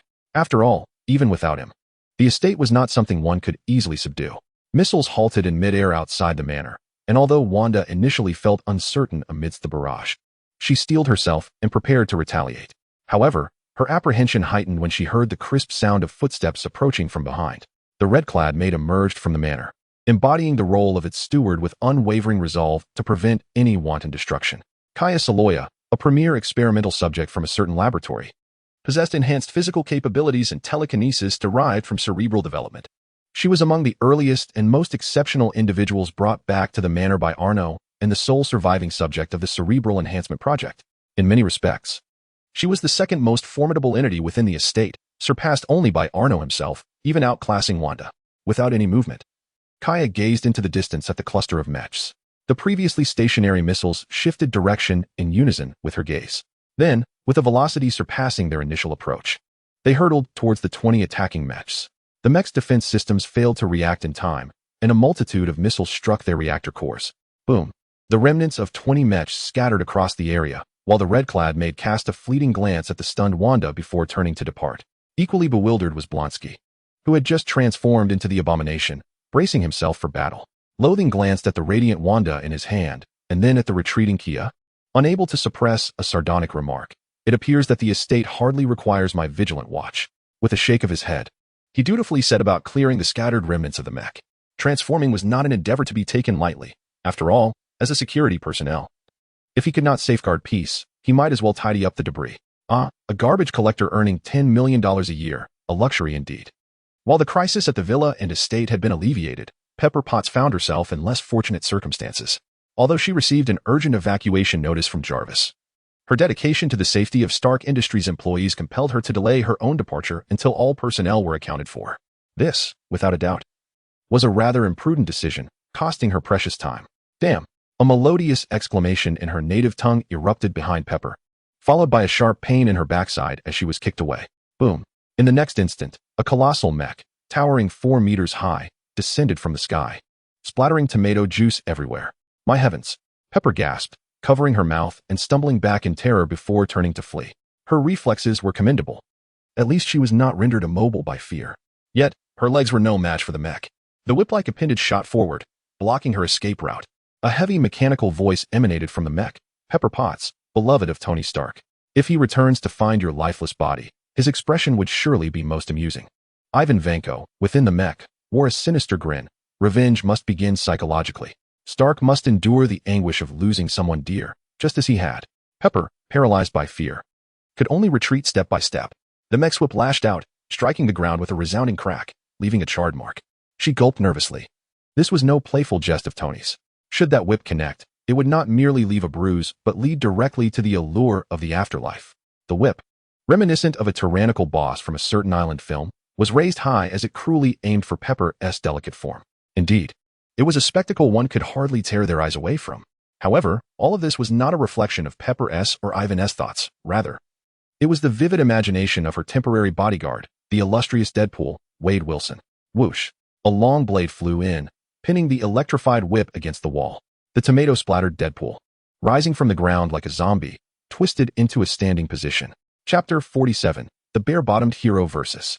Whiplash. After a series of disconcerting crackling sounds resembling the dislocation of bones, he reverted from a grotesque form back to his human state. Deadpool twisted his neck, which felt somewhat unnatural, and unexpectedly glanced down to see his groin split in two. In horror, he exclaimed, "Wait, no way. Have I grown two appendages this time? That's simply splendid." His initial fright transformed into exhilaration, a true testament to his capacity for rapid emotional shifts. "Fool, your head is still turned around." Even Pepper Potts, a paragon of civility, could not suppress her exasperation. Was this deranged individual truly the temporary bodyguard Tony had arranged for her, simply to rid himself of an annoyance? Deadpool blinked in realization, clapped his hands, and then gazed despondently at Pepper. "Ah, now I understand. Thank you for delivering this disappointing news." Suddenly, Pepper pointed in terror behind him and shouted, "Forget about that. The colossal figure behind you is approaching." Unfazed, Deadpool turned his backside towards Whiplash and greeted him. "Hello, Mr. Discount Iron Man. Could you kindly hold on for a moment while I reposition my head?" Whoosh! The response came in the form of a rocket. Ivan had no intention of wasting his breath on this imbecile. Boom! An explosion erupted, illuminating the surroundings with fiery brilliance. Yet, Deadpool emerged, sword in hand, calmly stepping through the inferno. "I can slice through bullets. Missiles are merely projectiles. Isn't it reasonable that I can slice through those as well?" His tone dripped with nonchalance, exuding an air of bravado. If one were to overlook the fact that his costume had been entirely obliterated from behind due to the explosion, he indeed appeared rather dashing. "Madam, you should leave now. I shall handle this." Deadpool, wielding his sword, strode past Pepper with a fierce determination towards Whiplash. Pepper watched in awe as he confidently advanced, her heart heavy with an urge to avert her gaze. "Hey, your backside is scorched." Moreover, not only was his rear charred, but his face also faced the same direction as his posterior. Can one truly fathom such a sight? A head facing backward, with the entirety of his back and rear singed, retreating yet moving forward. Ah, the imagery transcended dimensions, searing the author's eyes. Pepper rubbed her stinging eyes, vowing never to forget this moment for the rest of her life. However, she had no time for further commentary and swiftly dashed outside. Remaining would only distract the bare-bottomed hero, so it was better to flee. No, it was certainly not, because the image of the backward-headed bare-bottomed hero battling the Iron Giant was too blindingly absurd. Whiplash paid no heed to Pepper's escape, but instead fixed his twisted expression upon the approaching, glaringly absurd Deadpool. Even he found it hard to tolerate Deadpool's current appearance. Regretting the instant he fired that missile, Pepper had already been locked onto and was unable to escape. He intended to first deal with this repulsive, twisted creature. Whiplash derisively glanced at Deadpool. "Huh, it's astonishing that Stark Industries would employ a superhuman. It seems Tony Stark lacks confidence in his armor technology." Deadpool halted 7 paces away, raised a middle finger, and shook it dismissively. "No, strictly speaking, I'm not a superhuman. I'm actually a mutant, since my rights were sold to another company. However, this universe lacks mutants, so to be precise, I'm not a mutant either. Defining what I truly am is quite perplexing. I might as well be a Walmart shopping bag." Whiplash, impatient, interrupted Deadpool's rambling. "What on earth are you babbling about, clown?" Deadpool's mask displayed an exaggerated grin, his mouth stretching back to his ears. "Haven't you noticed? I'm drawing your attention while performing a little sleight of hand." Suddenly, Deadpool twisted his head and flung a long knife towards Whiplash's face. Yet, Whiplash merely raised his right hand to catch the knife aimed at his visor. "Is that all you've got?" However, Deadpool had stealthily retrieved a handgun from his backside, unnoticed by Whiplash. Bang! 7 bullets struck precisely at the joint on Whiplash's left shoulder armor. Beyond 7 paces, the gun was swift. Within 7 paces, it was both rapid and accurate. With his empty Desert Eagle in his right hand, Deadpool's left hand magically produced a primed grenade. Clearly, While distracting Whiplash, he had executed several cunning maneuvers. With a flourish, Deadpool leaped backward, sending the grenade arcing elegantly towards Whiplash's left hand. Whiplash attempted to swat the grenade away with his left hand, only to realize it had lost control. His right hand, still raised in a grip on the long knife, was too slow to intercept. Whiplash looked up at Deadpool, who was grinning at him and had opened his mouth to speak. Boom! A violent explosion erupted at Whiplash's shoulder, engulfing his massive form in flames. The ensuing shockwave hurled Deadpool across the room. He collided with a wall before coming to a halt, casually pulling 2 fragments from his body and muttering, "Goodness gracious." Should I say, as expected from Stark? The power of this grenade. If I didn't know better, I'd think it was a 4, having become Tony's bodyguard. Even though Tony was not particularly fond of him, he still upgraded all of Deadpool's gear. In Tony's words, using his old, subpar equipment was an affront to Stark's legacy. Thus, aside from Deadpool's beloved katanas and his battle attire, he resolutely replaced all other firearms with the exquisite weaponry produced by Stark Industries. A dull thud resonated from the smoke generated by the explosion, followed by 3 luminous blue beams flickering amidst the haze. Thud, thud, thud. In the next instant, heavy footsteps echoed, and a colossal figure surged forth from the mist. Deadpool had no time to evade, as a gigantic hand seized him. Boom. The Whiplash, in a fit of rage, grasped Deadpool and burst through the walls of Stark Tower. Instantly, the crowd outside, initially curious about the happenings within Stark Tower, erupted into sharp gasps of shock. "Yuval Jester, how dare you betray me?" One could see that Whiplash's left arm was now in tatters, revealing the intricate circuitry within. "I can't breathe." The Black Rhino. Deadpool was ensnared within his iron grip, unable to escape, while the tremendous force constricted his chest, rendering him breathless. "Tell me, what audacity fuels your decision to explode my domain?" Whiplash's grip tightened further. Deadpool's complexion turned a deep shade of purple, his tongue lolling out. Yet, he still defiantly responded. With the only hand free, he struck Whiplash's metallic forehead.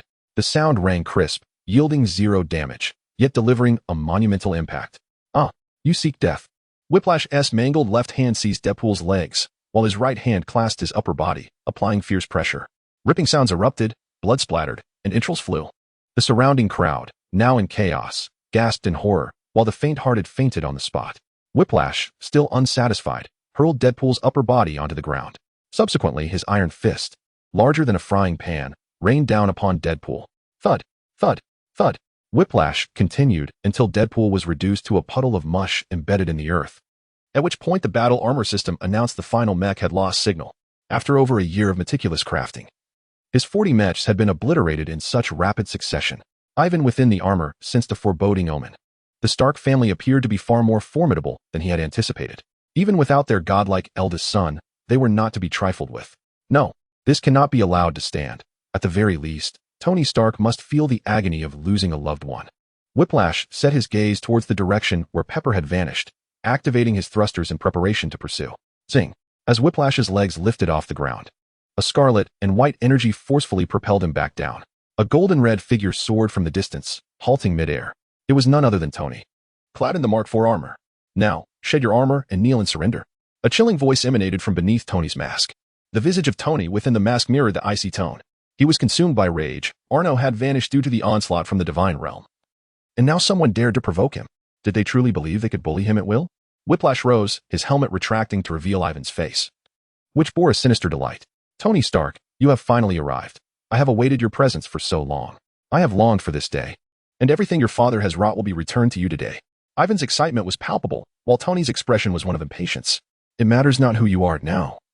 Get out of that armor." He had no desire to engage in discussions about familial grievances with this fool. A blinding crimson and white light surged from his palm cannon, aimed squarely at Whiplash. Ivan scoffed, his helmet closing as a dull mechanical voice resonated. "You think I would surrender to a toy like your armor?" 2 electric whips materialized in Whiplash's hands, crackling with even more ferocious energy. "Sir, the calculations indicate that his armor possesses formidable defenses and far exceeds our strength. This 4th-generation suit holds little chance of victory." Jarvis's analysis relayed to Tony's ears. Another power-based adversary? Tony's demeanor remained unchanged. He was no longer the Iron Man who had been utterly powerless against the abomination. With a cold gaze, he spoke indifferently. "Jarvis, activate Veronica and deploy the Hulkbuster armor." "Understood, sir." Simultaneously, a red satellite belonging to Stark Industries in orbit launched a capsule hurtling toward Earth at tremendous speed. Tony maximized the output of his palm cannons, unleashing 2 beams of crimson and golden light toward Whiplash. However, Tony's armor was too diminutive, and the palm cannon's size was limited. Whiplash's right hand revealed a thick shield, easily withstanding Tony's onslaught with a single hand. With a flick of his other hand, the electric whip ensnared Tony, yanking him down from the sky. The over 4-meter-tall armor of Whiplash granted him overwhelming strength. With just one hand, he pulled Tony, who was propelled by his thrusters, relentlessly toward himself. Is this truly all you are capable of? How disappointingly underwhelming. Tony Stark. In the face of Whiplash's taunts and the incessant alerts of damage to his armor, Tony remained unflustered. The time was nearly upon him. Boom! A red steel pillar plummeted from the heavens, landing before Whiplash and severing the electric whip. What? Whiplash abruptly looked up to witness enormous columns descending from the sky towards him. Boom, boom, boom, boom, boom. 5 metallic pillars, including the one that had just been severed from the electric whip, stood ominously around him. He sensed impending danger, but before he could activate his thrusters to escape, the 6 pillars unfurled their metallic side panels, swiftly coalescing into an impenetrable metal cage that ensnared him. The whip's vision darkened, swiftly followed by a surge of rage. A brilliant crimson and yellow light radiated from his chest, accumulating power. A resonant hum emanated from the metallic prison. Boom! A robust beam of light blasted a gaping hole in the metal cage. The whip grasped the edges of the opening, forcefully tearing it apart, and furiously thrust half of his body through. Enough, Stark. You cannot confine me with this. I had no intention of trapping you. Tony remained unfazed. As the floating capsule in the sky released a series of red and gold components, they began to assemble seamlessly onto Tony's form. By the time the whip fully emerged from the cage, Tony had undergone a remarkable transformation. He now towered over 4 meters, surpassing even his armor in height. His physique even more formidable than that of his suit. The final steel mask sealed into place, yet even 2 layers of armor could not shield Tony's icy gaze. Now, the battle of fairness begins. But, is it truly fair? No, this is sheer domination. Boom. Crack. Tony's armor was crafted to surpass the strength of the Hulk. Even if it did not genuinely exceed the Hulk's might, it was certainly beyond the whip's capacity to contend with. With a single punch, the whip's right hand was obliterated, reduced to mere fragments, along with Ivan's right hand. Die! Ivan shrieked in agony as the orange light of his reactor began to charge, unleashing a laser towards Tony.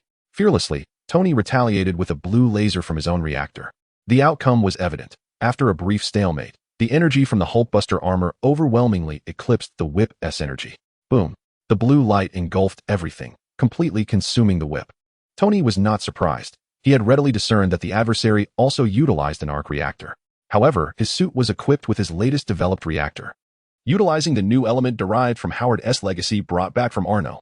This was the culmination of 2 generations of genius intellect, far beyond the capabilities of Ivan Vanko. Observing the shattered chest plate of the whip's armor, revealing the severely injured Ivan, Tony felt little emotion. Even though records indicated that Ivan Vanko's father had once collaborated with his own father in researching new energy, it stirred no waves within him. Tony was solely preoccupied with the well-being of Arno and the means to access the divine realm. Other matters were of little concern to him at present. As he understood it, a prince from the divine realm still lingered on Earth, and he intended to personally interrogate him. Pieces of machinery detached from Tony's suit, soaring back into the hovering flight module.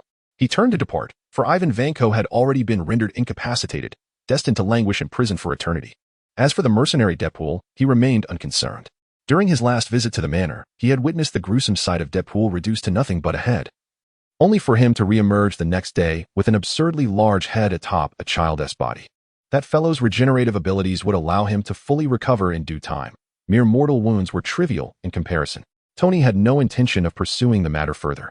Yet some villains delighted in taunting. Hey, Tony, how does it feel to be poisoned by palladium? Ivan Vanko's mocking voice echoed from behind. You will perish. Even if you do not fall by my hand, the arc reactor you obtained from your father will bring you excruciating agony. Do you know why? Because it is my father's technology that he stole. Ha ha ha. Ivan laughed maniacally, aware of Tony's ambush in Afghanistan. He had even located surveillance footage of Tony forging in a cave, understanding that it was the arc reactor nestled against his chest that had sustained him. Ivan's words halted Tony in his tracks, and the mark for suit unfurled automatically as he stepped out unreservedly. With a cold gaze, Tony advanced, seizing Ivan Vanko and tearing open his shirt to reveal a smooth chest. I extracted those shrapnel pieces long ago. Your information is antiquated, Tony declared, casting the stunned Ivan to the ground, gripping his hair and directing him towards his Mark IV armor. Moreover, I no longer rely on your antiquated arc reactor. Your father's research is of little consequence. The new energy my father created is the true pinnacle of invention, not your father's collaboration with terrorists. which is precisely why he was ousted from Stark Industries. With that, Tony released the dazed Ivan, turning away without a backward glance. Tony Stark, you will not kill me. Your hypocrisy forbids it, but my vengeance shall not cease. God bleeds, and people shall not believe in him. Mortals care not for the blood spilled by God. They only see your armor being replicated. I shall not die. My revenge will endure eternally. I will return. Ivan's voice strained as he howled, attempting to provoke Tony into killing him, shattering his facade of justice. Indeed, I shall not kill you. I am hypocritical, Tony replied without turning, merely gesturing dismissively. However, you have not only provoked me. Ivan was momentarily taken aback, only to feel the sunlight above him being obscured. Upon raising his head, he beheld a terrifying figure. Its upper half marred by countless wounds, with its jaw and nasal bones grotesquely exposed, crawling atop his destroyed armor, gazing down at him. Have you tasted death? Rasped a voice from the figure's throat, which was nearly crushed into a pulp. Its eyeless sockets bulged as they drew closer to Ivan Vanko. Even Ivan, a being accustomed to killing without a second thought, felt his heart skip a beat at the sight before him. The half-corpse suddenly lunged towards him. No. A sound that sent chills through the bones echoed forth. Ivan Vanko was torn apart, resembling the state he had been in after being smashed. The scene was so horrifically gruesome that it could not even be portrayed. Chapter 49. Gu, E and Odin compete for a soul. The revenge plan that Ivan had meticulously crafted for over a year collapsed within a mere day. He had underestimated the Stark family and, indeed, the current Tony Stark. It can be said that after waiting so long for an opportunity to avenge himself following Arno's departure, the damage inflicted upon the Stark family was minimal, aside from the chaotic state of the Stark Tower's lobby and the destruction of a wall. There was hardly any significant loss. This decades-long feud between their forebears concluded abruptly with the death of Ivan Vanko. On Tony's end, he was too preoccupied to concern himself with anything else, still searching for Thor's whereabouts, intending to extract the means to the realm of the gods from him. Meanwhile, Arno gazed at Odin in disbelief. The throne? Have you lost your senses? I am not one of your so-called divine kin, nor am I your son. Odin chuckled dismissively. I am not yet senile. As for your divine heritage, your power exceeds that of any god I have encountered. The solar energy within you is even more potent than that of all solar deities I have seen. You are not of the divine lineage yet surpass it. Furthermore, who decreed that the throne of Asgard could only be inherited by my son? I am the All-Father. I designate whoever I deem worthy as king. Arno's lips twitched. What a capricious old man. The title of king could be bestowed so casually, even upon an outsider. But could such a fortuitous situation truly be so simple? He regarded Odin with a bemused expression. Are you certain you wish for me to inherit the throne? Do you trust me so implicitly? Are you not afraid I might wreak havoc upon your Asgard? In response to Arno's barrage of questions, Odin extended Gungnir, the artifact symbolizing kingship, towards him to signify his sincerity. I am indeed certain. Trust me, you are far more suited for Asgard than Earth. Under your stewardship, Asgard shall flourish even more splendidly. Arno gazed in astonishment at the Gungnir that Odin had unhesitatingly offered him. However, before he could deliberate on whether to accept the throne of the God King, a gentle voice interrupted the solemn transfer of power. Not necessarily, it remarked. Mr. Stark is a native of Earth. That is his true homeland. Both Arno and Odin turned to the source of the voice. A brilliant spark expanded, revealing a figure clad in a yellow robe of a sorcerer stepping through a swirling portal. The newcomer removed their hood, unveiling a countenance that radiated elegance and amiability. Odin squinted, his smile vanishing instantaneously as he adopted a stern tone. What a fortuitous arrival, Supreme Sorcerer, Ancient One. The Ancient One maintained her warm smile, nodding respectfully to Odin. Your Majesty, I beg your pardon for my untimely intrusion. Odin, his expression stern, remained silent, internally cursing with disapproval. This woman was certainly no paragon of virtue. Her arrival at such a pivotal moment for the handover was indeed suspect. How impressive it was to possess the time stone. Unperturbed by Odin's frosty demeanor, the Ancient One turned her attention to Arno, greeting him with a broad smile. Mr. Stark, it has been quite some time. You appear to be a completely different person from before. Oh, I scarcely recall having met the most enigmatic Supreme Sorcerer on Earth, Arno replied with a light chuckle, revealing no surprise at her words. His understanding of the Marvel Universe was not exhaustive. Yet he was certainly aware of the Ancient One as a figure of considerable financial prowess, capable of dramatic narrative shifts that could abruptly alter outcomes. As the Supreme Sorcerer of Earth and possessor of the Time Stone, it was entirely plausible that she would be cognizant of his existence as an anomaly. The Ancient One seamlessly positioned herself between Odin and Arno, effectively separating them and compelling Odin to retract Gungnir. Odin's countenance darkened considerably. Yet the Ancient One appeared oblivious to his displeasure, continuing her amiable conversation with Arno. It is not surprising that you do not recall, as the last time we met was over 40 years ago. In fact, I once held you in my arms when you were merely a month old. Fragile like a porcelain doll, so delicate, yet utterly charming. Regrettably, you were already ensnared in a prolonged slumber at that time, preventing us from meeting. Arno was taken aback to learn that the Ancient One had sought him out so long ago, shortly after his birth, just days after he had succumbed to his deep slumber. A flicker of confusion crossed his eyes as he queried, "Since the Ancient One sought me then, you must have known my identity. Why did you not eliminate me in my weakened state? As I understand it, such is the duty of the Supreme Sorcerer." The Ancient One appraised him thoughtfully, extending her hand towards him. Although Arno felt somewhat bewildered, he nonetheless extended his hand to shake hers. With a hint of amusement, Gui remarked, "You see, your identity is none other than Arnold Stark. Regardless of who you were in the past, you have become an integral part of Earth. So why would I wish to eliminate you? The responsibility of the Supreme Sorcerer is to safeguard the Earth and the Time Stone, not to protect its inhabitants. While you may inadvertently harm some, would you truly jeopardize the planet itself?" Arno paused, and soon a realization dawned upon him. He would not harm the Earth.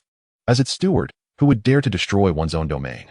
Releasing Gu Yi's hand, he found a favorable impression of her, powerful, wise, yet not rigid. This inquiry had indeed been rather presumptuous.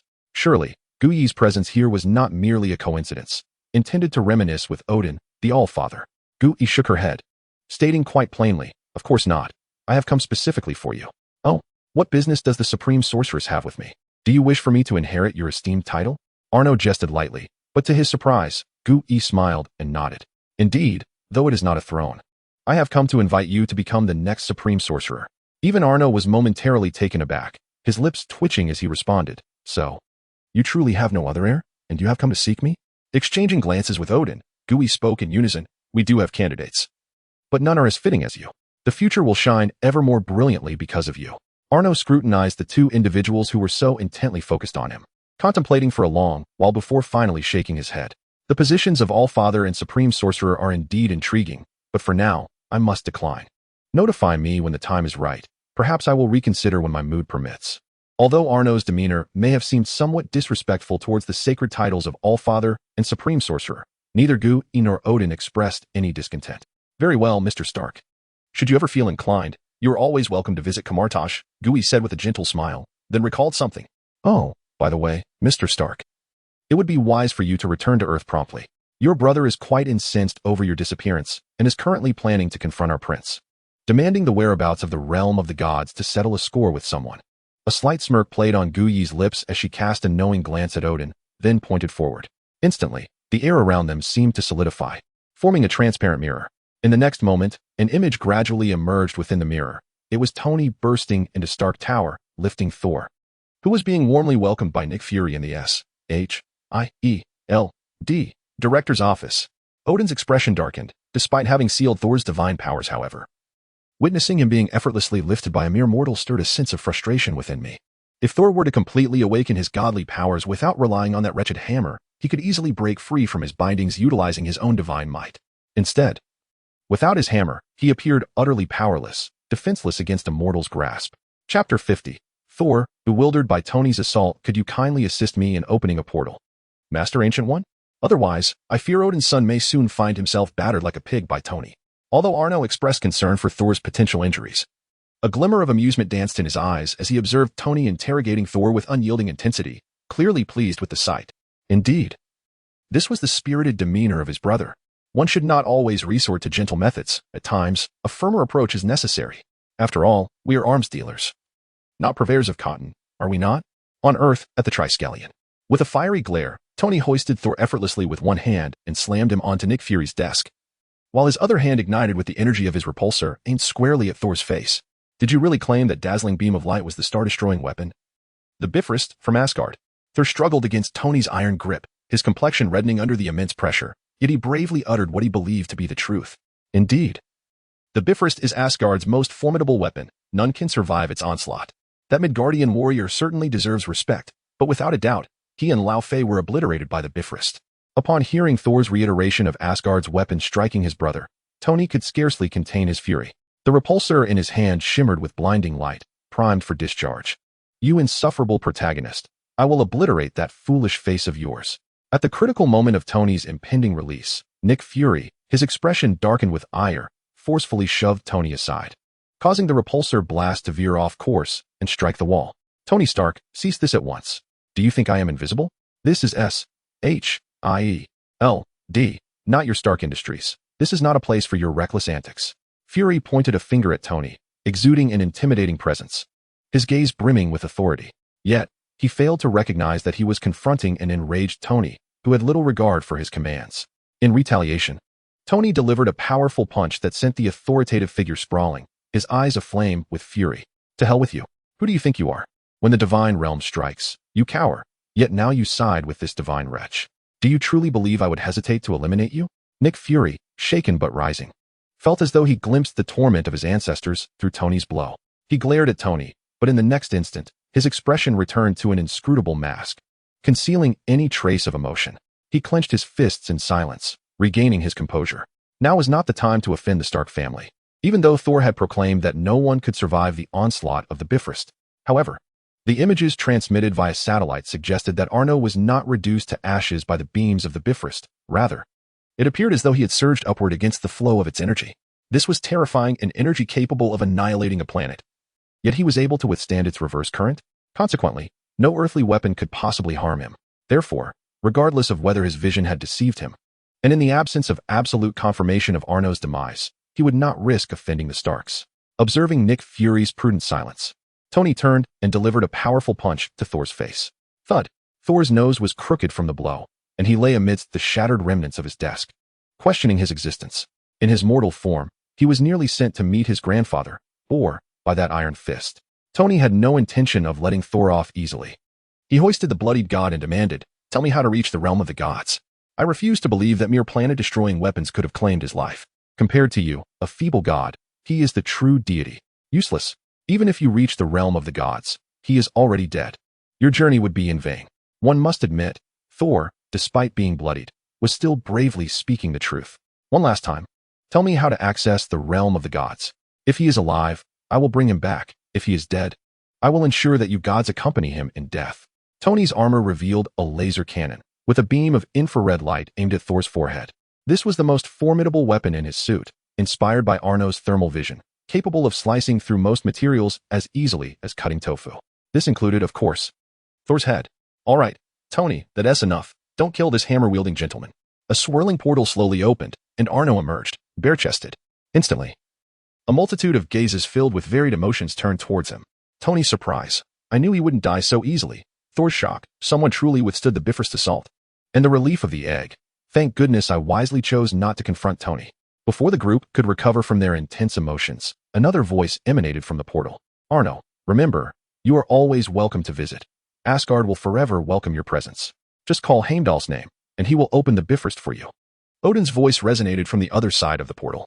Arno merely nodded slightly, while Thor's eyes widened, nearly bringing him to tears. Father, someone hit me. Thor gazed through the portal at the figure of Odin, akin to a wronged child yearning for the presence of his father. Father, I knew you would not truly abandon me. Are you here to take me back to Asgard?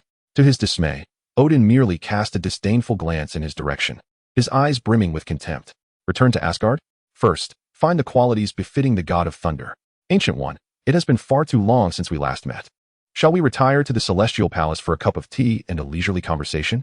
The Ancient One understood immediately, offering a knowing smile to Arno before closing the portal. No. Thor struggled to his feet and lunged towards the portal, only to tumble into the scattered sparks it left behind. Cheer up, God of Thunder. Your beloved is still waiting for you in New Mexico. Arno consoled him with a reassuring pat. Thor paused, realizing Arno was referring to Mjolnir. He wished to protest. Yet an odd sensation suggested that Arno's words held a semblance of truth. Indeed, he preferred his hammer over any woman. Arno paid no heed to the dazed Thor, instead peering through Tony's iron helmet at his reddened eyes, unable to resist a jest. What's this? Are you shedding tears because of me? Should I fashion a lead alloy helmet? Those eyes of yours are rather invasive. Tony lifted the iron mask, exasperatedly shrugging. Who would worry about you, you rascal? As the saying goes, good people don't live long, while mischief makers endure for a millennium. You will surely outlive 1,000 years, perhaps even 3,000. Chapter 51, The Destroyer Armor. Arno raised an eyebrow, a playful glint in his gaze directed at Tony. Whether I will live that long is uncertain, but surely you do not believe that mere lead could shield me from sight?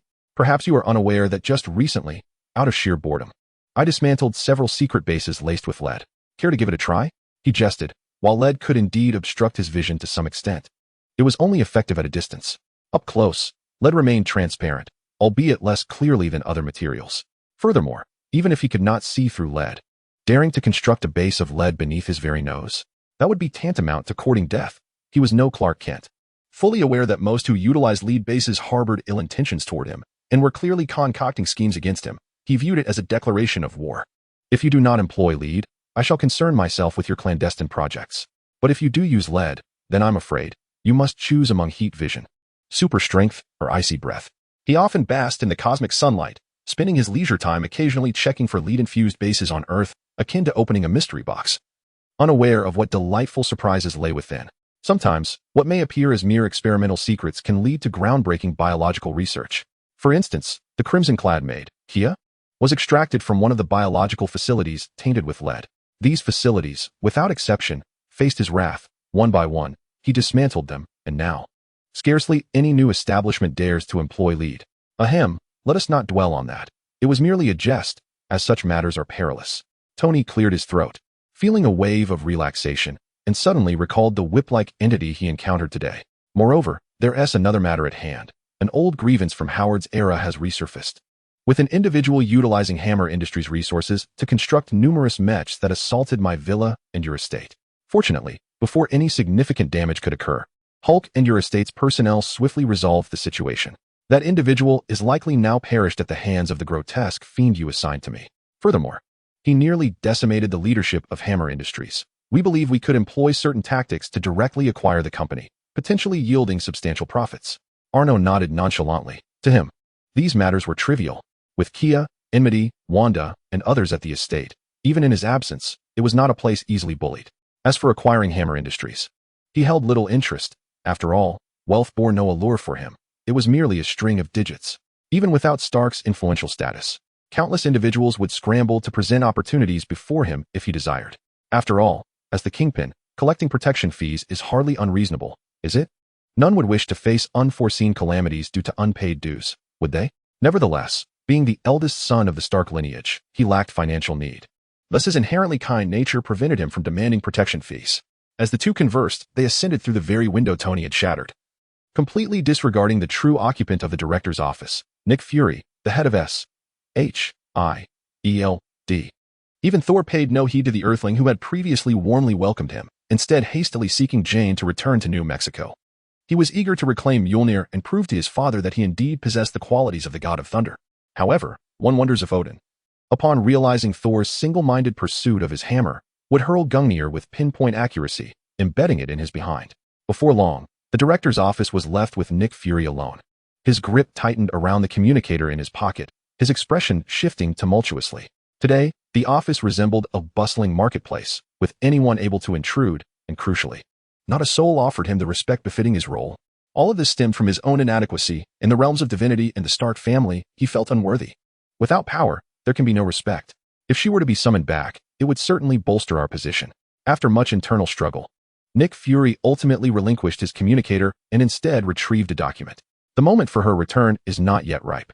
However, with the emergence of abominations, the God Realm, and ice giants, Earth has witnessed a surge of terrifying supernatural disasters since Tony Stark declared himself Iron Man. It is no longer sufficient for Earth to rely solely on an erratic superhero. It is time to assemble a special team dedicated to fighting for humanity.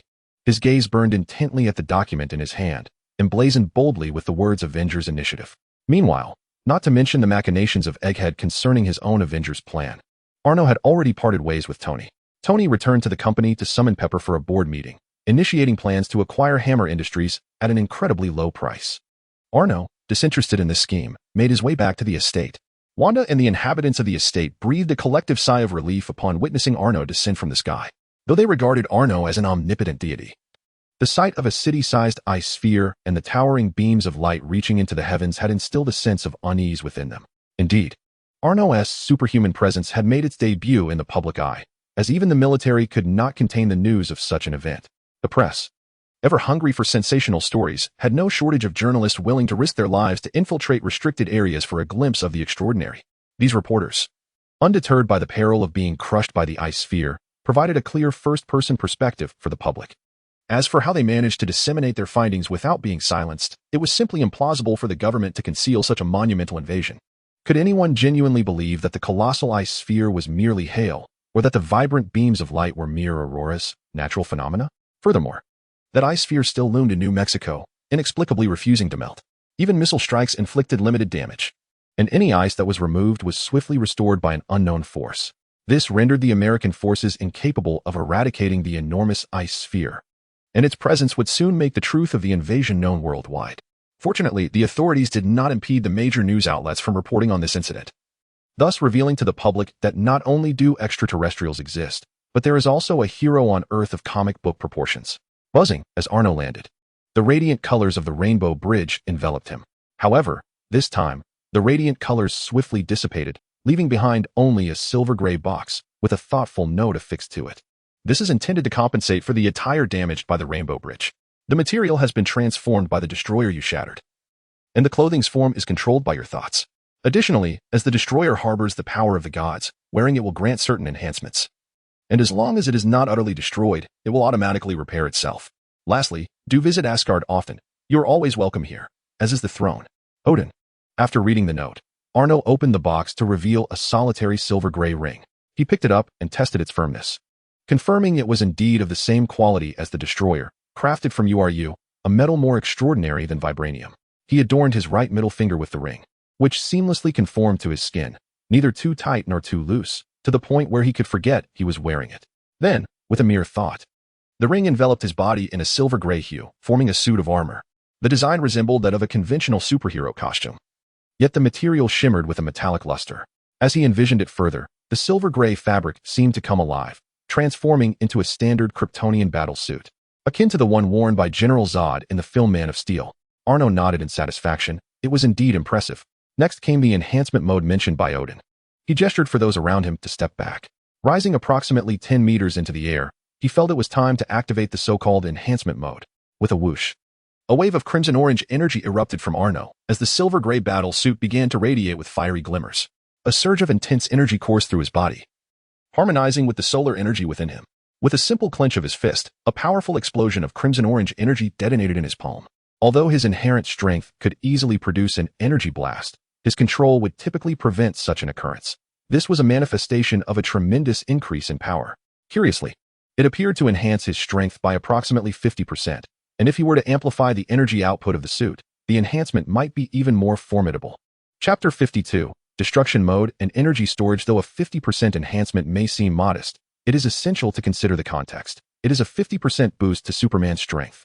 One could say that activating this enhancement mode, or more accurately, destruction mode, would turn into a nightmare for any adversary of equal power he might encounter in the future. In an instant, a surge of power, equivalent to 50%, enabled him to effortlessly suppress his opponent, tipping the scales of victory dramatically in his favor. This was merely the initial form of the destruction mode. As he continued to infuse energy, the amplification would become increasingly terrifying. As for the ultimate extent of enhancement the destruction mode could achieve, Arno had yet to explore. It was not that he was unwilling, but rather that even in this initial state, the radiant orange light flowing from his battle suit caused the surrounding temperature to escalate dangerously. It was as if the solar energy he had absorbed over the years was now being released, transforming him into a veritable miniature sun. This rendered Arno's presence both searing and formidable. The air around him shimmered under the intense heat he emanated. At this moment, the sheer temperature radiating from him was potent enough that, without exerting any force, merely placing a hand upon another would suffice to dissolve them into vapor. Even suspended 10 meters above the ground, the flora beneath him withered and charred instantly from the scorching aura. The radius of this incineration continued to expand, forming a dark, charred circle that grew ever larger. The inhabitants of the estate were hastily retreating from his vicinity, while Wanda conjured a translucent scarlet shield that glimmered in her hands, protecting those around her. Otherwise, the extreme heat would rapidly evaporate any moisture from their bodies, leaving them as parched as the desiccated plants below. Yet, judging by Wanda's perspiring visage, her endurance appeared limited. Observing this, Arno deactivated the destruction mode, allowing the radiant light beneath his suit to gradually fade, and the scorching air slowly returned to a more bearable temperature. What a conundrum! Did this emanating heat constitute an enhancement of the destruction mode or merely a side effect? While the heat possessed lethal potential, it was indiscriminate in its danger. Although he could utilize a biofield to contain the searing aura, should he inject excessive energy, causing the suit's power to exceed its limits, it remained uncertain whether the biofield could still mitigate the resultant heat. He had no desire to witness his estate vaporize in an instant due to overwhelming heat. Perhaps it would be prudent to save a demonstration for a genuine adversary in the future. One could only wonder who the fortunate challenger would be. Subsequently, he perused the other capabilities of the destruction armor.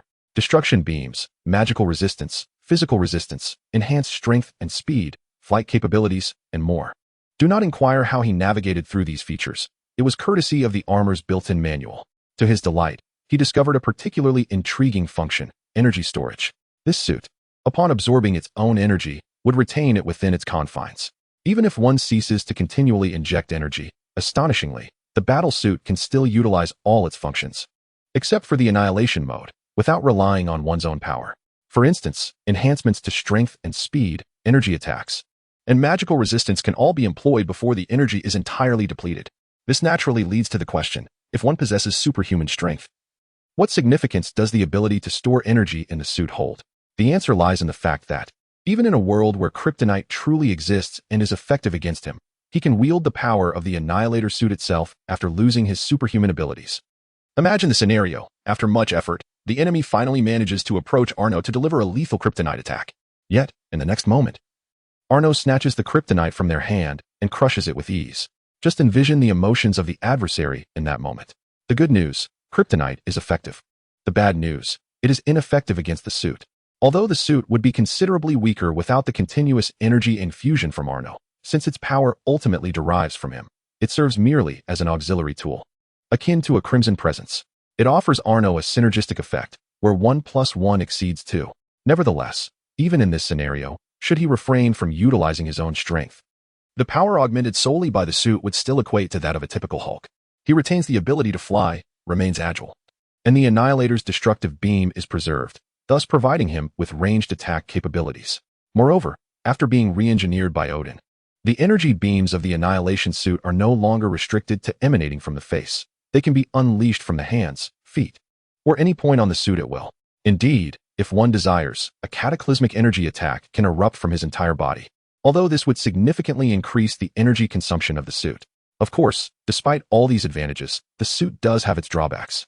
The Annihilation suit lacks the autonomous combat functionality of the Annihilator. It has transformed into a purely mechanical suit, devoid of the prior integrated Guardian armor. However, Arno remains unconcerned, believing that this current form represents the pinnacle of the Annihilator's capabilities, whether in Odin's hands or his own. The form of the Annihilation suit is perpetually far more powerful than that of the Annihilator, for strength is not merely a matter of possessing an external object. It is fundamentally rooted in their inherent might. Overall, Arno is immensely satisfied with this suit. It could be said to be the finest gift he has ever received in his life. In light of this, he decides not to hold Loki accountable for the destruction of his world. Yes, I am truly magnanimous. In Asgard, within the splendid hall, the Ancient One and Odin sit across from each other at the long table. Before the two individuals lay cups of tea, each filled to a mere 5/10 of its capacity. At the center of the long table stood an enormous, illusory mirror. Gu-E gazed into the reflection, where Arno, clad in the majestic armor of the destroyer and bearing an innocent smile, stirred ripples in the tea before him. Odin, indeed, displayed remarkable generosity by so readily bestowing upon Arno the armor, imbued with the might of the gods. Although Gu-E maintained his usual calm demeanor, the gentle smile that once adorned his face had vanished. In stark contrast, Odin now radiated warmth. His demeanor transformed since Gu-E had previously thwarted his transfer of the throne. One grows old and finds such relics of little use. Better to pass them to a more worthy successor, Gu-E remarked, lifting his teacup and observing a solitary emerald tea leaf slowly sinking into the depths of the liquid. His tone remained indifferent. The destroyer is one of the legacies of the God King. It seems that Odin has firmly resolved to install a mere earthling as your new deity in the realm of gods. Chapter 53. The conversation between Odin and Gu-E. Odin paid no heed to the veiled sarcasm in Gu-E's words. Instead, he nodded in satisfaction at the sight of Arno, now adorned in the armor, exuding an air of formidable power. Young yet powerful, filled with boundless potential. Kind to his own and merciless to foes. His methods were resolute, devoid of unnecessary bloodshed. Most importantly, he embodied the same exceptional prowess that Odin had in his youth, truly a divine king in the making. The more Odin observed, the more his satisfaction grew, until he sensed the chill emanating from Gu-E, prompting him to temper his smile. With a sigh, he carefully articulated, "Supreme Gu-E, we are both aware that we are engaged in a struggle, are we not? From the moment he arrived, not only our fates, but the fate of this universe became irrevocably entwined with his. He embodies the present and the future. He has already shed his shackles and will undoubtedly reshape what is to come. Wherever he goes, opportunities will flourish. I must contend for him, and so must you. Upon finishing, Odin rose, his gaze piercing as it fixed upon Gui. The aura of the God King caused the very space around them to tremble. Unfazed, Gui maintained his composure. Even the tea in his cup remained undisturbed. He delicately lifted the sinking emerald leaf and placed it upon the table, speaking softly. You wish for him to inherit the throne of the God King. We both understand that this desire extends beyond merely preventing Ragnarok. The onset of Ragnarok has been rendered inconsequential since his arrival. Thus, whether he ascends to the throne is of little importance. I suspect that the God King's true intentions reach far beyond the impending doom of the gods. Odin retracted his regal aura, reseating himself and transforming once again into the kindly elder. I am eager to hear more. Gui raised her teacup and took a sip, noting that the cup, filled to 5/10, now contained only 3/10 of its original content. Firstly, this undoubtedly signified that his ascension to the throne of the gods and the foretold twilight of the deities would not come to pass.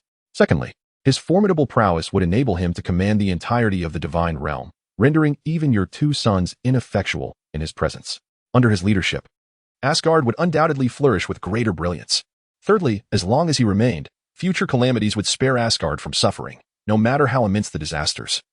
They would hardly encroach upon Asgard with him in the divine realm. Fourthly, this aligns with your ultimate objective, your daughter, the goddess of death, Hela, whom you have sealed away for millennia.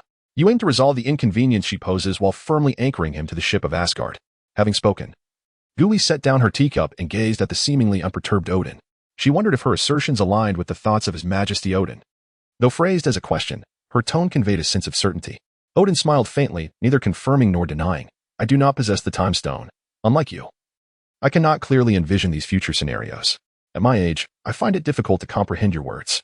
My sight has waned, limiting my perception. All I know is that retaining him within Asgard, allowing him to become an integral part of it, is the only path to a truly splendid future. Did you not perceive this thread of destiny through time? Observing Odin's unkempt appearance, Gui's dark mark upon her forehead flickered into view, her expression growing grave. Firstly, time is not omnipotent. Not every matter will unfold in accordance with the correct temporal flow, and I shall not perpetually monitor the timeline. The more one manipulates time, the more severely time will retaliate, and the future becomes increasingly unpredictable, particularly for those of great power, as exemplified by Arnold. Seeing this, Odin ceased his levity, adopting a serious demeanor. He had no desire to engage in conflict with this woman in Asgard. Despite her gentle facade, her true capabilities could unleash widespread devastation. Raising his hand, he drew the tea leaves Gui had placed on the table into his grasp, subsequently cleaving them in two. In truth, there is no need for us to quarrel over him so vehemently. With his talent and potential, he could ascend to the throne of the gods while simultaneously inheriting your position as the supreme sorcerer. This way, both of us could depart in peace, would we not? Gui narrowed her eyes, the mark on her forehead vanishing from view. Such a straightforward solution was hardly beyond her comprehension. However, it mirrored Odin's initial reticence to propose this course of action. Who would willingly part with half of what they cherished for another? The approach to a single task differs vastly from that of managing two. With a singular task, one may invest considerable dedication. However, with two positions in hand, one may not feel the same urgency. After all, even if one falters in one job, there remains another, does it not? Yet, at this juncture, Arno has already become entwined with the divine realm. She has no recourse but to let events unfold naturally. Ultimately, our discussions may extend into the twilight. But we must consider his own perspective. Let us await the passage of time to reveal the truth. Upon hearing this, Odin revealed a flicker of concern. Yet, will he, like those from before, remain ensnared within the prison of time? Ancient One fell silent for a moment, gently caressing the eye of Agamotto that hung at her chest, and shook her head slightly. Those brought forth by time cannot be ensnared by it. From the very moment of his existence, he has been adorned with the profound significance of time. He is not a harbinger of destruction, but rather a redeemer. Odin's troubled heart, upon hearing Ancient One's words, finally found solace. Ancient One took another sip of tea, the cup now containing but a final drop. After a prolonged moment of contemplation, Odin lifted his gaze towards her, his expression a tapestry of complexity. One last inquiry. I wonder if the esteemed Ancient One could illuminate my doubts. Ancient One merely gazed at Odin in silence. Awaiting the question they both understood implicitly, the surrounding space felt as though it had solidified. No, it was not merely an impression. They had indeed entered a mirrored realm. With no incantation, Ancient One activated the mirrored space, the environment surrounding them nearly identical to reality, save for subtle differences. The space was utterly sealed, preventing any intrusion. Odin paid little heed to this. His focus remained fixed upon Ancient One as he voiced the question that had lain buried in his heart for over 40 years. Was it he who brought Arno here? A ripple stirred in Ancient One's tranquil gaze. She did not respond, instead finishing the last drop of tea in her cup. After locking eyes with Odin, she delicately cradled the eye of Agamotto before her chest. In an instant, the eye of Agamotto opened, a verdant luminescence igniting, as if time itself were unwinding, receding until they returned to the moment they had just taken their seats. In the opulent hall, Ancient One and Odin sat facing one another. A handmaiden approached with a teapot and cups, respectfully pouring 2 steaming cups of tea on the otherwise bare long table before retreating. Ancient One gently pushed aside her cup, which was 7/10 full, rising with an impassive expression. Your Majesty Odin, I shall forego tea today. The earth still requires my guardianship, so I must take my leave. Indeed. Esteemed Ancient One, if there is pressing business, do attend to it. Let us hope for another opportunity to share tea in the future. Odin and Ancient One exchanged one final glance, their eyes betraying not a hint of emotion. Immediately following the departure of the Ancient One, a portal materialized in her wake, enveloping her. As the sparks dissipated, the Ancient One had vanished. Odin gazed intently at the spot where she had disappeared for a prolonged time, his single eye betraying a complex tapestry of emotions: relief, pride, sorrow, and guilt. Chapter 54, The God King Loki, the deity seated regally upon his throne, surveyed the multitude of his subjects prostrating themselves before him with an air of haughty superiority. Behind him, a colossal statue of Loki loomed 100 meters high in the most prosperous region of this planet. This realm was his dominion. He was the sole god within it. Indeed, Loki had not perished after plummeting through the chaotic currents of space. Instead, he had been swept away to an indigenous planet. This planet was modest in size, home to a mere 1,000,000 inhabitants who had yet to enter the technological age, leading to a fervent devotion to their beliefs. Initially, a god had already claimed dominion over this world. However, upon discovering that this so-called deity was nothing more than a charlatan, blessed only with glowing hands, a slightly superior physique, and a penchant for oppressing his followers, Loki could not help but chuckle. As a member of the fierce warrior race of Asgard, Loki held a particular disdain for such false gods who incessantly exploited their followers under the guise of divinity. This impostor not only demanded tribute, but regarded his devotees as mere insects, subjecting them to arbitrary humiliation and violence. Such a grotesque figure was beneath even Loki, the god of cunning. While he had once perceived mortals as insignificant, his perspective had shifted following a profound encounter with a human who shattered his worldview. Even in his prior state, he would not have been so mindlessly hedonistic as this false god. He believed that a true deity ought to accept the faith and offerings of their followers while providing them with rational support in return. It was the mutual exchange of benefits that solidified a believer's faith, unlike a god who only sought to exploit, oppress, and even slay their followers for amusement. Such a blasphemous pretender would face execution in Asgard. Coincidentally, he was an Asgardian, so he had no qualms about assuming the role of executioner, personally delivering judgment upon this false god, and subsequently inheriting his divine status on this planet. However, as the god of trickery, Loki would not simply eliminate him. He intended to strip him of all his followers' faith before his demise, thus employing a subtle ruse alongside his illusions.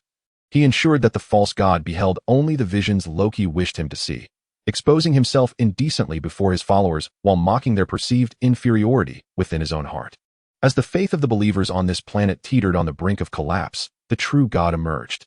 A towering figure, radiating a verdant glow and standing 100 meters tall, appeared seemingly out of thin air.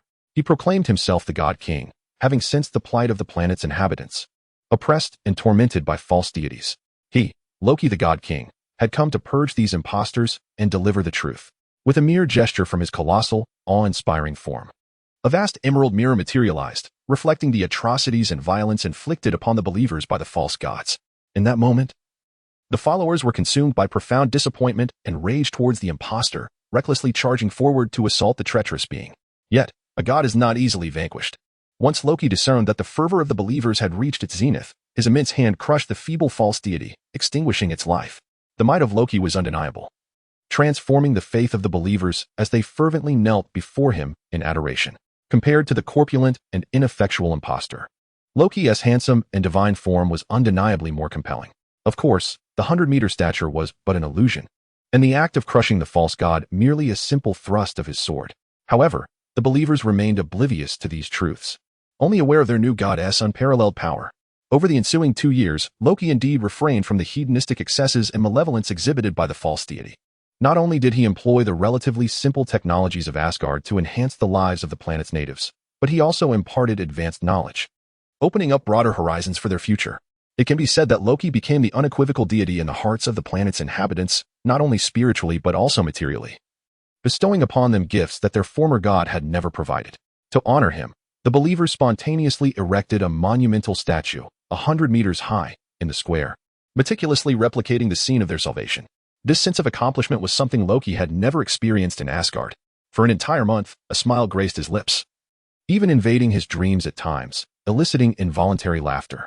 Now, after 2 years of being the god of this planet, Loki sat upon a grand throne beneath the statue, adorned with a regal crown, slowly lifting his head and raising his right hand. Arise. As he spoke, thousands of devoted followers respectfully stood, their eyes ablaze with fervor as they gazed upon their deity. Loki looked down with immense satisfaction at the reverent and passionate believers. He reveled in this sensation, experiencing the unwavering respect, gratitude, and adoration of every individual present. Here, he felt the indomitable status of a god-king, akin to that of Odin in Asgard. Today marks the 2nd anniversary of his establishment of faith. A multitude of devoted followers have gathered from every corner of this planet in the city named after him, the city of Loki. This city stands as the most prosperous on the planet, unrivaled in its splendor. It serves not only as the thriving metropolis but also as the royal palace dedicated to him by his fervent believers. Just as he intended to regale his ardent disciples with tales of his divine exploits, such as vanquishing the thunder god Thor and besting the mightiest warriors of Midgard, the sky suddenly darkened. Loki furrowed his brow and gazed upward. Who possessed such a lack of discernment to disrupt the divine eloquence of this god-king at such a moment? Yet, in the next instant, a jolt of dread surged within him. A colossal warship, obscuring the sun, descended slowly from the clouds. Loki's expression soured. This was certainly not auspicious news. The invasion of a higher civilization upon a lower one could only spell disaster. A humming sound resonated as a beam of blue light cascaded from the immense vessel, landing at the center of the grand square. 6 figures emerged slowly from the teleportation portal. The foremost, a towering figure clad in dark golden armor and wielding dual blades, surveyed the surroundings before fixing his gaze upon Loki. A mere glance from this being instilled in Loki a profound sense of oppression. At that moment, Loki recognized the intruder, and his heart plummeted. As the well-versed 2nd prince of Asgard, how could he fail to recognize the notorious figure before him? The infamous butcher of worlds in the cosmos, the Mad Titan, Thanos. Or rather, the name more commonly known, the Titan of Destruction. The 5 individuals accompanying him were undoubtedly his executioners, the Black Order, each a formidable warrior in their own right. There was the General of the Blades, Thanos' most valued warrior, rumored to have his soul bound within his unparalleled weapon, immortal as long as the weapon endures. Next was the Dark Star, the General's wife, a master of combat and a renowned cosmic assassin. Following her was Ebony Maw, a master of telekinesis, a strategist of the Thanos Legion, possessing exceptional wisdom and might. Then came Cull Obsidian, a massive brute, immensely strong, the reaper of foes for Thanos' army. His simplicity made him the easiest to deal with. Lastly was the enigmatic supergiant, the most mysterious member of the Thanos Legion, about whom Loki knew very little, save for whispers of her abilities seemingly linked to the mind. A flurry of information about these individuals flashed through Loki's mind in an instant. However, this knowledge could not alleviate the predicament he now faced. The Thanos Legion was not a force he could contend with. He could flee, but what of his devoted followers? Over the course of 2 years, he had forged deep bonds with these unwavering disciples. A true god would never forsake his followers. This is my own planet, and I am its deity. I shall not permit anyone to act recklessly upon my realm. In this moment, Loki suddenly comprehended Odin's persistent aversion to war, his desire to merely safeguard Asgard. For Odin sought to prevent further bloodshed among his people, just as he wished to spare his own followers from suffering in this instant. With unwavering resolve in his gaze, Loki rose from his throne, transforming into a colossal giant towering 100 meters high, gradually advancing towards Thanos and his companions. Thanos, this is my domain. Withdraw at once. As his towering figure emerged, the once panicked followers, unsettled by the shadow cast by the enormous ship and the arrival of Thanos and his associates, quickly regained their composure. Their fervent eyes followed Loki's every step, encircling Thanos and his group in a sea of devotion. However, in the face of a giant standing 100 meters tall and surrounded by tens of thousands of followers, Thanos exhibited no sign of trepidation. His expression remained indifferent as he approached Loki with deliberate strides, casting occasional glances at the throng surrounding him. Not with anger, but with a serene, egalitarian demeanor. It was as though he was not ensnared by the multitude, but rather, he was the one enveloping them. As Thanos reached a short distance from Loki, he planted his double-edged blade before him and met Loki's illusory form with unwavering gaze, his tone calm.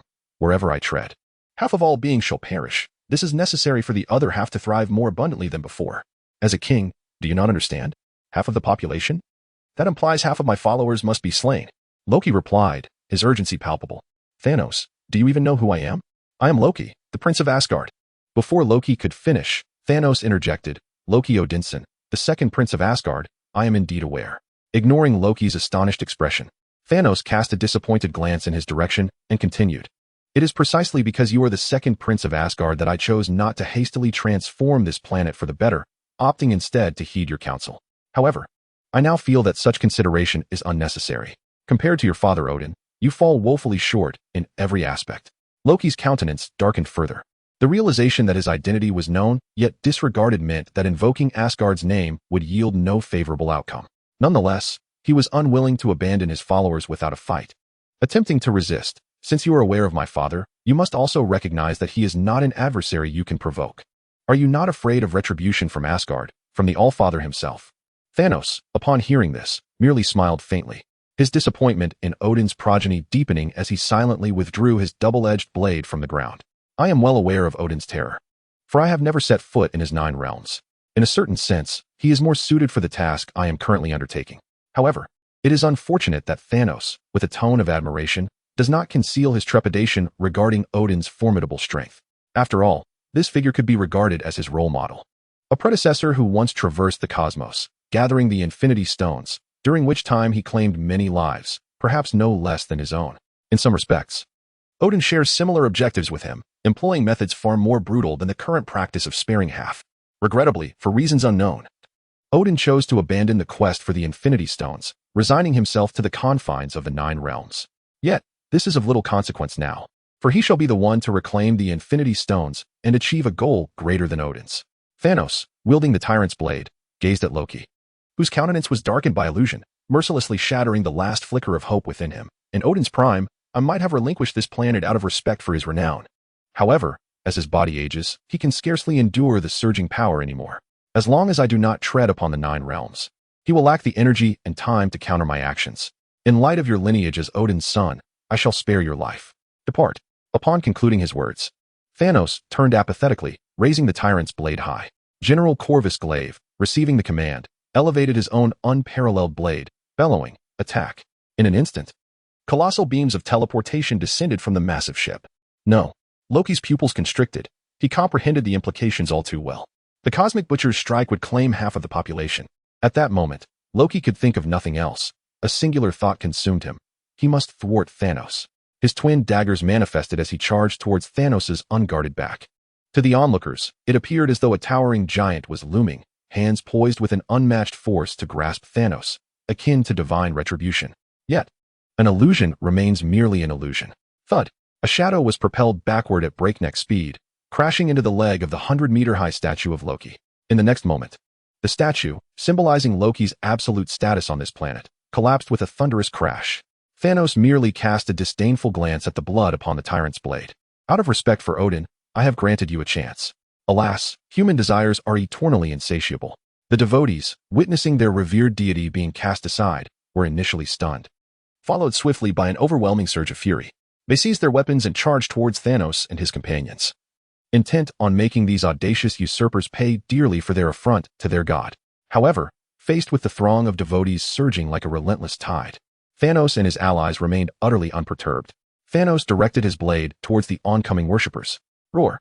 The portal of the colossal skyship descended, unleashing a horde of grotesque monsters that roared as they charged toward the indigenous army. The massacre orchestrated by Thanos had commenced.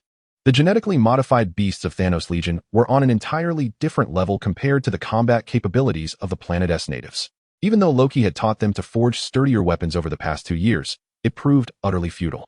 Despite the occasional gifted followers possessing unique abilities, they were effortlessly dispatched by the Ebony Maw and his companions.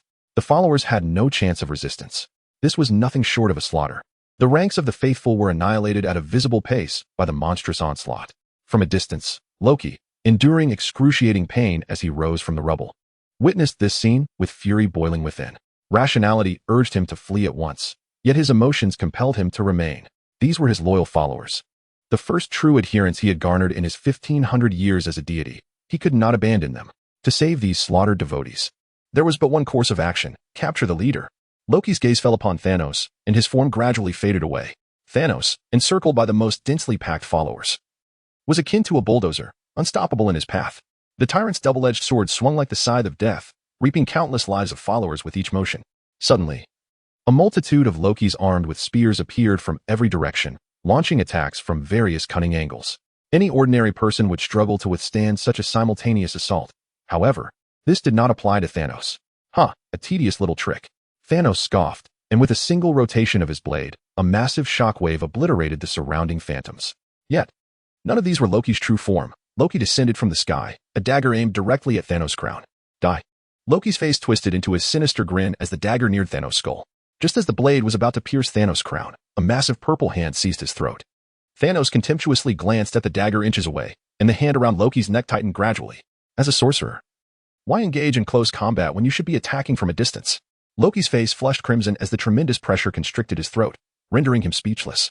Upon witnessing their god in peril, the overwhelmed followers, disregarding the monstrous onslaught, charged towards Thanos, desperate to rescue their deity. However, before they could reach Thanos, they suddenly halted. Their expressions blank, then raised their weapons to plunge them into their own chests. In an instant, blood gushed forth as countless followers perished beneath their own blades. Loki, his eyes a crimson hue, watched this horrific scene unfold, feeling an anguish within that eclipsed the physical pain he endured. He reached out helplessly, yearning to save his people, yet found himself ensnared by Thanos, unable to protect even his own life, let alone the fallen devotees. He could only bear witness as his followers continued to succumb to their own weapons. No, Loki exerted every ounce of strength, managing only a faint, hoarse cry of despair. Tears of blood streamed from his eyes, filled with venomous resentment as he cast a glare at the hidden figure among his followers, the supergiant. It was she, this woman. I shall ensure that you pay in blood for this betrayal. I, Loki, the second prince of Asgard, swear by the name of the gods. Thanos, satisfied by Loki's expression of hopelessness, discarded him to the ground, revealing his true intention. Do you wish for them to survive? Assist me in retrieving a certain item, and they shall live. Loki's gaze shot up, a flicker of hope igniting in his despairing heart. I will agree to any terms. Just spare them. Thanos, pleased, helped Loki to his feet, meeting his gaze. Attack Earth and bring me the Tesseract. Chapter 56. The Avengers' Revenge that ended before it began. Earth. S-H-I-E-L-D. Tesseract Base. Nick Fury's expression was dark as he surveyed the fallen agents strewn across the floor. The entire base, housing hundreds, lay incapacitated, though none were dead. Fury's mood was graver than if they had perished, for the Tesseract, the core of the facility, had vanished.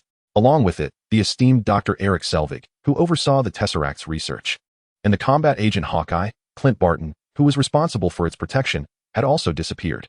A meticulous investigation of the scene revealed only signs of departure, with no trace of intrusion. The surveillance footage had been obliterated by an unknown force, leaving no clues beyond the evidence of their exit. Yet he understood that his worst fears had materialized. This was no mere internal theft. A threat from beyond Earth had descended. He recalled the Avengers Initiative, a plan meticulously crafted for such contingencies, his face darkening to an almost purplish hue. The Avengers Initiative had originally comprised a complete roster of candidates. However, despite his persistent invitations over the past 2 years, he had yet to succeed in enlisting a single individual. The initial list had contained 6 names. The first invitation extended was to the genius scientist, Iron Man, Tony Stark, a figure embodying both might and intellect.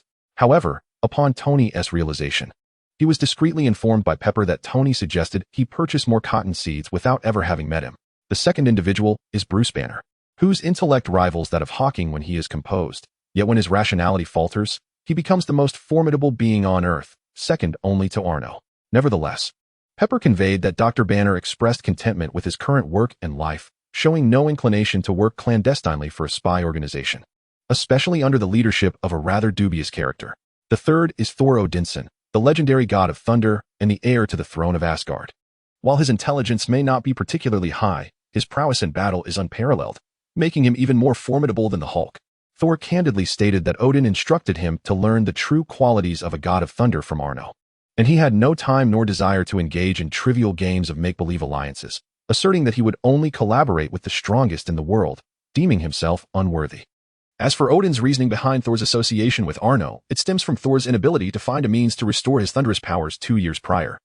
prompting him to seek assistance from Arnold Stark, whom he believed to be the most reliable and powerful of the Midgardians. Ultimately, after spending a week in a refugee camp in the Middle East, he gained insight into the devastation war inflicts upon civilians and successfully reclaimed Mjolnir. Nevertheless, Odin remained dissatisfied with Thor, the god of hammers, mandating him to continue his studies under Arno and forbidding his return to Asgard until he had progressed further. The fourth and fifth individuals had long been predetermined, both being the finest agents of S.H.I.E.L.D., Natasha Romanoff and Clint Barton. Although their combat abilities are not exceptionally high, they possess unique skills that complement the team's deficiencies, such as infiltration, assassination, and interrogation. However, one has been working for someone after a failed infiltration of a private estate years ago, while the other has vanished along with the Cosmic Cube. Presently, he feels confident only about the final individual on the list.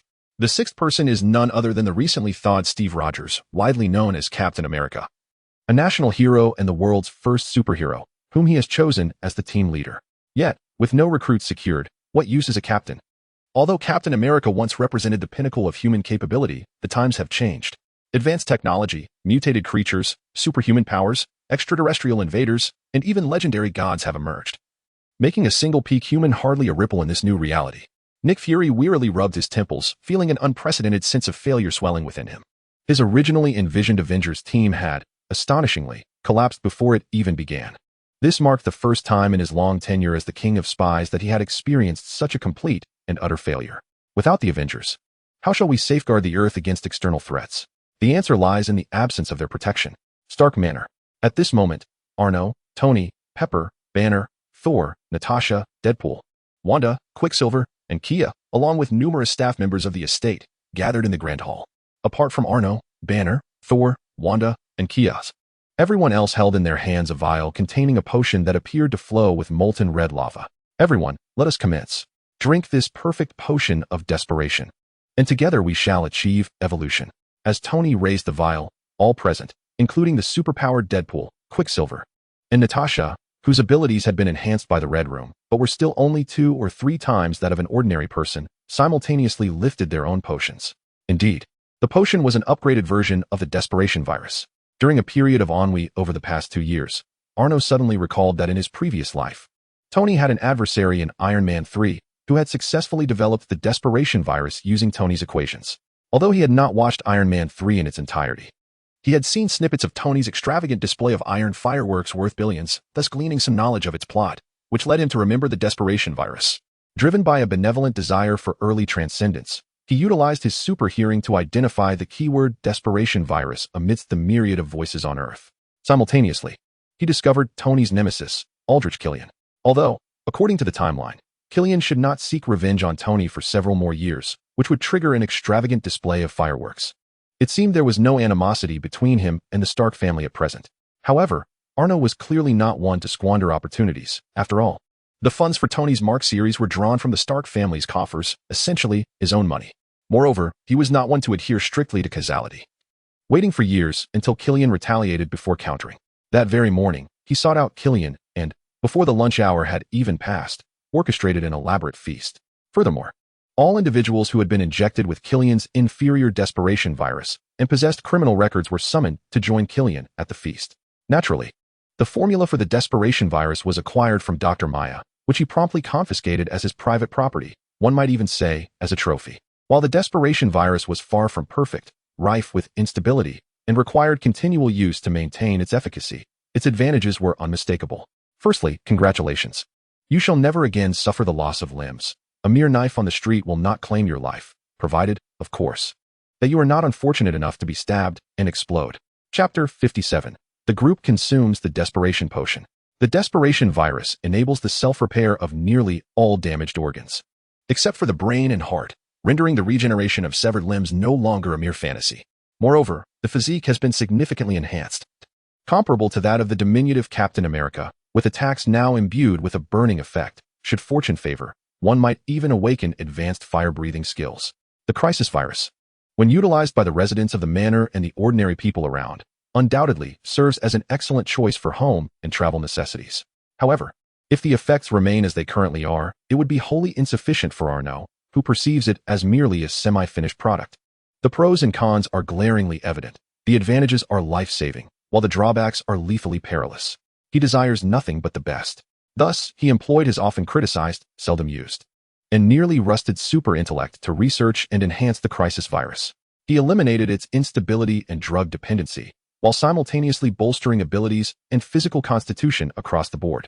Consuming it no longer poses a risk of self-detonation, nor does one need to periodically take doses of the crisis virus to stabilize themselves. Although the recovery speed has not significantly increased, given that it was already quite rapid, the upgraded version ensures that fatal injuries to the brain and heart will not result in immediate death. Unless one's brain and heart are utterly shattered, recovery will occur gradually. As for physical constitution, if the previous state was akin to a diminutive Captain America, nearing the pinnacle of human strength, the current enhancement equates to a more formidable version, surpassing the peak of human potential by a margin, with variations dependent on individual circumstances. Regarding the time expended on his modifications, it amounted to, let us say, an afternoon. In the morning, he dealt with Killian and his so-called Ten Rings gang, and by the afternoon, he had refined the crisis virus. As for why it was only now being administered to everyone, it was due to Tony's lack of confidence.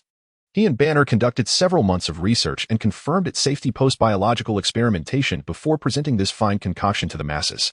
Although Arnaud deemed it unnecessary, he could hardly argue with Tony being his brother. If he wished to conduct research, so be it. There was no rush. Today marks the inaugural day of the crisis potion, produced after Tony and Banner's confirmation of its flawless efficacy. This is the entirety of the potion, and unless new individuals require it, Tony has no intention of creating more, for in many respects, this concoction is as perilous as his Iron Man armor. Its release could have tremendous societal repercussions. As the fiery potion was ingested, a distinct red glow emanated from the abdomens of all who consumed it, followed by fiery veins coursing throughout their bodies. Oh, what a sensation! It felt as though a wicked flame surged from the core to envelop the entire being, akin to the exhilarating effect of consuming Viagra, truly delightful. Ecstatic sounds reverberated throughout the hall. Deadpool, overtaken with rapture, rolled his eyes in bliss, continuously uttering suggestive remarks. Tony, sensing a warmth in his abdomen and hearing the lewd banter, could not help but clench his fists. Silence, Wade. Who provided him with the potion? I do not recall such a peculiar individual being on my list of evolution invitations. After venting his frustration, Tony turned to Arnaud and suggested, now that I possess regenerative abilities, even without my Iron Man suit, I can defend myself. When will you expel this fellow? Arnaud smiled silently, fully aware that Tony was merely jesting. The quantity of the despair potion is meticulously crafted according to the number of recipients, ensuring that there is neither an excess nor a deficiency. Since Deadpool possesses it, it stands to reason that Tony also received his share. In truth, the invitation list was not compiled by Tony, but managed by Pepper Potts. Aside from those residing in the manor, Pepper also extended invitations to Deadpool and Happy. Of course, with the consent of both Arnaud and Tony. Happy, having been Tony's companion for over a decade, has evolved from mere bodyguard to a trusted friend. Thus, he undoubtedly received a potion as well. Our poor director, Happy, has not been seen since Tony publicly declared himself Iron Man. After making a brief appearance, he vanished. After all, in combat, he cannot compare to Tony's Iron Man suit, nor can he rival Deadpool's immortality. Consequently, he finds himself earning a generous salary while remaining a mere mascot at Stark Tower. However, now, upon consuming the despair potion, he can be said to be the most delighted of all. Happy can now proudly declare that he is no longer an ineffectual mascot, but rather a valuable one. As for Deadpool, disregarding the fact that he is practically one of the manor's inhabitants, let us recall how he risked his life to protect Pepper. Tony would certainly not neglect his share, although it is due to the fact that this fellow cannot die regardless of circumstances. Considering that he was nearly obliterated by the whip during their last encounter, the proud Tony nevertheless prepared a potion for him. In response to Tony's heartless suggestion of expulsion, Deadpool fell to the ground, dramatically mimicking a heartbroken character from a melodramatic romance, as he reached out to Tony with feigned tears, exclaiming, "Oh dear, my little Tony. Your words truly pierce my heart. We have been inseparable for nearly 4 years. I even protect you while you use the restroom, yet you would so cruelly abandon me?" Upon hearing this, the others, still adjusting to their newfound powers, cast bewildered glances at Tony and Deadpool. Even Pepper displayed a peculiar expression towards Tony, as if to say, "I never imagined this was your type, Tony." Observing the strange expressions on their faces, particularly on Pepper's, the faint despair virus within Tony reignited, causing his veins to throb with a fiery intensity as he angrily retorted, "Silence. I swear, if you dare approach me while I am in the restroom again, I will blow your head off and encase your body in cement, sinking you to the depths of the sea, where you shall only converse with the fish." Deadpool, witnessing Tony's palpable fury, quickly clasped his mouth shut, desperate to avoid the fate of becoming fish food due to his incessant chatter. Yet, mere seconds later, he erupted again, exclaiming, "Holy crap! Holy crap! Holy crap crap crap!" The others, turning their heads, couldn't help but gaze at the frenzied Deadpool, who was wildly groping at his mask. "Hey, buddy, what's your deal? Can't you remain quiet for even a brief moment?" Quicksilver, still grappling with the amalgamation of the despair virus and his own super speed, was particularly exasperated by Deadpool's interruption.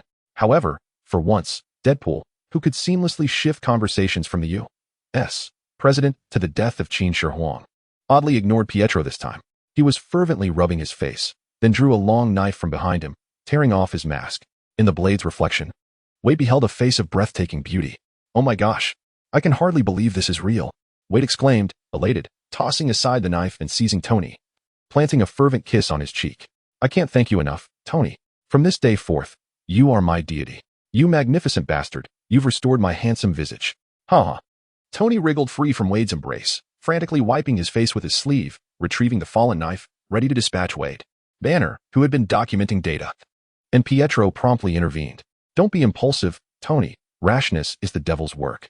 If you dirty the hardwood floor, it would be a hassle to clean. You can always deal with him later." Chapter 58. The evolutionary gathering. Oblivious to Tony's murderous intent, Wade, filled with the exhilaration of unboxing a surprise, unzipped the back of his battle suit with eager anticipation. He covered his eyes with one hand and peered down through his fingers. Wow, what a surprise. Ha ha. Beholding his muscular and smooth torso, Wade's concealed eyes brimmed with tears of joy. "Ha ha, I've done it. I've truly done it. If that bastard Francis knew I had regained my extraordinary looks, he would never find peace in death." Ha ha ha. Wade laughed heartily, eager to unfasten his pants and continue his unboxing adventure, curious if his second area of concern had also returned to its former glory, particularly his brother. Yet, a searing gaze compelled him to halt his hand at his waistband. Make no mistake, it was not a psychologically intense gaze. No one present possessed such perverse interest in Wade's lower half. Rather, it was a physically intense glare. Arno's eyes glinted with a crimson light as he smiled at Wade, advising, "If you dare to lower your pants even a fraction more, I will obliterate that thing of yours." Confronted by the benevolent Arno, Wade swallowed hard, instinctively crossing his legs. "Ahem," he jested, "I would never exhibit such crudeness as to disrobe in public. It is not as if I am devoid of modesty." This explains why, although the despair serum was indeed improved by Arno, it was produced by Tony, and in a moment of excitement, Wade bestowed a kiss upon Tony, rather than Arno. For while Tony might threaten with a knife, he likely wouldn't follow through, but when Arno speaks of obliteration, one must take heed. Wade discreetly withdrew his hands, whistling nonchalantly. Observing Wade's moment of discomfort before Arno, Tony's irritation began to dissipate, though he persistently wiped his face with disinfectant wipes provided by Pepper, contemplating whether he should visit a church to procure some holy water to cleanse his visage and ward off ill fortune. As Arno noted Wade's sudden silence, he shifted his attention to the group, pleased to see the despair serum had been thoroughly integrated and stabilized within them. As anticipated, none of the individuals who ingested the serum experienced any adverse effects. They all flawlessly assimilated the capabilities of the despair virus. Notably, Deadpool, Quicksilver, and Natasha exhibited enhancements beyond their original abilities. The despair serum proved advantageous even for those with pre-existing powers. For instance, Deadpool not only fortified his regenerative abilities, but also augmented his physical prowess and offensive techniques. Now, wielding dual katanas, he transcended mere physical damage, incorporating fiery assaults, and even contemplating the use of fire-breathing techniques. This iteration of Deadpool was significantly more formidable, although his physical condition had improved during his mutation awakenings. His combat skills primarily relied on the exceptional swordsmanship and marksmanship he had honed long before that. In his iconic moments, he had elegantly deflected a barrage of bullets with his blades, showcasing his mastery. However, post-mutation, emboldened by his immortality, his swordplay had appeared somewhat complacent, leaving him vulnerable to Thanos' onslaught. As for Quicksilver, the transformation was even more pronounced. His body, once susceptible to ordinary bullets, now possessed the ability to self-heal as long as he was utterly obliterated. Most crucially, the despair virus fortified his endurance, significantly enhancing his stamina so that he would no longer suffer from exhaustion after brief bursts of speed. Finally, Natasha emerged as the individual with the most significant transformation, second only to Deadpool. Having already undergone modifications, her physique became even stronger after consuming the despair serum compared to others. Moreover, her body underwent astonishing changes. Arno approached her with a smile, gently patting her shoulder, sharing in her joy. "Natasha, congratulations. You are now a complete person. For a moment, Natasha was taken aback. But soon she recalled the sensation of warmth fading from her lower abdomen, coupled with the feeling of something newly emerged. After a few moments of absent-mindedly touching her stomach, she finally realized this was not a dream. Tears welled in her eyes as she embraced Arnaud. Her voice choked with emotion. I never imagined that one day I could return to being a complete person. This is beyond my wildest dreams. My gratitude cannot be adequately expressed in words. I truly do not know how to thank you.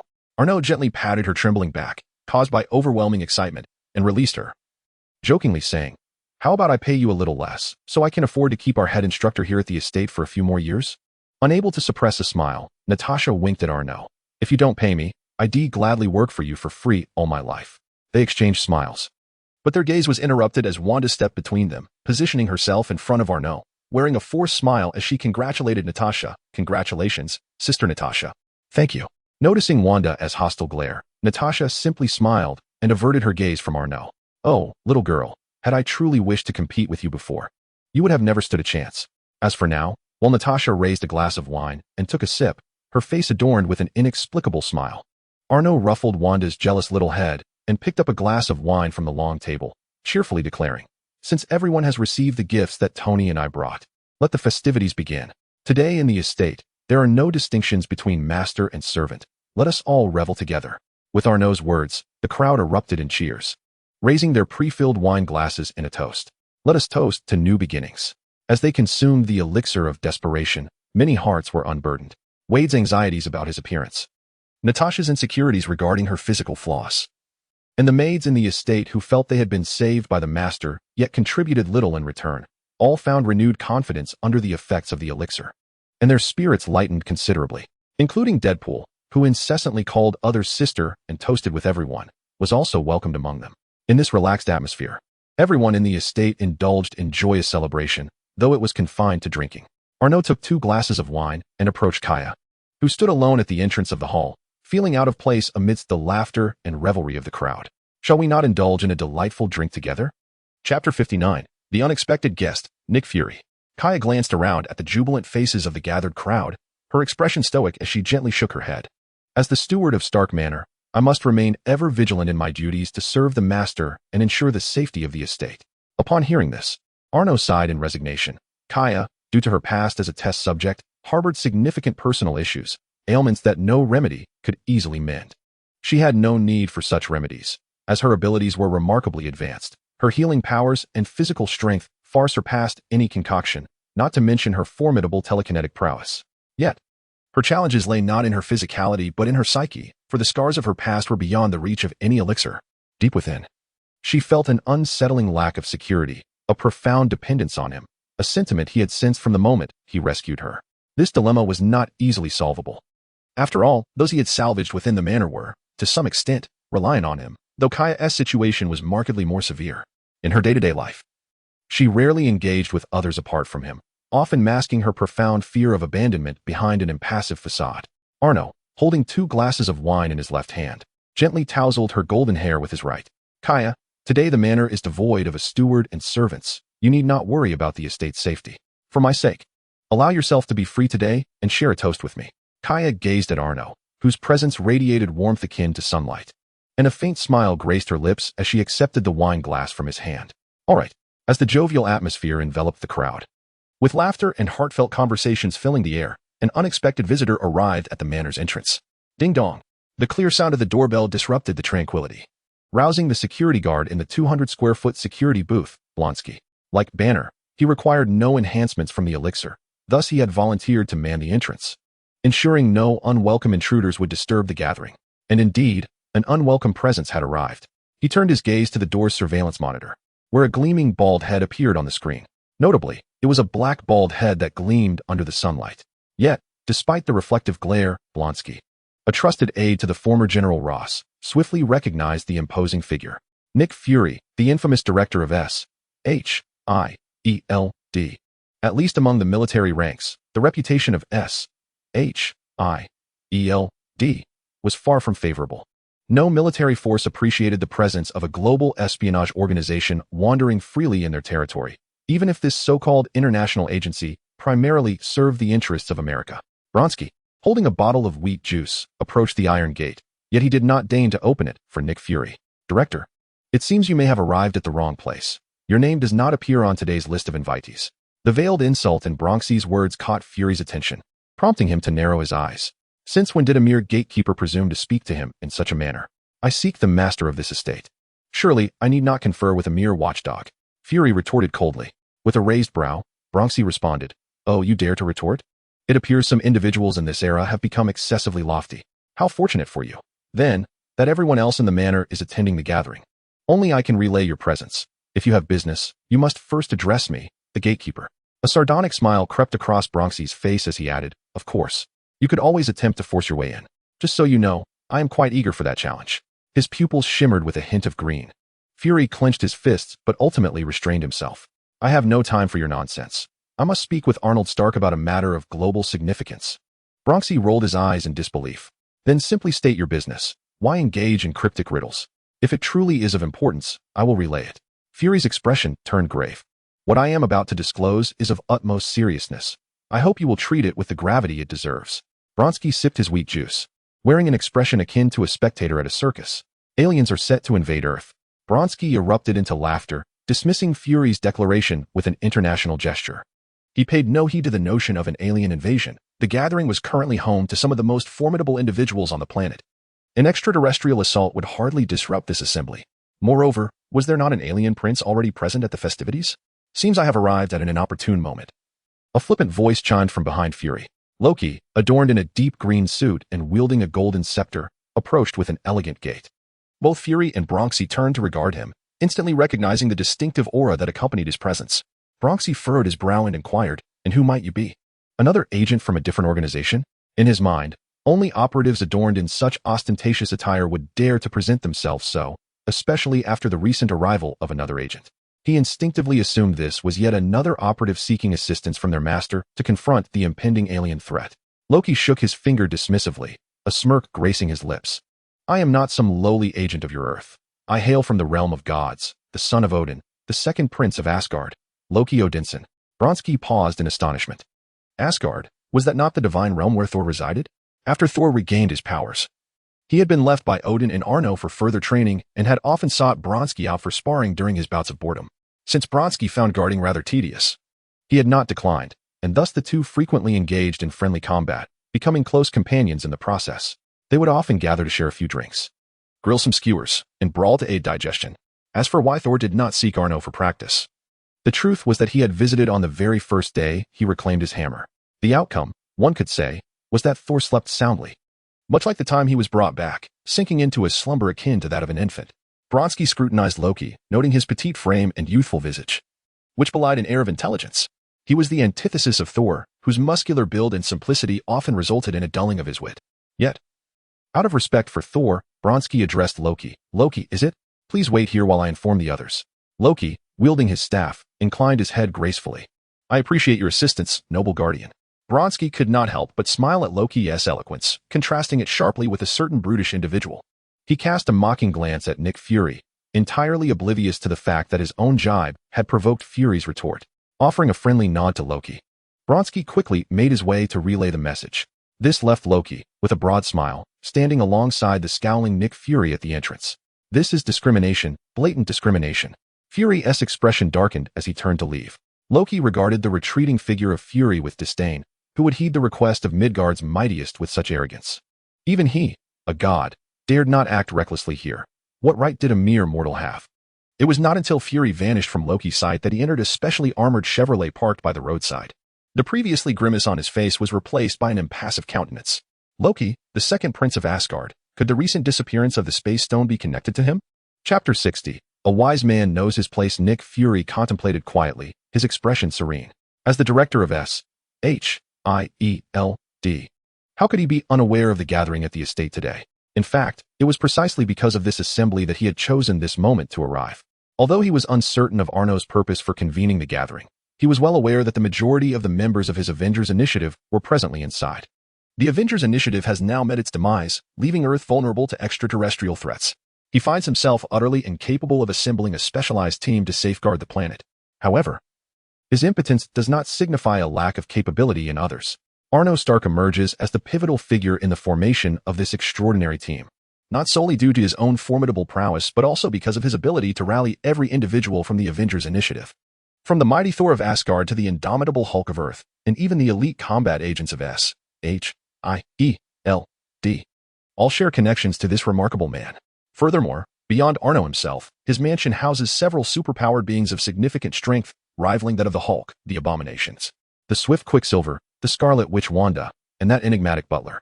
This assemblage of power stirs envy within him, considering that his vast S.H.I.E.L.D. is the world's largest espionage organization, yet lacks as many formidable superhumans as a mere estate. Such a realization is deeply disheartening. Unbeknownst to him, the mansion is currently home to hundreds of superpowered individuals. Had he been aware, his incredulity would have transcended mere envy. He might have been left utterly speechless. Returning to the matter at hand, he had no intention of encountering Arnold Stark during this visit. He was acutely aware that following the incident involving Thor, the Stark brothers harbored a decidedly negative impression of him. The fact that Arno had not taken his life was merely a testament to his good humor on that occasion. Additionally, he himself was not keen on excessive interactions with Arno. His primary purpose for this visit was to forewarn Arno of the impending extraterrestrial threat, ensuring he could prepare adequately. As for whether he would concern himself with Earth's fate, he certainly would. He would prioritize his own planet's survival. Who would wish for outsiders to wreak havoc upon their home? A glimmer of determination flickered in Nick Fury's eyes.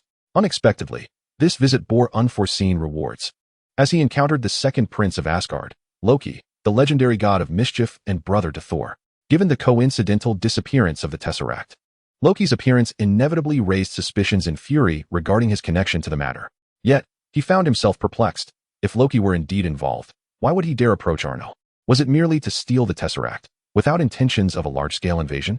Nick Fury furrowed his brow, sensing that the situation was far more intricate than it appeared. In the driver's seat, Coulson noticed Nick Fury lost in contemplation for an extended period and finally spoke up. "Sir, since we have already informed Superman, should we also alert the nations to prepare for an alien invasion?" Fury, interrupted from his thoughts yet unperturbed, recognized that no matter how much he pondered, he was already an outsider in this affair. He shook his head. "No, there is no need to notify them. This information would only incite unnecessary panic across the globe. Currently, the Earth lacks the capability to engage in warfare against civilizations that might invade from beyond the stars. Our sole recourse is to hope that our Superman does not stand idly by while the Earth succumbs to its fate." At this moment, Coulson's eyes sparkled with renewed determination as he declared, "I firmly believe that Mr. Arno Stark will rise to the occasion when it matters most." For he is indeed a Superman. Coulson's admiration for Arno stood in stark contrast to the skepticism held by Nick Fury. Ever since the invasion of the Frost Giants, when Arno vanquished thousands of them, saving both himself and the survivors, and managed to control the colossal ice meteor that threatened an entire nation, Coulson had developed profound respect and trust for him. This admiration had nearly eclipsed that for the recently revived Captain America. Nick Fury, however, did not voice any objections to Coulson's reverence. He simply closed his eyes in silence. His disdain for Arno Stark stemmed from the latter's unpredictability, his ruthless methods, and his capricious nature. Such a person was a riddle. One could never discern whether his smile indicated genuine affection or a sinister intent to obliterate you with a laser at any moment. This was precisely why Fury had refrained from including Arno Stark, the real-life demigod, on the list of Avengers. After all, Arno Stark was not someone a mere agent like him could hope to control.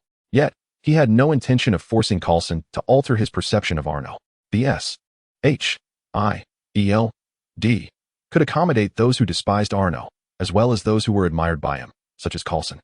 Should he ever make a grievous error that provoked Arno's wrath, at least there would be someone capable of leading S.H.I.E.L.D. in his absence. Someone who would not face the risk of being obliterated by Arno's hand. As Nick Fury's complex thoughts lingered, the vehicle gradually distanced itself, and the grand gates of the mansion creaked open. The figure that emerged was not Blonsky, but a burly blonde man. "Loki, I knew you couldn't possibly be dead," Thor exclaimed, lifting Loki high in an exuberant embrace. "Thor, put me down. You reek of alcohol. How much have you consumed?" Loki, feeling the familiar strength at his waist, wore a resigned expression, yet a flicker of warmth danced in his eyes. After 2 years apart, he realized he had missed this foolish giant more than he cared to admit. If his planet had been invaded back then, Thor would undoubtedly have stood valiantly in front of him. As Loki observed Thor's enthusiastic demeanor, he found himself unexpectedly feeling a twinge of grievance. Once set down, Thor flashed a broad smile and raised a finger. "One bottle? I've been drinking continuously." "Well, that certainly aligns with your character." Loki, with a resigned gesture, could only acknowledge the truth of Thor's nature. Father stated that you fell from the Bifrost into the chaotic streams of space. How did you manage to survive? Thor, after his initial excitement, questioned with genuine curiosity. It is worth noting that even in his prime, he would have little confidence in surviving such an ordeal, let alone Loki, who was comparatively weaker. Pure luck, I suppose.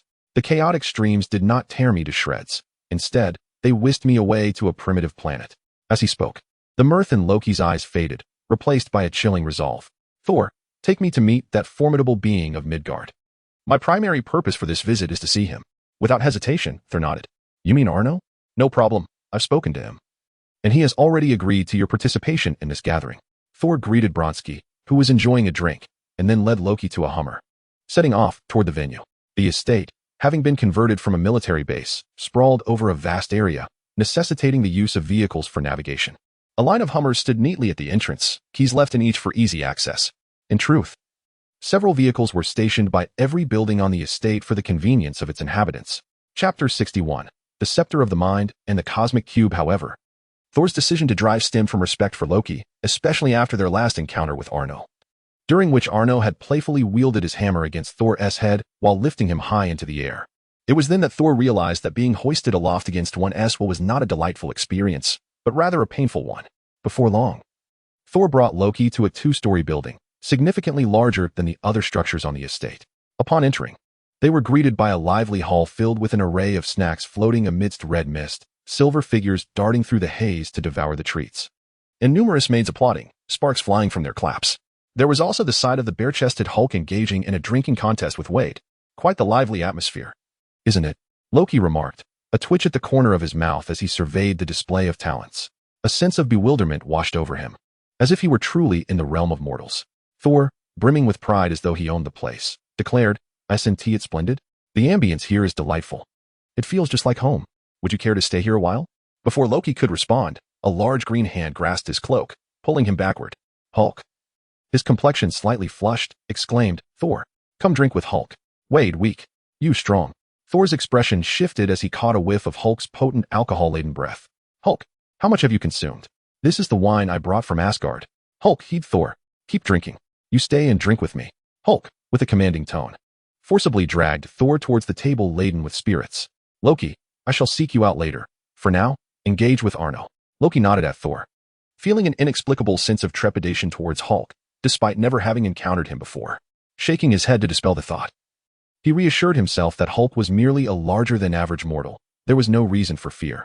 He turned his gaze around, quickly locating his target for this venture, the mightiest of Midgard, Arnold Stark. His purpose for visiting Earth was to fulfill a pact made with Thanos.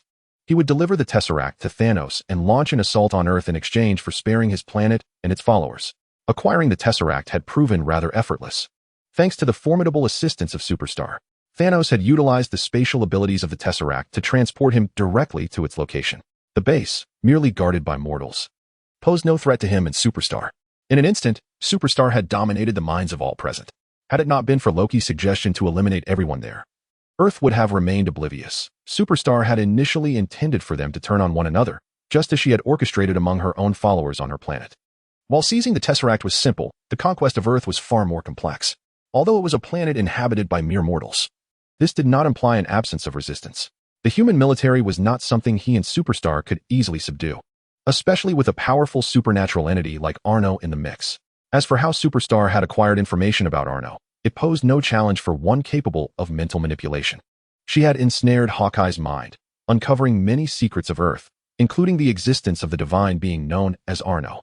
Though Superstar held Arno in low esteem compared to her own father, she refrained from recklessly confronting him, opting instead to unleash her forces upon Earth.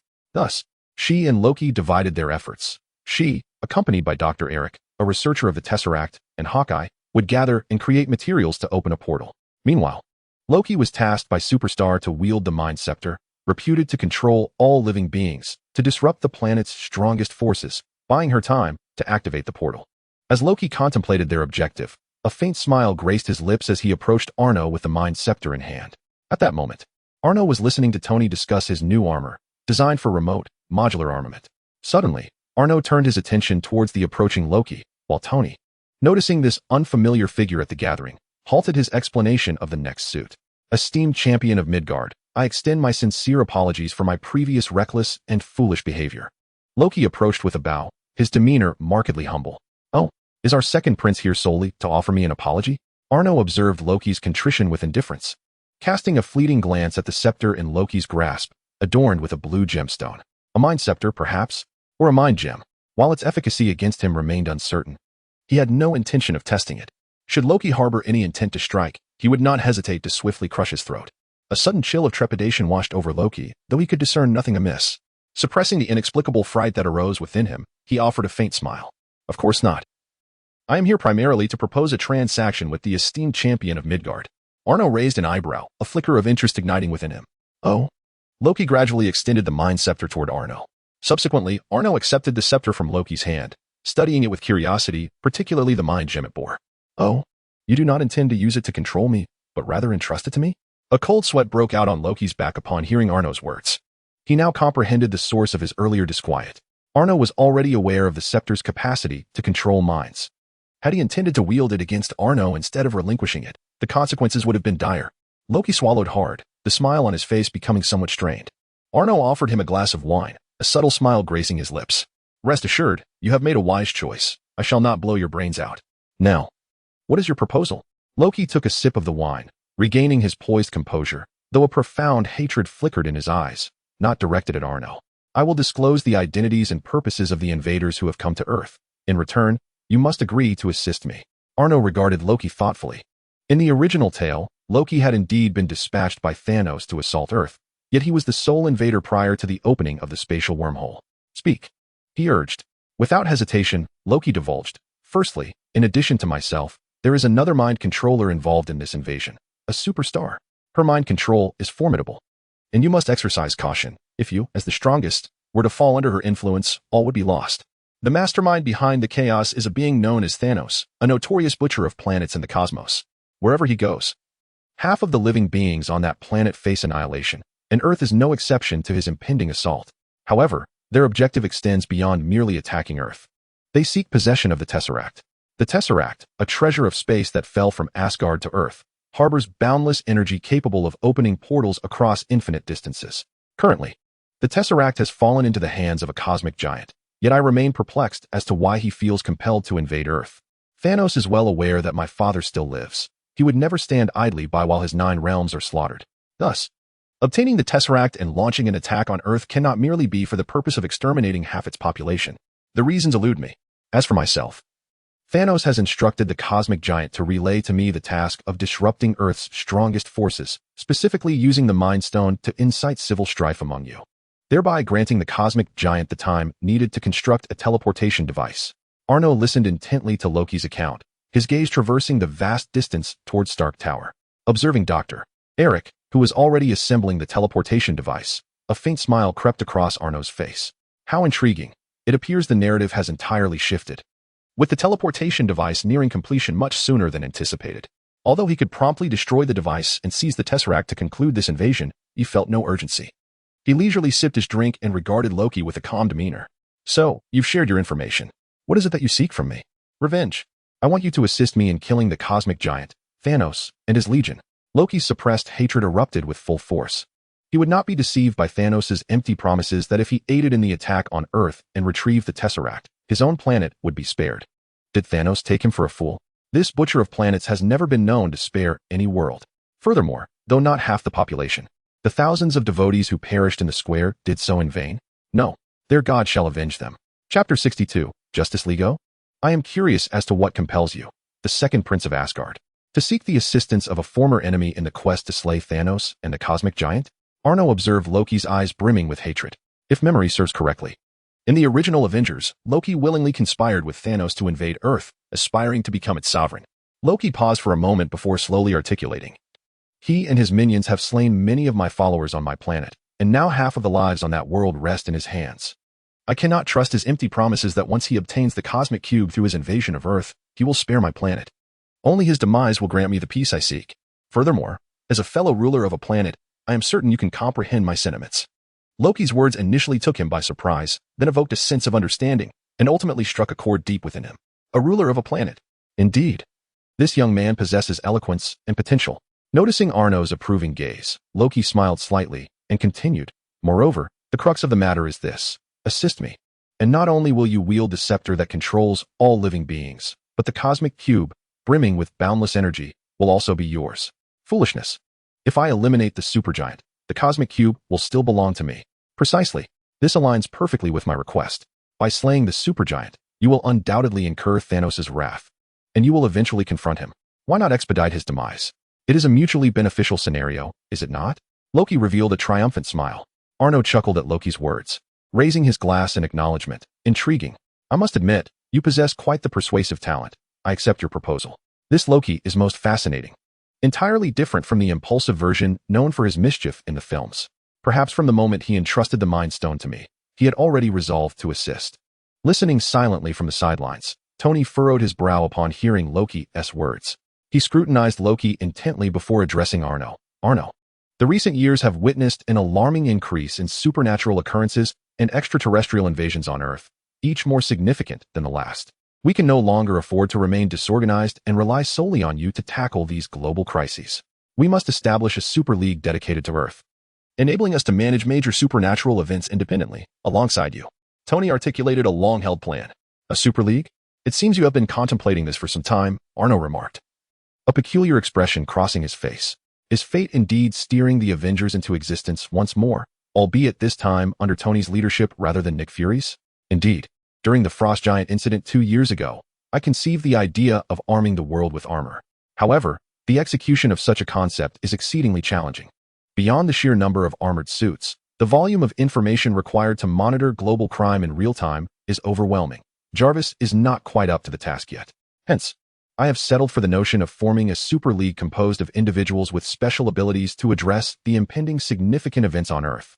Tony did not deny it. He candidly articulated his plan. Arno, exhibiting a demeanor of indifference, believed he could adequately safeguard his planet. However, if Tony wished to contribute, he was more than welcome to do so. With a casual inquiry, he asked, "What shall we call this alliance?" This question was merely rhetorical, for in Arno's mind, the name Avengers was already a foregone conclusion. Tony, gazing earnestly at Arno, slowly proclaimed, "Our alliance shall be named the Justice League." A sudden eruption of liquid escaped from Wade, who had been eavesdropping beneath the table, drenching Tony's trousers. It was not Arno who had sprayed him, but rather Wade. Unbeknownst to them until that moment. "Are you not concerned about potential copyright infringement with that name?" Tony, regarding his soaked pants, kicked Wade out from under the table and raised a middle finger in his direction, exclaiming, "Fool, I already acquired it. I am the largest shareholder of the comic division. I could even insert myself into the comics if I wished." Wade, sprawled on the ground, couldn't resist a quip. This cursed wealth can transcend the boundaries of the universe and directly acquire the competition. Meanwhile, atop Stark Tower in New York, Dr. Eric, with eyes exhibiting an abnormal white hue, was enraptured by the sight of the expanding blue wormhole in the sky. Incredible. I never imagined I would witness the birth of a space wormhole. Hawkeye, tasked with protecting Dr. Eric, remarked, "Congratulations, Dr. Eric. You are now the first person on Earth to create a teleportation device. You are truly a super genius." Though their minds were under the control of a megastar, they retained their normal cognitive abilities, allowing them to maximize their knowledge and strength. Indeed, who knows, with some effort, you might just open the door to other worlds and help me return home. A playful voice chimed from behind them. Without hesitation, Hawkeye turned and loosed an arrow, its speed rivaling that of a bullet, leaving no time for response. Thwip, what an unfriendly way to greet someone. It reminds me of that bastard Francis. Wade casually removed the arrow lodged in his forehead. Hawkeye squinted at the arrow in Wade's hand and the numerous fallen mercenaries behind him. "Deadpool? Long time no see." "Little Hawkeye, even with cataracts, your eyes remain remarkably keen. By the way, I've always been curious. Is it true that you can see into the women's locker room from 800 meters away?" "Of course not." 3 arrows were swiftly released by Hawkeye, aimed simultaneously at Deadpool's head, heart, and brother. With deftness, Deadpool grasped the arrows, targeting his heart and lower regions with his hands, while his teeth clamped onto the arrow aimed at his head. At times, I find myself pondering how one can exhibit such a myriad of facial expressions while donned in a mask, even managing to bite an arrow. Deadpool expelled the arrow from his mouth, flashing a mischievous grin beneath his mask as he unsheathed his twin blades. "Because I am the protagonist," he declared, igniting his swords with fierce flames. "Behold my breath of fire." Wielding the blazing longswords, Deadpool vanished in the blink of an eye, leaving only an afterimage in Hawkeye's widened gaze. When he reappeared, he brandished the fiery twin blades right before him. Hawkeye's pupils contracted in shock, so swift. He could barely react. When did Deadpool's speed become so extraordinary? Before he could mount a counterattack, Deadpool's blades were already inches away. It was over. Hawkeye closed his eyes. Thud, thud. Deadpool struck the two with the unadorned hilts of his blades, rendering them unconscious. He winked at the empty space. Just kidding. I can't traverse dimensions like that. My mission is complete, and a cool 10 million is now in my grasp. The next phase is a high-level encounter, one unfit for a mere pawn such as myself. With a clear self-awareness, Deadpool sheathed his swords and delightfully carried off the unconscious duo. Chapter 63. The bewildered few after Deadpool's departure. The rooftop was left strewn with the corpses of mercenaries controlled by the superstar, tasked with protecting Dr. Eric. Deadpool's mission was solely to retrieve Hawkeye and Dr. Eric alive, with a personal sponsorship of 10 million from Natasha. Meanwhile, she had more pressing matters to attend to. Roar. As the vast spatial wormhole expanded, a thunderous roar erupted from the blue vortex, one that belonged to no creature on Earth. The curious citizens of New York, startled by the sudden appearance of the wormhole, became frantic upon hearing the terrifying growl. News helicopters hovering below the opening swayed violently. The military, well prepared, was poised for takeoff when high-ranking officials received a video call. Nick Fury addressed the general, halting the impending orders. Generals, our aircraft need not be sacrificed. Let them remain on standby. You think you are in charge, Nick Fury? You have no authority over the military. I am well aware of that. But how about him? Nick Fury's image vanished, replaced by a real-time, high-definition live feed from SHIELD agents equipped with advanced technology, showcasing the wormhole. Before the ever-expanding spatial wormhole, where one could faintly perceive something on the verge of emerging, several diminutive figures stood, almost invisible at first glance. As the video feed magnified, the individuals hovering before the wormhole were clearly revealed to the high-ranking military officials. They promptly gestured with authority, issuing the command, "All is well. The crisis has been averted. Let the pilots clock out for the day and return home for lunch. There is no need to remain on standby," Nick Fury remarked. "You are more composed than I am." At the wormhole's forefront, Arno, Thor, and Tony engaged in leisurely conversation, awaiting the complete opening of the wormhole. Entirely devoid of any sense of urgency, Arno's confidence stemmed from his formidable abilities, while Thor, seasoned by countless battles, had long grown accustomed to such scenarios. Tony, placing unwavering faith in his brother, remained unfazed by the unfolding events. As he observed the screen, a message from Jarvis regarding Stark Tower appeared. By the way, that so-called superstar Loki hasn't shown up yet. She has even made an appearance for such a critical event as the opening of the wormhole. Should we not be concerned? Do not worry. I have dispatched Clea and Wanda to locate her. I am confident they will find her in no time. Moreover, even if they do not succeed, it matters not. Once we have dealt with the invaders, I doubt she can continue to hide indefinitely, Arno replied nonchalantly. Then turned to Thor. So, Thor, shall we compete to see who can slay more foes? Come on, let us do this. Who is afraid? Thor, somewhat lacking in confidence, shouted back, I'm not afraid. The immense shock from the last encounter, where Arno had effortlessly frozen thousands of frost giants, weighed heavily on him. Though he believed in his strength, he could not claim he could annihilate thousands of frost giants in one go. Even if he drained the power of Thor within him, it would be impossible. Yet, a true man cannot admit defeat. Thor tightened his grip on Mjolnir, his gaze fixed firmly on the wormhole. As the wormhole expanded to a certain extent, a multitude of Chitauri vanguards mounted on flying vehicles surged forth. However, before they could grasp the external scene, they were obliterated by a crimson laser, dozens of small missiles, and a bolt of lightning. The initial emergence was swiftly extinguished. Roar. It seemed the annihilation of their vanguard did not go unnoticed, as a thunderous roar reverberated from within the wormhole. Soon, a massive, grotesque head emerged from the depths of the wormhole. Wow, this creature is truly formidable, both large and hideous. Who will face it? Tony raised an eyebrow, astonished by the Chitauri behemoth that nearly filled the entire opening. I will, Thor bellowed, raising Mjolnir high. With a resounding crash, a colossal bolt of lightning struck the Chitauri beast, releasing a scent of charred flesh. The colossal Chitauri beast was cleaved in half by the spatial forces at the edge of the wormhole. Only its charred head tumbled toward the ground, while the majority of its massive body fell back into the wormhole.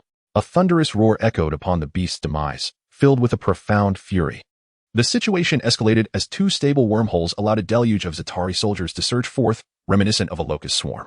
Trailing behind them were several enormous Chitauri beasts, eager to charge into the wormhole, intent on obliterating the insignificant insects that dared to stand against the invincible Chitauri army. The competition had officially commenced. Arno chuckled lightly, observing the black tide of Chitauri forces pouring forth. Thor's eyes ignited with crimson and white lightning, his grip tightening around his hammer, pulsating with power. "Begin," Thor bellowed, summoning countless bolts of lightning that struck the entrance, momentarily halting the entire Zatari army from advancing even a single step across the threshold of thunder. The sky was ablaze with blue and white lightning, while the charred remains of fallen bodies rained down like a grim downpour. "What splendid effects. No wonder you were revered as gods in ancient times," Arno applauded, genuinely impressed. In comparison to the visual spectacle, the thunder god's outpouring of lightning was indeed far more awe-inspiring than his own unadorned superhuman strength, heat vision, and icy breath. Yet, simplicity has its merits, depending on who wields it. Arno inhaled deeply, then unleashed a frigid gale from his mouth in a sweeping arc wherever the icy blast traveled. Zatari cavalry and beasts alike were transformed into frozen sculptures. In an instant, the sky was filled with the falling remnants of charred corpses and human-shaped hail. "Oh, such primitive entities. Jarvis, let them witness the shock of machinery. Dispatch the second unit via Veronica." Tony chuckled lightly, issuing commands to Jarvis. The Veronica satellite was equipped not only with the Hulkbuster armor, designed to combat the Whiplash, but had also received a formidable upgrade over the past 2 years, the second unit. As he had just mentioned, at his command, Veronica descended from the cosmos, delivering a flight module significantly larger than the Hulkbusters. As it plummeted towards New York, the module began to disassemble midair. Countless smaller aircraft detached from the massive vessel, followed by a barrage of missiles that rained down upon the spatial wormhole. Yet, this was not the end. Remaining components of the module flew towards Tony, assembling before him in a continuous flow. Ultimately, a colossal and fantastical cannon has taken shape. Behold my latest masterpiece, the electromagnetic cannon. Brilliant blue arcs of electricity flicker along the barrel as it charges. With a thunderous boom, a steel rod, measuring 2 meters in length, is propelled with such velocity that it is nearly imperceptible to the naked eye, instantly piercing through countless Chitauri soldiers. The ground shakes as a series of explosions erupt in the wake of the steel projectile, creating a breathtaking spectacle. Such a cacophony naturally draws the attention of all. A news helicopter, poised to make its escape, immediately ascends, capturing the scene with reckless abandon. Superman, Thor, Iron Man. Goodness, nothing is more pressing than the headlines. "Wanda! Wanda!" 2 astonished voices simultaneously exclaim from different locations. In a hospital, the elderly Captain America, accompanying Peggy Carter, stares in bewilderment at the television, witnessing the Chitauri army halted by 3 individuals with utter incredulity. Has he truly lost his grasp on reality, or is this universe simply meant to unfold this way? This certainly does not align with the script. He recalls the days when he, alongside Tony and others, fought valiantly to confine the battle to New York City, barely escaping the devastation of a nuclear bomb. Now, observing the effortless slaughter of the Chitauri by these 3, the elderly Steve feels as though he has fallen behind the times due to his prolonged disconnection from current events. It appears that he, this old soldier, has indeed become outdated. The world has moved on.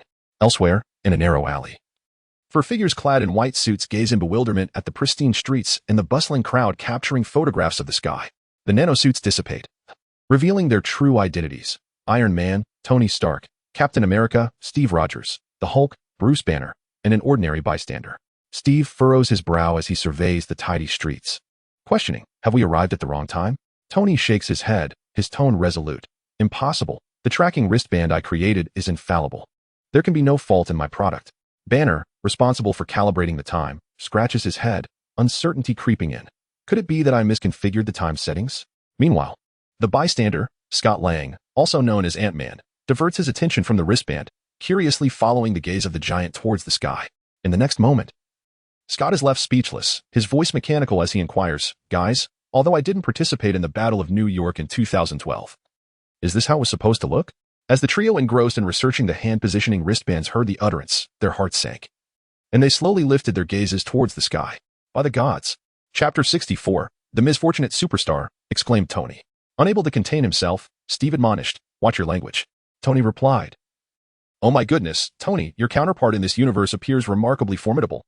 Banner, now fused with the Hulk, gazed at Iron Man wielding a colossal electromagnetic cannon in the heavens, offering genuine admiration.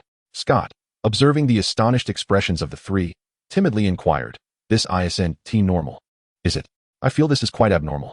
Tony cast a patronizing glance at Scott, exclaiming with resignation, "I'm afraid the circumstances of this universe are entirely dissimilar to ours. I've been saying it all along. This ISNT, a mere time travel. We have merely traversed into alternate timelines of the universe, where anything could potentially transpire." Upon concluding his explanation to Scott, Tony couldn't help but marvel at his own counterpart in this universe, saying, "I must admit, my alternate self here is exceptionally dashing. How did I not conceive of the electromagnetic cannon? Do you think Thanos could withstand such a weapon?" The other three exchanged glances. Finally returning their gaze to Tony, "You are the expert in mechanics. Why are you asking us?" Tony shook his head, realizing he would not solicit insights from these simpletons. Aside from Banner, the other two likely didn't even comprehend what an electromagnetic cannon was. He soon dismissed the thought, considering that in their own universe, Thanos had already met his end at the hands of Thor, rendering any speculation about the cannon's efficacy against him moot. The paramount concern now was to stealthily acquire the Infinity Stones to restore the half of existence they had lost in their universe. Yet, as Tony observed the towering figure of his alternate self in the sky, an unsettling feeling crept over him, suggesting that this endeavor to procure the stones would not unfold smoothly. Stephen pondered for a moment before ultimately deciding to adhere to the original plan. "Let us proceed as initially intended. Tony, Scott, and the others would wait for Thor to retrieve the Tesseract before creating an opportunity amidst the chaos to obtain it.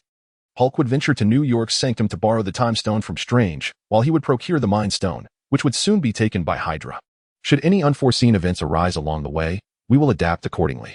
However, we have only one chance, and at all costs, we must secure the original stones." With no objections from the other three, they commenced their separate missions. Meanwhile, deep beneath New York, 200 meters underground, in a clandestine laboratory, a green-skinned creature with milky eyes dripped saliva, his face twisted in madness.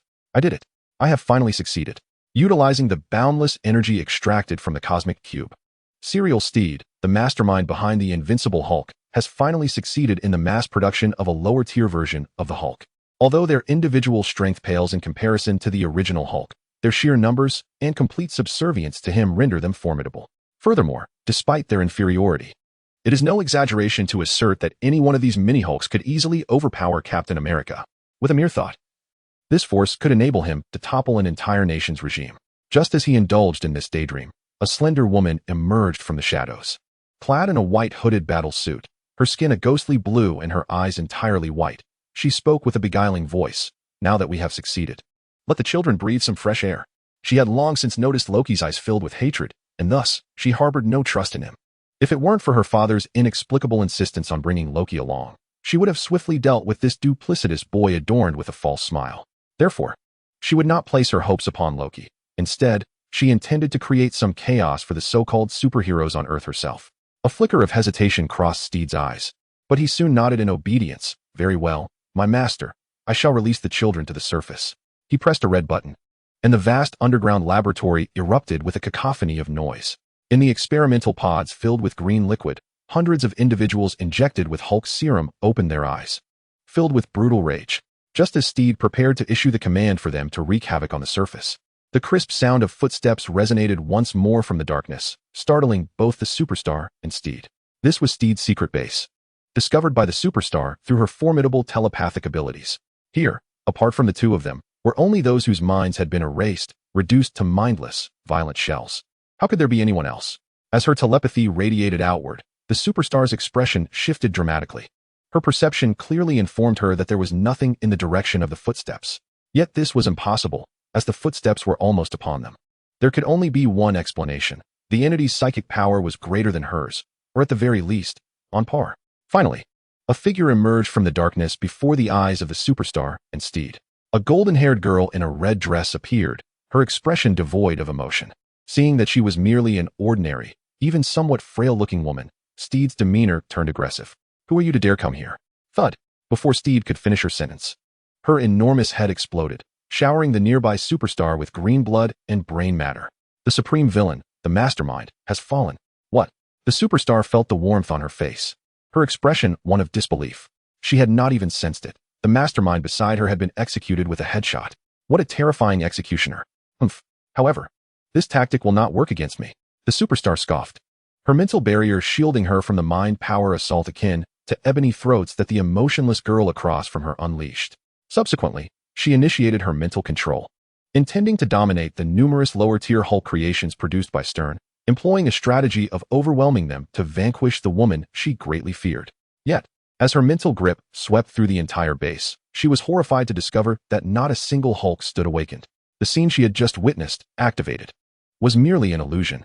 The Superstar's eyes widened, her mental energy coalescing into a needle, thrusting forward with all her might. In an instant, the space where the mental needle struck distorted, the intangible air transforming into a crimson mist that gradually dissipated. The scene before her regained its reality, but the truth was far more terrifying than the illusion. Stern had indeed been shot dead. Yet, beside that golden-haired woman, another figure emerged. Her eyes radiating an eerie red glow, connected to her limbs by slender threads of red energy. These seemingly delicate threads rendered her entire body immobile. It is her. This woman has cast an illusion upon me and has taken control of my mind. The one who had mastered mind control her entire life was now being dominated by another. Who are you? The superstar. Having exhausted all her mental energy to dispel Wanda's chaotic magic, found her body bound, her eyes filled with terror as she gazed at the two. Wanda politely replied, "Scarlet Witch, Wanda." Kia merely cast a glance at the superstar. With a series of muffled thuds, the superstar's limbs and tongue erupted into a mist of blood. Chapter 65. The Battle of New York concluded after the superstar had completely lost her ability to move. Kia waved her hands, and countless sounds of air being split filled the air. One by one, green giants over 2 meters tall, still slumbering, soared in from all directions. Though Kia wore a stoic expression, Wanda sensed an intense fury radiating from her. This was the first time she had felt such a powerful emotion from this woman. As hundreds of green giants were levitated in midair by Kia, a flicker of painful memories flashed in her eyes. Test subjects, war machines stripped of their own thoughts, just like her former self. But you are not as fortunate as I. Before your thoughts are entirely erased, you have not encountered your own divine savior. Thus, rest in peace. Kuya slightly bowed, and upon raising her head, the anguish in her eyes dissipated, reverting to tranquility.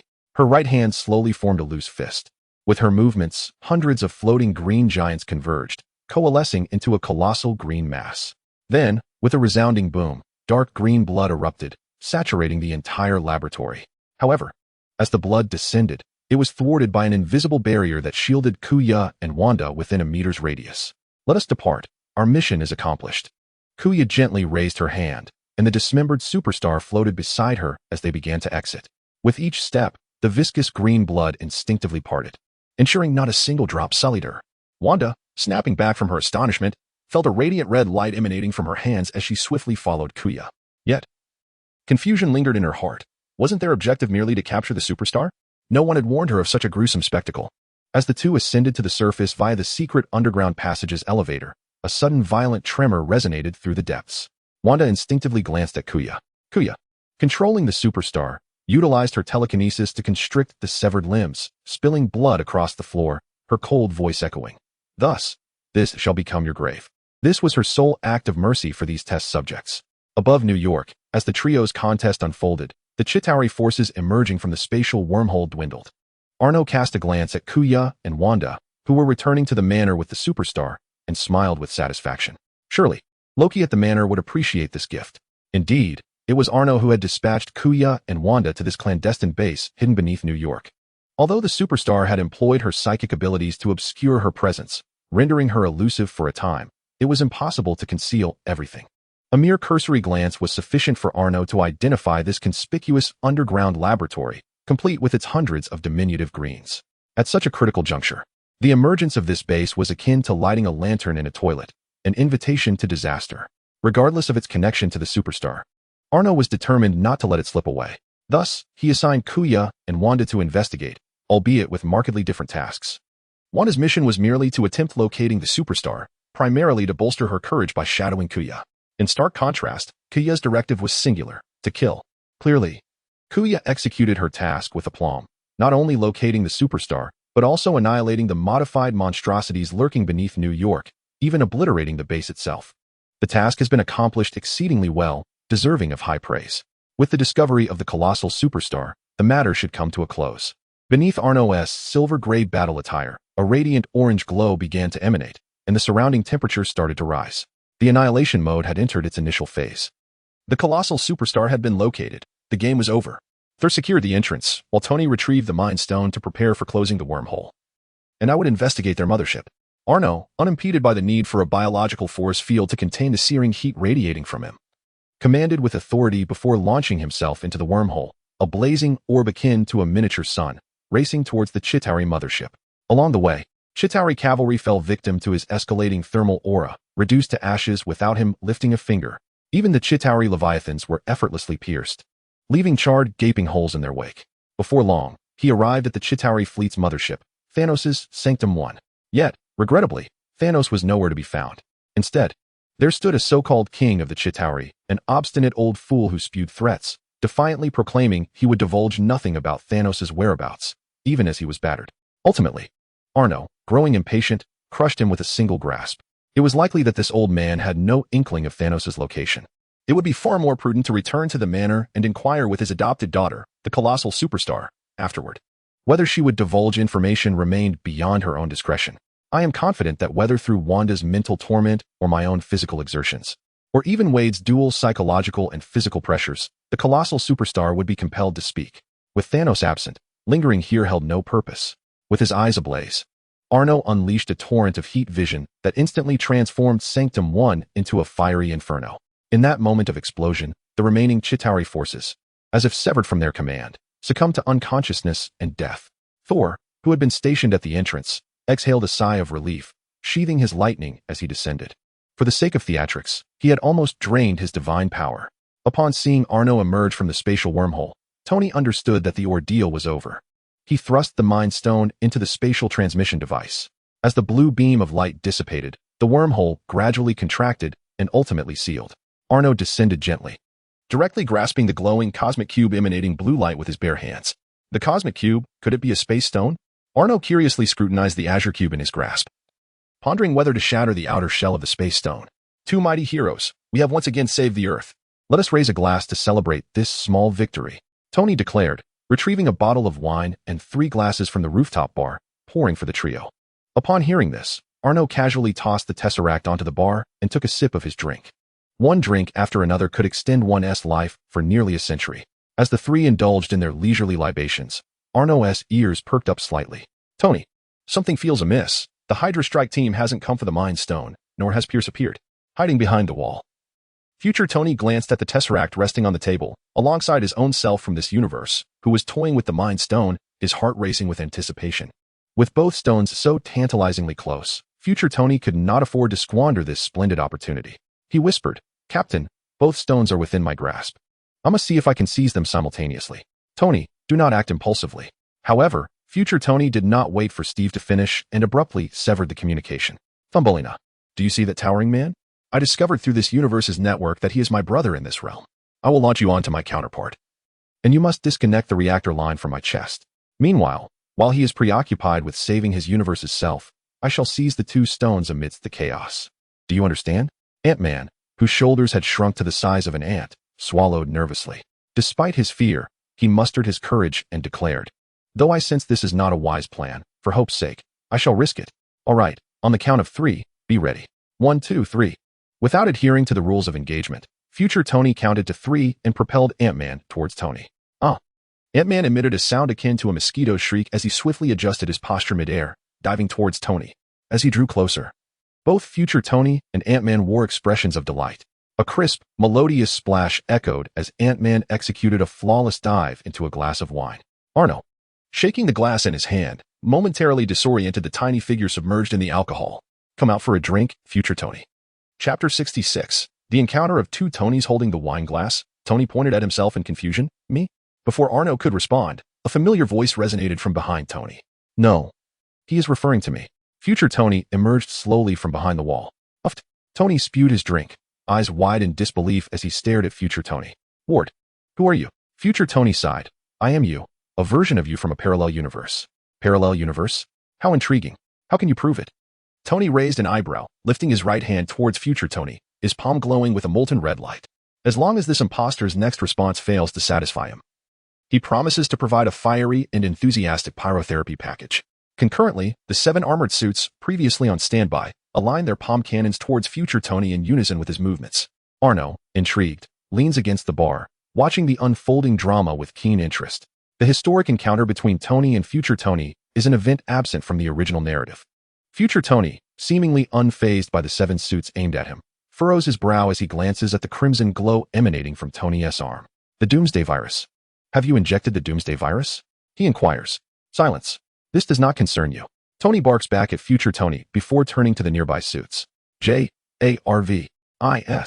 Why did you not inform me of the presence of outsiders? The 7 suits pivot towards him, and to Tony's astonishment, he perceives a flicker of human-like curiosity within the cold display of the suit's visor. Sir, my scans indicate that he is indeed you. Except for the physical condition which reflects your state 10 years hence, without the doomsday serum. In every other aspect, the readings confirm he is you. Tony gapes momentarily, rendered speechless. Though he harbors absolute trust in J.A.R.V.I.S., such detection results seem utterly implausible. Enough of this. Do not trouble J.A.R.V.I.S., future Tony states, observing the 7 suits, or rather, J.A.R.V.I.S., controlling them, with a gaze filled with nostalgia. He lightly taps his chest, and a multitude of nanobots surge forth from the storage core nestled within.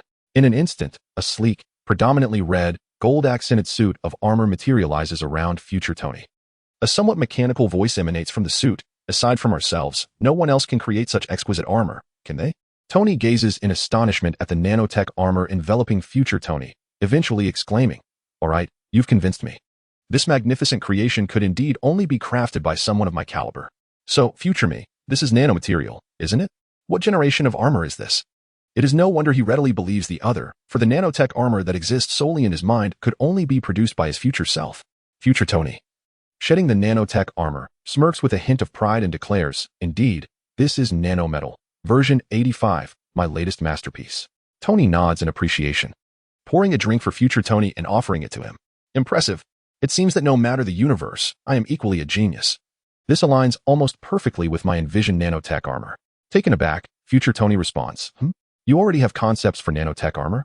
To understand, one must recognize that the concept for the nanotech armor was conceived during the Ultron incident, nurtured by the life cradle provided by Zhao Helen. Presently, 3 years remain until the Ultron event, with an additional 6 years before the first generation of nanotech armor is crafted. In truth, I had already envisioned this concept 4 years ago. However, due to technological constraints, its creation has yet to materialize. Nevertheless, I am beginning to formulate a clearer idea. I am confident that my own nanotech armor will soon make its debut. Tony, having gleaned insights from the words of his future self, felt a surge of pride, realizing that during this period, the other version of himself likely had not even conceived of the idea for nanotech armor. It appears that while every incarnation across the multiverse may possess genius, it is ultimately the self within this universe that reigns supreme in brilliance. Yet, he refrained from consulting his future self regarding the construction equations of the nanotech armor. His pride compelled him to forge his own path, independent of any reference, even from a future iteration of himself. He firmly believes that the nanotech armor destined for him will surpass that of any other universe-esque creation. Now, let us cease this idle chatter. So, future self, what compels you to traverse the parallel timelines and return to the past? Although Tony yearned to discuss many matters with his future self, he understood that this visit was necessitated by pressing concerns. He is acutely aware that time is a double-edged sword. While one may manipulate time, it too can ensnare the manipulator. Thus, he will not traverse to other timelines unless absolutely necessary.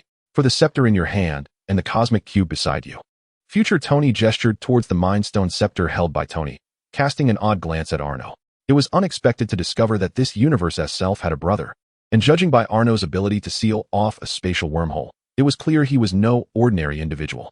With abilities such as cryokinesis, heat vision, and even survival in the vacuum of space, he bore an uncanny resemblance to.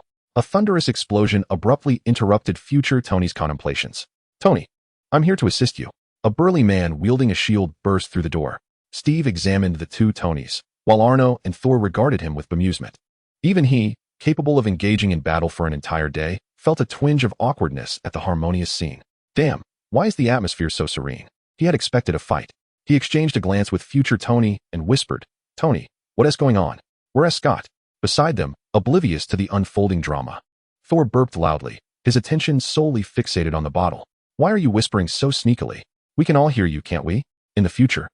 Tony covered his face, pondering the nature of his rather extraordinary teammates. Among the 4 of them, aside from himself, there was one who seemed rather dim-witted. Another who was blissfully oblivious, and only one, Banner, who could be considered somewhat reliable. Suddenly, with a resounding thud, a portal appeared, heralding the arrival of none other than the Hulk, whose once mighty form was now unceremoniously ejected from the shimmering gateway. Emerging from the portal was the serene figure of the Ancient One, clad in a black robe and leisurely sipping a drink. She smiled gently. "It appears I have arrived just in time. All the unwelcome guests of this universe are gathered here." Steve furrowed his brow, instinctively tightening his grip on his shield. "Who are you? What have you done to Banner?" The Ancient One replied nonchalantly, "Me? I am merely an unremarkable Sorcerer Supreme." Steve, now even more perplexed, questioned, "Sorcerer Supreme? Isn't that strange?" "Oh, him," she replied. "He is not yet the Sorcerer Supreme. One might say he is not even a sorcerer at this point. According to your universe's timeline, you have arrived 5 years too early. At present, he is out on a date with his girlfriend, and whether he will ever become a sorcerer remains uncertain." The Ancient One cast a meaningful glance at Arno as she concluded her statement. Chapter 67. The Three-Stone Superman. Arno disregarded her gaze, fully aware of the implications.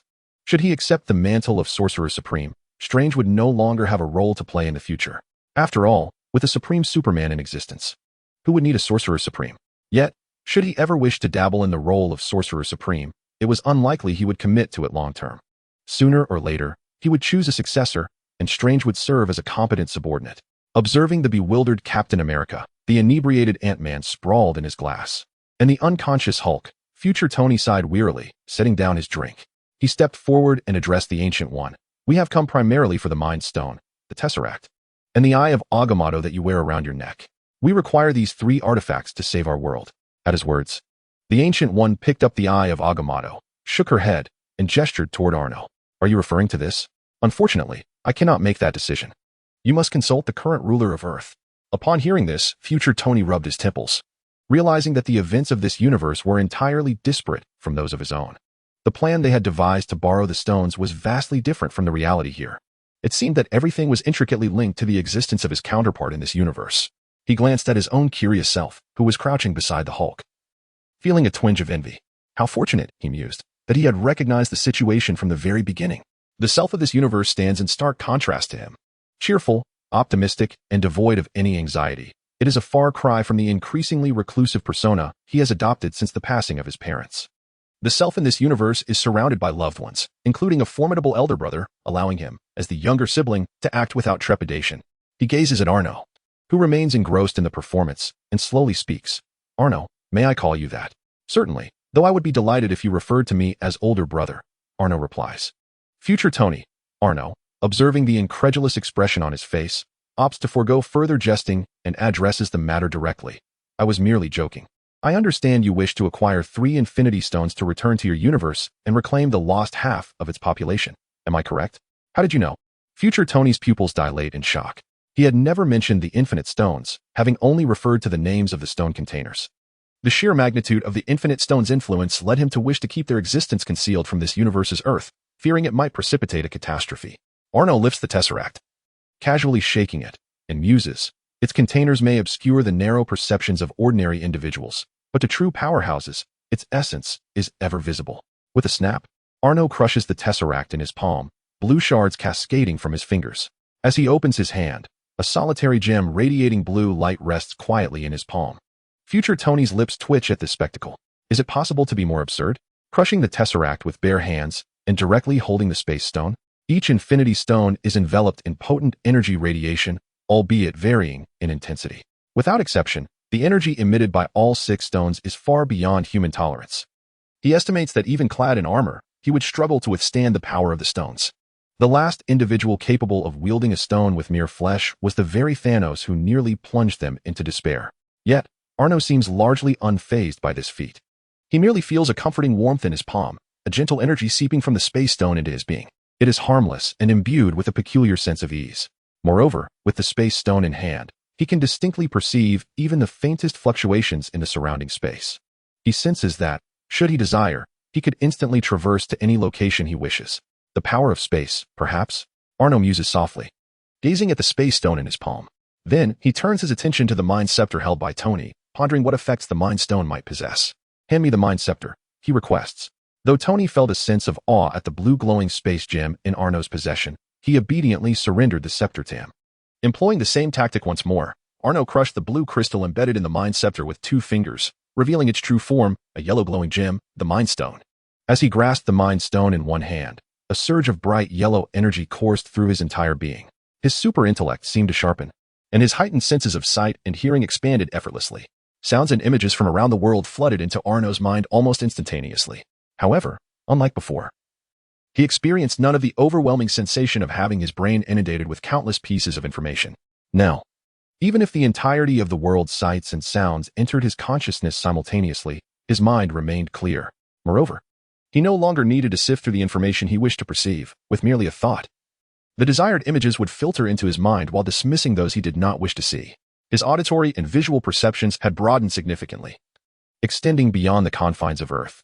Most importantly, the magical resistance already amplified by the destroyer armor felt invulnerable in that moment he held the Mind Stone. It was not an illusion. His mental realm had genuinely become indomitable under the enhancement of the Mind Stone. The destroyer armor, the Space Stone, and the Mind Stone. Unbeknownst to him, he had already surpassed his former self significantly. He instinctively glanced at the Time Stone resting against the chest of Ancient One. If he were to possess the Time Stone as well, what heights might he achieve? Noticing his gaze, Ancient One wagged her finger at him. That one is off limits. It is a remarkable artifact that cannot be shattered. If you desire the Time Stone, I can teach you how to unlock its powers. As she spoke, Ancient One formed a sigil with her fingers, causing the eye of Agamotto to erupt with a brilliant green light that illuminated the entire top floor. It was a radiance far more dazzling than that of the Space Stone and the Mind Stone combined. Arno felt a twinge of confusion. Was this a normal occurrence? A flicker of astonishment crossed Ancient One's eyes, but she quickly regained her composure. The Time Stone, under her control, slowly detached from the eye of Agamotto and flew towards Arno. Upon witnessing this, Arno clasped the two gems in his left hand, while his right hand reached out to receive the approaching Time Stone. The moment his palm made contact with the Time Stone, the green light enveloped him, overshadowing the blue and yellow hues surrounding him. Around him, time seemed to come to a standstill, not in the relative stillness he experienced during super speed, but in a complete cessation of the flow of time itself. In the next moment, the verdant power of time flooded his mind with countless pieces of information from the Time Stone. Concepts such as halting, reversing, accelerating, and predicting continuously poured into his consciousness.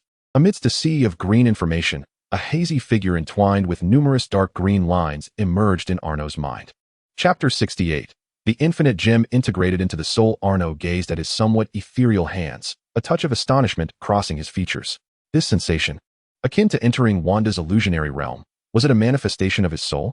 He surveyed the dimly lit space around him, ultimately lifting his gaze to the figure shrouded in dark green lines upon a distant high platform. This indistinct silhouette seemed to lower its head slightly from the lofty throne to regard him. Their eyes met in a shared moment of recognition. So it is you who has drawn me into this place, is it? He squinted slightly, realizing that even his superhuman vision could not discern the figure's features. Akin to an uncompressed 360-degree video, Arno's soul ascended into the air. Since clarity eluded him, he resolved to engage the figure up close, determined to unveil its true form.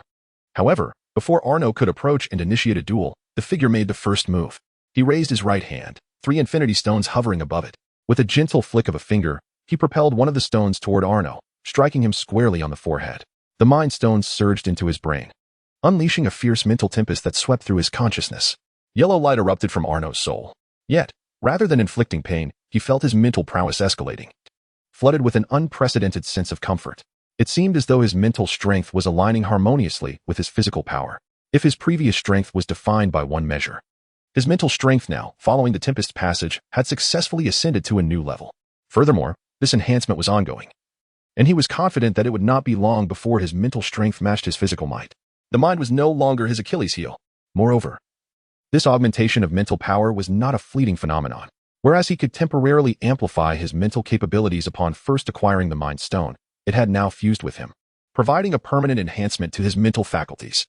In essence, even if one day the Mind Stone were to be removed from his possession, this bolstered mental strength would remain. The augmented mental power had become an intrinsic part of him. As the mental tempest subsided, Arno exhaled deeply, the yellow light surrounding his soul beginning to wane. Yet, before he could rest for a moment, he promptly grasped the verdant Time Stone and flicked it towards himself. The Time Stone, radiating its green hue, penetrated Arno's forehead and entered his mind, enveloping him in a gentle luminescence of green light. To be candid, he was not particularly fond of this color. However, the power of time began to merge with his soul, although it did not enhance his mental fortitude as dramatically as the Mind Stone. The essence of time started to manifest within him, enabling him to wield its power even in the absence of the Time Stone. For instance, if a gaping wound were to be blown into Tony's chest, he would no longer need to seek assistance or extract the shrapnel himself. Instead, he could utilize the power of time to reverse the injury within a localized area, restoring it to its state prior to the trauma. Moreover, he could accelerate time to hasten the aging process of long-lived beings like Thor. The only price for such feats would be the expenditure of his own energy, the extent of which would depend on the specific circumstances. The stronger the entity, the longer the duration of time manipulation required, consequently demanding greater energy. At a certain level of potency, such as an entity possessing equal strength to his own, his command over time would become inconsequential. Nevertheless, it was still a remarkable ability. The powers of time and space were among the most challenging to master, particularly time manipulation, which, in his case, required mere energy consumption without adverse effects. He found satisfaction in this, considering it a serendipitous gift, content with the fortune bestowed upon him. Arno observed the indistinct figure atop the platform with satisfaction, raising his chin and signaling for him to toss the remaining space stone, eager to discover what other surprises awaited him. A thought crossed his mind. Could it be that he also possessed a system? Was this the compensatory system that brought him to marvel? A novice benefit belated by over 40 years? After all, who would be so benevolent as to grant him inexplicable advantages? Would anyone randomly hand you $100 while you were walking down the street? Unlikely. It was confirmed. It was indeed a system. Truly. A life devoid of a system for a traveler was incomplete. Sensing Arno's musings, a certain deity of narrative, he grasped the final blue space stone. Yet, unlike the first two, he did not immediately flick it towards Arno. Instead, he gazed down at it for a moment. With a soft sigh, he infused the deep green light from his palm into the blue gem. Finally, with a flick of his finger, the space stone transformed into a streak of blue light, hurtling towards Arno's forehead. Arno instantly sensed something amiss. This time, the space gem that had arrived bore a trail of flames. Unlike the gentle entries of the previous occasions, this one surged forth with the ferocity of a nuclear explosion detonating at Arno's forehead. In the realm of reality, time resumed its normal course. With a resounding boom, a flash of blue light emanated from Arno's forehead, propelling him backward, crashing through a thick wall with a thunderous crash. Amidst the astonished gazes of onlookers, Arno expressionlessly brushed off the debris from his body and emerged from the haze of dust. This was undoubtedly a matter of personal vendetta. I shall remember you, young man. As for the power of the space gem, it had, without a doubt, fused into his very soul. Yet, he sensed a subtle shift from when he had first acquired the gem, though he could not precisely articulate what had changed. Gia observed the beleaguered Arno. Her calm demeanor betrayed a faint smile. Tony was the first to approach, concern etched on his face as he regarded the reddened skin on Arno's forehead. What happened? What was that blue light that erupted from your forehead? He was acutely aware of the thickness of his brother's skin. It was no exaggeration to say that even a nuclear bomb would struggle to leave a mark on him. Yet now he bore a red imprint from that blue light. It's nothing, merely a minor mishap. While studying the gem, Arno waved his hand dismissively, refraining from elaborating further. He himself was uncertain about the situation. That indistinct figure, was it the system or some higher entity? He had yet to comprehend it fully. However, the fact that the Infinity Gem had harmonized with him and that he could not resist it undoubtedly indicated a force beyond his current capacity to contend with. Even if he confided in Tony, it would only serve to amplify his worries. Moreover, the other party had shown no malice. Otherwise, with their capabilities, they could have easily disposed of him. Since there was no hostility, why should he concern himself excessively? It was wiser to wait until his strength was adequate before worrying about such matters. Future Tony stepped forward anxiously, gazing at Arno's empty hands. His voice tinged with panic. Arno, where's the gem? You haven't lost it again, have you? Upon uttering again, future Tony paused, bewildered. Wait, why did I say again? Don't worry. The gem is still with me, Arno replied, glancing at him as 3 gems materialized in his palm. They had merged with his soul, capable of existing at his behest in reality or within his essence. Future Tony's eyes sparkled at the sight of the 3 gems, and he hesitated, feeling a sudden shyness in addressing his brother. Wait, he seemed not to be my brother after all. Had prolonged exposure to the parallel universe muddled his mind? Why was he plagued by such peculiar thoughts today? Arno was certainly aware of his desire to lend his Infinity Stones and stated directly, I can lend you the stones. But I have one condition. Future Tony instinctively inquired. What condition? The condition is that I accompany you to your universe. Once you have salvaged your realm, I shall personally retrieve my 3 stones and return them to my universe. Chapter 69, The Avengers, Endgame. Tony was momentarily taken aback, mistakenly believing that Arno's apprehension regarding the safety of the stones prompted his desire to join. He promptly clarified, Are you worried that we won't be able to safely return the stones afterward? You need not concern yourself. The crisis in our universe has been resolved. Thanos has been defeated by our universe's Thor, who severed his head. This request for the stones is solely to restore the lives that were lost. There is no danger. We will return them to you immediately after we've utilized them. Nearby, Thor joyfully took a swig of his drink and exclaimed, Ha! It seems that another version of me is no less formidable, having slain Thanos, the one who wiped out half of the universe's life. Ha! Future Tony hesitated, uncertain if he should inform Thor the grievous price that the other universe's version of him had paid for his newfound strength. Meanwhile, Arno smiled faintly. Crisis resolved? Far from it. If I do not accompany you, then Steven will surely orchestrate a spectacle for you. Hulk is still missing an arm. And there's the matter of the Asgardians overhead, but you would be left to deliver the performance. The 3 stones in Arno's hands vanished into thin air as he stood with his hands clasped behind his back, observing Future Tony with a silent smile. Faced with Arno's obstinate demeanor, Future Tony rubbed his temples in frustration. Even if I agree to let you come, we lack sufficient Pym particles. Each of us possesses only 1 particle for the return journey. You would have to leave someone behind in this universe. As he spoke, Future Tony instinctively glanced at Ant-Man in his glass. If one were truly to be left behind, it might as well be this fellow, who had proved utterly useless this time. He could return for him once he had developed new Pym particles. Arno shook his head. No need for such complications. Simply lend me your Pym particle. Future Tony hesitated momentarily but ultimately retrieved his Pym particle and handed it to Arno. Arno held the dark red test tube in his palm, and a faint green light began to emanate from it, enveloping the entire vial. Accelerate. As the energy within his body dissipated, the Pym particle in his hand split into 2 separate particles. Future Tony rubbed his eyes, doubting his own vision.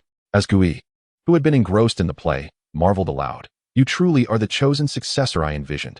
It appears your mastery over the power of time is commendable. Although Arno casually remarked that it was merely average, a satisfied smile graced his face. The bifurcated Pym particle he wielded was not a matter of simple replication. In truth, the additional Pym particle reagent in his possession was a novel creation, distinct from the one produced by Future Tony. He had recently accelerated his own time to study Future Tony's Pym particles, thereby successfully synthesizing his own. While it may sound straightforward, it was not overly complex for him. Having a finished product rendered the research on Pym particles quite manageable. The act of creation was merely a matter of time. And the force of time was utilized to facilitate an earlier production. His acceleration of time merely created the illusion for others that he had conjured an extra reagent from thin air. As Future Tony prepared to suggest crafting a quantum suit for Arno, he noticed Arno's gaze fixated on the nano-storage core nestled within his chest. Realizing the implication, he willingly retrieved the nano-core and handed it over. Well done, you are quite perceptive, truly a commendable younger brother. Arno reassured him, patting Future Tony's shoulder with satisfaction. As an elder brother, though from a different universe, it was a simple act to save a brother destined to perish in another universe. Moreover, Arno harbored another intention. He wished to witness the prowess of Thanos, the formidable cosmic tyrant, and arguably the strongest entity from Marvel's earlier phases. The last Marvel film he had seen was Avengers: Endgame, which featured Thanos. After that film, he had traversed dimensions, oblivious to any subsequent Marvel narratives or battles that may have unfolded. While Thanos' portrayal in the film seemed underwhelming, this was the real world. And he could not ascertain whether Thanos' strength might have been enhanced. If he were akin to the cosmic entity from the comics, that could pose a significant challenge. Thus, venturing into Future Tony's universe to gauge Thanos' true capabilities was indeed prudent, and certainly not a mere indulgence born of boredom. As he pondered, the nano-core enveloped in green luminescence divided into 3. He returned one to Future Tony while also presenting a piece to his own younger brother. Observing the offered nano-core with a frown, Tony replied, I do not require this. I will be able to create one myself in the future. To which Arno clarified, not yet, but I am not insisting that you replicate this one. It is merely a toy, yet it proves rather convenient in moments of urgency, serving as a makeshift solution. Tony pondered this notion and found it reasonable, accepting the nano-core crafted by Arno. By the way, upon returning to the manor, do ensure that Wade thoroughly interrogates the whereabouts of the colossal Thanos. Once I return, I shall deal with him. With a resigned nod, Tony acknowledged, understood. I know I cannot dissuade you, but exercise caution when traversing to another universe. Returning to eliminate Thanos? Have you heeded the words of others? Future Tony hesitated, contemplating whether this might disrupt the timeline excessively. Was Thanos truly meant to be vanquished in this universe so prematurely? However, noticing that the guardian of the time stone, the Ancient One, remained silent, he refrained from voicing his concerns. This universe was inherently different from his own. Perhaps the Thanos of this realm was destined to be short-lived. Finally, Arno addressed the Ancient One. During my absence, please look after my Earth, even if it may only be for a fleeting moment. With a somewhat enigmatic smile, the Ancient One replied, of course, but perhaps it will not be as brief as you anticipate. I wish you a pleasant journey in the new world. With that, she snapped her fingers, and from the open portal, Banner's ethereal form soared in from the New York sanctum, merging with the Hulk. Hulk, awaken, she commanded. Let us see what surprises the new universe has in store for me. Arno activated the nano-core, and it seamlessly enveloped his armored suit, covering his entire being. Captain America, who had been quietly observing, stealthily approached future Tony. Tony, your brother seems far more imposing in your armor than you do. Silence. Future Tony retorted, pressing his hand against Steve's travel ring, instantly draping the armor over him and sending him back to his original universe. Subsequently, he extracted Ant-Man Scott from a cup, unceremoniously tossing him to the ground. Stop pretending to be asleep. Your suit is water-resistant. The matter has been resolved. Let's go. Ant-Man instantly reverted to his original size, offering an awkward chuckle. It wasn't an act. The moment Arno had fixated on him after being confined in the cup, he understood he was in peril. Had he faltered then, he would have been crushed like an ant, truly becoming Ant-Man. He timidly glanced at Arno and activated his travel ring, vanishing without a trace. Future Tony then turned to Banner, who had just returned to his corporeal form and appeared somewhat dazed. Rather than providing an explanation, he simply pressed the activation button, sending Banner back as well. Finally, he looked at Arno. You must have set the coordinates, correct? Of course, Arno affirmed. Then let us proceed. With that, the two vanished from sight. Earth, 1999, Branch Universe. On the Quantum Traverser, 9 figures materialized from thin air. Thor set down his Mjolnir and was the first to stow away his teleportation suit. It was suffocating. This contraption was far less comfortable than my own battle attire. Rod's armor visor lifted, and he remarked nonchalantly, could it be that you are simply too portly, causing the suit to nearly burst from the cheese blocks upon your belly? Before Thor could retort, a sudden thud startled everyone. Upon closer inspection, they saw Hawkeye heavily kneeling on the Quantum Traverser. Tony then realized something was amiss. There were 9 individuals departing, yet upon return, they were still 9. However, their team had inexplicably gained an extra member. Arno also retracted his nanosuit, casually storing the nanocore into the space he had created. Just as the others were still processing his identity, a searing gaze severed Nebula's legs. He lifted her, his crimson eyes locking onto her dark orbs, a sinister grin spreading across his face. Now, summon your father. Chapter 70. Grasping the Infinity Stones for immediate use. The other 8 were left in utter bewilderment. Rod was the first to react, a machine gun springing forth from his shoulder, aimed squarely at Arno. Whoever you are, release her at once. He had teamed up with Nebula to obtain the Power Stone. Due to their backgrounds, one was a half-cybernetic being, while the other relied on machinery to walk. They had developed a resonance with one another's pasts, making Rod the most responsive among the 8. Next was Rocket, who had spent the most time with Nebula. He produced a rocket launcher from seemingly nowhere, leveling it at Arno. Hey, muscle-bound brute, let her go. Thor, however, had no time for pleasantries. Seeing Arno's reluctance to relinquish her, he lunged forward without hesitation. Grasping Arno's arm, he attempted to pry it away from Nebula. Yet, despite his efforts, that hand remained immovable. He felt as though freeing the woman from this man's grasp was far more challenging than when he had pulled the star ring from the furnace in Nidavellir. Thor let out a low growl, blue and white lightning igniting in his eyes as electricity began to crackle around him. He was about to unleash his full power.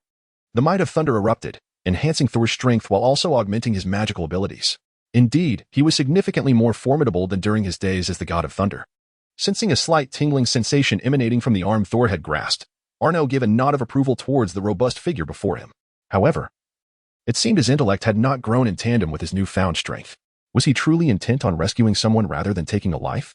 As the tempestuous lightning struck, it left Thor unscathed, yet the nebula in his grasp began to emit smoke. Should this continue, the nebula would surely be singed. This was unacceptable, for she still held her worth. Arno casually discarded the nebula onto the ground, concluding her electric therapy session. Thor, behold. At that moment, as Thor lifted his plump, bearded visage, the punch Arno had intended to deliver to his face abruptly altered course, transforming into a fierce blow that sent him hurtling away. A close call. His hand had nearly brushed against something repulsive. He dreaded the thought of striking Thor's greasy countenance, fearing the resultant explosion would splatter him with an unpleasant mess. Ugh! How revolting! Halt! Halt! Let there be no further violence. Surely, there must be some misunderstanding. Tony, witnessing Thor being launched, swiftly interposed himself among the others as they prepared to advance, raising his voice. This individual was capable of grasping an Infinity Stone with bare hands without flinching.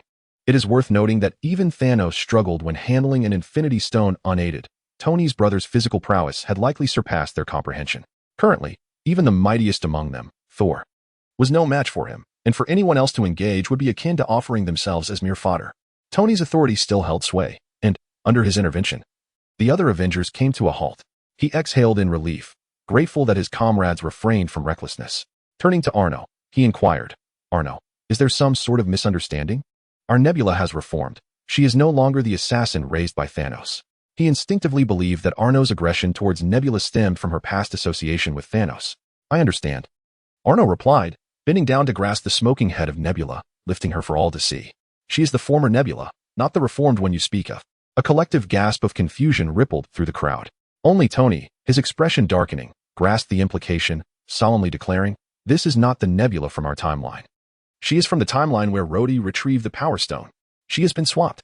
Tony's mood soured. After all, it was Nebula who had saved his life, without which he might not have endured until Carol's arrival. Now that the Nebula had been swapped, it signified that the true Nebula had fallen into the hands of that universe's Thanos, her fate hanging in the balance. Arno chose not to elaborate on how he possessed this knowledge, instead directing his gaze towards the Infinity Stones adorning them.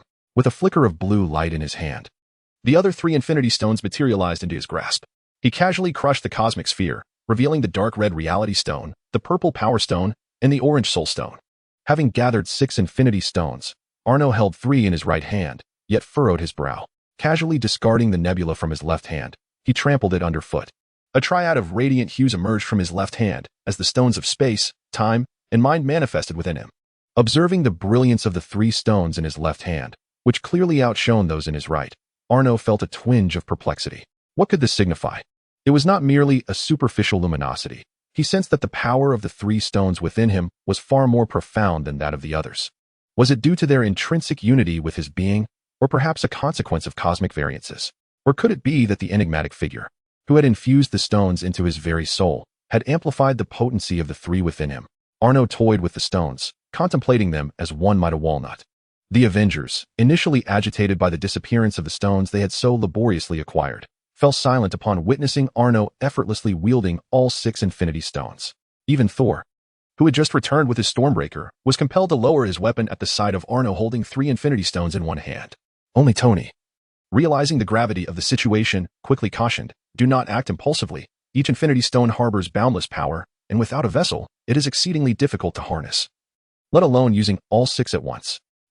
Arno nodded, then clasped the 6 Infinity Stones together. Instantly, a surge of prismatic energy, akin to electric currents, surged up his arm.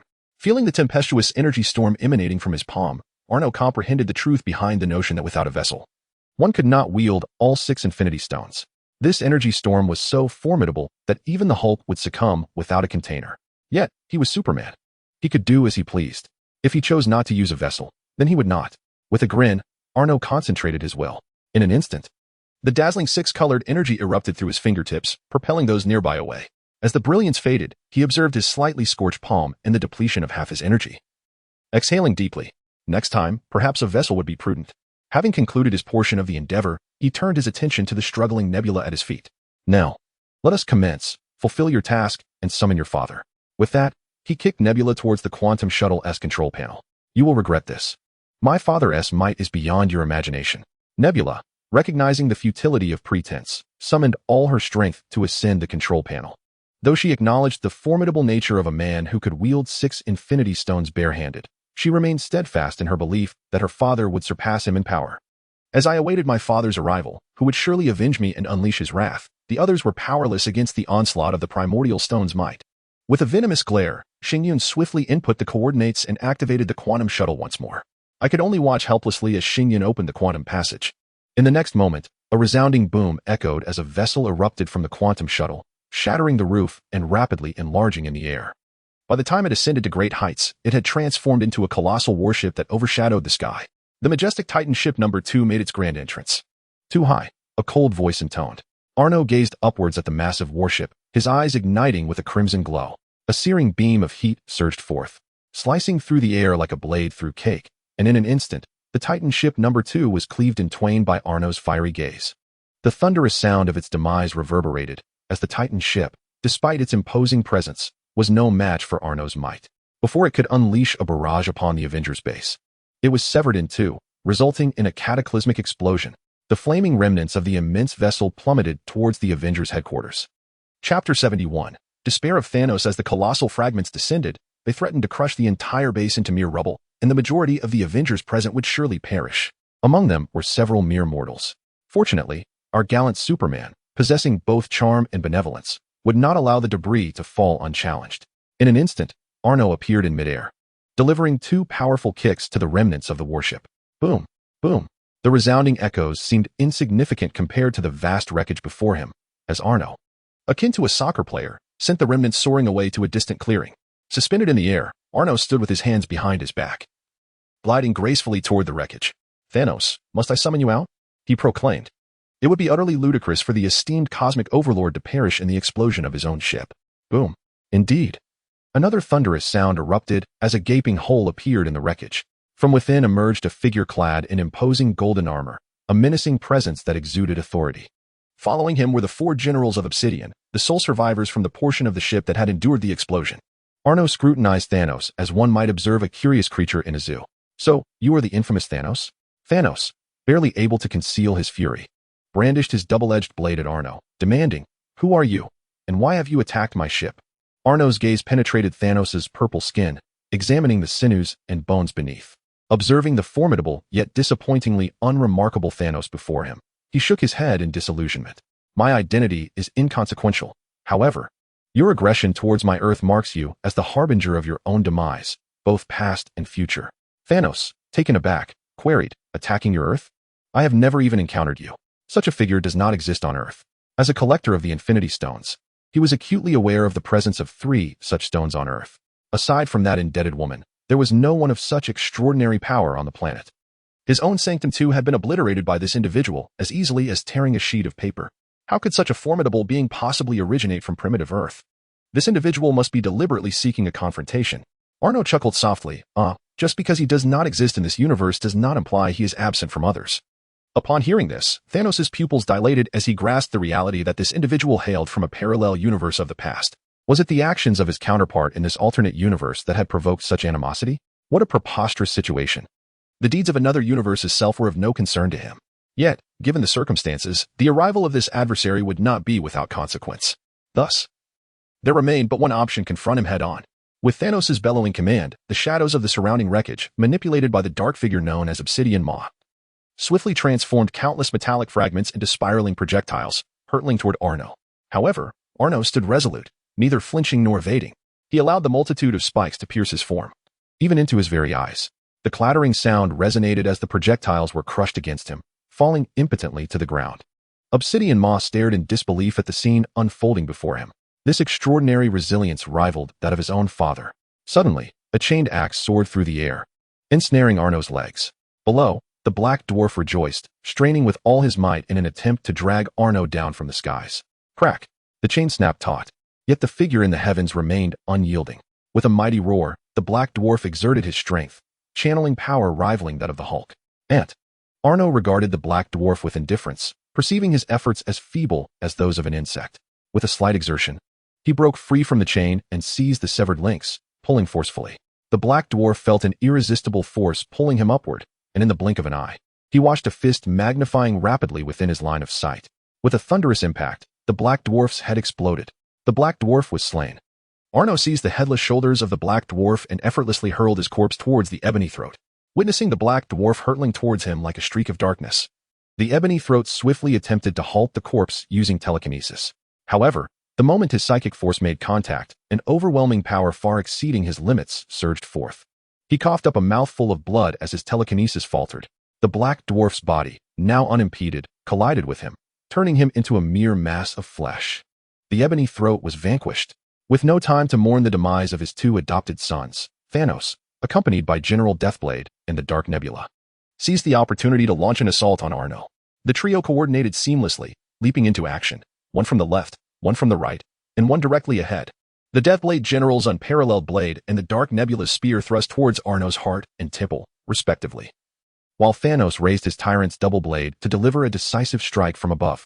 Each attack was lethal, regardless of which one was blocked. The remaining 2 would inflict a fatal blow. Navi, Arno scoffed disdainfully, as he sidestepped Thanos' downward slash. His hands moved faster than the weapons of the Deathblade General and the Dark Nebula, swiftly grasping their throats. He then swung the Dark Nebula like a weapon, striking Thanos with tremendous force. Boom! Crack! Thunderous noise erupted as Thanos was sent crashing to the ground, sending dirt and debris flying. The Deathblade General, witnessing the near-fatal condition of the Dark Nebula, whose bones had been shattered by Arno using her as a weapon, glared with rage. "Nebula, Yet, before he could unleash his impotent fury, his vision blurred, and he collided with a colossal purple visage. Boom, boom, boom. Arno wielded the Deathblade General and the Dark Nebula, striking Thanos relentlessly. However, they were not very sturdy. After just 3 hits, they crumbled into pieces upon impact with Thanos. Thanos roared in fury. His eyes reddened as he hurled the remnants of flesh towards Arno. In that fleeting moment when Arno's vision was obscured by blood and gore, Thanos grasped the tyrant's double blade and, with astonishing speed, unleashed a flurry of strikes upon Arno. Clang, clang, clang, clang. For consecutive slashes from the blade capable of cleaving vibranium failed to leave a single mark upon Arno. Even his destructive battle armor was pristine, untouched by dust. Whether flesh or attacks, all were repelled by his biological force field. You are too weak, Arno said, gazing with disappointment at the shattered blade of the tyrant dual swords embedded in his shoulder, and exhaled softly. Instantly, white frost crept across the blade, forcing Thanos to relinquish his grip. With a flick of his finger, Arno shattered the icy tyrant dual swords, scattering fragments across the ground. Thanos gasped, his mind reeling as he stared at Arno, an unprecedented sense of helplessness swelling within him. What manner of monster is this? Chapter 72, Thanos' Demise and the Ascendance of Life. No, this is wrong. Fate should not unfold this way. Destiny is meant to be mine. The fierce glint returned to Thanos' eyes, and the aura of a king surged anew. Who are you? You should not exist in any timeline. Who am I? Arno chuckled enigmatically as 6 Infinity Stones materialized, swirling in his palm. 6 stones. Thanos' pupils constricted sharply. The most crucial elements of his plan were before him, prompting an instinctive reach to seize the stones. Yet, not every stone could be effortlessly crushed and claimed by his absolute power. He had forgotten that this time he was the one being crushed. With a flash, a red beam severed Thanos' hands. Did I not tell you? I am the terminator of your past and future. Arno's eyes gleamed with crimson light as he grasped Thanos by the throat, slowly lifting him into the air. The excruciating pain from his severed arms jolted Thanos back to reality, reminding him of the brutal truth. He was being overwhelmed by Arno. Yet, he was unwilling to accept his fate. His long-held ambitions remained unfulfilled. How could he perish so easily? But what could his unwillingness change? With his arms severed, he could not resist, and the tightening grip around his neck suffocated him, turning his purple face a deep shade of black. He could only glare at Arno, struggling to voice his final question through his constricted throat. Who are you? Arno met Thanos' gaze, a flicker of green igniting within his crimson eyes as he grinned savagely. I am a god, a true god, and this time, you shall have no chance of resurrection. As Arno exerted pressure with his fingers, Thanos, in a daze, caught a glimpse of another figure behind Arno. His eyes widened in shock. That was Crack. Arno mercilessly snapped Thanos' neck, discarding him like refuse onto the ground. The once mighty ruler, Thanos, has fallen. From a distance, the portly Thor, emerging from the Avengers base, could not help but shed tears upon witnessing this scene. Loki, did you see? Not only did I sever Thanos' head once for you, but he too met his end in a manner akin to yours, his neck twisted mercilessly. In fact, he has experienced death one more time than you. If you were aware of this, it would surely bring you joy. Thor's radiant smile belied the relentless flow of tears. Yet, what purpose does this serve? You shall never return. Father, mother, Heimdall, all are lost to me. I have nothing left. As tears streamed down his face, Thor could no longer contain himself, crying like a child weighing 300 pounds. The others nearby wished to comfort him, but found themselves at a loss for words. As Thor had lamented, his parents, brother, and closest friend had perished, and even his homeland of Asgard lay in ruins. He had lost everything. It could be said that Thor had grown the fastest and become the strongest among them, yet he was also the most wretched. What could they possibly say? Let him weep. It would surely bring him some solace. Brother. In the boundless, ethereal green expanse, Loki, seated upon his golden throne, yearned to rise and reach out to the grieving Thor depicted before him. Yet, countless timelines ensnared his entire being, rendering him immobile. And even the simple act of extending his hand became an arduous endeavor. The moment Loki slightly shifted from the throne, the multitude of timelines pressed him back down, compelling him to tighten his grip on the strands of time. A single tear slipped from his eye as he gazed at Thor's anguished visage, murmuring, "This time, everything will be all right. It will get better, brother, I promise. This time, I shall pen the story." With Thanos' demise, a profound sense of elevation surged from the depths of Arno's soul. The previously lacking spiritual strength, which fell slightly short of his physical prowess, had now reached parity. In the next instant, his physical and mental energies began to meld seamlessly, as if they were two elements becoming one. The fusion of spirit and body ignited a jubilant celebration within every cell, inducing a blissful intoxication that compelled him to shut his eyes.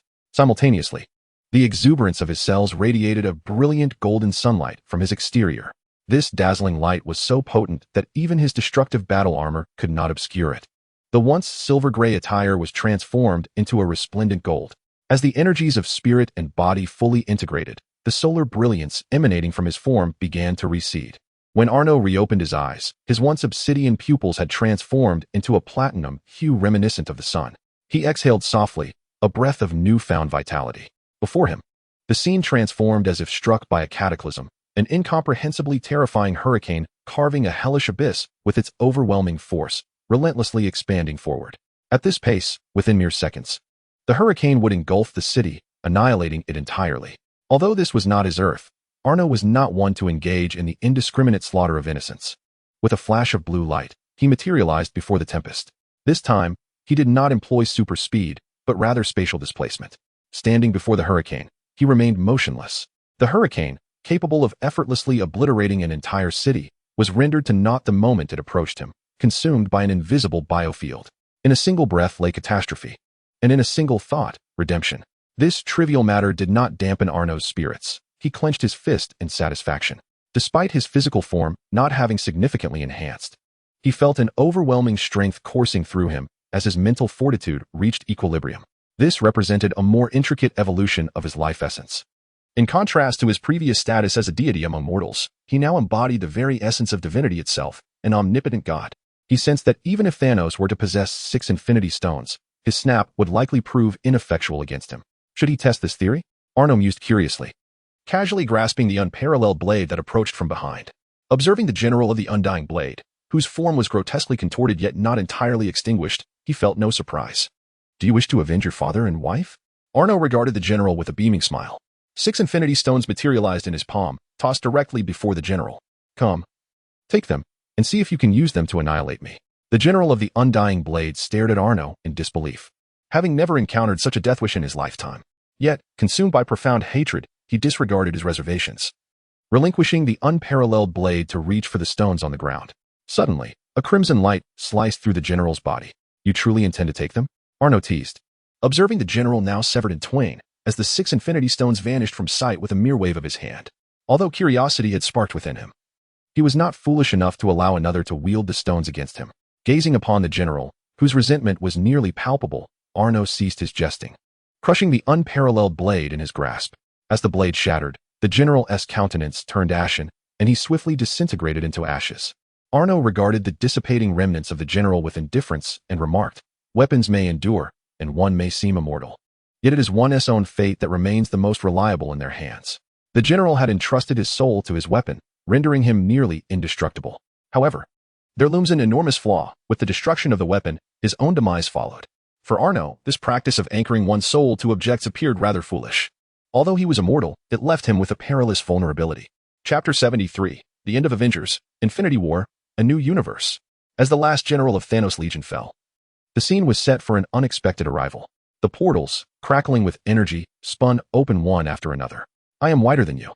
A group of black-clad warriors, brandishing spears, emerged from the portals, followed closely by numerous figures stepping forth from each shimmering gateway. An alliance was formed, consisting of the sorcerers of Kamartosh, the armies of Wakanda, the warriors of Asgard, the Nova Corps, and the Ravagers, along with individual heroes and small teams making their grand entrances. Doctor Strange, Spider-Man, Scarlet Witch, Wasp, Valkyrie, the Guardians of the Galaxy, Howard the Duck, and many more. Yet, without exception, each emerged with a look of bewilderment. Did not the sorcerer with the mustache proclaim a fierce battle ahead? What then was the meaning of the wreckage of warships and the corpse of Thanos strewn about? Was the true adversary not Thanos, but someone else entirely? With hearts filled with confusion, they collectively turned their gaze toward Arno, the only one still standing amidst the chaos. Could it be that the enemy the sorcerer spoke of was him? Feeling the weight of their scrutiny, Arno tilted his head slightly toward the crowd. Danger! They would perish. A singular thought echoed in the minds of all who met his gaze, particularly for Spider-Man, whose spider sense felt as if it might explode with alarm. As Arno's stare intensified, the atmosphere grew ever more grave, as if a skirmish were imminent. Would a clash akin to Superman versus the Avengers unfold? That, of course, was inconceivable. Tony descended from the sky clad in his Mark 85 armor, landing before the assembled forces. Calm down, everyone. He is one of us, and the matter has been resolved. His words dissipated the tension in the air, allowing everyone to exhale in relief, as if they had narrowly escaped death. He then turned to the leading figure, Strange, and inquired, "Hey, magician, was this the singular occasion you claimed we would win?" Though phrased as a question, his tone was assertive. After all, with half of those lost successfully returned and Thanos vanquished, they had undeniably emerged victorious. One could not help but acknowledge the sorcerer's remarkable prowess, even causing someone as proud as Tony to feel a tinge of admiration. To their astonishment, their journey back not only allowed them to retrieve the original stone, but also brought back his brother, leading them to an effortless victory. Strange opened his mouth in disbelief, gazing at Tony, rendered speechless. Who on earth is this? I do not recognize him at all. The myriad of futures he had glimpsed, over 14 million possibilities, did not include this individual. Unbeknownst to Tony, he remained oblivious to Strange's peculiar expression. With a hint of trepidation, he turned to face Arno. It was uncanny. He felt an innate sense of dread towards Arno, as if he truly were his brother. Taking several deep breaths, Tony solemnly expressed, "Arno, I am immensely grateful for everything you have done." He refrained from inquiring how Arno was aware of Nebula's substitution and Thanos' impending arrival, for those details seemed inconsequential. Had Arno not insisted on accompanying them, they may never have uncovered Nebula's deception. If Thanos had suddenly attacked with the false Nebula, their losses would have been catastrophic, perhaps even claiming his own life. Thus, he chose not to question, but instead offered sincere gratitude to Arno. "As a brother, even if you are not the Tony of my universe, having encountered you, you are my brother, and I shall not stand idly by as you perish." Arno patted Tony's shoulder and jested, "However, you seem rather reluctant. You won't even call me brother." Upon hearing this, Tony's expression twisted in turmoil. Yet he mustered the courage to utter the term he acknowledged but hesitated to voice. "Brother, thank you." Arno looked at Tony in surprise. He had merely been joking. Yet he was taken aback that this universe's Tony could genuinely refer to him as a brother. Once Tony had expressed his most embarrassing sentiments, he felt a sense of liberation. After all, your universe is presently devoid of any pressing matters. "Would you like to meet your niece from another universe? I believe she would be delighted to learn she has a super uncle." "A niece, you say? Why not?" Arno replied without hesitation. The first descendant of his past and present, he indeed wished to meet her. "Well then, with half of your planet's population returning, I presume you have matters to attend to. I shall visit my lovely niece on my own. You go along with your tasks." After speaking, Arno levitated into the air. But then, as if recalling something, he pointed at Dr. Strange with a mischievous smile, saying, "Oh, by the way, you should seize the opportunity to give Steven a good thrashing. The sole chance he spoke of was not referring to me, but to you. Ask him for specifics. I trust he will surprise you." With that, Arno departed without waiting for Tony to fully comprehend, casting a final glance at Wanda among the Alliance before soaring away. He had no intention of engaging in extensive communication with Wanda from this universe. She was Wanda, yet not his Wanda. As for others, he lacked the inclination for interaction altogether. A year later, two figures, one large and one small, chased each other from the high clouds, plummeting freely to the ground before a quaint wooden cabin. The first to land was the tall figure of Arno, while the diminutive Morgan unleashed torrents of searing flames from her hands, scorching the patch of grass where she landed before stumbling slightly.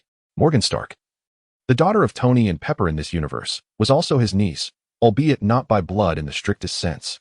However, to him, the Tony from the parallel universe was akin to a brother, thus making his daughter his own beloved niece. There was no discrepancy there. A year ago, Arno had intended to stay merely 2 days, to glimpse at his niece from this universe and then depart. Yet, he was irresistibly captivated by the adorable little Morgan, who had ensnared him for an entire year. Each time he beheld her large, tear-filled eyes imploring him to stay, his heart softened. He had initially planned to dedicate time to researching the powers of several Infinity Stones, so he did not leave immediately. After all, research could be conducted anywhere. Why not spend time with his delightful little niece? He even found the opportunity to further refine the Extremis serum, enhancing it with the Mind Stone to empower little Morgan. This granted her all the abilities of the Extremis virus without the telltale lava-like markings that accompanied its use. Furthermore, the Mind Stone bestowed additional capabilities, such as flight, mental enhancement, and magical resistance, which the original serum lacked. "Uncle, you're not letting me win." Morgan pouted, clutching Arno's leg in a playful manner. Arno scooped her up, placing her on his arm, and affectionately teased her nose, saying, "Uncle has allowed you quite a bit in the 3-minute match. I let you have 2 minutes and 59 seconds.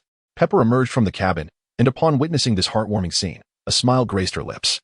"Morgan, come dine with your uncle. He has played with you all day. Coming, mommy." As Arno carried little Morgan into the cabin, Tony was already seated across from Pepper at the dining table. Arno naturally took his place at the head of the table with Morgan in his arms. This time, the group refrained from their usual chit-chat and instead ate in silence. even little Morgan quietly enjoying her meal. The dining atmosphere was serene, punctuated only by the sounds of eating.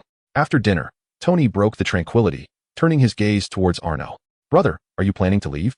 Pepper and little Morgan also looked at him in unison. "It has indeed been quite some time. Perhaps it is time to return." Arno initially nodded. And as the three displayed melancholy expressions, he swiftly shifted the conversation. "But fret not, for I have meticulously recorded the spatial coordinates of this universe, allowing me to visit at my leisure." The trio's expressions instantly transformed from sorrow to joy, with young Morgan exuberantly bouncing in delight. "Uncle, you must promise to visit often. Little Morgan loves you 1,000 times over." Arno chuckled, affectionately ruffling Morgan's hair. "Of course, dear nephew, I shall bring you gifts on my next visit." Upon hearing this, Morgan erupted in cheers. "Hooray!" Tony, smiling, added, "Since you can come whenever you wish, I shan't keep you overnight. Just remember that you have a home in this universe. Naturally, even in your absence, I shall frequently visit, if only for the sake of my adorable little niece." Arno teased, waving as he opened a blue portal and stepped through. This was a newfound ability he had discovered in a spatial gem over the past year, enabling him to open pathways to other universes. The cosmos, Earth, Metropolis. Arno emerged from the blue portal, hovering above a somewhat dim city. As he absorbed the distinctly different spatial aura surrounding him, he fell into a contemplative silence. What on earth is this place? Is this truly Earth? Chapter 74. Clark Kent. Arno activated his supervision, his ebony pupils transforming into a radiant platinum. In an instant, everything within this realm became transparent to his gaze. Whether it be tangible matter, the elusive lead, or the enigmatic magical barriers, nothing could escape his enhanced sight. This transformation stemmed from the complete fusion of his mental prowess and physical form, allowing his eyes to perceive not only the material world, but also elements beyond the natural realm. Presently, if Thor's hammer were placed before him, he could discern even the minutiae left by the Dwarf King during its crafting. In truth, given his current state, he no longer resembled an ordinary Kryptonian. Rather, he was evolving into a being of a higher dimension. He sensed that as this evolution continued, his vision might soon extend beyond this universe itself, potentially allowing him to observe alternate realms. However, at this moment, he had not yet reached such heights. Yet to his perception, this world held no secrets left to conceal. His gaze swept across the planet. Metropolis, Gotham City, Paradise Island, Atlantis, Motherbox. Oh, this is the so-called anti-life equation. The platinum radiance in Arno's eyes grew ever more luminous, and the anti-life equation etched deep within the earth became increasingly distinct. Intriguing. Could this be the ultimate weapon that governs all free thought? Although his understanding of it was limited, he recognized it as a perilous entity, one he might consider appropriating upon his departure from this universe. After all, since he had come this far, it would be a trifling matter. However, at present, his interests were drawn elsewhere. His gaze ultimately settled towards the direction of Kansas. There resided a figure who shone with remarkable brilliance in this shadowy world, a Superman, or perhaps more accurately, Clark Kent. Observing the youthful and somewhat naive visage of Clark, it was evident that he had yet to evolve into the divine being he would later become. At this moment, our young Superman was grappling with one of the most bewildering periods of his life, a tempest that would alter his destiny. A smirk of intrigue graced Arno's lips. Things were becoming interesting indeed. He had unwittingly entered a realm of the universe, one that, in a certain sense, belonged to him. Though he had found himself in the wrong home, Arno remained unfazed. He would adapt to his circumstances, especially since the spatial stone within him had not faltered. He felt no trepidation. He sensed that he could still connect with his own universe within the Marvel realm and the branch universe of 1999 that he had previously visited. Even if he were to encounter an overwhelming force, he could at least retreat back to the Marvel universe.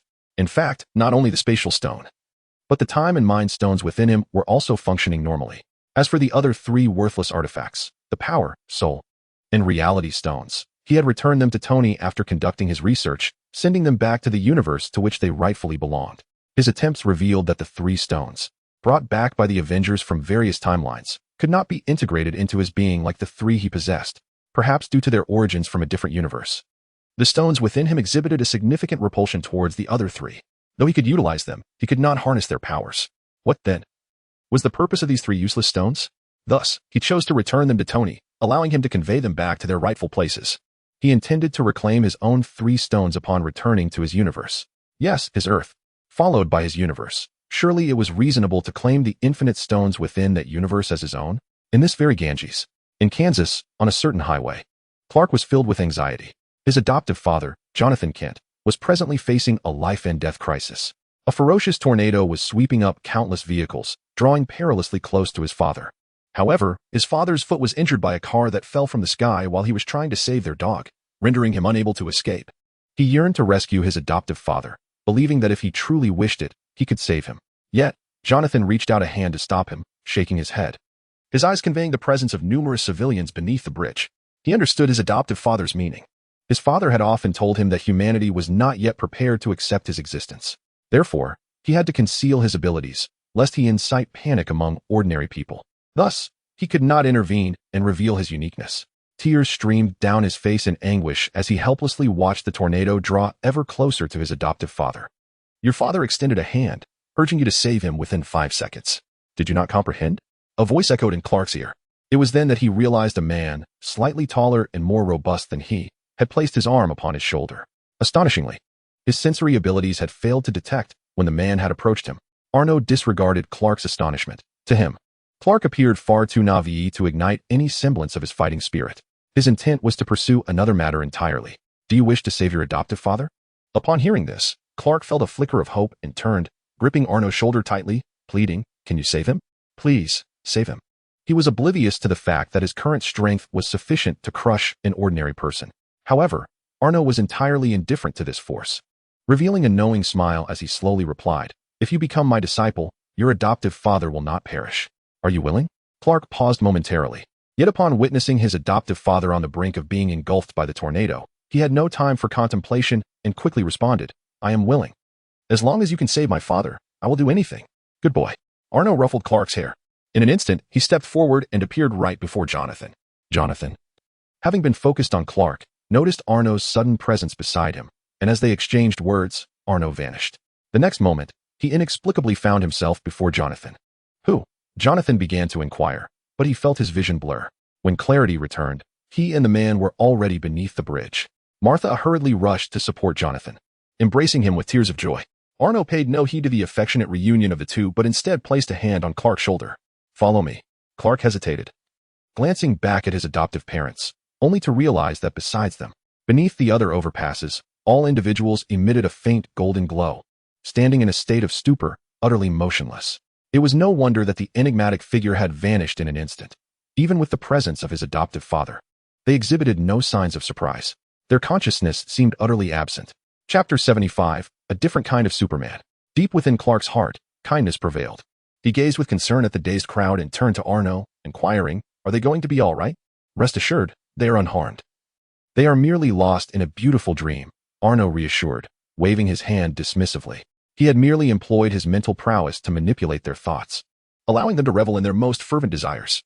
In a sense, this was a reward for them. "Come, follow me." Once Arno had spoken, he proceeded forward. Jonathan nodded at Clark, signaling him to follow suit. He sensed that this mysterious individual bore no malice toward Clark. Rather, there was a sense of mentorship in his demeanor. As an ordinary man, he could only impart the values of goodness and righteousness to Clark. However, when it came to matters of power, it was beyond his capacity to teach. Thus, he could only guide Clark to restrain his abilities. Now, with someone else possessing extraordinary powers to enlighten Clark regarding his own, it was undoubtedly a fortuitous circumstance. Arno led Clark against the wind, drawing near to the tornado. At this moment, although Clark's strength was formidable, he had long concealed his abilities. It was his first encounter with such a terrifying natural calamity at such proximity, leaving him somewhat apprehensive. Arno, in stark contrast, appeared at ease, embracing the gentle breeze with open arms. "What do you think? It's magnificent, isn't it? The might of nature." Clark glanced at Arno, who was nearly within the tornado's grasp, swallowing hard. "It is indeed spectacular, but is it truly wise for us to be this close?" At this, Arno chuckled, turning back to point at Clark's chest. "Clark, while the power of nature is undeniably fearsome, our strength surpass the natural world. We are more formidable than nature itself." "Do you understand? Surpassing natural disasters? How could that be possible?" Clark's face reflected disbelief. Though he recognized his uniqueness and acknowledged his strength, he remained unaware of the true extent of his powers due to years of restraint. "No, your understanding of your own strength is woefully superficial. Today, I shall impart your first lesson." Arno grasped Clark's shoulders, forcefully propelling him forward, pressing his head down to face the violently swirling tornado. "Now, use your power to disperse this tornado." Clark felt the fierce wind whipping across his face, his heart racing wildly. Instinctively, he turned to ask Arno for guidance. But with a hand firmly pressing on the back of his head, He could not move. Instead, he shouted into the tempest, "How can I disperse it using my power? What am I supposed to do?" There were countless methods, the simplest of which included shattering it with your strength, extinguishing it with wind, reversing it with super speed, or quenching it with a biological force field. But your command over the biological force field is currently rather rudimentary, so that may be beyond your capability. However, the first three methods are still within your reach. Clark, upon hearing this, felt a surge of uncertainty. Can I truly achieve these feats? Behind him, Arno, his expression stoic, recited with a rehearsed tone, "Clark, summon your confidence. Consider that without my intervention moments ago, you would have lost your adoptive father. If you can execute the methods I suggested, not only will you save your father, but you will also rescue countless innocent civilians caught in this tornado, becoming the revered superhero they need. Do you not wish to save your father and protect more innocents?" As Arno concluded, his lips twitched, a sign that he was ill-suited for such a noble speech. However, it was evident that his words resonated deeply with Clark. "I understand, father. I want to save my adoptive father. I want to save more innocent lives. I can do this," Clark declared, visibly invigorated. He raised his fist and struck the tornado with all his might. With a resounding thud, his punch generated a wave of white energy around his fist. Yet, the tornado merely yielded a small breach, and his power swiftly dissipated into the air. "What just zipped past me?" The tornado seemed to ponder. This minor injury was insignificant to the colossal vortex, which promptly mended itself. "Clark, do not rely solely on brute force. Learn to control every ounce of your strength." Allowing it to radiate from your fist, Arno instructed, gently stamping his foot on the ground. Instantly, the earth beneath them shattered like pixels, spreading nearly a kilometer wide. However, through his X-ray vision, Clark was astonished to discover that Arno's force, capable of fracturing the ground over such a vast expanse, had only damaged the superficial layer while leaving the depths unscathed. He had always believed his control over his strength was commendable, but now he realized that, in the eyes of a true superhuman, he was lacking in control. At that moment, the two were engulfed by the tornado, finding themselves at its very center. Below the bridge, the only two individuals still conscious, Martha covered her mouth, a look of deep concern etched across her face. Jonathan remained composed, soothing Martha, though a flicker of concern lingered in his eyes. Despite their son being extraordinary, the devastation wrought by such a natural disaster was unsettling. Yet, in this moment, there was naught he could do but trust in his son and that man. Amidst the ferocious tornado, the two men stood resolute, impervious to the immense force of the tempest. Clark felt the terrifying winds whip around him, yet he remained unmovable. As the reality of the situation dawned upon him, his previously racing heart began to steady. Channeling his strength, Clark clenched his fists, closing his eyes to attune to his inner power. He envisioned the scene where Arno had crushed the earth beneath his feet without harming what lay beneath, pondering the intricacies of such might. Superbrain loading. Loaded. Clark's eyes sprang open, his fists relaxing as he began to amass energy. "Disperse," he roared, his fists swinging in a motion that was both deliberate and swift. With a resonant boom, a white shockwave radiated from his fist, instantly dispersing the tornado before him. What was once a swirling vortex was reduced to but half of its former self.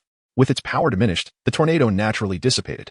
"I did it," Clark exclaimed excitedly, turning to Arno as if seeking praise like a child. "Indeed, you learn quickly, but one must consider not only the immediate actions but the repercussions as well," Arno cautioned. Gesturing towards the sky, his eyes gleaming with a crimson light. Clark was taken aback. Was that a heat vision akin to his own? Could he be of my kin? Yet before Clark could voice his thoughts, Arno unleashed a beam of heat vision far more substantial than his own, directed at the sky. The vehicles, once lifted by the tornado and now scattered like raindrops after Clark's intervention, vanished into nothingness in less than a second. Not a single drop of molten metal remained. They evaporated into thin air. Clark stared in astonishment at the scene before him. Were they truly of the same species? Could heat vision manifest in such a robust form? All right, today's first lesson concludes here. Tomorrow, we embark on the second lesson in Gotham City, Arno declared, a hint of exhilaration gracing his lips. He aimed to forge a Superman unlike any other, one that would instill profound fear in the hearts of the world's evildoers. Chapter 76, Biofield, Flight. Second lesson? Clark pondered, somewhat perplexed. Naturally, as your mentor, it is my duty to guide you in mastering your powers and employing them correctly, is it not? Arno stood with his arms crossed, a subtle smile gracing his lips, his gaze enigmatic. Before Clark could ask further, Jonathan rushed over. Though his inquiry was directed at everyone, his eyes remained fixated on Clark, scrutinizing for any signs of injury. Clark looked at Jonathan, his excitement palpable. "I'm fine, father. Thanks to the Godfather. I learned to master my strength and disperse the tornado with a single punch." Jonathan's surprise was evident. "You were the one who dispersed the tornado?" He had assumed that this mysterious man had employed some extraordinary means to quell the tempest, only to discover that his own son had achieved a remarkable feat. Enough, Jonathan. Everyone has already been through enough fright today. Let us not dwell on it, Martha interjected, leading the dog forward. She urged her husband to refrain from further questions and sincerely expressed her gratitude to Arnold. Sir, thank you for saving my husband. Without Jonathan, Clark and I would have been at a loss. If possible, please come visit us. We would be honored to host you in gratitude. Come on, Godfather. My mother makes the most delicious pancakes. Stay for a few days. I have so much I wish to discuss with you. Clark joyfully invited Arnold, his calling of Godfather rolling off his tongue effortlessly. All right, I happen to have quite a bit I wish to teach you as well, Arnold replied, showing no haste to return to the Marvel Universe, as he had much to gather before leaving. In fact, he had no intention of returning alone. However, that was a matter for another time. Jonathan's vehicle had been swept away to the heavens, only to be reduced to ashes by Arnold, destined for the underworld. Nonetheless, he had no plans to fly them back or transport them through a portal. Instead, he retrieved a Night 15 off-road vehicle from the fabric of space itself. This was a relic from the 1999 alternate universe, a toy gifted to him by Tony Stark. The spatial realm contained an abundance of items, not merely vehicles, but also various essentials. Ever since Tony realized Arnold could create his own space, he had filled it with all manner of supplies, including helicopters and yachts. In Tony's words, it was better to be prepared for any eventuality. He had witnessed enough suffering in the past and wished to spare his brother from enduring it again. Though the likelihood of that was minimal for Arnold. Godfather, can you still conjure things out of thin air? Clark gasped, gazing at the suddenly materialized vehicle. With his supervision, he could ascertain that it had not been brought from elsewhere by Arnold's super speed. It had simply appeared. This is the power of space. With effort, you may one day possess it too, Arnold remarked, his words laden with meaning. However, at that time, it was uncertain whether you would even regard a mere vehicle with any esteem or if there was anything worthy of your gaze. Yet now, Clark found himself quite intrigued by the sturdy and imposing Night 15, circling it with admiration. Stop gazing, let us depart. Drive home, he said. Huh? Am I to drive? Of course, this car is a gift for you, a present from your godfather. But this seems rather extravagant. The car appears quite expensive. Not to worry. It only costs $15 million. Tony, you fool, that's the base model. Mine is the top configuration, exceeding $20 million. Under the formidable gaze of Arnold, who assumed the role of godfather, Clark ultimately accepted the vehicle. However, he vowed never to sell it, intending only to use it as a means of transportation. Devoid of any profit motive, Arnold, indifferent to this, remarked that it was merely a toy. Once gifted, it belonged to Clark. And how he chose to manage it was entirely his affair. Even if Clark opted not to drive it, merely to hold it aloft each day was his prerogative. Thus, under the warm hospitality of the Kent family, Arnold's first day in this universe passed in tranquility.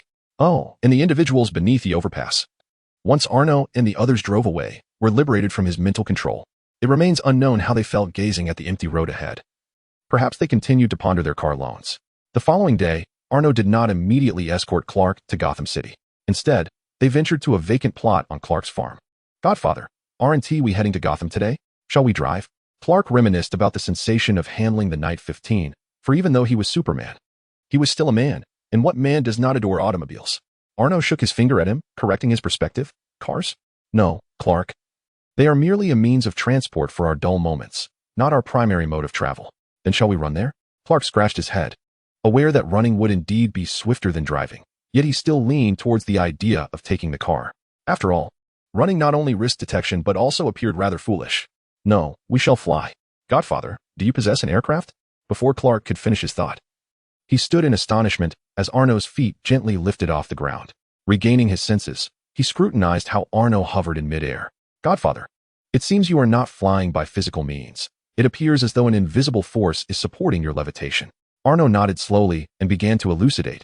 Indeed, this is the biofield, a unique life essence possessed by every Kryptonian that interacts with surrounding objects or the Earth's magnetic field. In truth, you have already acquired this ability. It is merely that you have not learned to harness it, instead passively releasing it. You may have noticed, despite your immense strength, that with intentional control, you can effortlessly lift or catch an object far larger than yourself without any harm. This defies scientific explanation, yet you accomplish it effortlessly.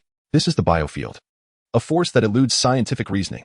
Its capabilities extend far beyond merely lifting heavy objects. It can achieve astonishing feats, such as flight. This flight is facilitated through a mutual connection with the Earth's magnetic field. Clark absorbed Arnold's words, endeavoring to release his biofield and connect it with the Earth's magnetic field to ascend. As he experimented, the debris and sand around him began to tremble, and his body gradually tilted and lifted off the ground, ultimately hovering parallel to Arno in midair. "Well done, your comprehension is remarkable," Arno remarked, patting his shoulder with satisfaction. However, Clark lost his balance and tumbled from the sky in a rather undignified manner. "You still need to familiarize yourself with the ability to fly, otherwise, a mid-air crash would be rather unfortunate," Arno advised, gesturing to open a deep blue spatial portal. The entrance was surrounded by a mist of blue energy, obscuring Clark's view of what lay beyond. "Where's this?" "The Arctic, a perfect place for you to train in peace," Arno replied before stepping into the portal. Clark hurriedly followed him through. The moment they crossed the threshold, Clark found himself stepping into thin air. "Ah!" he exclaimed as he plummeted through the clouds. Meanwhile, Arno stood calmly in the void, observing the spectacle while holding a bucket of popcorn. Indeed, he had opened the portal at an altitude of 10,000 meters. "Relax, Clark. Have you forgotten? You can fly." As he continued to fall from the great height, Clark felt a sense of panic, but upon hearing Arno's voice, he found solace. With his mentor present, he had little to fear. After all, he regarded Arno as the most reliable individual in the world. He regulated his breathing, re-establishing the connection between his biofield and the Earth's magnetic field, gradually reducing his descent speed. Descend, stop. Just a meter above the ground, Clark's body hovered steadily. He had truly mastered the art of flight. "I have done it, Godfather." He turned to Arno beside him, nearly gasping for breath and almost tumbling to the ground. Arno was suspended in midair, reclining comfortably with popcorn in hand, wearing an expression of amusement. "Godfather, this is hardly entertaining." "It is quite amusing, and besides, isn't this the swiftest way to master flight?" Arno couldn't help but reminisce about his previous life, recalling the moment he first learned to ride a bicycle. His irresponsible father had promised to steady the bike but instead had pushed him down a slope, forcing him to learn rapidly. It was a matter of either falling or mastering the skill. Admittedly, while this method was unethical, it was undeniably effective. "What if I fail to grasp it?" "Then you shall fall a few more times." Clark interjected. "All right, young man, cease your complaints. Your godfather has also endured this journey. Now, as for the present." The popcorn in Arno's hand vanished, and he straightened his posture. "Let us race to Gotham City." At this, Clark straightened as well, a gleam of excitement illuminating his face. "I wouldn't let our relationship hinder my pursuit." This was even more exhilarating than his first off-road experience yesterday. Flight was humanity's ultimate dream. "Prepare yourself. I shall count to 3. 1, 2, 3. Boom. Before the echo of his words faded, Arno had transformed into a white streak, charging ahead. Clark hurriedly followed, shouting, "Godfather, you are disregarding the rules." Arno's voice floated back from the distance. "Your adversaries will not concern themselves with rules. They will resort to any means necessary." The two figures, propelled by waves of energy, raced swiftly through the sky. Gotham City. As dusk approached, the sky grew ominously overcast, casting a heavy pall over the atmosphere. Two figures clad in caped attire appeared above the dimly lit Gotham. One was Arno, donning a silver-gray annihilation suit, and the other was Clark, adorned in a red and blue nanosuit. The nanosuit, a gift from Arno, had been modified from Tony's 85 model. Although the 85 offered insufficient defense for Superman, he did not require a suit to enhance his protection. For them, the suit was merely an accessory, as long as it was visually appealing, except for Arno's annihilation suit. As for Superman's own costume, Arno planned to allow Clark to make his choice after today's second lesson, to become a deity basking in sunlight or a reaper guarding it. Arno inhaled the air of Gotham, a city that exuded a sense of freedom even more profound than New York, while the sporadic sound of gunfire echoed in his ears. Truly, Gotham was a place of unrefined simplicity. A faint smile graced Arno's lips as he gestured towards the city beneath them. "Clark, tell me, what do you see?" Activating his superhuman vision, Clark quickly surveyed the entirety of Gotham from his lofty perch. In an instant, his heart plummeted. Sin, overwhelming sin, juxtaposed against a facade of normalcy, revealing a hellish landscape. It seemed commonplace, as where there are people, there exists malevolence. Yet, what if such malevolence constituted half of this city? Minor evils, major evils, and the most egregious of sins permeated this dark metropolis. It felt as if Gotham were an embodiment of a city steeped in crime.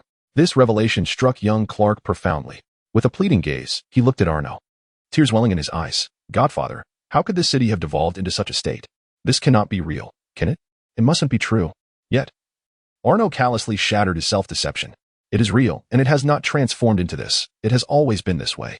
Observing Clark's despondent demeanor, Arno offered a glimmer of hope. "However, it is not without possibility of change." At this, Clark, with head bowed, suddenly lifted his gaze to Arno, his eyes brimming with hope. "What possibility? You? Me?" You have the power to alter everything, Clark, to transform this shadowy world into one vibrant with life and sunlight. There was a fervent intensity in Arnold's eyes. His plan to forge a deity of unparalleled capability, one whose heart was steadfast and devoid of weaknesses, was set in motion. Follow me. Arnold led Clark down towards the city below. In a dimly lit alley, a hooded figure wielding a weapon of liberation was menacingly robbing a couple with their child. Despite the couple surrendering their money to avoid the threat of police involvement, the assailant intended to pull the trigger, extinguishing their lives. At that moment, a dark shadow, akin to the tentacles of a demon, enveloped him entirely. As he glanced upwards, a massive figure resembling a bat descended from the heavens, instantly pinning the robber beneath its weight. Crack! The sound of shattering bones reverberated as the shadowy figure's mass crushed several of the robber's ribs. Amidst the robber's agonized cries, a deep, gravelly voice emerged from the darkness, commanding, "Leave." As the robber lifted his gaze, he was met with the piercing eyes hidden beneath the half-covered bat mask. The couple, horrified by the visitor's terrifying visage, dared not express their gratitude and hurriedly fled with their child. "Who are you?" the criminal on the ground cried out in anguished despair. Suddenly, with a sharp crack, the shadowy figure crushed the robber's right hand, which had attempted to retrieve the fallen handgun. Grasping him with a single hand, the chilling gaze beneath the black mask bore the intensity of a demon judging wickedness. "I am the nightmare that haunts you wretches of the dark, the guardian of the shadows, Batman." The gravelly voice echoed forth from the dark night. In his hand appeared a glimmering bat-shaped projectile, which flew towards the robber amidst his terror-stricken eyes. The robber squeezed his eyes shut, bracing himself for the agony of death. However, the anticipated pain did not come. Instead, he found himself pinned to the wall by the bat-shaped weapon. "Repent in prison, rodent." With that, Batman turned and gradually melted into the shadows. "Ha ha ha, you hypocritical fiend, you dare not kill me. But once I am free, I shall hunt you down and slay everyone you hold dear." The robber, realizing his opponent was one of those so-called superheroes, relaxed and even mocked Batman. It is well known that superheroes never kill. Such taunts would have made other heroes clench their teeth and walk away. But he was Batman, without a moment's warning. The silhouette of the Dark Knight, half enshrouded in darkness, spun around and shattered the criminal's right kneecap with a swift kick. Anger flared in Batman's eyes. The robber's words had struck a nerve, forcing him to confront the past he wished to forget. Had he not vowed to uphold a no-kill principle before becoming Batman, he would have slain this scoundrel in that very moment. Yet, he remained steadfast in his resolve to spare life. "Your wickedness must endure greater suffering." Batman grasped the robber's left arm with his left hand and secured his left knee with his right. With a sharp crack, Batman forcefully crushed his left hand and leg. What began as mere incapacitation for a gun-wielding criminal transformed into a catastrophic shattering of limbs due to his own reckless bravado. But the torment was not yet over. Amidst the robber's cries, Batman produced a searing hot bat brand and thrust it fiercely against his forehead. The sound of sizzling flesh pierced the air. When Batman vanished, the criminal lay on the precipice of death, a charred bat insignia emblazoned upon his brow. Before the police could arrive to imprison him, he was met by two newcomers, one clad in silver gray, the other in red and blue, both towering figures descending from above. "What is your perspective on the actions of that little bat?" Clark furrowed his brow. Although the actions were in pursuit of justice, they blatantly disregarded the law, resorting to torture. Arnold continued to inquire, "What do you believe should be done?" Clark, with righteous conviction, declared, "We must prevent their crimes, imprison them, and allow the law to adjudicate." Arnold chuckled and posed a final question: "Imprison them, only for them to escape and continue slaughtering more innocents?" Chapter 78. Clark's Transformation. Clark's expression shifted, yet he persisted. "I have faith in the sanctions of the law, and prisons will not allow these criminals to escape easily." Listening to his naive assertions, Arnold expressionlessly pointed to the location of his heart, gazing intently into his eyes. "Place your hand upon your heart and tell me, do you truly believe your own words?" Gazing into Arnold's dark, indifferent eyes, Clark wished to affirm his belief. However, as he opened his mouth, he found himself at a loss for words. Indeed, he did not believe it. Even within himself, he could not trust that prisons could contain such heinous offenders. Observing Clark's internal struggle, Arnold decided to deliver another crushing blow to the young man. He gestured towards the robber, who had lost consciousness from the pain. Clark looked at the robber's battered body, feeling a pang of compassion and uncertainty on how to proceed. God knows the ruthlessness of that bat's methods. Not a single part of this man was unscathed. Broken ribs, shattering fractures in his limbs. Ultimately, Clark chose to place his hand on the robber's relatively intact chest. In that moment of contact, a cascade of memories flooded his mind. Although sudden, with his superhuman intellect, he did not experience discomfort. He simply adapted to the influx of memories. What unfolded before his eyes was a glimpse into the robber's daily life. Every evening at 6, he would dutifully commence his work in Gotham, selecting today's victims. Curiously, this individual appeared to have a peculiar penchant for robbing families of three. However, on this occasion, after robbing a family of three, he did not intend to shoot and kill the couple. Instead, he opted to spare them, using money as a means of absolution, making an international gesture before swiftly departing. As is well known, Gotham's criminals disdain the use of masks. Thus, the appearance of the robber was etched into the memory of the man among the family. Conveniently, the man was a sketch artist who reported the incident and rendered an impeccable likeness of the robber. Not long after, the robber was apprehended during another of his escapades. However, with his arrest, matters did not conclude. Rather, they had only just begun. The robber was not a solitary figure. He was part of a gang. Each day, he reported to work punctually, diligently surrendering half of his ill-gotten gains to his faction. Naturally, such a dedicated worker would not be overlooked by the gang, who swiftly arranged for his legal representation. In truth, they employed professional lawyers specifically for aftercare services. Before long, through the lawyer's appeal on the grounds of insufficient evidence, the robber was released. This was Gotham. One could not expect him to emerge reborn, transformed into a model citizen. Instead, he would impart lessons on morality through brute force, wielding his shotgun to administer a physical reckoning. Thus, he brandished his firearm and sought out the home of the man who had betrayed him. As for how he found it, the omnipotent gang provided the answer. The robber seethed with rage. "I spared you despite robbing you of all your money, and you dared to report me to the authorities." This was his final utterance before he unleashed a lethal barrage upon the family of three. The scene erupted in bloodshed, leaving the family grotesquely disfigured in their own home. Clark gritted his teeth, merely a bystander, powerless to intervene. He could only watch helplessly as this man, who should have faced justice, was exonerated by the very law that failed to protect the innocent family he slaughtered. If this did not push Clark to his emotional brink, the robber's subsequent act of hiding a bomb in the home of the arresting officer certainly did. Upon the officer's return after a long day, sharing a warm dinner with his family, they were all obliterated in a single explosion. Clark's fury reached a boiling point, and his hands instinctively tightened. In the final frame, the robber gazed from a distance at the inferno consuming the house, erupting into maniacal laughter. Yet, due to the absence of direct evidence and the gang's protection, he eluded the clutches of justice once more until he encountered the Bat. The family of three, the officer and his loved ones, were merely the tip of the iceberg in the robber's five-star life of crime. Snap! A sharp crack and a scream jolted Clark back to reality. He opened his bloodshot eyes, breaking free from the robber's haunting memories, only to realize that in his unconscious fury, he had crushed the robber's chest. A mere advance would have sent his hand directly into the man's body, even if he had only fractured the robber's sternum. Considering the previous injuries inflicted by the Bat, broken ribs and pulverized limbs, it was clear that, even if he survived, he faced a fate worse than death, merely awaiting the inevitable end. At this moment, Clark felt no trace of sympathy. Instead, a sense of dark satisfaction welled within him.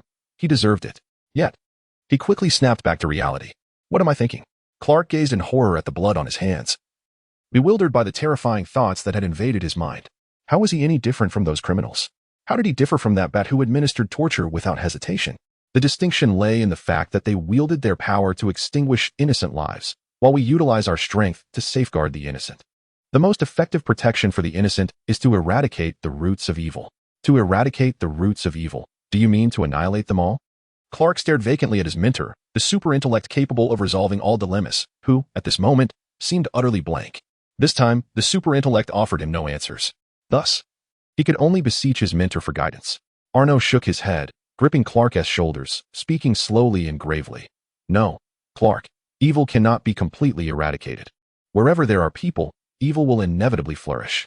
Our task is not mindless slaughter. Rather, we must instill in them the knowledge that evil can never escape retribution. There exists a pair of eyes that will always watch over them from above. Clark's pure and kind-hearted nature seemed to waver. Retribution? Like that Bat? Breaking their limbs and branding them? No, that Bat was still too conservative. I have stated that they must understand that there are eyes in the heavens that constantly observe them. They must be made aware that evil should be buried in the earth. Arno directed Clark's head to face the robber, and those eyes are divine, resplendent, and deadly. Clark's eyes still reflected a struggle, as the last remnants of his goodness resisted the implementation of such cruel actions. Until a hand on the back of his head glowed with a yellow light. The power of the Mind Stone radiated outward, not to control Clark, but to provide him with the final straw that would crush his inner goodness. It was the mental link connecting the entirety of Gotham City. Chapter 79, The Unjust Superman? In an instant, a multitude of disparate emotions surged into Clark's mind, with negative feelings astonishingly comprising over 90%. The arson, slaughter, and pillaging by criminals, The fear and resentment of victims, the anxiety and unrest of ordinary citizens. Ugh. Clark clasped his head in despair, emitting a cry of anguish and torment. The overwhelming influx of emotional information was manageable for his superintellect. Yet, the fear and malice embedded within those countless negative emotions stabbed relentlessly into his mind like a sharp blade. With his anguished wail, a colossal sound wave emanated from Clark, reverberating throughout Gotham City. Unbeknownst to its inhabitants, they were on the brink of an impending calamity, gazing at the heavens in bewilderment. Attempting to discern the source of that agonizing cry, they failed to comprehend the tragic plight of the one who lamented, whose despair had birthed such a heart-rending scream. Only a certain bat, still pursuing its own path of justice, felt an inexplicable thrum of alarm in its heart at that moment. It gazed towards the darkened horizon, where a blood-red sunset had ignited, stirring a sense of foreboding within. When Clark finally reopened his eyes, compassion had evaporated, leaving only a flickering crimson glow. Sin. An overwhelming multitude of sins. The Godfather was right. These transgressions should be buried in the earth, not allowed to take root and flourish within the goodness of humanity. If these evils refuse to conceal themselves in the soil, then the heavens must possess a pair of eyes, ever vigilant to inter them. And those eyes belong to me. At this moment, fate began to shift. The world was poised to welcome a brand new Superman. Clark's already formidable physique appeared even more towering and fearsome. Crush it. Gaze into my eyes. He lifted the head of the robber, whose ears were deafened by his thunderous sonic wave. The immense force exerted on either side of the robber's skull compelled him, on the brink of death, to forcibly open his eyes. Yet, as his eyelids parted, he was met with a gaze filled with the fiery judgment of hellish crimson rocks. A searing red laser instantly pierced through the robber's skull, scorching 2 charred holes into the ground. Arno, with a radiant smile, affectionately tousled Clark's unruly hair, his palm glowing with a yellow light, soothing Clark's mind. Clouded by negative emotions, good boy, well done. But next time, you might consider being gentler. Allowing him to reflect profoundly under your scorching gaze before sending him to God for repentance. I understand, Godfather. At that moment, Clark gazed at the blood on his hands. The panic that had once gripped him dissipated, leaving only unwavering conviction in his eyes. This world must be purified. Beginning with Gotham, Clark ascended slowly, gazing down at the city beneath him. This night would be drenched in blood. As the first rays of dawn broke, they fell precisely upon a man soaked in blood. Arno appeared beside Clark, speaking softly. Master your inner self. Do not let the carnage consume you. Those gentle words struck Clark's mind like a massive hammer, causing the crimson glow in his eyes to fade, restoring his reason. Godfather, I have killed. I have taken many lives. Arno gazed contentedly at the city below, suffused with the scent of blood, although Clark exhibited some restraint, targeting only the most heinous of criminals, those deserving of execution 100 times over. His ability to accomplish such a feat for the first time filled him with both surprise and joy. No, this is not murder. It is salvation, dear child. Each criminal you eradicate is a rescue for countless families. This time, Clark did not hesitate. Buoyed by the affirmation from his mentor, he nodded resolutely, declaring, Indeed, I am saving lives. I am rescuing countless souls. Come now, to reward your exemplary performance today. I shall take you to a splendid place. Arno opened a shimmering blue portal. However, Clark hesitated, voicing his concerns. But there remains much evil in the world that is yet to be vanquished. I fear I have no time for anything else. Arno looked at Clark with astonishment. The boy seemed to harbor an even greater thirst for vengeance than himself. The eradication of evil cannot be accomplished in a single day. Even if you were to eliminate all wrongdoers today, more would surely arise by tomorrow. You must aspire to be more than a mere instrument of slaughter. You need to embody deterrence. Of course, there are times when it is necessary to exhibit a firm hand. With a solemn pat on Clark's bloodied shoulder, Arno added, however, it need not be so gruesome. Moderation is key. Next time, remember to use a bioforce field to isolate the blood. I have already faced criticism for this oversight. Clark merely nodded at the suggestion of the bioforce field, not particularly concerned. Yet, he felt a surge of anger at the thought of anyone disparaging his mentor. His eyes blazing with fervor. Who dares to mock my godfather? I shall teach them a lesson. Alas, you would not be able to teach them anything. Come, let us see your reward. You will delight in it. Sighing, Arno gestured dismissively and stepped into the spatial portal. The next moment, the two found themselves in the biting cold of the Arctic. Is this the Arctic? The place where you taught me to fly? Indeed. But you did not observe closely enough. You were too engrossed in the thrill of flight to take in your surroundings. My apologies, Godfather. I was overly excited last time. Yes, I understand, but remember to observe for any obstructions before proceeding, such as lead, to avoid complications. I comprehend. If there are things we cannot see, we shall deliberate on our strategy, correct? No, if it is obscured, we shall simply obliterate it from a distance with heat vision. Clark's face lit up with understanding. Oh, so that is the way of it. I am enlightened, Godfather. Arno nodded, pleased with Clark's newfound insight. Now, take a moment to observe your surroundings. Upon hearing this, Clark peered through the layers of ice surrounding him, ultimately resting his gaze upon a colossal iceberg. Was that a spacecraft? Indeed, to be precise, it was a Kryptonian vessel. Hailing from your homeland, Krypton. Krypton, is that truly the name of our genuine homeland? Clark felt a surge of excitement. Indeed. But where is it? Why was I sent to Earth, and how did you arrive? Were you also sent here as a child, like me? I am different from you. As for the other inquiries, someone will provide you with answers. Arno, uninterested in sharing his half-baked knowledge of Krypton, reopened the portal and directly ushered Clark into the interior of the spacecraft. The two traversed a lengthy corridor, arriving at the control room. A hovering tentacle defense mechanism detected the unfamiliar intruders and instantly activated its attack mode. Then, with a swift motion, Arno obliterated it with a single strike. Insert the key you are wearing into the control console. Obediently, Clark removed the black Kryptonian key, which Jonathan had given him during his childhood and which he had worn ever since, and inserted it into the console. Suddenly, a man clad in Kryptonian attire materialized before them. Who are you? Clark inquired. Following this, the apparition of his father, Jor-El, proceeded to deliver a rather tedious lecture on Kryptonian knowledge. In summary, it was merely a tale of colonization, migration, consumption, coups, destruction, and hope. Clark listened intently to the stories of his home planet, while Arno exhibited little interest. His focus lay elsewhere. Arno's eyes gleamed with a platinum light as he seemed to sense something beyond Earth, gazing into the distant cosmos. In the far reaches of the universe, aboard a Kryptonian spacecraft, a stern-looking man also felt a similar intuition as he gazed towards Earth. Zod. Almost simultaneously, the excited voice of a scientist aboard the vessel resonated.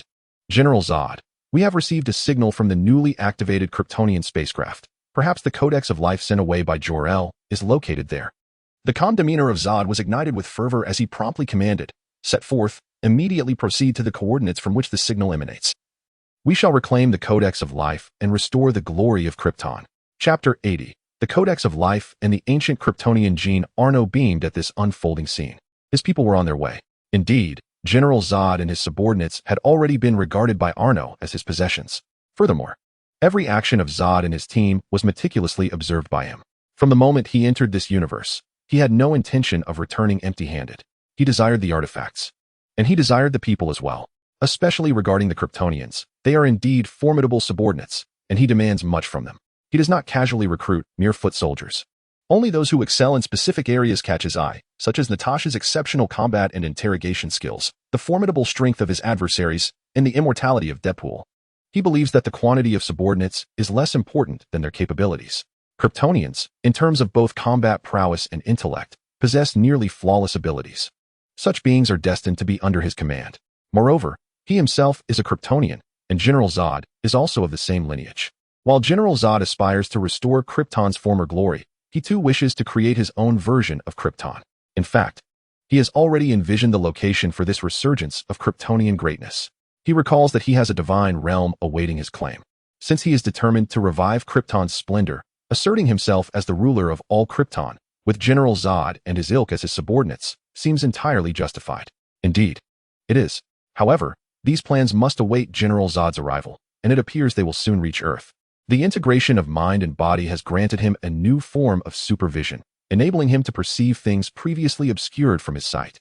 This ability also allows him to disregard spatial distances, directly observing the targets he wishes to scrutinize. Of course, this is contingent upon possessing a general understanding of their information and that their power does not significantly exceed his own. It bears resemblance to the portals of Kamartaj. Furthermore, upon identifying a target, he can pinpoint their location in space and teleport directly to them or their belongings. Arnold affectionately refers to this technique as riding the network, for it allows him to traverse through space directly to his adversaries once he possesses their information. Although he has discovered General Zod, he does not intend to teleport directly to capture them, as he does not plan to leave General Zod and the other Kryptonians in this universe. Instead, he aims to bring them back to the Marvel Universe. Yet, he does not wish to abandon this universe, for it holds many valuable resources, and he anticipates returning in the future. During his absence, he requires someone to manage Earth within the universe, and this individual will undoubtedly be Clark. From the moment he became aware of this universe, he has meticulously orchestrated everything, intending for Clark to evolve into the Superman he envisions, rather than the saintly figure he currently embodies. He wants him to govern this planet, becoming the nightmare that criminals dread and the deity that people revere. The simplest way to achieve all of this is to ensure that the entire world witnesses the might that belongs to Superman. Thus, he plans to allow General Zod to expend his final energies in this universe, to create a god, through the battles among the Kryptonians. Let the world witness the might of the Kryptonians and recognize that their realm has gained a new deity among mortals. Over there, Clark, or Kal-El, had nearly concluded his conversation with his father, Jor-El. Suddenly, Jor turned to Arno, furrowing his brow. Who are you? Why is there no information about you in the Kryptonian database? Or are you perhaps the offspring of Kryptonians who wandered the cosmos before the destruction of our planet? In response to Jor's skepticism, Arno refrained from elaborating on his origins and instead stated directly, "Who I am is of little significance. You need only to understand that I am the next leader of Krypton." Jor-El? But Krypton has already perished. It is your Krypton that has met its demise, while my Krypton is only just beginning. Upon hearing this, Jor fell silent, glancing at his son who stood beside Arno after his words. He ultimately sighed. The last hope of Krypton now stood alongside the other. Whatever he said would be too late. I hope you can usher in a more glorious rebirth for Krypton and not tread the path we once followed. Jor-El cast one last profound gaze at Clark before his apparition faded away. Clark felt a pang of sorrow at Jor's disappearance, for he was indeed his biological father, even if only a fleeting specter. "Clark, do you believe in me?" Arno's sudden inquiry dispelled Clark's melancholy, and he resolutely replied, "Of course. You are my godfather. You transformed my life and taught me its true meaning." Arno, observing the trust reflected in Clark's eyes, softened his tone slightly. "Excellent. Now, do you wish for Krypton to be reborn?" "Absolutely. Then I require something from you, and the process may entail a modicum of pain." Clark paused, then shook his head with a smile, expressing disbelief. "Godfather, take whatever you need from me. I have no reservations. But pain? That is simply impossible, absolutely unfathomable." Clark brimmed with confidence, declaring, "I am made of steel. How could I possibly feel pain? What a jest." 1 minute later, veins bulged on Clark's forehead. An excruciating agony compelled him to clench his fists tightly, causing the biofield surrounding him to instinctively expand. The ground within a 1,000-meter radius buckled under the immense pressure of his biofield, sinking relentlessly.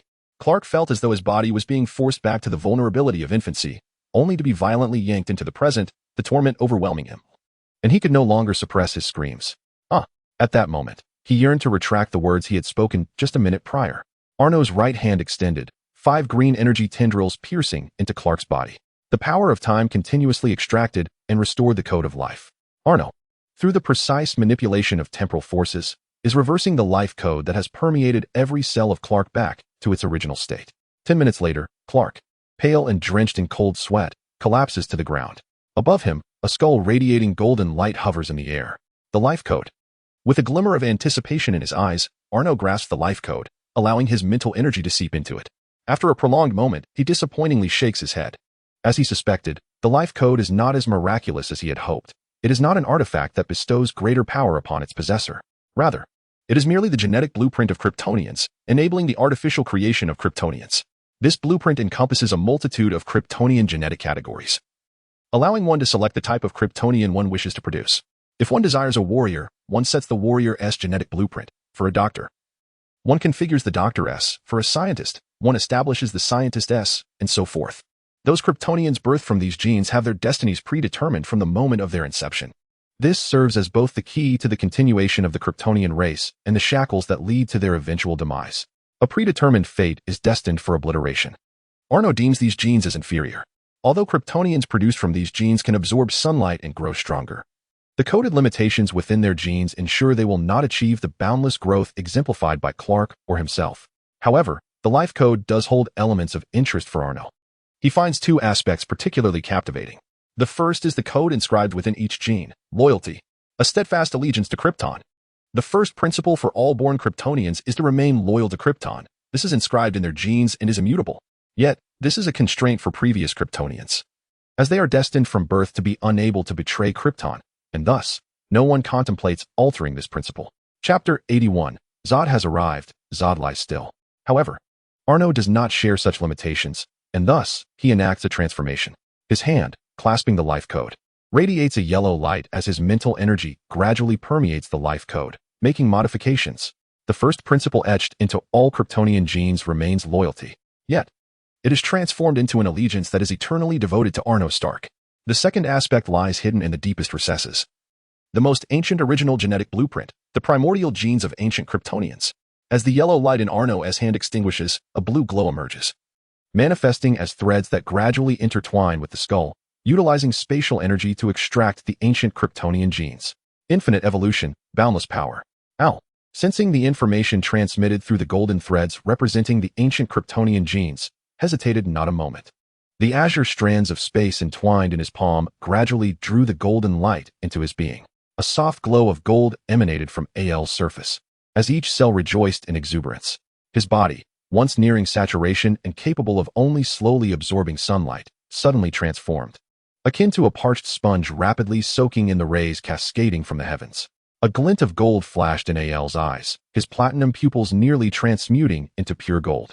This was an elevation of his limits. Feeling the power within him surge visibly, reminiscent of his growth stage, a smile began to spread across Al's lips. Even Clark, lying beside him, sensed the searing sunlight emanating from his mentor, invigorating his previously feeble form to a state of fullness. Al gazed at the resplendent sun above and turned to Clark, proclaiming, "Come, Clark, today shall mark your ascension to become a true god among mortals in this world." Just as Clark began to rise, confusion etched upon his face, the world around them abruptly shifted. At that moment, electronic devices across the globe began to display static. "You are not alone. I am General Zod." A blurred visage appeared on screens in every corner of the world, commencing a broadcast in multiple languages. "I have traversed the cosmic seas solely for one. Kal-El, surrender him to me within 24 hours, or the consequences shall be borne by the entirety of Earth." With that, all displays went black. A wave of panic surged through the populace as governments around the world exchanged anxious glances at the alien spacecraft images transmitted from satellites. They understood this was no jest from any nation. Earth lacked the technological prowess to produce such phenomena. This was indeed an alien invasion, heralding the first global crisis for humanity. The solution was singular: locate Kal-El. In a concerted effort, every nation issued a highest priority manhunt for Kal-El. Meanwhile, above a military base in the United States, two figures stood silently suspended in the air, observing the triangular alien craft beyond Earth. "Father, who are they? And why do they seek me?" Clark pondered, bewildered. Just moments ago, he had learned his true name from his biological father. And now aliens were seeking him by that very name. Was this reasonable? Surely, this was not merely a name but a harbinger of doom. Our kin, the Kryptonians, including General Zod and others, were exiled to the Phantom Zone following a coup, as your father explained. Kryptonians? Are they not our brethren? Clark was somewhat elated. Apart from the Godfather, he was finally going to meet other living kin. Alas, do not rejoice too soon. General Zod harbors a profound enmity towards your parents. Do you truly believe his visit is for your benefit? It is for the life code within you. Had I not extracted it using the power of time, but instead he had forcibly taken it, you would have met your demise. Arno's words doused Clark's eager heart with cold reality. Yet, Arno had no intention of allowing him time for mental preparation. This place is quite suitable for showcasing your abilities. Prepare yourself. It is time for the world to acknowledge your existence, to realize that both hope and fear rest upon your shoulders. Arno glanced at the multitude of surveillance devices surrounding the military base, nodding in satisfaction. They would comprehensively document the forthcoming miracle. He retrieved the Kryptonian spacecraft brought from the Arctic and sent out a signal. Instantly, the ship containing General Zod received the transmission. "General, it is that spacecraft. It has signaled once again, and this time the location is precise." Zod opened his cold eyes. "Fiora, fetch me Kal-El." A striking female Kryptonian warrior clad in black armor stepped forward. "At your command." Fiora, Zod's lieutenant, was also the most formidable Kryptonian warrior remaining, second only to Zod himself. She, accompanied by a towering Kryptonian nearly 3 meters tall, boarded a small spacecraft bound for Earth. Arno watched the duo depart and placed a reassuring hand on Clark's shoulder, advising, "Your opponents are approaching. Do not hold back simply because they are kin. If you do, you will face a crushing defeat. Unleash your power." With that, Arno vanished in a flash of blue light, not troubling himself with Clark's response. He bore no concern regarding Clark's potential loss. Although Clark was now a decade younger than in the original tale, his prowess was beyond that of the former Clark.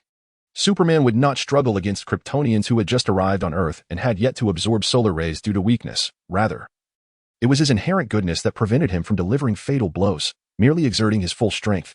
After all, having basked in the sun for decades, how could he possibly be bested by those who had not experienced its rays? Even now, with merely 2 decades of solar exposure, he should have no difficulty confronting Fiora and the other massive Kryptonian. As Arno vanished from the blue light, he reappeared beside General Zod. Years of warfare had sharpened Zod's senses. He abruptly turned to the unexpected presence beside him. Who are you? Arno gripped Zod's chin with one hand, forcibly interrupting his speech. Instead of immediately prying himself free from Arno's grasp, Zod retaliated with a powerful blow to Arno's temple. The impact resonated with a thunderous sound, yet Arno remained unyielding, while General Zod's entire arm felt numb from the force. Observing the situation from the control room, four Kryptonian warriors rushed to assist Zod. Their approach marked by a series of heavy thuds. They had been in a peaceful slumber. Will you submit willingly, or shall I compel you to do so? Arno's calm words carried a weight of immense consequence. You are deluded. Kryptonians shall never bow to another. His gaze was indifferent as he uttered these words. Yellow light emanated from Arno's palm, penetrating General Zod's mind, rendering his expression vacant in an instant. The yellow luminescence did not flicker and fade.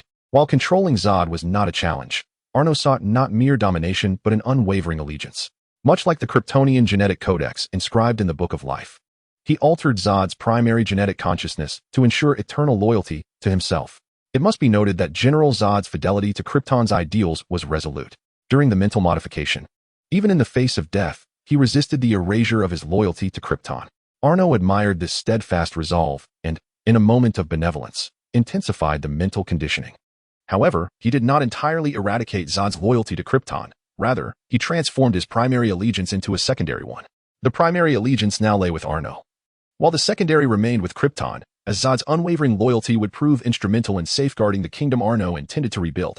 After 10 minutes, the yellow glow from Arno's hand receded, allowing Zod to open his eyes, a fleeting flash of bright yellow light crossing his gaze. Arnold Stark, you are not Kal-El. Upon realizing the name to which he was now bound, Zod's expression turned complex. Initially, he had believed Arno to be the son of his once dear friend. Endowed with abilities beyond those of their Kryptonian kin, it now seemed that was not the case. Of course not. Kal-El remains on Earth, Arno confirmed. Zod studied him for a moment before speaking again. Nevertheless, Kryptonian, very well. At least you are still one of us. Zod shall serve you faithfully until death. With that, General Zod knelt on one knee, hand over his heart, pledging his allegiance. Rise, for I am no mere farmer. Henceforth, you may simply refer to me as Arno. A satisfied smile graced Arno's lips. He had not entirely transformed General Zod's ideology. In truth, aside from his allegiance to himself, General Zod remained unchanged. The general was acutely aware that his will had been altered by Arno, yet he could not summon a flicker of rebellion against it. His inner loyalty to Arno rendered him incapable of harboring any malevolent thoughts toward him. Perhaps the only solace for Zod was the fact that Arno was also a Kryptonian. Rest assured, although your loyalty to me is not voluntary, you shall not come to regret it. Arno observed Zod, who resignedly accepted his fate. With a flicker of blue light, the Codex of Life materialized in his hand. The Codex of Life. Zod's eyes ignited with crimson fervor, instinctively reaching out to seize the Codex. However, as this thought emerged, he found himself powerless to act upon it. Arno, witnessing this, chuckled softly and tossed the Codex toward Zod. The general hurriedly caught it, cradling it with utmost care. Although he felt a surge of irritation at Arno's casual treatment of the Codex, he suppressed his frustration and cautioned, you must handle it with great care. The Codex is invaluable, the last hope of Krypton. Fear not. If it were so easily damaged, it would have ceased to be Krypton's treasure long ago, having been destroyed countless times. Moreover, Arno paid little heed to Zod's meticulous handling of the Codex. Instead, he grasped the back of Zod's head, locking his fiery red gaze onto the general's eyes. Do not be mistaken, the last hope of Krypton has never been the Codex, but rather me. As Zod felt the searing red light emanating from Arno's gaze and heard his audacious proclamation, he experienced no fear. Instead, a sincere smile emerged upon his face. A commendable spirit. I am beginning to believe you truly can restore Krypton's former glory. Arno released Zod, his hand radiating with a brilliant golden light, and chuckled lightly. Nay, it is not merely a restoration. The Krypton I shall rebuild will shine even more brightly. With that, he forcefully pressed the golden light to the ground. In an instant, the entire Kryptonian ship was enveloped in a golden glow.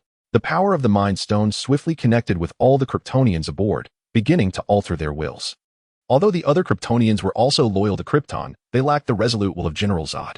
Thus, it was not long before they were entirely brainwashed by Arno, becoming his devoted subjects.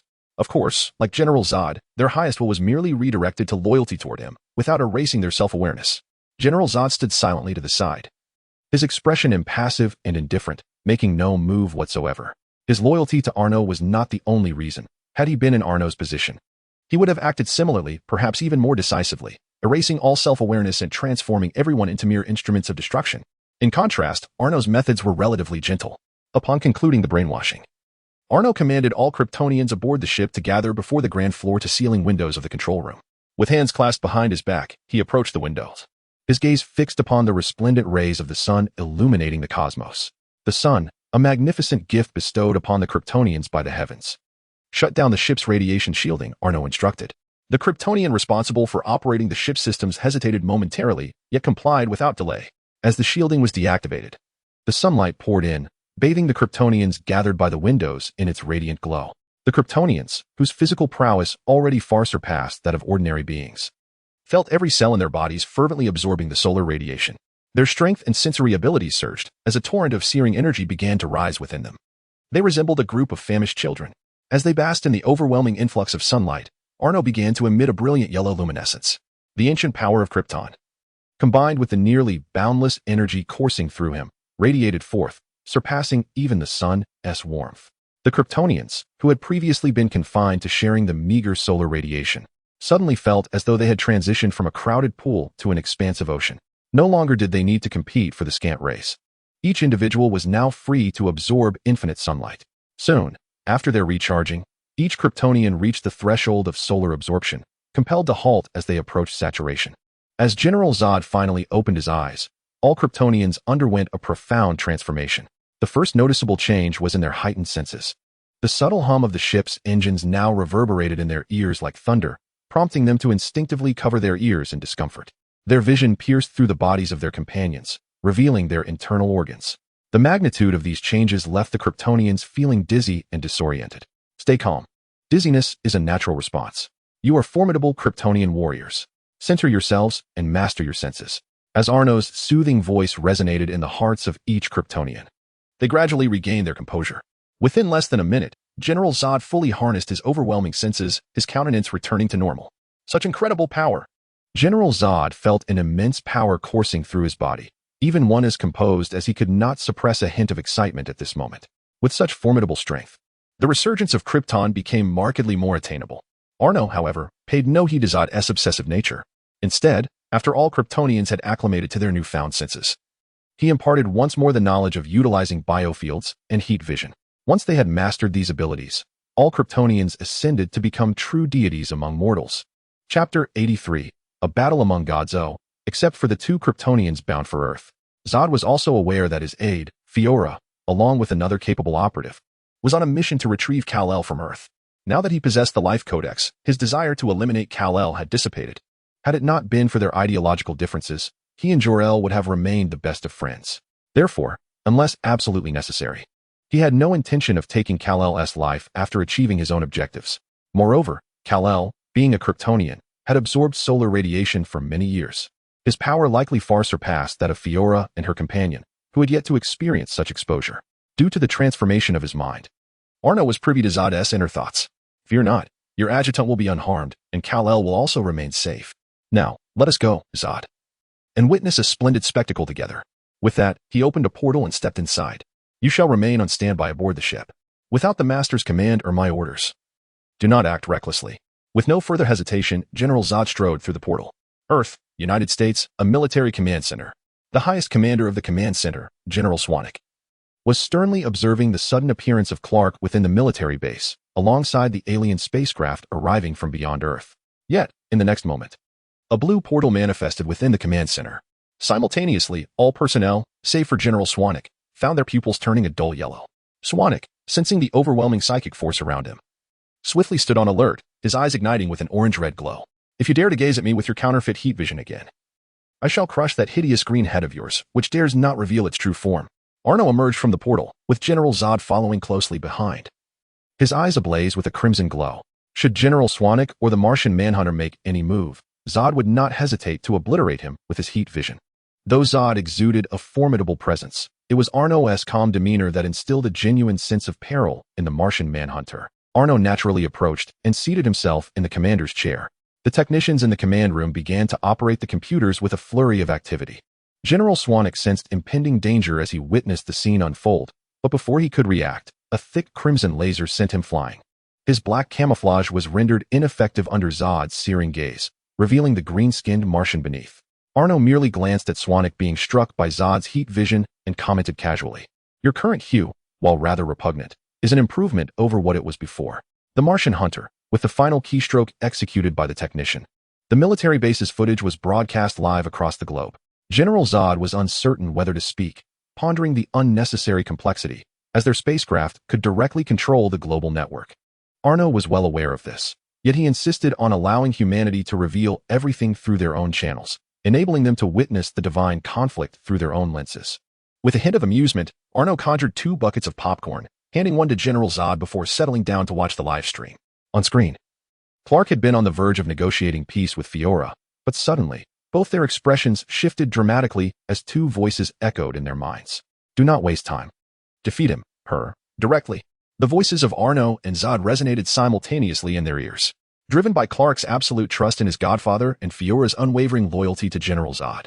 The 2 abandoned any thoughts of further discourse. In that moment, as their blue eyes locked, Clark and Fiora comprehended each other's intentions. It was time for battle. Fiora struck first, seizing a nearby tank and leaping towards Clark to smash it down upon him. However, as red light sliced through the tank, it was cleaved in 2, causing her attack to miss its mark. Yet Clark had forgotten that Fiora was not alone. A towering figure, standing 3 meters tall, delivered a powerful punch straight to Clark's side. With a resounding crash, Clark transformed into a fleeting white shadow, shattering several structures within the military base and triggering a series of explosions. The ground trembled. That was easy. The giant scoffed, exuding confidence. These so-called unrestrained natural-born Kryptonians are merely weaklings who have never received any combat training. Fiora, with her crystalline blue eyes, watched the flames of the explosion and sensed something amiss. Within the inferno, a figure began to rise slowly, and 2 red lights flickered to life atop its head. Fiora's pupils constricted as she instinctively propelled herself sideways, with great force. 2 crimson beams of light pierced through the flames, propelling the towering figure of 3 meters into the ground with relentless force. Clark's eyes glowed a fierce red, his expression twisted in a grimace. The blow to his lower back, though not severely injurious, was profoundly humiliating. Thus, he resolved to teach this foolish giant a lesson, ensuring he understood the sanctity of his pride.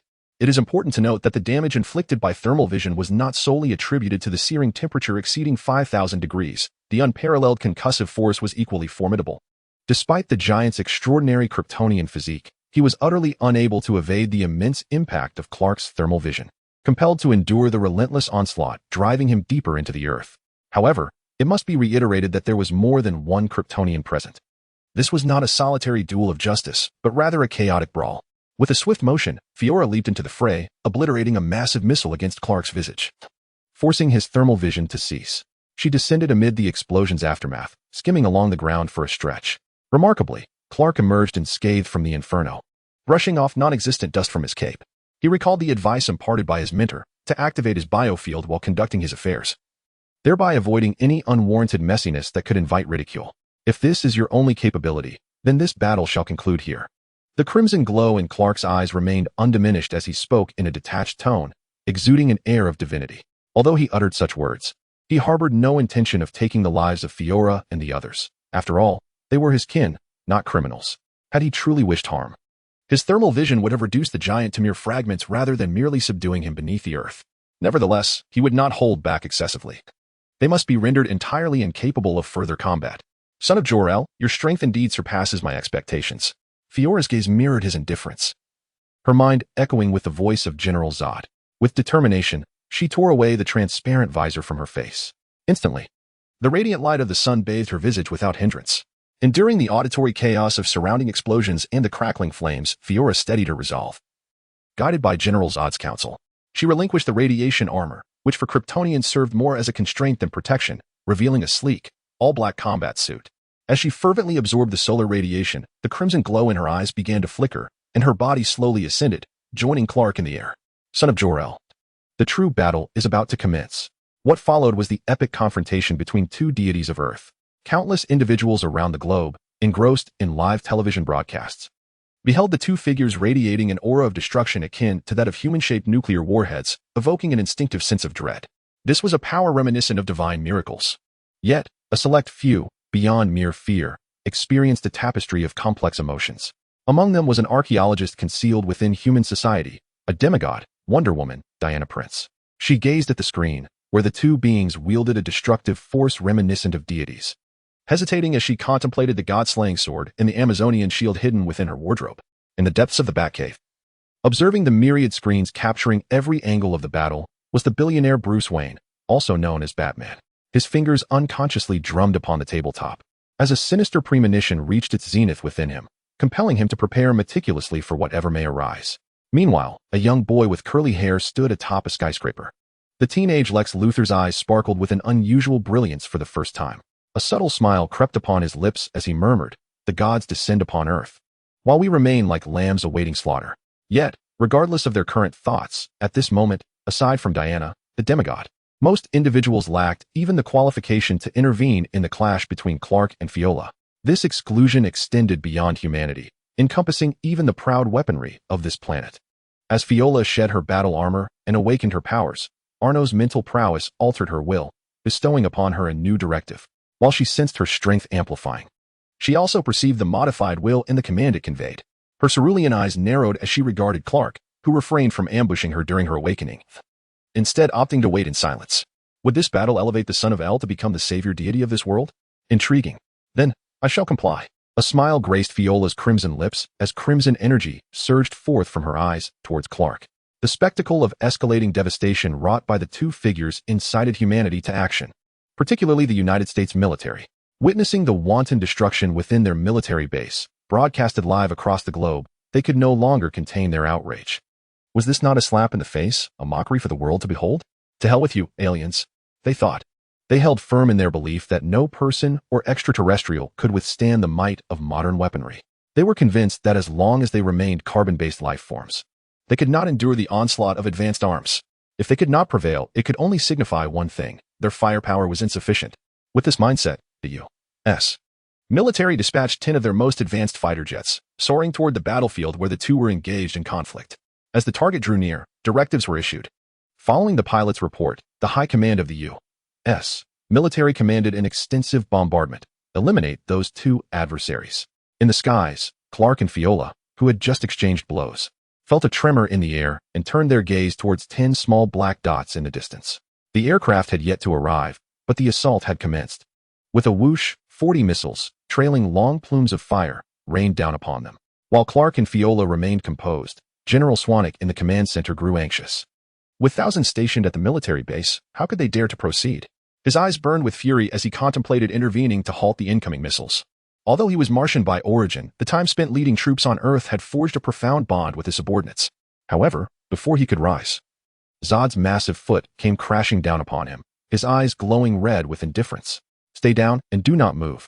Arno, casting a glance at the struggling Swanwick, spoke coolly. "Do not worry, we are merely borrowing your space. Your men will remain unharmed." With a snap of his fingers, thousands of soldiers, controlled by the mind gem, materialized in the command center amidst a surge of blue light. The bombardment commenced with a thunderous roar. The carpet bombing of 40 missiles unleashed a searing inferno that nearly engulfed the entire military base, including Clark and Fiola. Yet, this embodiment of human ingenuity, capable of destruction, left only chaos in its wake, inflicting minimal harm upon the two. Why minimal, you ask? Because the violent explosions caused Fiola, who had just begun to master her heightened sense of hearing, to experience a disturbing ringing in her ears, a serious consequence indeed. A shadow shot up from the flames, akin to a black arrow, instantly obliterating a fighter jet. Boom. Fiola soared from the wreckage of the aircraft, only to land on another jet moments later. Her eyes ignited with a fierce crimson glow, and 2 searing beams of light swiftly brought down 6 jets attempting to retreat. With a final act of ferocity, she tore the wings from beneath her feet and hurled them towards 2 nearby aircraft. In mere seconds, all 10 of the U.S. military's most advanced fighter jets lay in ruins, decimated by Fiola's wrath. At that moment, a red cloak began to drift slowly from the flames of the military base. Although most of the base's cameras had been shattered, the global live broadcast continued uninterrupted, shifting to satellite imagery to maintain real-time coverage. Silence enveloped the scene, rendering the conversations between Clark and Fiorella inaudible. "Son of El, it seems your affection for humanity on this planet is rather feeble." Clark's countenance remained impassive, unaffected by Fiorella's scorn. "My actions serve the greater good of the entire planet. Bloodshed is an unavoidable consequence. Moreover, they are not entirely blameless, are they? The people here certainly bear their share of guilt, and what of those over there?" Fiorella remarked coldly, her cerulean gaze drifting toward the distant metropolis. "That is a grand city." Clark's indifferent eyes narrowed sharply, and he bellowed, "Cease." He harbored no concern for the guilty. In his view, those stained with blood should be prepared for the day they are consumed by it. Are those pilots innocent? Huh. Yet deep within, he cherished the innocent souls of Earth. Fiorella paid no heed to Clark's outburst, transforming into a shadow encircled by white, soaring toward the city with a thunderous crack as the air split. The sonic boom resonated far and wide. As Fiorella entered the metropolis, the sound of impending catastrophe echoed throughout the city. Countless onlookers stared at their screens, transfixed by the cataclysmic woman racing toward them, her speed so swift that they scarcely had time to flee. With a resounding crash, Fiorella descended like a meteor, shattering the ground beneath her. A colossal shockwave hurled vehicles and pedestrians alike into the air. Cars collided violently with walls, exploding into fragments. Yet those within and those thrown aside were instantaneously whisked away to safety by a towering figure cloaked in red and blue. The survivors gazed upwards in awe, their expressions vacant as they beheld the figure suspended in sunlight. Was this their savior? Clark regarded the scene with a mere smile, preparing to depart. Suddenly, the click of a camera accompanied by a girl's voice broke through the air. "Hero, please tell me who you are." A teenage girl, Louise Lane, clutched her camera, her eyes sparkling as she shouted at the figure poised to leave. Clark turned slowly, meeting her gaze, and gently spoke, 39. As his words echoed in the ears of all present, he stood before the sun, akin to a deity come to rescue humanity, and charged once more toward the woman, whose back was turned to the light, resembling a fearsome demon. Like a renowned masterpiece, the scene unfolded. Boom. Fiorella, having patiently awaited her cue, plunged toward Clark once more. Compelled by the necessity to maintain the faade, this was merely the task assigned by her master. Thus, the two engaged in a relentless clash, with Fiorella wreaking havoc while Clark dedicated himself to saving lives. The traces of the fierce battle between the two individuals spread throughout the city. Amidst the despair wrought by Fiorella's terrifying destructive power, there emerged a glimmer of hope, embodied by Clark, who saved countless lives. This fleeting vision of red became indelibly etched in the minds of the populace. Chapter 85. Return to the Marvel Universe as Fiora and Clark ravaged the urban landscape, nearly leveling the city before moving on to the neighboring one. Someone could no longer contain themselves. Yet, it was not the American military, recently bested by Fiora's assault on 10 fighter jets, that made the first move. Instead, it was an individual, or rather, a deity, with a sudden, intangible sound. A golden lasso unexpectedly ensnared Fiora, who was mid-battle with Clark. Both Fiora and Clark turned in astonishment towards the woman at the other end of the golden rope. Clad in a red and gold battle skirt, Wonder Woman, Diana, had made her entrance. "Kryptonians, cease your actions. I will not allow you to wreak further havoc on Earth," Diana declared, pulling sharply downward. To Fiora's surprise, despite her recent exertions under the sun and her continued engagement with Clark, she was indeed flung towards the ground. Boom. However, such damage was negligible to a Kryptonian. Fiora rose from the crater created upon impact. Feeling the resilience of the lasso of truth and the immense force it exerted upon her, her gaze growing icy. The command bestowed upon her was to assist Clark in becoming the savior of humanity. But it did not stipulate the limitation of her own powers or the avoidance of casualties. Then perish. With that, a torrent of heat vision erupted from Fiora's eyes, striking Diana, who was still gripping the lasso of truth, and sending her crashing into a skyscraper. This forced Diana to relinquish her grip on the lasso, allowing Fiora to free herself. Faced with Diana, who threatened to disrupt her master's plan, Fiora's demeanor shifted from one of restraint, as she had shown towards Clark, to one of unbridled ferocity. Following her initial assault that sent Diana crashing into a building, Fiora propelled herself forward with immense force, delivering a powerful punch aimed directly at Diana. Boom. Even though Diana reacted swiftly and blocked the devastating blow with her Amazonian shield, she was still propelled backward by Fiora's overwhelming strength. The shockwave generated from the collision of Fiora's fist and Diana's shield cleaved through the entire skyscraper. The force continued unabated, piercing through several buildings before finally coming to a halt. Kryptonians, terrifying indeed. Yet Fiora showed no signs of restraint, charging once more towards Diana. Clark, witnessing this spectacle, had no time to admire the fierce clash between the two women. He quickly soared into the air, catching the upper half of the severed building with both hands. Clark had no time to watch, but naturally, others did. If one were to ponder the most intriguing occurrences in the world, the spectacle of two women engaged in combat would undoubtedly rank among them.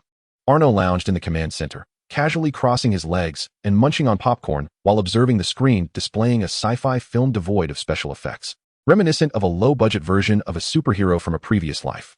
The nation's infants, fond of milk. If he were in their shoes, it is questionable whether he could bear the weight of an entire building. Even if he could, the building would likely pass through him entirely. The superhero's ability to catch objects without inflicting harm is attributed to his biofield. In contrast, the citizens of his homeland possess little to no such field. Or perhaps their biofield extends only to themselves, failing to project outward. It remains uncertain whether he will ever have the opportunity to open the portal to the world of the Black Cloak. He finds himself quite intrigued by the more realistic screen heroes of that realm, particularly the adorable group of super babies.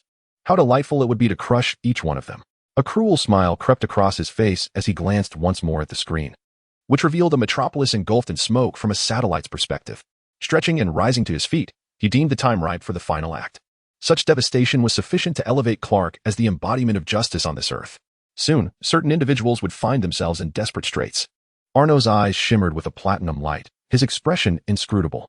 With a single step, he vanished into the blue light alongside Zod. The command room was left with only the Martian hunter, whose skin had darkened once more, and tens of thousands of subordinates utterly bewildered by the ruins outside the base, unaware of the unfolding events. Indeed, just as Arno had surmised, the American military could no longer endure the incessant emergence of these godlike superhumans. The presence of two had already been enough to trouble them. Their decision not to launch another attack was not born from fear of losing 10 fighter jets, but rather from the understanding that conventional assaults would have no effect on those two. They aimed to wait for Clark and Fiore to exhaust each other before seizing the opportunity. However, with Diana's arrival, the situation took a turn for the worse. The woman, clearly aligned with the forces of evil, became increasingly ferocious, and her battle with the man in the red cloak wreaked havoc far beyond that on the ground. The conflict between the two women was truly catastrophic. With each strike, entire buildings crumbled, and city blocks were devastated. At this rate of destruction, the metropolis would be reduced to rubble within half an hour. By the end of the day, the entirety of America would be left in tatters. Thus, they resolved that rather than allowing those three to wreak havoc in other cities, they must take action. Rather than allowing the citizens of the metropolis to remain unharmed, let them sacrifice their lives for the greater good of America. Thus, they launched a nuclear strike, 3 missiles in total. Those watching the live broadcast from abroad scoffed at the absurdity, each missile designated for an individual. Arno grinned as the live feed seamlessly transitioned to the advanced camera of the Kryptonian spacecraft, broadcasting the entire missile launch process to the world. And then chaos erupted, especially since, under Superman's protection, the casualties in the metropolis were shockingly low. The inhabitants of the city were left in utter disbelief. A nuclear bomb? We are still in the city. You launched 3 missiles here, fearing we might survive. The despair already instilled by the cataclysmic battle between two women was now extinguished by the hope rekindled by Superman's presence. The two combatants and Clark, who was tirelessly saving lives, soon noticed the 3 incoming nuclear missiles. Both Clark and Diana furrowed their brows in unison. Clark soared toward the missiles, seizing 2 of them in his hands as he ascended skyward. Diana, with a fierce clash of her arms, sent Fiora flying with a golden shockwave before pursuing the nuclear threat herself. After ensnaring the final missile with her lasso of truth, she followed Clark into the heavens. Fiora, indifferent to the fate of the nuclear missiles and the humans in the metropolis, sought only to intercept Diana. No need to chase. Your mission is perfectly accomplished. A faint voice echoed beside her. Fiora abruptly turned to see 3 figures standing next to her. General Zod, and the towering giant previously sent underground by Clark's heat vision, accompanied by a feeling that resonated in her mind, making her realize these were the ones to whom she must pledge her allegiance. Arno merely waved his hand, disregarding Fiora, as a deep blue spatial portal materialized behind him. His platinum eyes pierced through layers of space, gazing at the blue silhouette standing atop the anti-life equation. Unspoken words resonated. The next time I return, it will be to crush your blue head. With that, he cast a final glance at the 3 fiery nuclear explosions illuminating the sky and stepped into the portal. Zod and his companions followed without hesitation. Meanwhile, the Kryptonian spacecraft vanished in a burst of blue light from the expanse of outer space. There were those here who did not welcome him. Next time, he would not be so benevolent. In parallel, in the Marvel Universe, over Stark Manor on Earth, a colossal and peculiar alien spacecraft materialized in the sky above the estate. Its sudden appearance captured the attention of numerous factions. Among them, 2 parties swiftly mobilized, the American military's fighter jets and Tony's Iron Man suit. However, upon the arrival of Arno atop the spacecraft, the military jets abruptly turned around and retreated as if clocking out for the day. Meanwhile, Tony piloted his suit down to land before Arno. As the suit retracted, Tony emerged to embrace Arno warmly. After parting, Tony appeared considerably more relaxed and jestingly remarked, "What a negligent individual you are. As the head of the Stark family and the master of this vast estate, you vanished for over a year. An unexpected incident. Yet has it truly been more than a year? It seems the passage of time is equivalent across universes." Arno stroked his chin thoughtfully before casually inquiring, setting that aside. Has the superstar divulged any information regarding Thanos? His power has significantly increased. It is time to address certain threats within this universe, and Thanos stands as the first challenge. Tony fell into a contemplative silence before responding with an odd expression. Indeed, there is news. In fact, Deadpool managed to extract Thanos' location with a single line just a year ago. Tony hesitated, piquing Arno's curiosity. How did Wade manage to extract that information? After all, the superstar possesses psychic abilities, and ordinary torture would likely have minimal effect on her. She wouldn't divulge anything so easily. After a moment's pause, Tony organized his thoughts and slowly articulated. He covered the immobilized superstar in feathers of a tickling device and then told her that if she did not cooperate, he would eviscerate her to prepare a drink for Hulk.